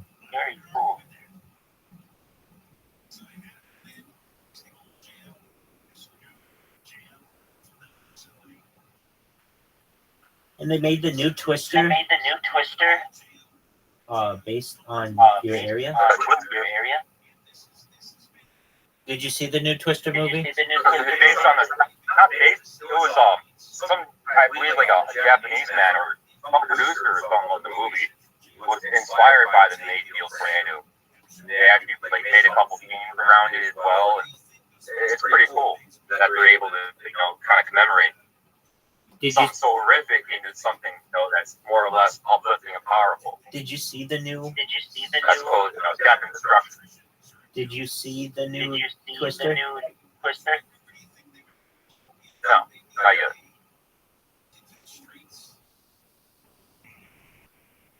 Did you see that Donald Trump was on Aiden Ross's stream? No, I didn't, but I want to see that too. So that was today at like a couple hours ago. Aiden Ross gave him a Rolex and gave him a Cybertruck. Oh, nice. Yeah. That's pretty cool. I want to see that. I'll have to go back home and see that, actually. So if you just go on What up, dog? What's up? So Isn't that key done? The sound is done. yeah, I mean they did that for a few seconds, but they did a thing where they went and they like showed a picture of the world leaders and asked Trump what his opinion was on like they went through like Joe Rogan, Dana White, what he thought of himself, what he thought of Kim Jong Un, and Xi Jinping, and who else did they do? I don't remember them doing Biden or Kamala. Who? Oh, they did Zelensky. They didn't do. I didn't remember them doing Kamala or Biden because I was looking forward to that. But they didn't do either of them. And then, so this is how the interview went, as I saw it. They were at Mar-a-Lago. They sat in like two chairs with the camera facing them. There was like a crowd behind them, and they just did like an interview. Aiden Ross endorsed Trump for the presidency. Then they went through some pictures of these guys, and then Aiden Ross gave him a Rolex. They went through a couple more of the pictures, and then they went and toured the Cybertruck, and then they listened to a whole bunch of like oldies in the Cybertruck, and then they got out and did that little dance, and then that was the end of it. But It Someone seems check that out when I get back home. it's the most amount of people I've ever seen on Kick at one time. So that's kind of a cool thing. As you know, it's a growing platform. Dude, Trump had these bots that came into people's chats yesterday. I'd never seen them. I've never seen such powerful bots before. They just came in and spammed and left really quickly. It was just incredible how quickly it went. They would spam like 100 people at once, way more than any other person I've ever seen. Anyway, I would say that it was good for the Kick platform. I'm sure it was good for Trump to get out to that audience. And Trump had said that he didn't. Like his sons had told him how big an interview this was with Aiden Ross, but he didn't really know it. I would say it's a pretty big interview. They had everybody on the platform who was watching it at the same time, and he had 500,000 people watching it at once. So it's something. I mean, I don't think he's going to win, but I nevertheless think that it's good for the platform. He draws in way more people than anybody else, let alone him being a political component. Oh yeah, definitely. I think that his media company will be really big someday. True Social, right? No, he has Trump Media Enterprises as well. Let me find the exact name of it. It's called Trump Media and Technology Group, TMTG, and it's going to be really big someday. Oh, it is the owner of Truth Social, but it's also a bunch of other stuff too. That's a parent company, guys. Yeah. That's the thing that went public, like not that long ago, and had a really good initial public offering. It looks like it's worth like. Well, it looks like Donald Trump owns 65%. Pardon me? It sounds like it might be a good investment then. Perhaps. I mean, I'm sure they're going to fuck with it, but I could see it being like CNN someday. I could see it being really big. Especially once Donald Trump dies and it becomes like a legacy media. Very true.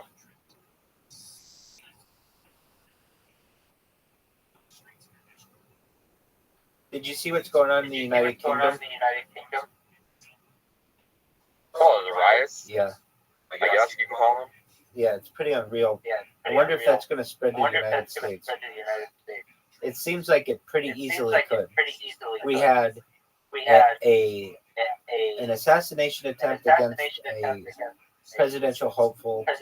We had within 8 days a president stepped down, basically, and another vice president like take over everything and like raise like $500 million over the course of like 2 weeks. And then I'm not big of a fan of politics. And then all of a sudden they've got this stuff going on in the UK. I could very easily see that transition over here. Trump did say, I don't know, that would be more or less focused in the major cities than it would be like communicatively wide. It would just be like a media coverage of a few rotten apples running around going, mayhem. Well, I'm just wondering if it'll be something like we saw in 2020.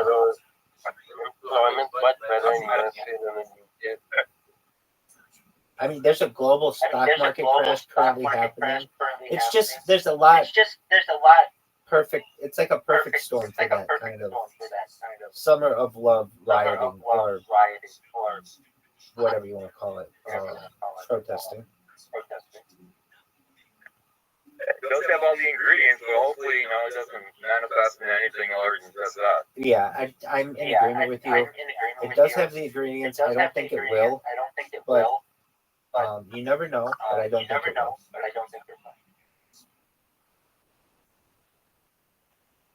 Yeah, you never know.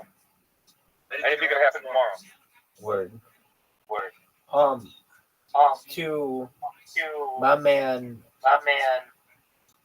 Frosty. Frosty, do you have psilocybin mushrooms in India? I don't know where you get them. I don't have friends who will supply me with shit like that anymore. I gotcha. Where do you get weed in India? Like, I used to get weed from some guy who was a vegetable seller, and below his little basket he had packets of weed. How tight is that? It's like how we store coke over here. It's pretty much that. It's like the cops in the area are just searching for stoners everywhere, searching for that one joint, on them a drive. So it's pretty bad. Old school ways, that's cool. Door shopkeepers and Yeah, I'm on all that shit. I can't, not happening with me. in Chicago, the police used to be the ones selling it. They supply the dealers in the streets. Yeah. One time my friend lit up the joint right outside the Panda Gym corner. It's like a small, like, club type place. Like a, not that type of club, like an actual club type place. They have a pub and a tennis court and stuff like that. And that's where most people hang out. And then we went outside, we lit the joint. These two cops on a bike just like floated past us, around us, and we were like, wow. My friend started having a panic attack. And then I had to be the chill guy, right? So we just convinced them that we were college goers because we were wearing our ID cards. We convinced them that we were college goers and we were not anymore, at least. So they were like, okay, cool. And we got off on $100. That is compared to the 1 lakh rupees, like the way you'd have to pay if you had money with you. Well, shit, I'm gonna talk to you guys a little bit later. I gotta get my brother back in the van, drive back home and all that. Absolutely. Stay safe. We'll talk to you later, man. Take care. I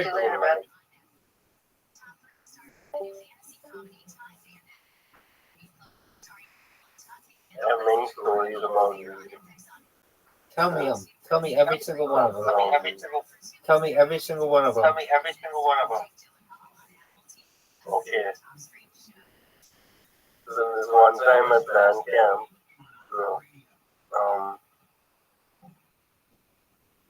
yeah, they're pretty lame. Okay, so we used to have this college hostel, and those days when I was trying to enter world and shit, I used to go up to the college hostel and smoke bongs and then go for my lectures. And the hostel is like the small, like the hostel rooms are these small little apartments in the place. And you get like a full view outside. So like I basically exploded there over the course of many days, months. And eventually, it got pretty bad. I had to do my studies. I finally passed, graduated, even after smoking so much weed and not being able to study at all. I used to look at my books and just stare down, like, like, what the fuck am I doing? It was kind of scary, but I got through it. I got through those days. Those were like, I don't know what's worse, like what happened after that, or all those days. Like, I used to trip the fuck out on some endo. We used to smoke in the bongs in the hostel, and then go for lectures and shit. stuff was kind of lit, to be honest. And then you come home and you feel like $1,000,000. Oh, no bit of time. You know what, CNN and some dumb shit like that. And all the while it's like a post-apocalyptic scene happening. You know? Yes, I do. So That's that was wild. back when I had a sort of, I had life still in me, you know, back then.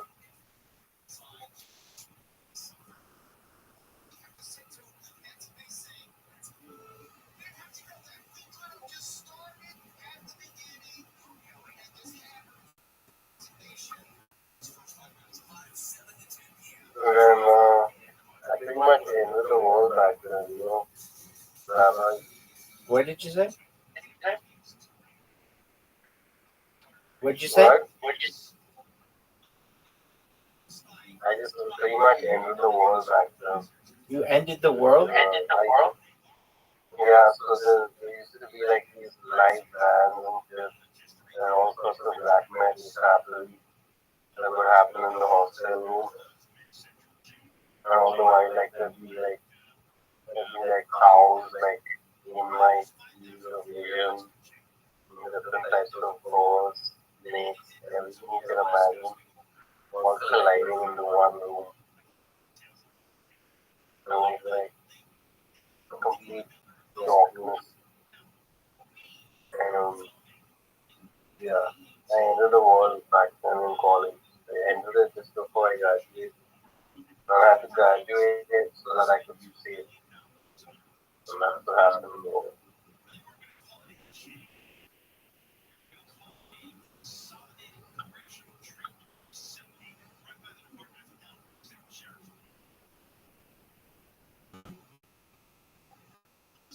You get all that, Rabbi? I think so. That's a lot to put down.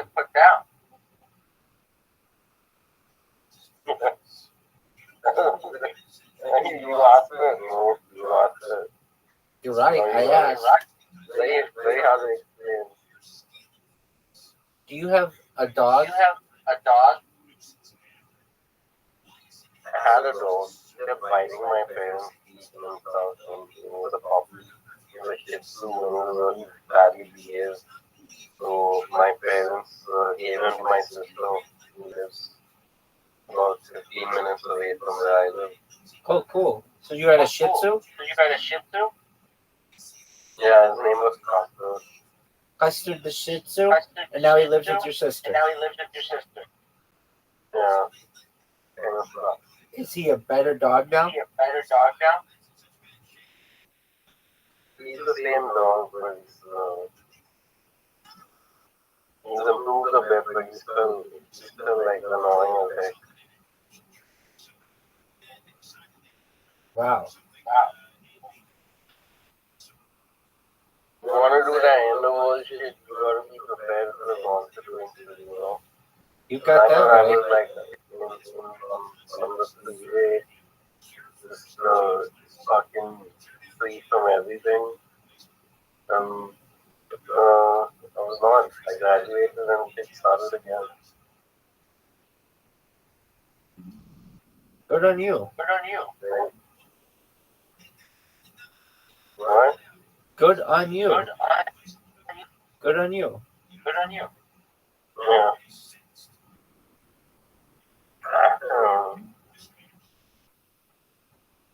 When I smoke weed, I don't. I feel alive like for a couple of moments. Not more than a couple of moments. I'm only alive. I'm fucking stoned.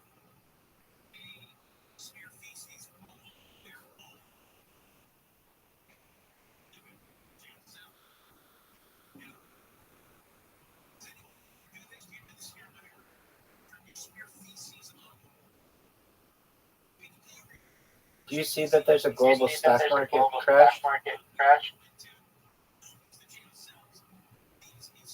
No, I didn't. What caused it?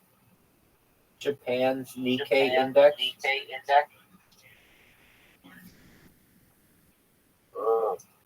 know.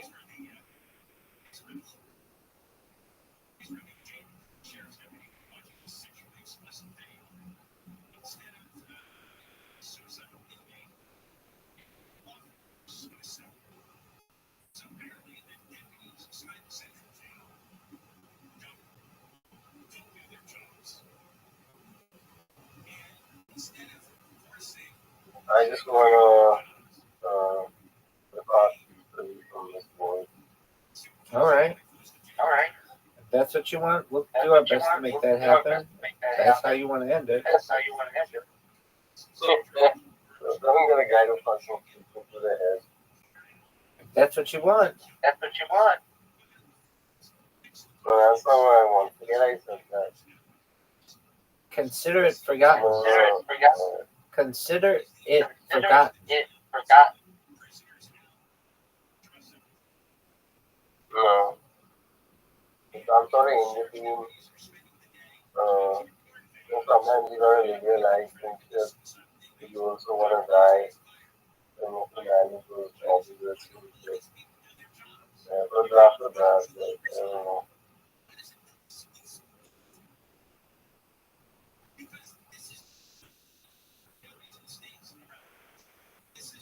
Call the suicide hotline 1900 12. They're already on speed dial for you, dog.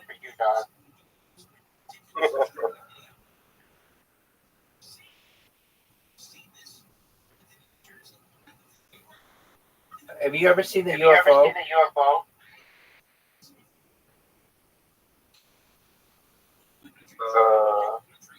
Yeah, it is. First time actually I ever saw one. It was a couple of weeks ago. Wow. Yeah, it looked like, you know the Ron Hubbard fantasy, like Beatles. It looked like that. That's wild. Yeah. And I heard like source fire from somewhere. It might have been like the black spaceship with we have guarding the earth. It's sort of like these giant large gold war machines, and they protect the earth from UFOs, especially in India. So you saw a UFO a couple of weeks ago, and it looked like an L. Ron Hubbard craft. Yeah, it was white, like lights on the outside, on the early stage. Where was it? Definitely wasn't a plane. Where was it? It was just passing by, like you often see planes pass by, right? It looks like they're going through the building, but they're like power. It looks like that, except it's not like right, it's just like a plane. I knew it wasn't a plane. It looked fucking weird.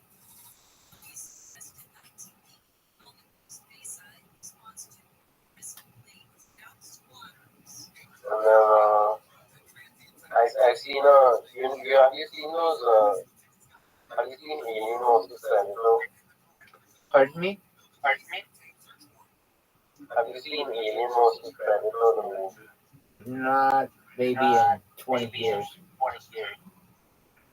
Yeah, so anyway, they have these like kind of weird black spaceships. Like spikes. They look like they're controlled by a bunch of orcs inside them or something. You know? So I looked outside my balcony window.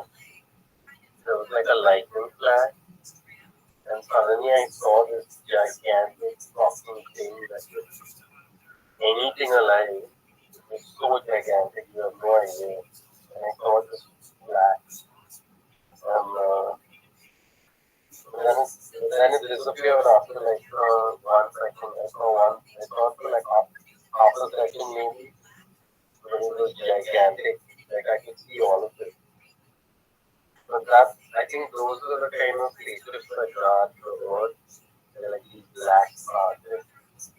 And they protect earth from the ones that supposedly of vanilla and I think those ones are probably around by 8. Yeah, space niggas around. That's wild shit. Yeah. I see lots of stuff. You know, I used to have a dream where I was like in full body form. Then when I woke up, it was like fire surrounded, like laughter for fire surrounded, and everything around me. I was back when like you know how it is, like back when whatever the fuck I was doing at that point, I can't live that right now. I don't have the willpower to do something like that anymore. I think it can only be done once. If anyone wants to live my life again, everyone else to live their life again, probably kill myself.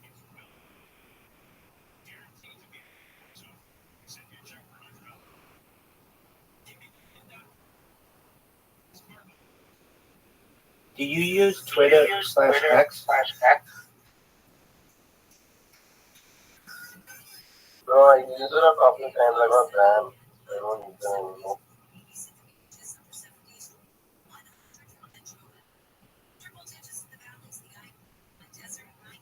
My account got suspended. Why did it get suspended? For being too cool? Because I was posting some dumb shit. What did you post? Some trolly stuff. What did you I post? did some Elon Musk trolling. What did you post? Compared Elon Musk to Hitler and That'll do it.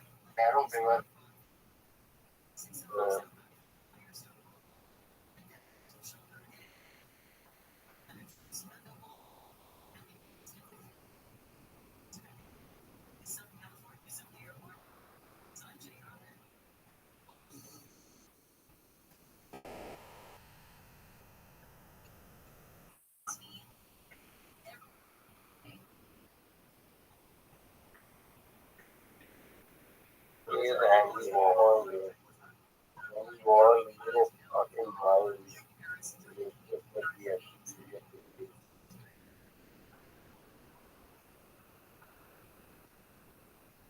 Do you like Andy Warhol? I think he's cool. I don't know. I don't know much about it.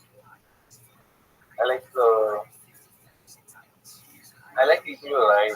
Like I know I write. I just find people who write a lot and write novels and fiction. People like Hunter Thompson. I find them very interesting. And more on like the same wavelength.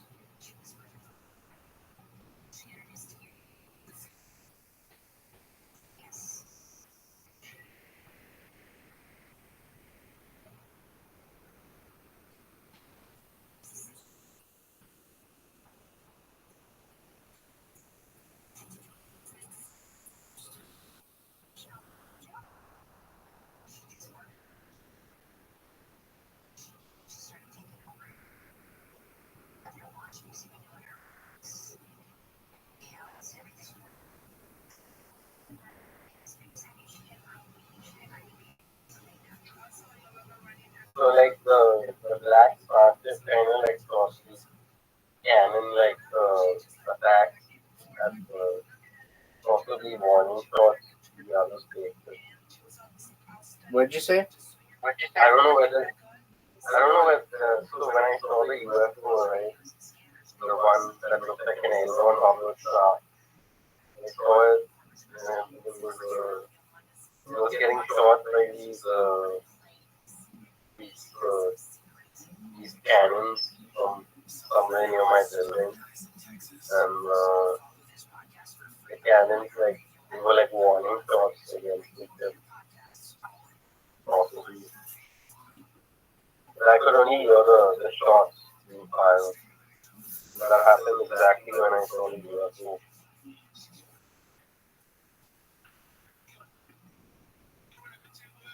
Can you imagine something like like a spiky sort of black spaceship, and it has like multiple it sort of looks like a Doom, something from Doom, the video game. Yeah. Yeah. Wow, that's wild. Yeah, that's wild. But that's the one I saw at a glimpse, like there was lightning and it just fucking appeared out of nowhere, and then disappeared after half a second. I think CIA also mostly, I think some CIA operatives probably developed the model of data, and then they don't sort of like build spaceships that happen. No one knows exactly why. It's kind of funny, like in cargo, you see, like every time something really weird happens, some spaceships come and like some stuff people and stuff like that. I think this alien stuff has a lot to do with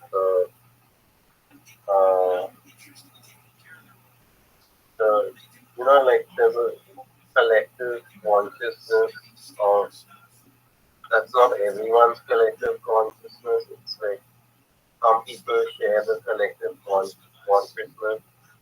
The astral planes and stuff, they're shared collective. So people who are like starseeds or whatever, they can travel in them. You know that? So basically like living in your solipsism, but you see the same thing other people see. So like if you were to think of someone like Saint Michael or Saint Gabriel or Saint Raphael, just summon them or shit like that, and summon demons around, and travel in the astral plane or some shit. And you're gonna be seeing what about 100,000 other people also see. I mean, 100,000 maybe like I don't know how many of these stars people there are. Maybe like 10K, 20K people from USA who do astral travel and shit like that, you know? Right. Right. Yeah, so some people are not prepared for it, you know, they don't think they don't like you are bad. But if I was to go on the astral plane or something, I don't know if that's, I'm capable of that because I live in like a different world of things. So this is the Christian idea is that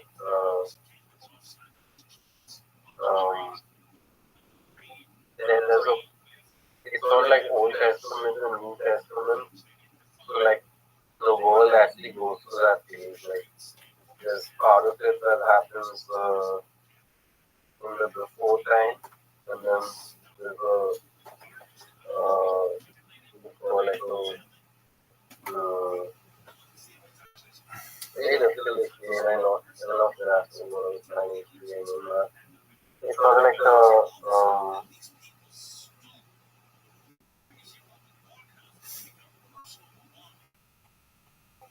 you know how you define something like poetry, right?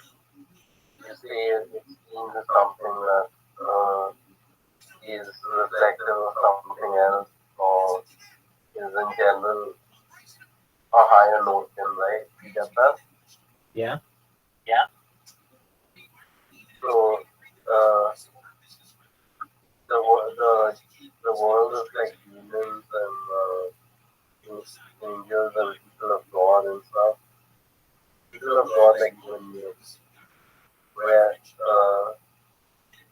when things are immortal, it sort of looks like anything that can be the physical domain of hell like get into actual, like you hear about people and that stories about Satan and the devil coming at them and shit like that. And it's like a very road thread.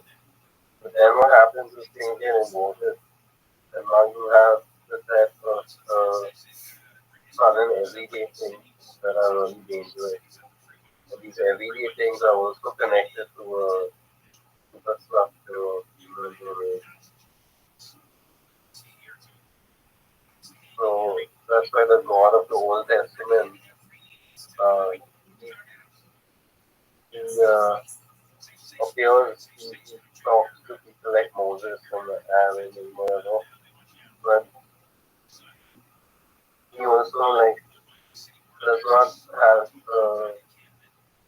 direct correspondence to people post what Satan post the world that Satan or religion. So I think Satan is most likely the angel Metatron. To be honest, I don't think it's Samael or Beelzebub or the probably one of the names. I think it's most likely Megatron. And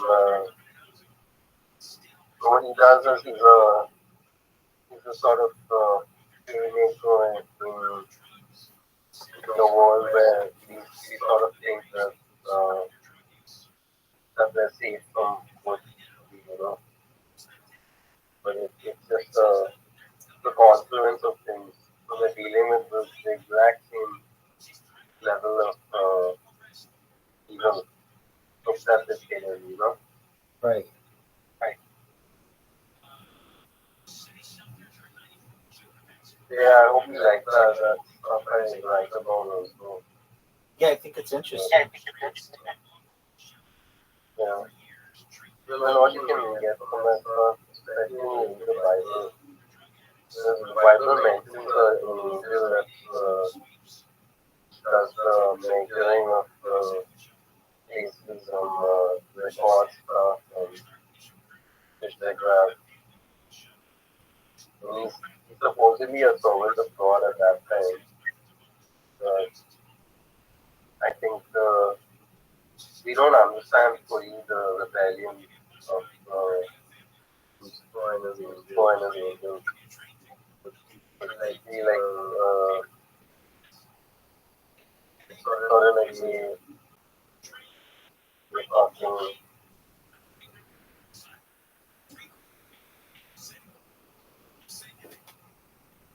I don't know. I think Satan gets the upper hand when these things get involved. Because think about it. Would you rather have like fight one guy and then save your own life and save the life of other people, or would you rather become like a community of people that is dependent on being saved by a bunch of other people who in turn are being attacked by another people? And it's all sorts of complexity. It's like a gentleman's argument, but except it lacks the simpleness or like physicality of just going ahead and fucking killing someone. Maybe. I don't know.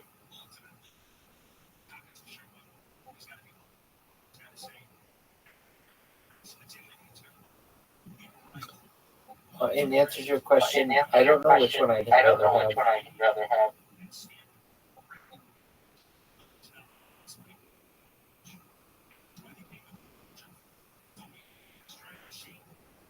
Yeah, well, if you were in the first Old Testament I think you and me would be more able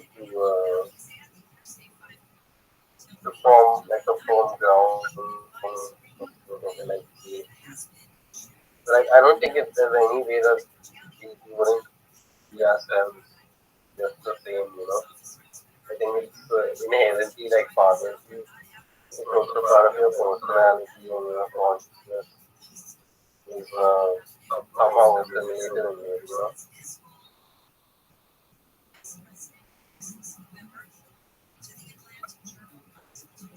So like,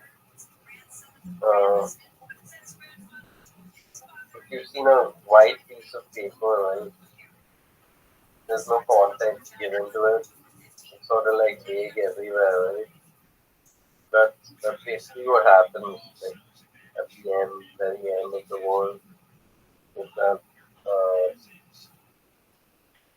that can like kind of ruin people's lives, like sometimes, because they have like a white piece of paper, and that actually rules what you see, and your own life essence itself is contained in that kind of vagueness or like non-premise or some sort. You know, it's sort of like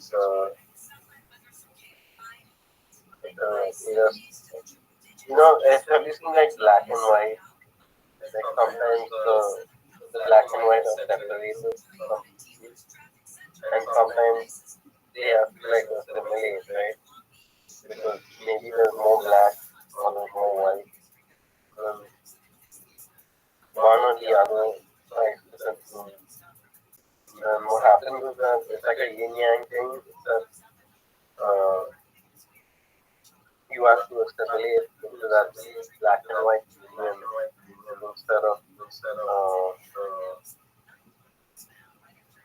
yeah, when I used to get stoned, I would often do that. With the context of everything, it's sort of like if anyone could like you're looking at a piece of paper or newspaper or something, and you see the white underneath the writing, right? And that implies that there is something. There is a blank piece of paper and it's being printed or written upon, right? Okay. Now consider that context itself is based on a premise of factuality. Okay? And that factuality itself does not exist. So what do we think in that case? Like, how would you react to other people? How would other people react? I'm not sure.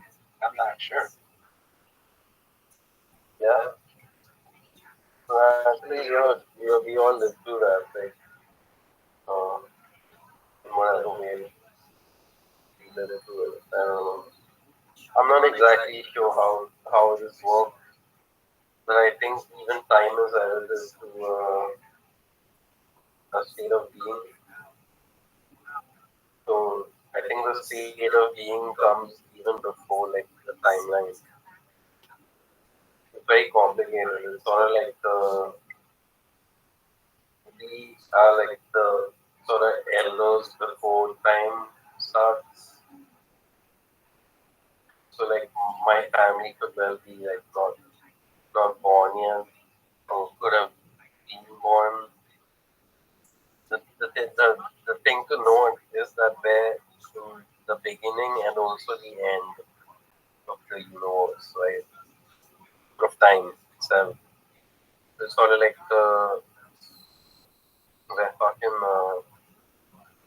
you're with people who have lived throughout their lives all the extent of everything, and they're here now in being, right?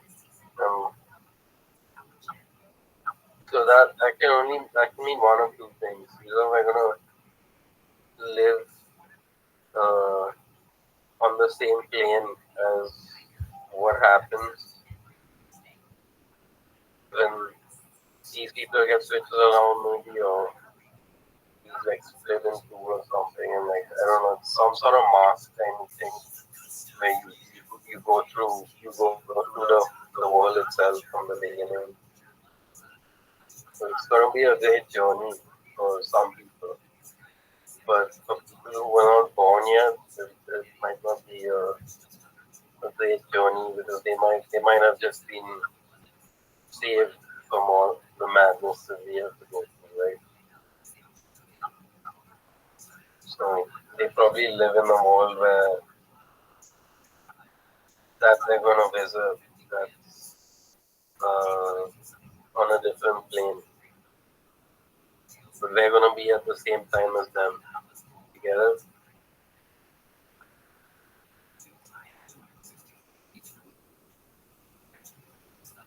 I think so.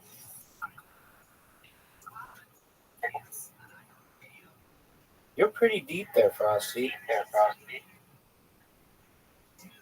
Yeah, I don't know, it's very complicated. No, if you watch sports and stuff and like Olympics and like, it's like why are people so obsessed like with everything? I mean fine, like it's fun to watch, but you know, you don't have to be obsessed with like stuff. Like stuff that is just beneath what you need to be thinking of. You know? Yeah. Yeah.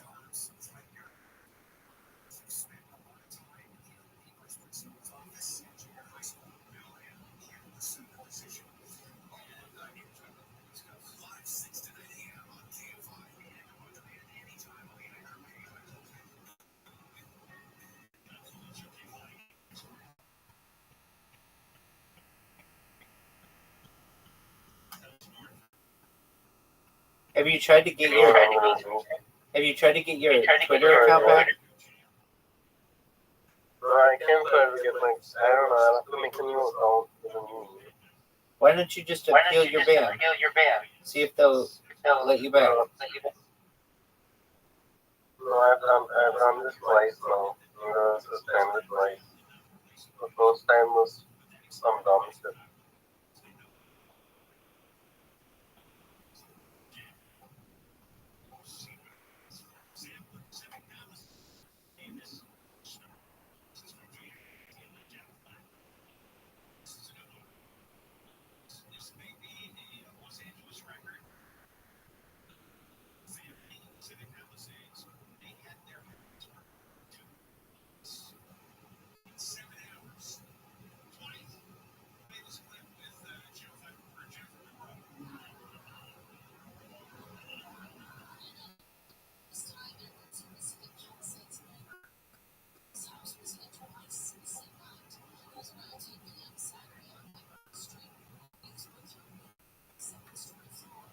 Well, thank you for listening anyway.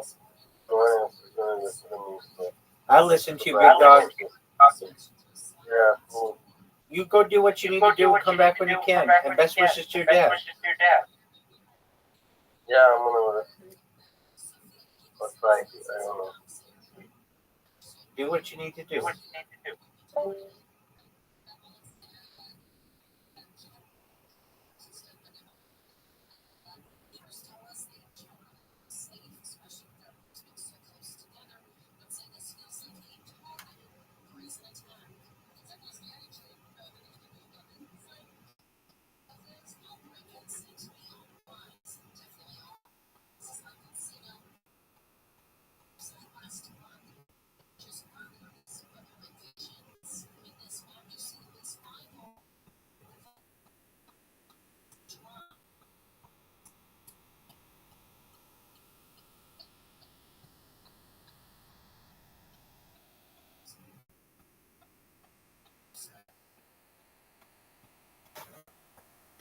Biggest hint in global history. There's never been anybody better than I am. I'm the best motherfucker ever. Everybody knows I'm the best. Scale 1 to 10 George Tenet. I'm the best motherfucker ever.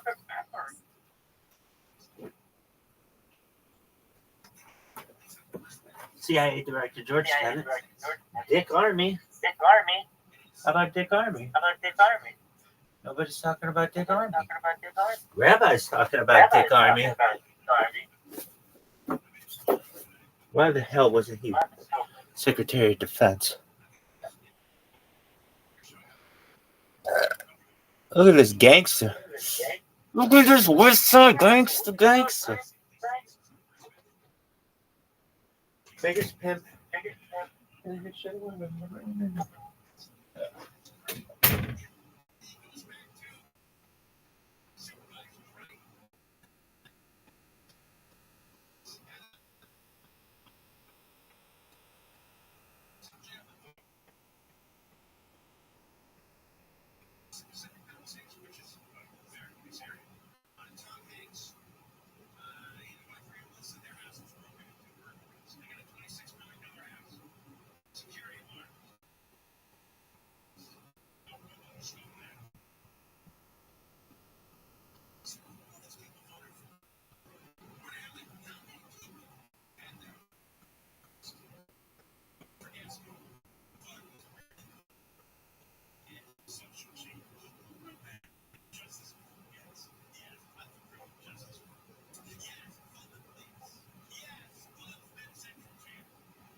As former President Trump's campaign attorney is cooperating with prosecutors in Arizona in exchange for charges being dropped against her. The charges are tied to the fake electors case. The state's attorney general, Janet Ellis, previously pleaded not guilty to fraud, forgery, and conspiracy. Prosecutors allege Ellis lied about election fraud in Arizona and 6 other states, encouraged lawmakers to change the outcome of the election, and encouraged then Vice President Pence to accept fake elector votes. The KO5 financial update brought to you by Rabbi real estate. The Dow closed down 1,034, losing 2.6%. S&P 500 down 160, losing 3%. Nasdaq down 576, losing 3%. Five Real Estate just released a new tool that lets you see what your home would be worth after renovations. It's free to use. Just go to KFI5.com. That's KFI5.com. Southland weather from KFI, sunny and hot again tomorrow. Mid to upper 70s in the beaches, upper 70s to the 90s for Metro LA. Triple digits in the valleys, the high desert and the IE. 90s for Inland and BC. Right now, 81 in Costa Mesa, 82 Mountain Valley, 100 in Burbank, 106 Van Nuys. We are going to crash on 405 in Inglewood. On northbound 40th Century Boulevard, driving near this crash from Green left lanes on the 405 South and North and Diddy have an accident on your shoulder. But past that, Alameda, an accident still on Marble Lane. You're going to be stuck down from at least the 110. In West LA, 405 South at Hotel, got a big accident with a motorcycle down the second lane from your left. It's going to be blocked there in Van Nuys. 405 South in Victory, possible brush fire starting at Rock Shoulder. In Pasadena, 210 East Mountain 134, going to be an accident blocking the left lane. Heading to Anaheim Hills, 91 westbound after Imperial Highway. And right lane is still blocked from that earlier car fire.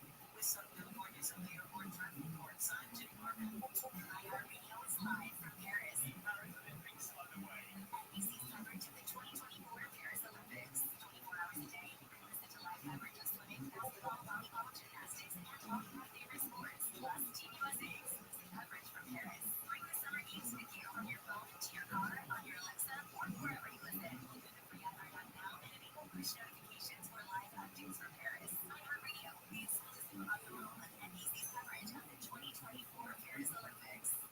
The free iHeartRadio app is #1 for music, radio, and podcasts all in one. Discover a new podcast from our library of hundreds of thousands of titles. Here's iHeartRadio Podcast Preview.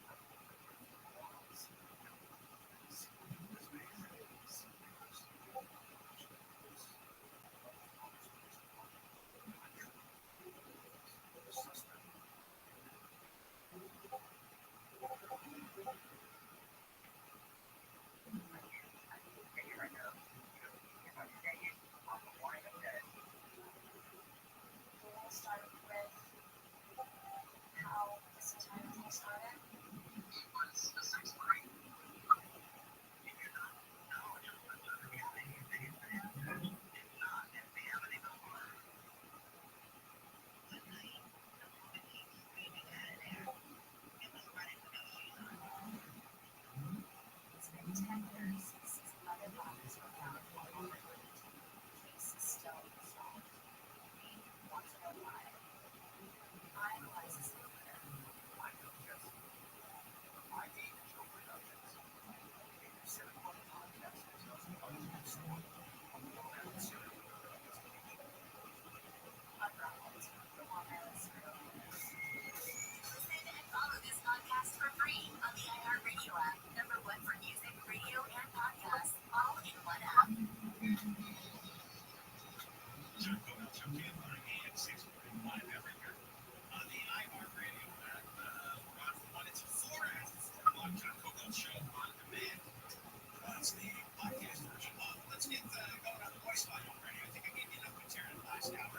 877 Voice 86. Let's get it going for Friday. 877 Voice 86. We want to hear from you. Whoever's on your mind, whoever upsets you, pisses you off. All right, now we're going to circle back. We were discussing earlier, the LAPD supervisors may actually want to build a new jail or something like a jail right now, but they don't use the word jail. Somewhere where you can put bad guys behind walls and bars, because it makes sense.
Someone challenging me? You're trying to dominate me and stand me now. What? That's what you're doing. My friendship with you is over. This was the straw that broke the camel's back. And there's a lot of camels in Dubai. The Real Housewives of Dubai, every Tuesday at 9 on Bravo and streaming on Peacock. On the most memorable day ever in men's Olympic volleyball, the United States is moving on. They split the opening 2 sets in deuce, and then it was all the United States rock solid 25-19, 25-19. And nobody better than Matt Anderson. 17 kills, hit 536, which is just off the charts, and also had 3 blocks. He got a lot of help, but absolutely spectacular. And speaking of Matt Anderson, he's standing by with our Heather Cox. Paul, thanks so much. Joined by not only Matt Anderson, but his children, Juno and Jamie. Congratulations, Matt. Now, before this match, Coach Spross said to us, we need Matt Anderson at his best to have success tonight. How did you take that message to heart to get the win? Well, I always feel I have to be at my best. And that's kind of the way our team runs, and the way that I operate is to give everything I have, whether that's, me serving, me playing defense, me passing. And the guys really helped me today. I wasn't passing the balls really as well as I would like to. And it kind of just kept me positive and kept me moving through. And I came up with some good passes at the end there. And 2 longtime rivals battling it out for a chance in the semis. How would you describe the intensity and the magnitude of this win? Yeah, that's a huge match. And, we played against Brazil for many, many years, and they're always a great foe of ours, but in a good way, in an amicable way. Welcome to Podcastville. The Church of What's Happening Now is brought to you by Tim's. Listen to me, and listen straight to me. 66% of men lose their hair by the age of 35. The thing is, when you start to notice hair loss, it's too late. It's easier to keep the hair you have than to replace the hair you've lost. Now, I want you to go to 4hims.com because it's a one-stop shop for hair loss, skincare, and sexual wellness for men, if you know what I'm talking about. Him connects you with real doctors and medical-grade solutions to treat hair loss without having to break the bank. Well-known generic equivalents to name-brand prescriptions to help you keep your hair. FDA-approved solutions backed by science. No waiting room, no awkward personal doctor visit, none of that stuff. So do me a favor, order now. The church family gets a trial month of Hims for just $5. You heard that? $5 right now while supplies last. See the website for full details. This would cost hundreds of dollars if you went to a doctor or a pharmacy. Go to hims.com/Joey, Joey. For hims.com/Joey, Joey. The church is also brought to you by Onnit. Listen, you know me. When it comes to supplements, I ain't blowing smoke up your ass. I go first class all the way with refill, whatever we're doing, edibles, whatever. Whatever we're doing. So when it comes to Onnit, they don't play games. Why? Because they got Alpha Brain. 100% money back guarantee when you get the product back. They don't want the product. They give you the money back if it don't work for you. Who else gives you that type of deal? Nobody. Go to Onnit.com and press in church and get your party started. Get 10% off delivered right to your house. All right, kick this fucking mule, Lee. Steve Renazizi in the house, part 2 of our little conversation we're having about books and shit. But by the way, I saw a show that's coming out called Authors. Oh yeah, where they just do a take on authors, which I think is interesting too. There's so many great podcast ideas that I'd love to do. Don't have the time, of course. Like just one with authors, just get like 3 fucking houses to either have the authors call in and talk about their writing experiences, because that's always fucked with me. I've interviewed a couple authors or 2 authors on my podcast, and just their styles and talking about what they, one grew up in Brooklyn, this guy Reed Coleman, and just went to a public school, got dropped off, latchkey kid, just started reading. Crime novels was his thing. And then he just started, like, in college, started writing shorter and shorter crime novels, and then that's what he wants to do. He's actually the guy that's going to write the prequel to Heat. I think it's Heat, right? They're doing a prequel or something like that to Heat. That's crazy. Crazy. That's crazy that they would do a prequel to Heat when Heat was just a rip-off of Thief. I didn't see Thief. Nobody has, because it won the Cannes Film Festival in 1980. It's a movie with James Caan, Belushi's brother, Willie Nelson, and Tuesday Weld. Really? Oh, 1980. It's one of the greatest fucking movies. You know, if you watch The Godfather, the regular Godfather, comes on. It's a great. James Caan is great. Mm-hmm. But if you watch the one when they put those old pieces back in, James Caan ain't that really good. You're talking to somebody who's a James Caan fan. Okay. I'm telling you that some of those scenes he did, you watch and go, I know. Ooh, is this acting? Because I'm one of the most athletic motherfuckers anybody's ever seen. But what they got him in, the Godfather, he's at the table telling him that, you join the army and all that shit. You gotta hurt your dad. All that is brilliant. But Thief, he just hit it out of the park. I gotta check this thing out. So that was one of Michael Mann's first movies. So Michael Mann made Thief and the prequel to Silence of the Lambs called Search of the Green Dragon or something like that. Okay. And Hannibal Lecter was completely different. Yeah, I vaguely remember that. Hold on. Yeah, that movie was Michael Peterson. Michael Peterson went on to do a movie called To Live and Die in L.A. It's Red Dragon. Red Dragon. Red Dragon. So if you look at the Hannibal Lecter in there, you're like, who the fuck is that? As a matter of fact, this is crazy because last night Silence of the Lambs was on and Hannibal was on afterward. And I remember thinking to myself, this guy is so good at this role. Like he hit it out of the fucking park. And the second one, when he fucking takes the guy and puts him out in the building and takes his guts out with the fucking knife and his guts come on to the fucking La Plaza del Sol or whatever the fuck it is. He's brilliant. Yeah. He's fucking brilliant. That's a killer. Yeah. And if done wrong, it's just gross. And I read that book in prison. Really? Like I read that book word for word and I see that movie and it's the exact book. There's nothing. They shot that. Whoever executive produced that, they cut a deal. Whoever the author was, he said, if you move it around or fuck it up, you're done. Wow. This has to be, it's done just like the fucking book. They don't miss nothing. There's nothing added. When you read Donnie Brasco, there's a whole chapter about what he did in Milwaukee with the Central Mob. The people who live in Milwaukee, they're into vending machines. There's a whole, when you read Goodfellas is really about. When you read Henry Hill's book, you mean? Yeah. When you read whatever it's called, Wise Guy. Yep. When you read Wise Guy, it talks about how Henry Hill got really in. That they took out of the book, of the movie, his son, Paul. So he was friends with Paul since he was a kid. You follow me? The same way I was friends with Anthony Balzano when he was a kid. Got it. So whatever Anthony got, Joey got. Yeah. Because that's how they were raised. So if Paulie got a job in a beach house in the summer, then he took Henry Hill. Yeah. That's how Henry Hill got in with the Varios. They don't tell you that in the book. They tell you in the movie. They tell you a complete different story. But in the movie, in the book, they talk about them being busboys in an exclusive bar on Long Island. I wonder if that's done. If there's versions of the script that are like that have all that stuff still in it. I have a version of the Goodfellas script, and it's similar to the movie. It's one of the revisions. Someone just gave it to me as a gift.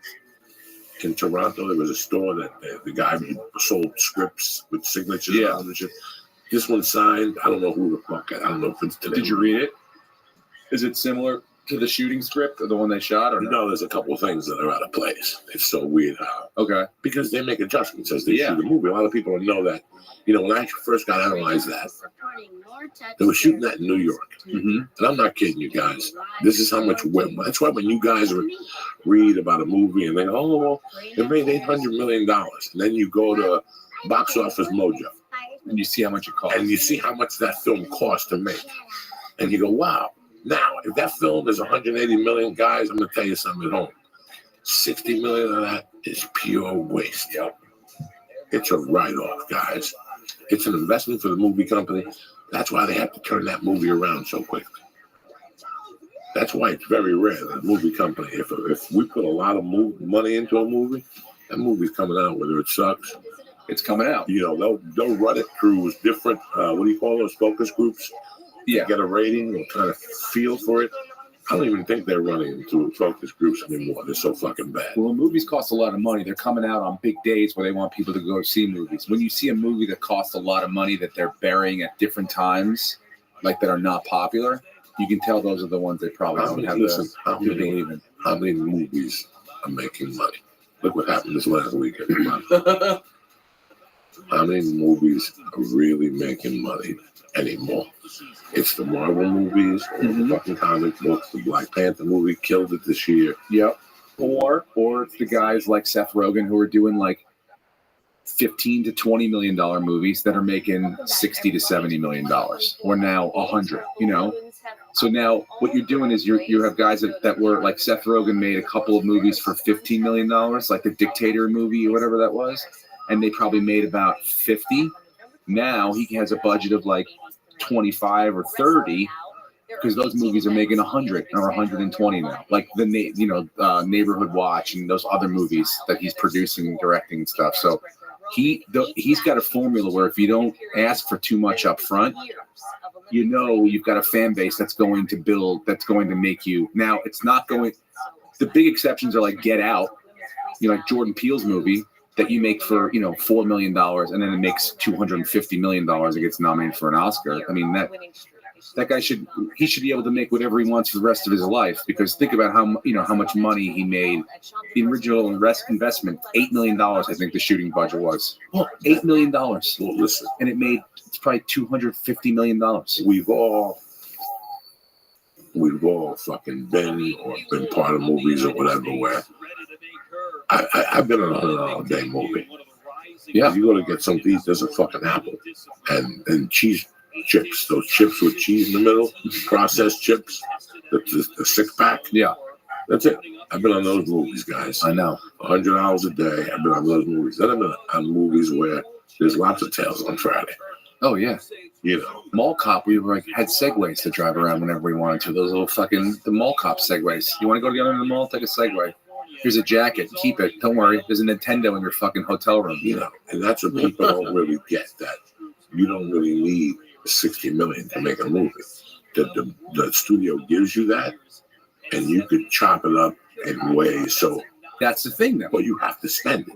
Yes. See, that's the thing. But do you have to? That's what the point that I think they're saying is like, do you have to spend it? Do you have to buy everyone jackets and Nintendos? Instead, you just go, look, instead of getting that shit, we got a tighter budget. We're going to work a little harder for a little shorter. But instead of that, we don't have as much pressure to make as much money. You know what I'm saying? The mall cops that have that extra budget, and even for the budget. You did the first mall cop. Yeah, the first one. And the budget wasn't even that much money. It was a fucking home run. It was $30 million, $24 million, and they made $100 January on Martin Luther King weekend, which has now turned into a great weekend. Great weekend. Yes. Fucked it up with mall cop. Huge. And it's funny because I still remember shooting Spider-Man and walking on Sony lot and walking to my room and let's say let's say it was Studio 6. My room was fucking a half-mile walk. I was a nobody. Mm-hmm. Yeah, it was a nice room. Yeah, and I'll never forget walking and seeing Sussman and going, "What are you doing here?" And I'm shooting Spider-Man. He's like, "Get the fuck out of here!"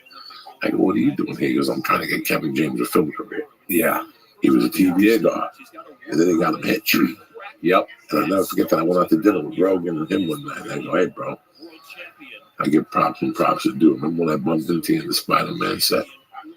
He goes, "Yeah, who are we talking about?" And he goes, "Kevin James getting in the movie." I go, "You got him in Hitch." Yeah. You got him in fucking movie with Will Smith. That would have launched him for fucking, and then he did Mall Cop. And then he did Mall Cop, his own thing. That was it. And yeah, I mean, he's so likable in that movie. It just took off huge numbers. Huge. I mean, that made a lot of money. But then the other movie I did, Eddie Murphy movie, it's called Imagine That. The shooting budget, $92 million. It's made 16, 17. You can look it up. I think it's 17. I mean, think about that L for Paramount. Think about that L. That's a big L. But here's what people don't understand, that you have all these L's, but all you need is 3 home runs. Well, $700 million. Eddie Murphy's got, well, yeah, I know. I mean, so he's got a track record of, but you take an L like that and a couple of those. He took a couple of those. Norbit, Dracula, Norbit. He took a couple beatings there for a while. Yeah. There's a whole crew of us that were all in those movies. We were all thrilled to work with Eddie Murphy. And he was never really there. What was the name of the movie? Imagine that. I think it made $17 million. It's $90 million. The movie business is fucking the entertainment. It was 10 years ago. Well, I mean, It's rough, Jack. if you're not Eddie Murphy, like if you guys are acting in a movie, do you see more money if they sell a lot of tickets? What do you mean? I'll say that again. Like if do you make more money if they sell a lot of tickets? Who like makes more money? you or Joey? Like, yeah, and like Yes, for Mall Cop, I get residual checks. Movies that are successful, But is that especially from- worldwide. is that from TV or like when they play it on TV and DVD sales, or is that tickets? DVD sales. That's internet now. That's when they play it on HBO and shit. Because Mike, what I was thinking was like if they took away all those perks for you, you know the studio's making millions and millions. Do you really care if would you really be like, okay, yeah, I'll give up all that food and I'll give up the Nintendo because I want to make it like You will if- more bucks? Well, here's the deal. You will if you know you're making a good movie. But if you're a guy that just gets $25 million a check and it's just like, well, what's the next script coming through? And you just do it like it's a crappy movie like we did, like Eddie Murphy. Well, how many times are they going to, they're not going to give you $25 million anymore to do those movies. Oh, they might. Because it's a fucking write-off. Maybe. They have a certain amount of money to make a certain amount of movies. But I think they'd rather give 12 kids $2 million to make a They don't movie think they don't like think that that might just blow up than Eddie They don't- Murphy they don't 25 think- to be in anything. They don't think that way. I don't know. Maybe you've been here for 20 years. You've seen it. Yeah. They don't think that way. I'm optimistic that he can figure something the out. People, listen, I love to hear stories about a guy that put together a movie for $3 million. He had to fucking co-sign his mother's and grandmother's house. I shot a movie called You Got Nothing. Okay? Mm-hmm. This motherfucker sold the script. Movie, somebody attached the whole thing. He wanted to play Sylvester Stallone. His girlfriend signed with somebody's manager, Faye Dunaway's manager. Hip pocketed her. So what did he do? This guy had done 7 episodes of NYPD Blue, where he had a line or less. Guess what he did? What? Like they came to him. I'm not kidding you guys.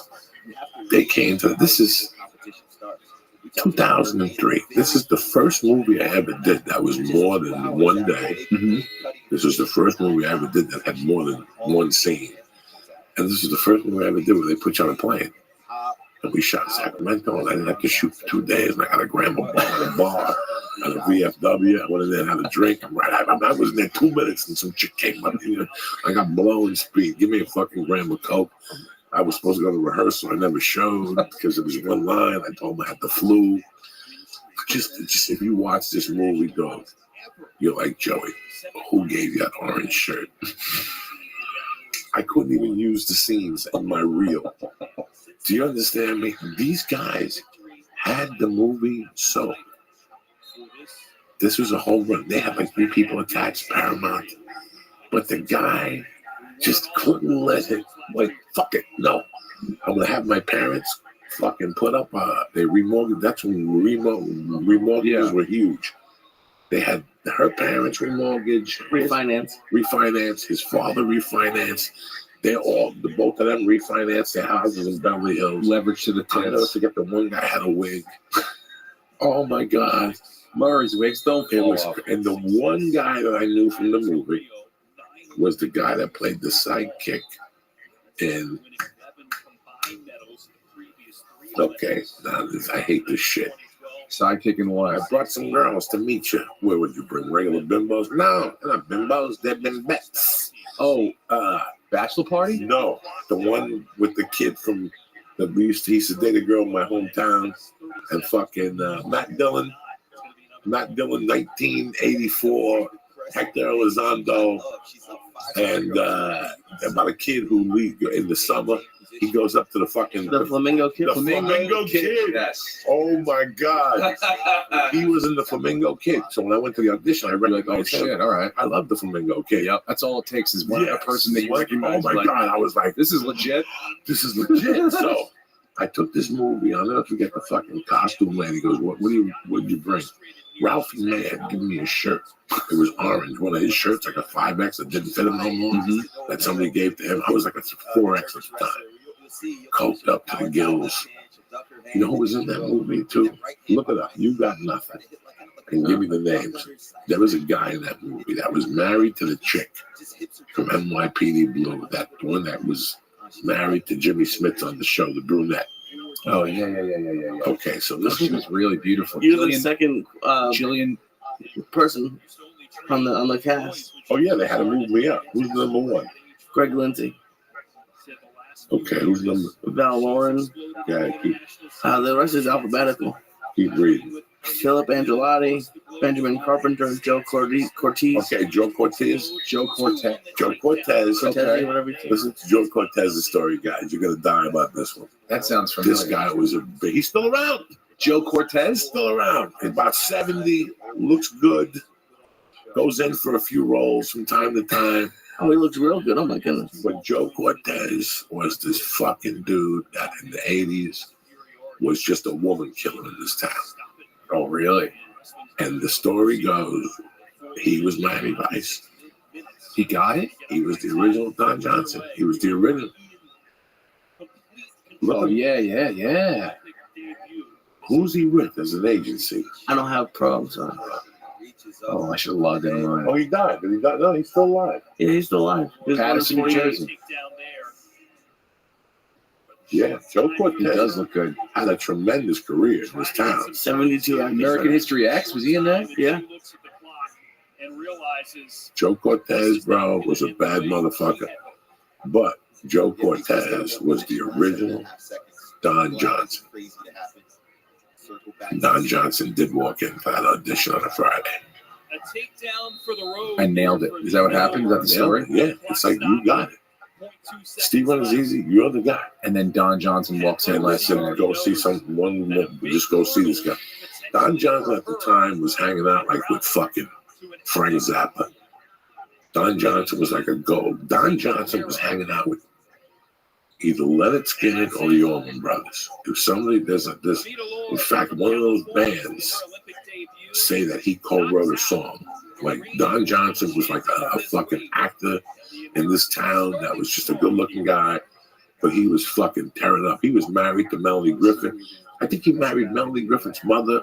Don Johnson has an interesting story. Yeah. He did some Pippi something. He's fucking nuts, Don Johnson. Really? But Don Johnson walked into that thing on a Friday and got it. And the rest was fucking history. Joe Cortez, it's like that dude that he turned down friends. And he looks like a dick. Who turned down friends? There's an actor that's out there. He was in the movie with Gina Davis in 1995, what Gina Davis did with the black dude. Who's the black dude that does all the Spike Lee movies, the DJ? Oh, Wesley Snipes? He's the DJ and do the right thing.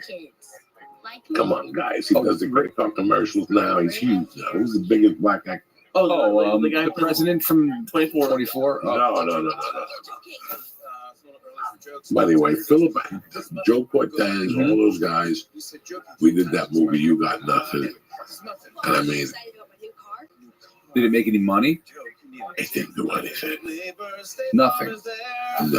A lot of those movies don't.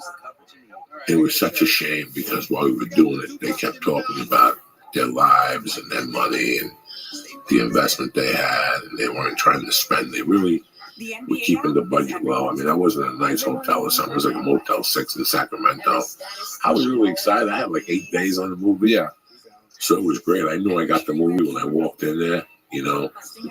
It was the first time I ever shot like that. And then like a week later, I got the Rodney one. Oh, which one? They were at the Comedy Store. Oh, yeah. I got an audition. Like I just finished that. And I got an audition at right across the street from it's down the block from the Comedy Store on Sunset, heading towards the strip club across from that bar. So there's that Mexican bar in the corner. When you come up that street and make a left, and then there's the train where you get the hot dog from the chili dogs, Carnies. Yeah. Up the block from there used to be a big time casting director. Okay. She was old and she'd throw you out of the office if you weren't prepared. Like the first time I got an audition with her, they were like, listen, this lady is fucking 60,000 years old. And she doesn't even like you bringing the sides in. You got to be off book? Off book. For the pre-read. In those days in the pre, there was Bless you. You got to be there. In those days, there was a pre-read. Yeah. So you got to go to the casting director first before she puts her fucking neck out there for you. So she would go to pre-read, and then you would fucking do this, and then it was 6 hoops. And I remember I went for the pre-read. When I walked in, Rodney was in there. Where exactly is this? And the pre-read? Listen to me. Rodney was in there. Who's the guy that runs the Laugh Factory? Jamie? No, in Vegas. He was the director. Garrett? No. Who runs that? The Laugh Factory is, I don't know who. I just spoke to him about a week ago, 2 weeks ago. Great guy. He put me in that movie. Really? He was the director. He had done 2 movies with Rodney as a director. And fucking, I walked in, and I had just seen him and a bunch of those producers were walking around the store. I didn't know anything about anything. Did you see anyone else you knew in the waiting room, like other people auditioning? Like, because usually that's like other comedians that are like just like, oh, we're all going into this fucking thing together. No, I don't remember. There were the only other comedians in the movie were Harlan Williams, Paul Rodriguez, the guy with the big ears that's a drunk that's still around. I forget what his name is. A couple fucking annoying comics, but no. There was no comics in the store that were like mine. No. I went in there like that was the first time. It's a movie about the prison, and I was one of the guys in the prison that we went out and we robbed the hardware store at night. So we had jacuzzis and shit, bro. I had scenes with that chick, the Scientologist, Leah Remini. No, the one that did the movie with Travolta. I had fucking scenes to do from Vacation. The guy's brother. I mean, that movie had. Oh yeah, Back by Midnight. Back by Midnight. Who's in that cat? Harry Basil's the director. Harry Basil. Oh, who's in the movie? Randy Quaid, Kirstie Alley, Bill Lamar, Paul Rodriguez, Harlan Williams, Marty Balafsky. I don't know if you know him. Marty Balafsky, yes. He was going to be the next big fucking thing. He was skinny and shit. Oh my God. He was a Laugh Factory guy. He was supposed to be a star. Like Marty Balafsky. Marty Balafsky. Wow. His headshot's still black and white, so I don't think it worked out. Yeah. No, I haven't seen him around. Tony Cox. Tony Cox, little black midget. Yeah. From the little black midget from fucking the movie you like. I want to see part 2 with Johnny Rock and his girlfriend. Bad Santa. Bad Santa. Yeah. Tony Cox, a little black midget. Oh, dude, he's hilarious. He's hilarious. I mean, we had a blast on that movie. Kirstie Alley was eating. She had to be tipping the scales at 350. And I'm tipping the scales at 350. Gilbert Gottfried was in Gilbert. We were eating like animals on that fucking set. It was tremendous. And I think, listen, they hired me, but there was no character. Oh, really? The script. Like, it was up to Rodney every day.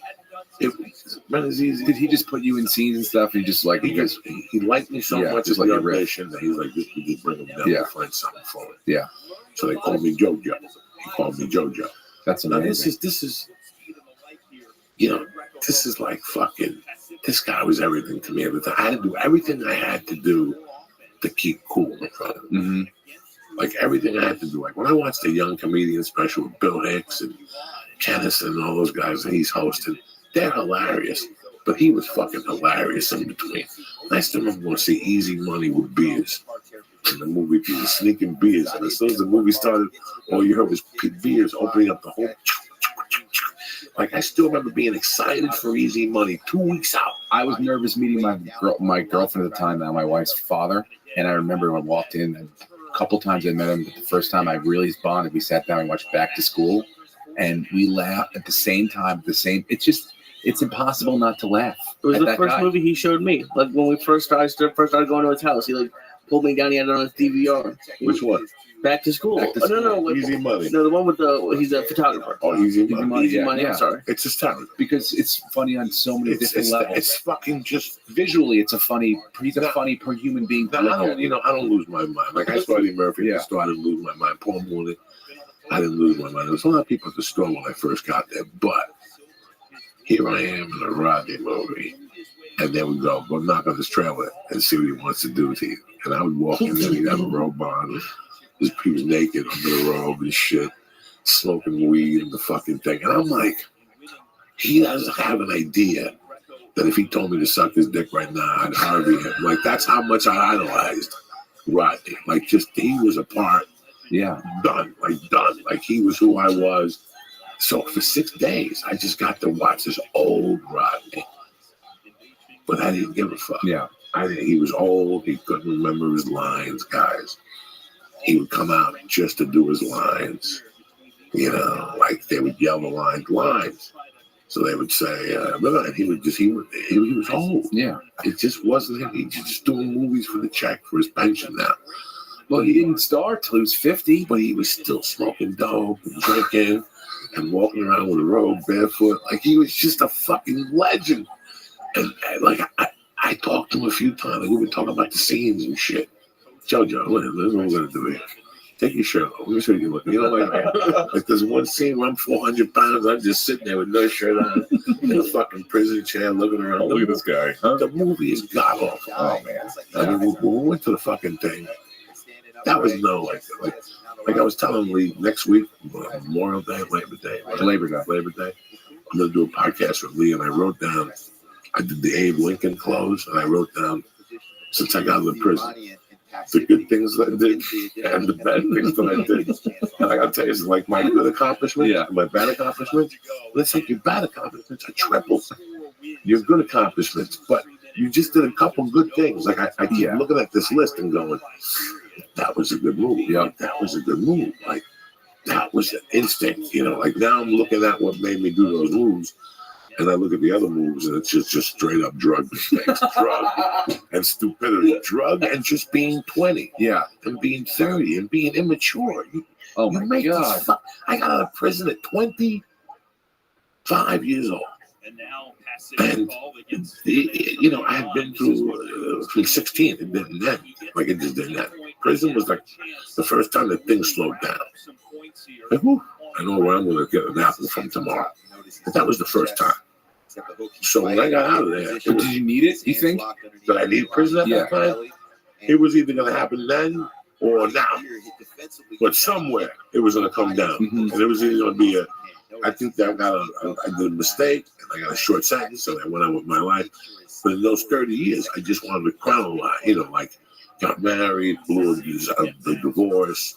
You know, after I knocked my wife up. Like I was falling apart, like most men do. When you knock a woman up, those 9 months are fucking emotional for a man. We keep it together like I'm having a child. Yeah. But you know, some side, his name is Lucifer. But deep down inside, you're breaking inside. You're like, what if I slip? I can't slip no more. There's no more fucking up. The net's gone. There's no more fucking up. Like that's it. Yeah. Like every punch I throw has to connect. Yep. And that's what life, and you got to pull some too. It's weird how life throws those. Like you guys, I went to the break. I went to pee, and you're like, hey, I don't know when I'm ready to have a kid. I've said this once. I said this all the time. You're never ready to have a kid. No. You're never ready to get that big movie. Nope. You're never ready to get that big call from a producer to do that big comedy show. But you step up, and you cover the spread, and you walk out and go. Yeah, and we figured it out. They didn't let me see. They didn't see me sweat. That's the most important thing. Like I look at that list and I go, "Oh my God!" I mean, I don't know how I did that. I was howling. But the moves that were good were thought out. I know that they were calculated. Like the stand-up, what makes you get on stage the first time? Pure fucking stupidity, alcohol, and bravado. Yep. You don't know why you get on stage the first time. You have no idea. You have no idea. Like I threw this poor bastard up on stage in Chicago during my special. He did great. And he never talked about it again. It was an experience. It was such a rush. Oh my God, people know my name. It's why did you get on stage? For me? Yeah, like dumbest thing we ever did. It was a dare. I'm like, I don't really want to do it. My girlfriend's like, I'm going to sign you up tonight, drunk. I'm like, all right, let's do it. Get on stage, tell 3 minutes of jokes. Have people told you were funny before? Kinda, yeah. But I feel like you're either. There's only a certain amount of people that will ever take the risk of doing that and embarrassing themselves. That's a small amount, and then out of that amount, anyone that's willing to do it, that's ever willing to do it again or multiple times, that's even smaller. So I think it weeds out real fucking quickly, the people that are like never meant to do it. But whoever's drawn to that microphone for whatever reason. Mostly it's just, for me, it was like some sort of false bravado, thinking that I'm a funny person, that I could do it, and a little bit of alcohol. That's it. And going back is because I felt okay, and I didn't. Something about being on stage was like, oh, this isn't the worst feeling in the world. I kind of, at some level, enjoy this. While you're saying this, I'm thinking about how much I really want to hate my wife, and how much I like to stab her, and how much I like to do a lot of things to my ex-wife. But she did what she had to do, and I can't be mad at her for that. But she did do one thing. She fucking, I kept calling up Comedy Works and canceling. Oh, really? And she would. And then one day I told her I got a spot. She got a babysitter. So she put me against the wall. Yep. Down there, got dinner. It was like a date night. And I went down there with her, and I fucking got on stage, and I got all that older. Comedy Works was there, Ed Nichols at the time. He's like, keep doing it. You got stage presence and shit. And I remember like walking up the stairs of Comedy Works going like, how am I going to keep doing this? Yeah. Like I have a wife and a child. Like, what am I going to tell them? Like I remember the next couple of weeks at work, it was like, I hope this ladder falls. You know, like because I was a roofer and I would help them. I would estimate roofs. And I remember going like, I wish this ladder falls and I'd break my leg so I could get out of roofing. I'm rehabilitating, get into stand-up comedy. Like, so it's like, like I didn't know how I was going to do this. And I kept getting on little stages, and I kept eating a bag of dicks. Then I went to New York for 10 days, just strictly to do blow. Like I hadn't been in New York for 6 years. I left in '85. It's '91, and I just basically went to New York to do blow and get on a few stages. And I went to a few places, and it was kind of scary, and I just did blow. I went by Yankee Stadium every night and bought fucking. I rented a car from Hertz. It was like a white police car. You know, every time I go to the Bronx, these black people would run away, and I'm like, no, I'm not the cops. I got trying to buy blow with a white police car. Oh my God, I was taking cash advances on this credit card. Oh my God. Those big percentages tell those 18% at least on those things. They hit you out. That's how they. First time you get a cash advance on a credit card, you're done. Yeah, because the tags onto everything. The 18 tags onto everything. Yeah, because they're not charging you $100 on the credit card. They're charging you $118, and then you don't pay that, and then the interest is on the $118 you gotta pay. I went bananas when I got divorced. I had like every credit card in the world. And I went through them like a fucking bandit. The worst thing I ever did was Discover. Like I tried to reapply with Discover. I got a fucking application came back ripped up. Like Mush's tickets and shit. It came back ripped up. I got a Discover card in college, and they gave you a T-shirt with it, like a long sleeve T-shirt. And I remember playing basketball that day, and I had to go to a class, and then I had to go do something later on. I was all sweaty, so I basically just wanted the fucking I wanted the long sleeve T-shirt, so I signed up. The card came in the mail. $12,000 later. You know, they give these fucking cards to people. I don't know. $12,000, and about 6 years later, I finally pay this fucking card off. I still have this fucking T-shirt. It's got 1,000 holes in it, and my wife keeps trying to throw it away. You touched it. That was a $12,000 fucking T-shirt. I'm gonna be buried in that fucking T-shirt. It's got Discover card on the front of it, 1,000 holes up the fucking sleeve and shit, holes everywhere. But I held on to that fucking T-shirt. It's gonna cost me $12,000. $12,000. They said I don't know if they still do that, but they had Discover, MasterCard, Diners Club, all in the fucking Union Hall of the college. Yeah. So that's how I got it. Sign up. That's how I got it. As soon as you get a loan. So when you go to that intro day, it was that intro day. They had huts. I couldn't believe it. I was like a kid in a candy store. I was a thief. I just wanted a fucking T-shirt. Here I am, with like 8 G's in my pocket, with scholarship money from poor Latinos. They donated. I'm signing up for classes. I'm withdrawing. I'm banging out these checks. I'm a fucking animal. Collecting wick. Nobody knew nothing. No, not even my wife. I had money coming in from I had scholar. I had a friend that's what he specialized in. You paid him $500, and all he did was get you scholarships. And he had lists of them, 5 nickels. Oh, I was getting nickels. I was just banging them out like they were my money. Bang. Fucking. I was so an 8-ball and I get a nickel and say $2.50. Fuck that. Then I go get a jacket. Then I go to the movies. I go get a fucking one of those Chick-fil-A sandwiches. I eat 3 or 4 of those Chick-fil-A's in Boulder. You think I'm kidding you? But I'll never forget going to pick up a Pell Grant. 2 G1s. Yep. They're free. And I was like, oh, I'm going to get some blow and all this shit.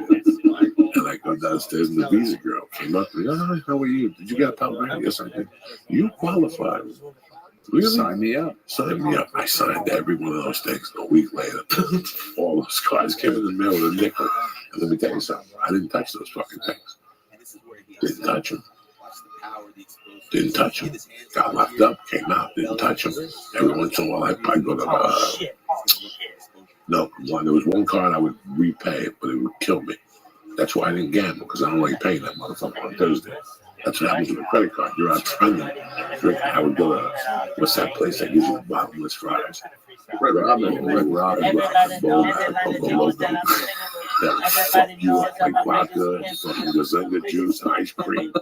I got up to like 3,000 pounds drinking 10 of those a night and putting it on my credit card. 16,000 grams of sugar. Oh my God. Bottomless fries. I used to spend there and at a place called The Harvest. I would get my credit card. And it would just be harvest. What's the Harvest? Harvest was a vegan joint. Oh, okay. That I thought was just the tea had meth in it. The tea would make your hair stand up. Seriously, I wish going to lie. It was like a cinnamon tea. One day, tried to switch it because Celestial Seasonings is in Longmont, Colorado. The Boulder, okay. Basically. So I guess they put Celestial Seasonings and the town got together and signed a petition for the Harvest to bring the tea back. This is 1987, 88, 89. I went in the Harvest every day. From 1987 to about 1994. Jesus. For tea every day? I went in there for tea, the Swiss granola, or the Australian pit chicken, or the vegan gazpacho. That's all I ate was the Harvest. I loved it. The breakfast was the best high-calorie breakfast you could eat. It was fruit, this fucking frozen vanilla yogurt. It doesn't sound bad. With blueberries, but a ton of granola, which kills you. It was called Swiss granola with 2 pieces of multi-grain toast and butter. That's what I would eat for breakfast every day, heavy on the bananas and the blueberries. No kiwi, none of that shit. I would go in there and destroy those things. So for years, I kept my credit card use low. I didn't know, but when I got separated, what do I give a fuck? I started burning through those things like a motherfucker, but the last one was Discover, I just took to the cleaners because they were done with me. But I got home cooked that one. They started looking through the drawers and I found those Discover checks. Discover checks? Oh, yeah. They were like, you get a handwritten. Whenever you get a credit card, they also send you 3 blank checks. Oh, I don't remember that. Same thing as getting an advance. My buddy, his dad was a gambler, and they almost lost the house off those checks. I'll give you those checks. You can put whatever you want. So I waited till that was a Saturday night, 10 o'clock. Wow, I fucking signed it for $1,000. Look at this. And it was clear. And there was a bank of This Boulder. is still part of the freestyle. Like and you may be like, oh, that's the worst freestyle ever. But Rabbi would be like, oh, that's the best one. Best freestyle ever. As he stands on the cinder block. Hey, hey, hey.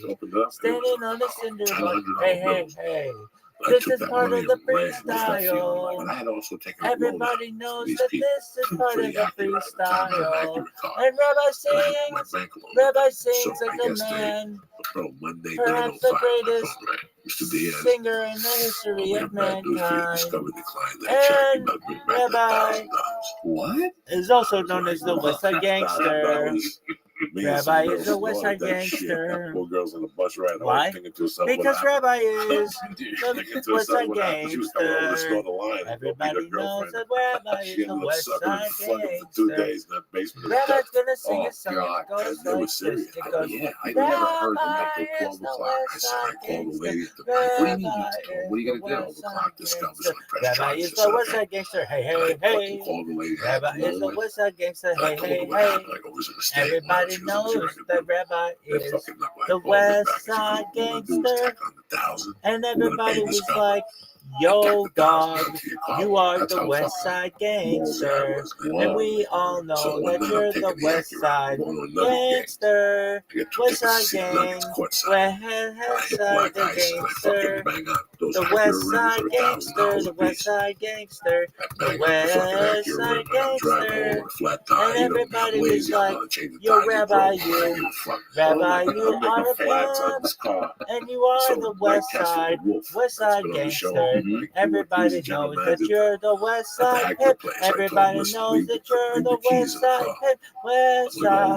West Side Gangster. Remember that time when Rabbi sang the song? It went like this: Wiki, wiki, wild, wild, wild west. And then Rabbi was like, I'm the West Side Gangster. I think you just come And to it. everybody No, was I like, didn't say no, wiki, not wiki, necessarily. wild, wild, wild west. Jim West, Desperado, Rough Rider. No, you don't want nada. None of this six, gun in this, buffalo running this, Buffalo Soldier. Look, cause I got no dress. Any damsel that's in distress, be out of that dress when she beats Jim West. Rabbi is one of the biggest pimps of all time. So up, but up, and get a hold of your side. Swallow your pride. Don't let your whip react. Don't want to see my hair where my hip be at. But all the miss from the start of this, running the game. James West, tame in the West. So remember the name. Now who you want to go? Not the GBs. Now who you want to go? GWG. He was a thief and a coke fiend. There was much coke fiend to work. Right now. It was a slash. Before you get bumped. Dealership. Oh my God. Did Rabbi I got banned on the Acura side, and I was from this fucking Discord? out of prison. And Everybody thinks that Rabbi got banned. I was out of control. Motherfucker thinks he has this fucker on and then they can ban me. I Fuck was itching you. for a fucking, and the guy's name was Jeff Jensen. I threw him up the nicest white guy in the business. And my first 3 days there, I sold 3 cars. I already made like $3,000. Really? Acura used to have a car called the Vigor. This is all part of the freestyle. Wiki, wiki, wow. Rated Ross rules. Really? Yeah, he's cool. That's cool. Why? Because he hasn't kicked me out of this fucking Discord. Rabbi Rothschild is the greatest person in the history of mankind.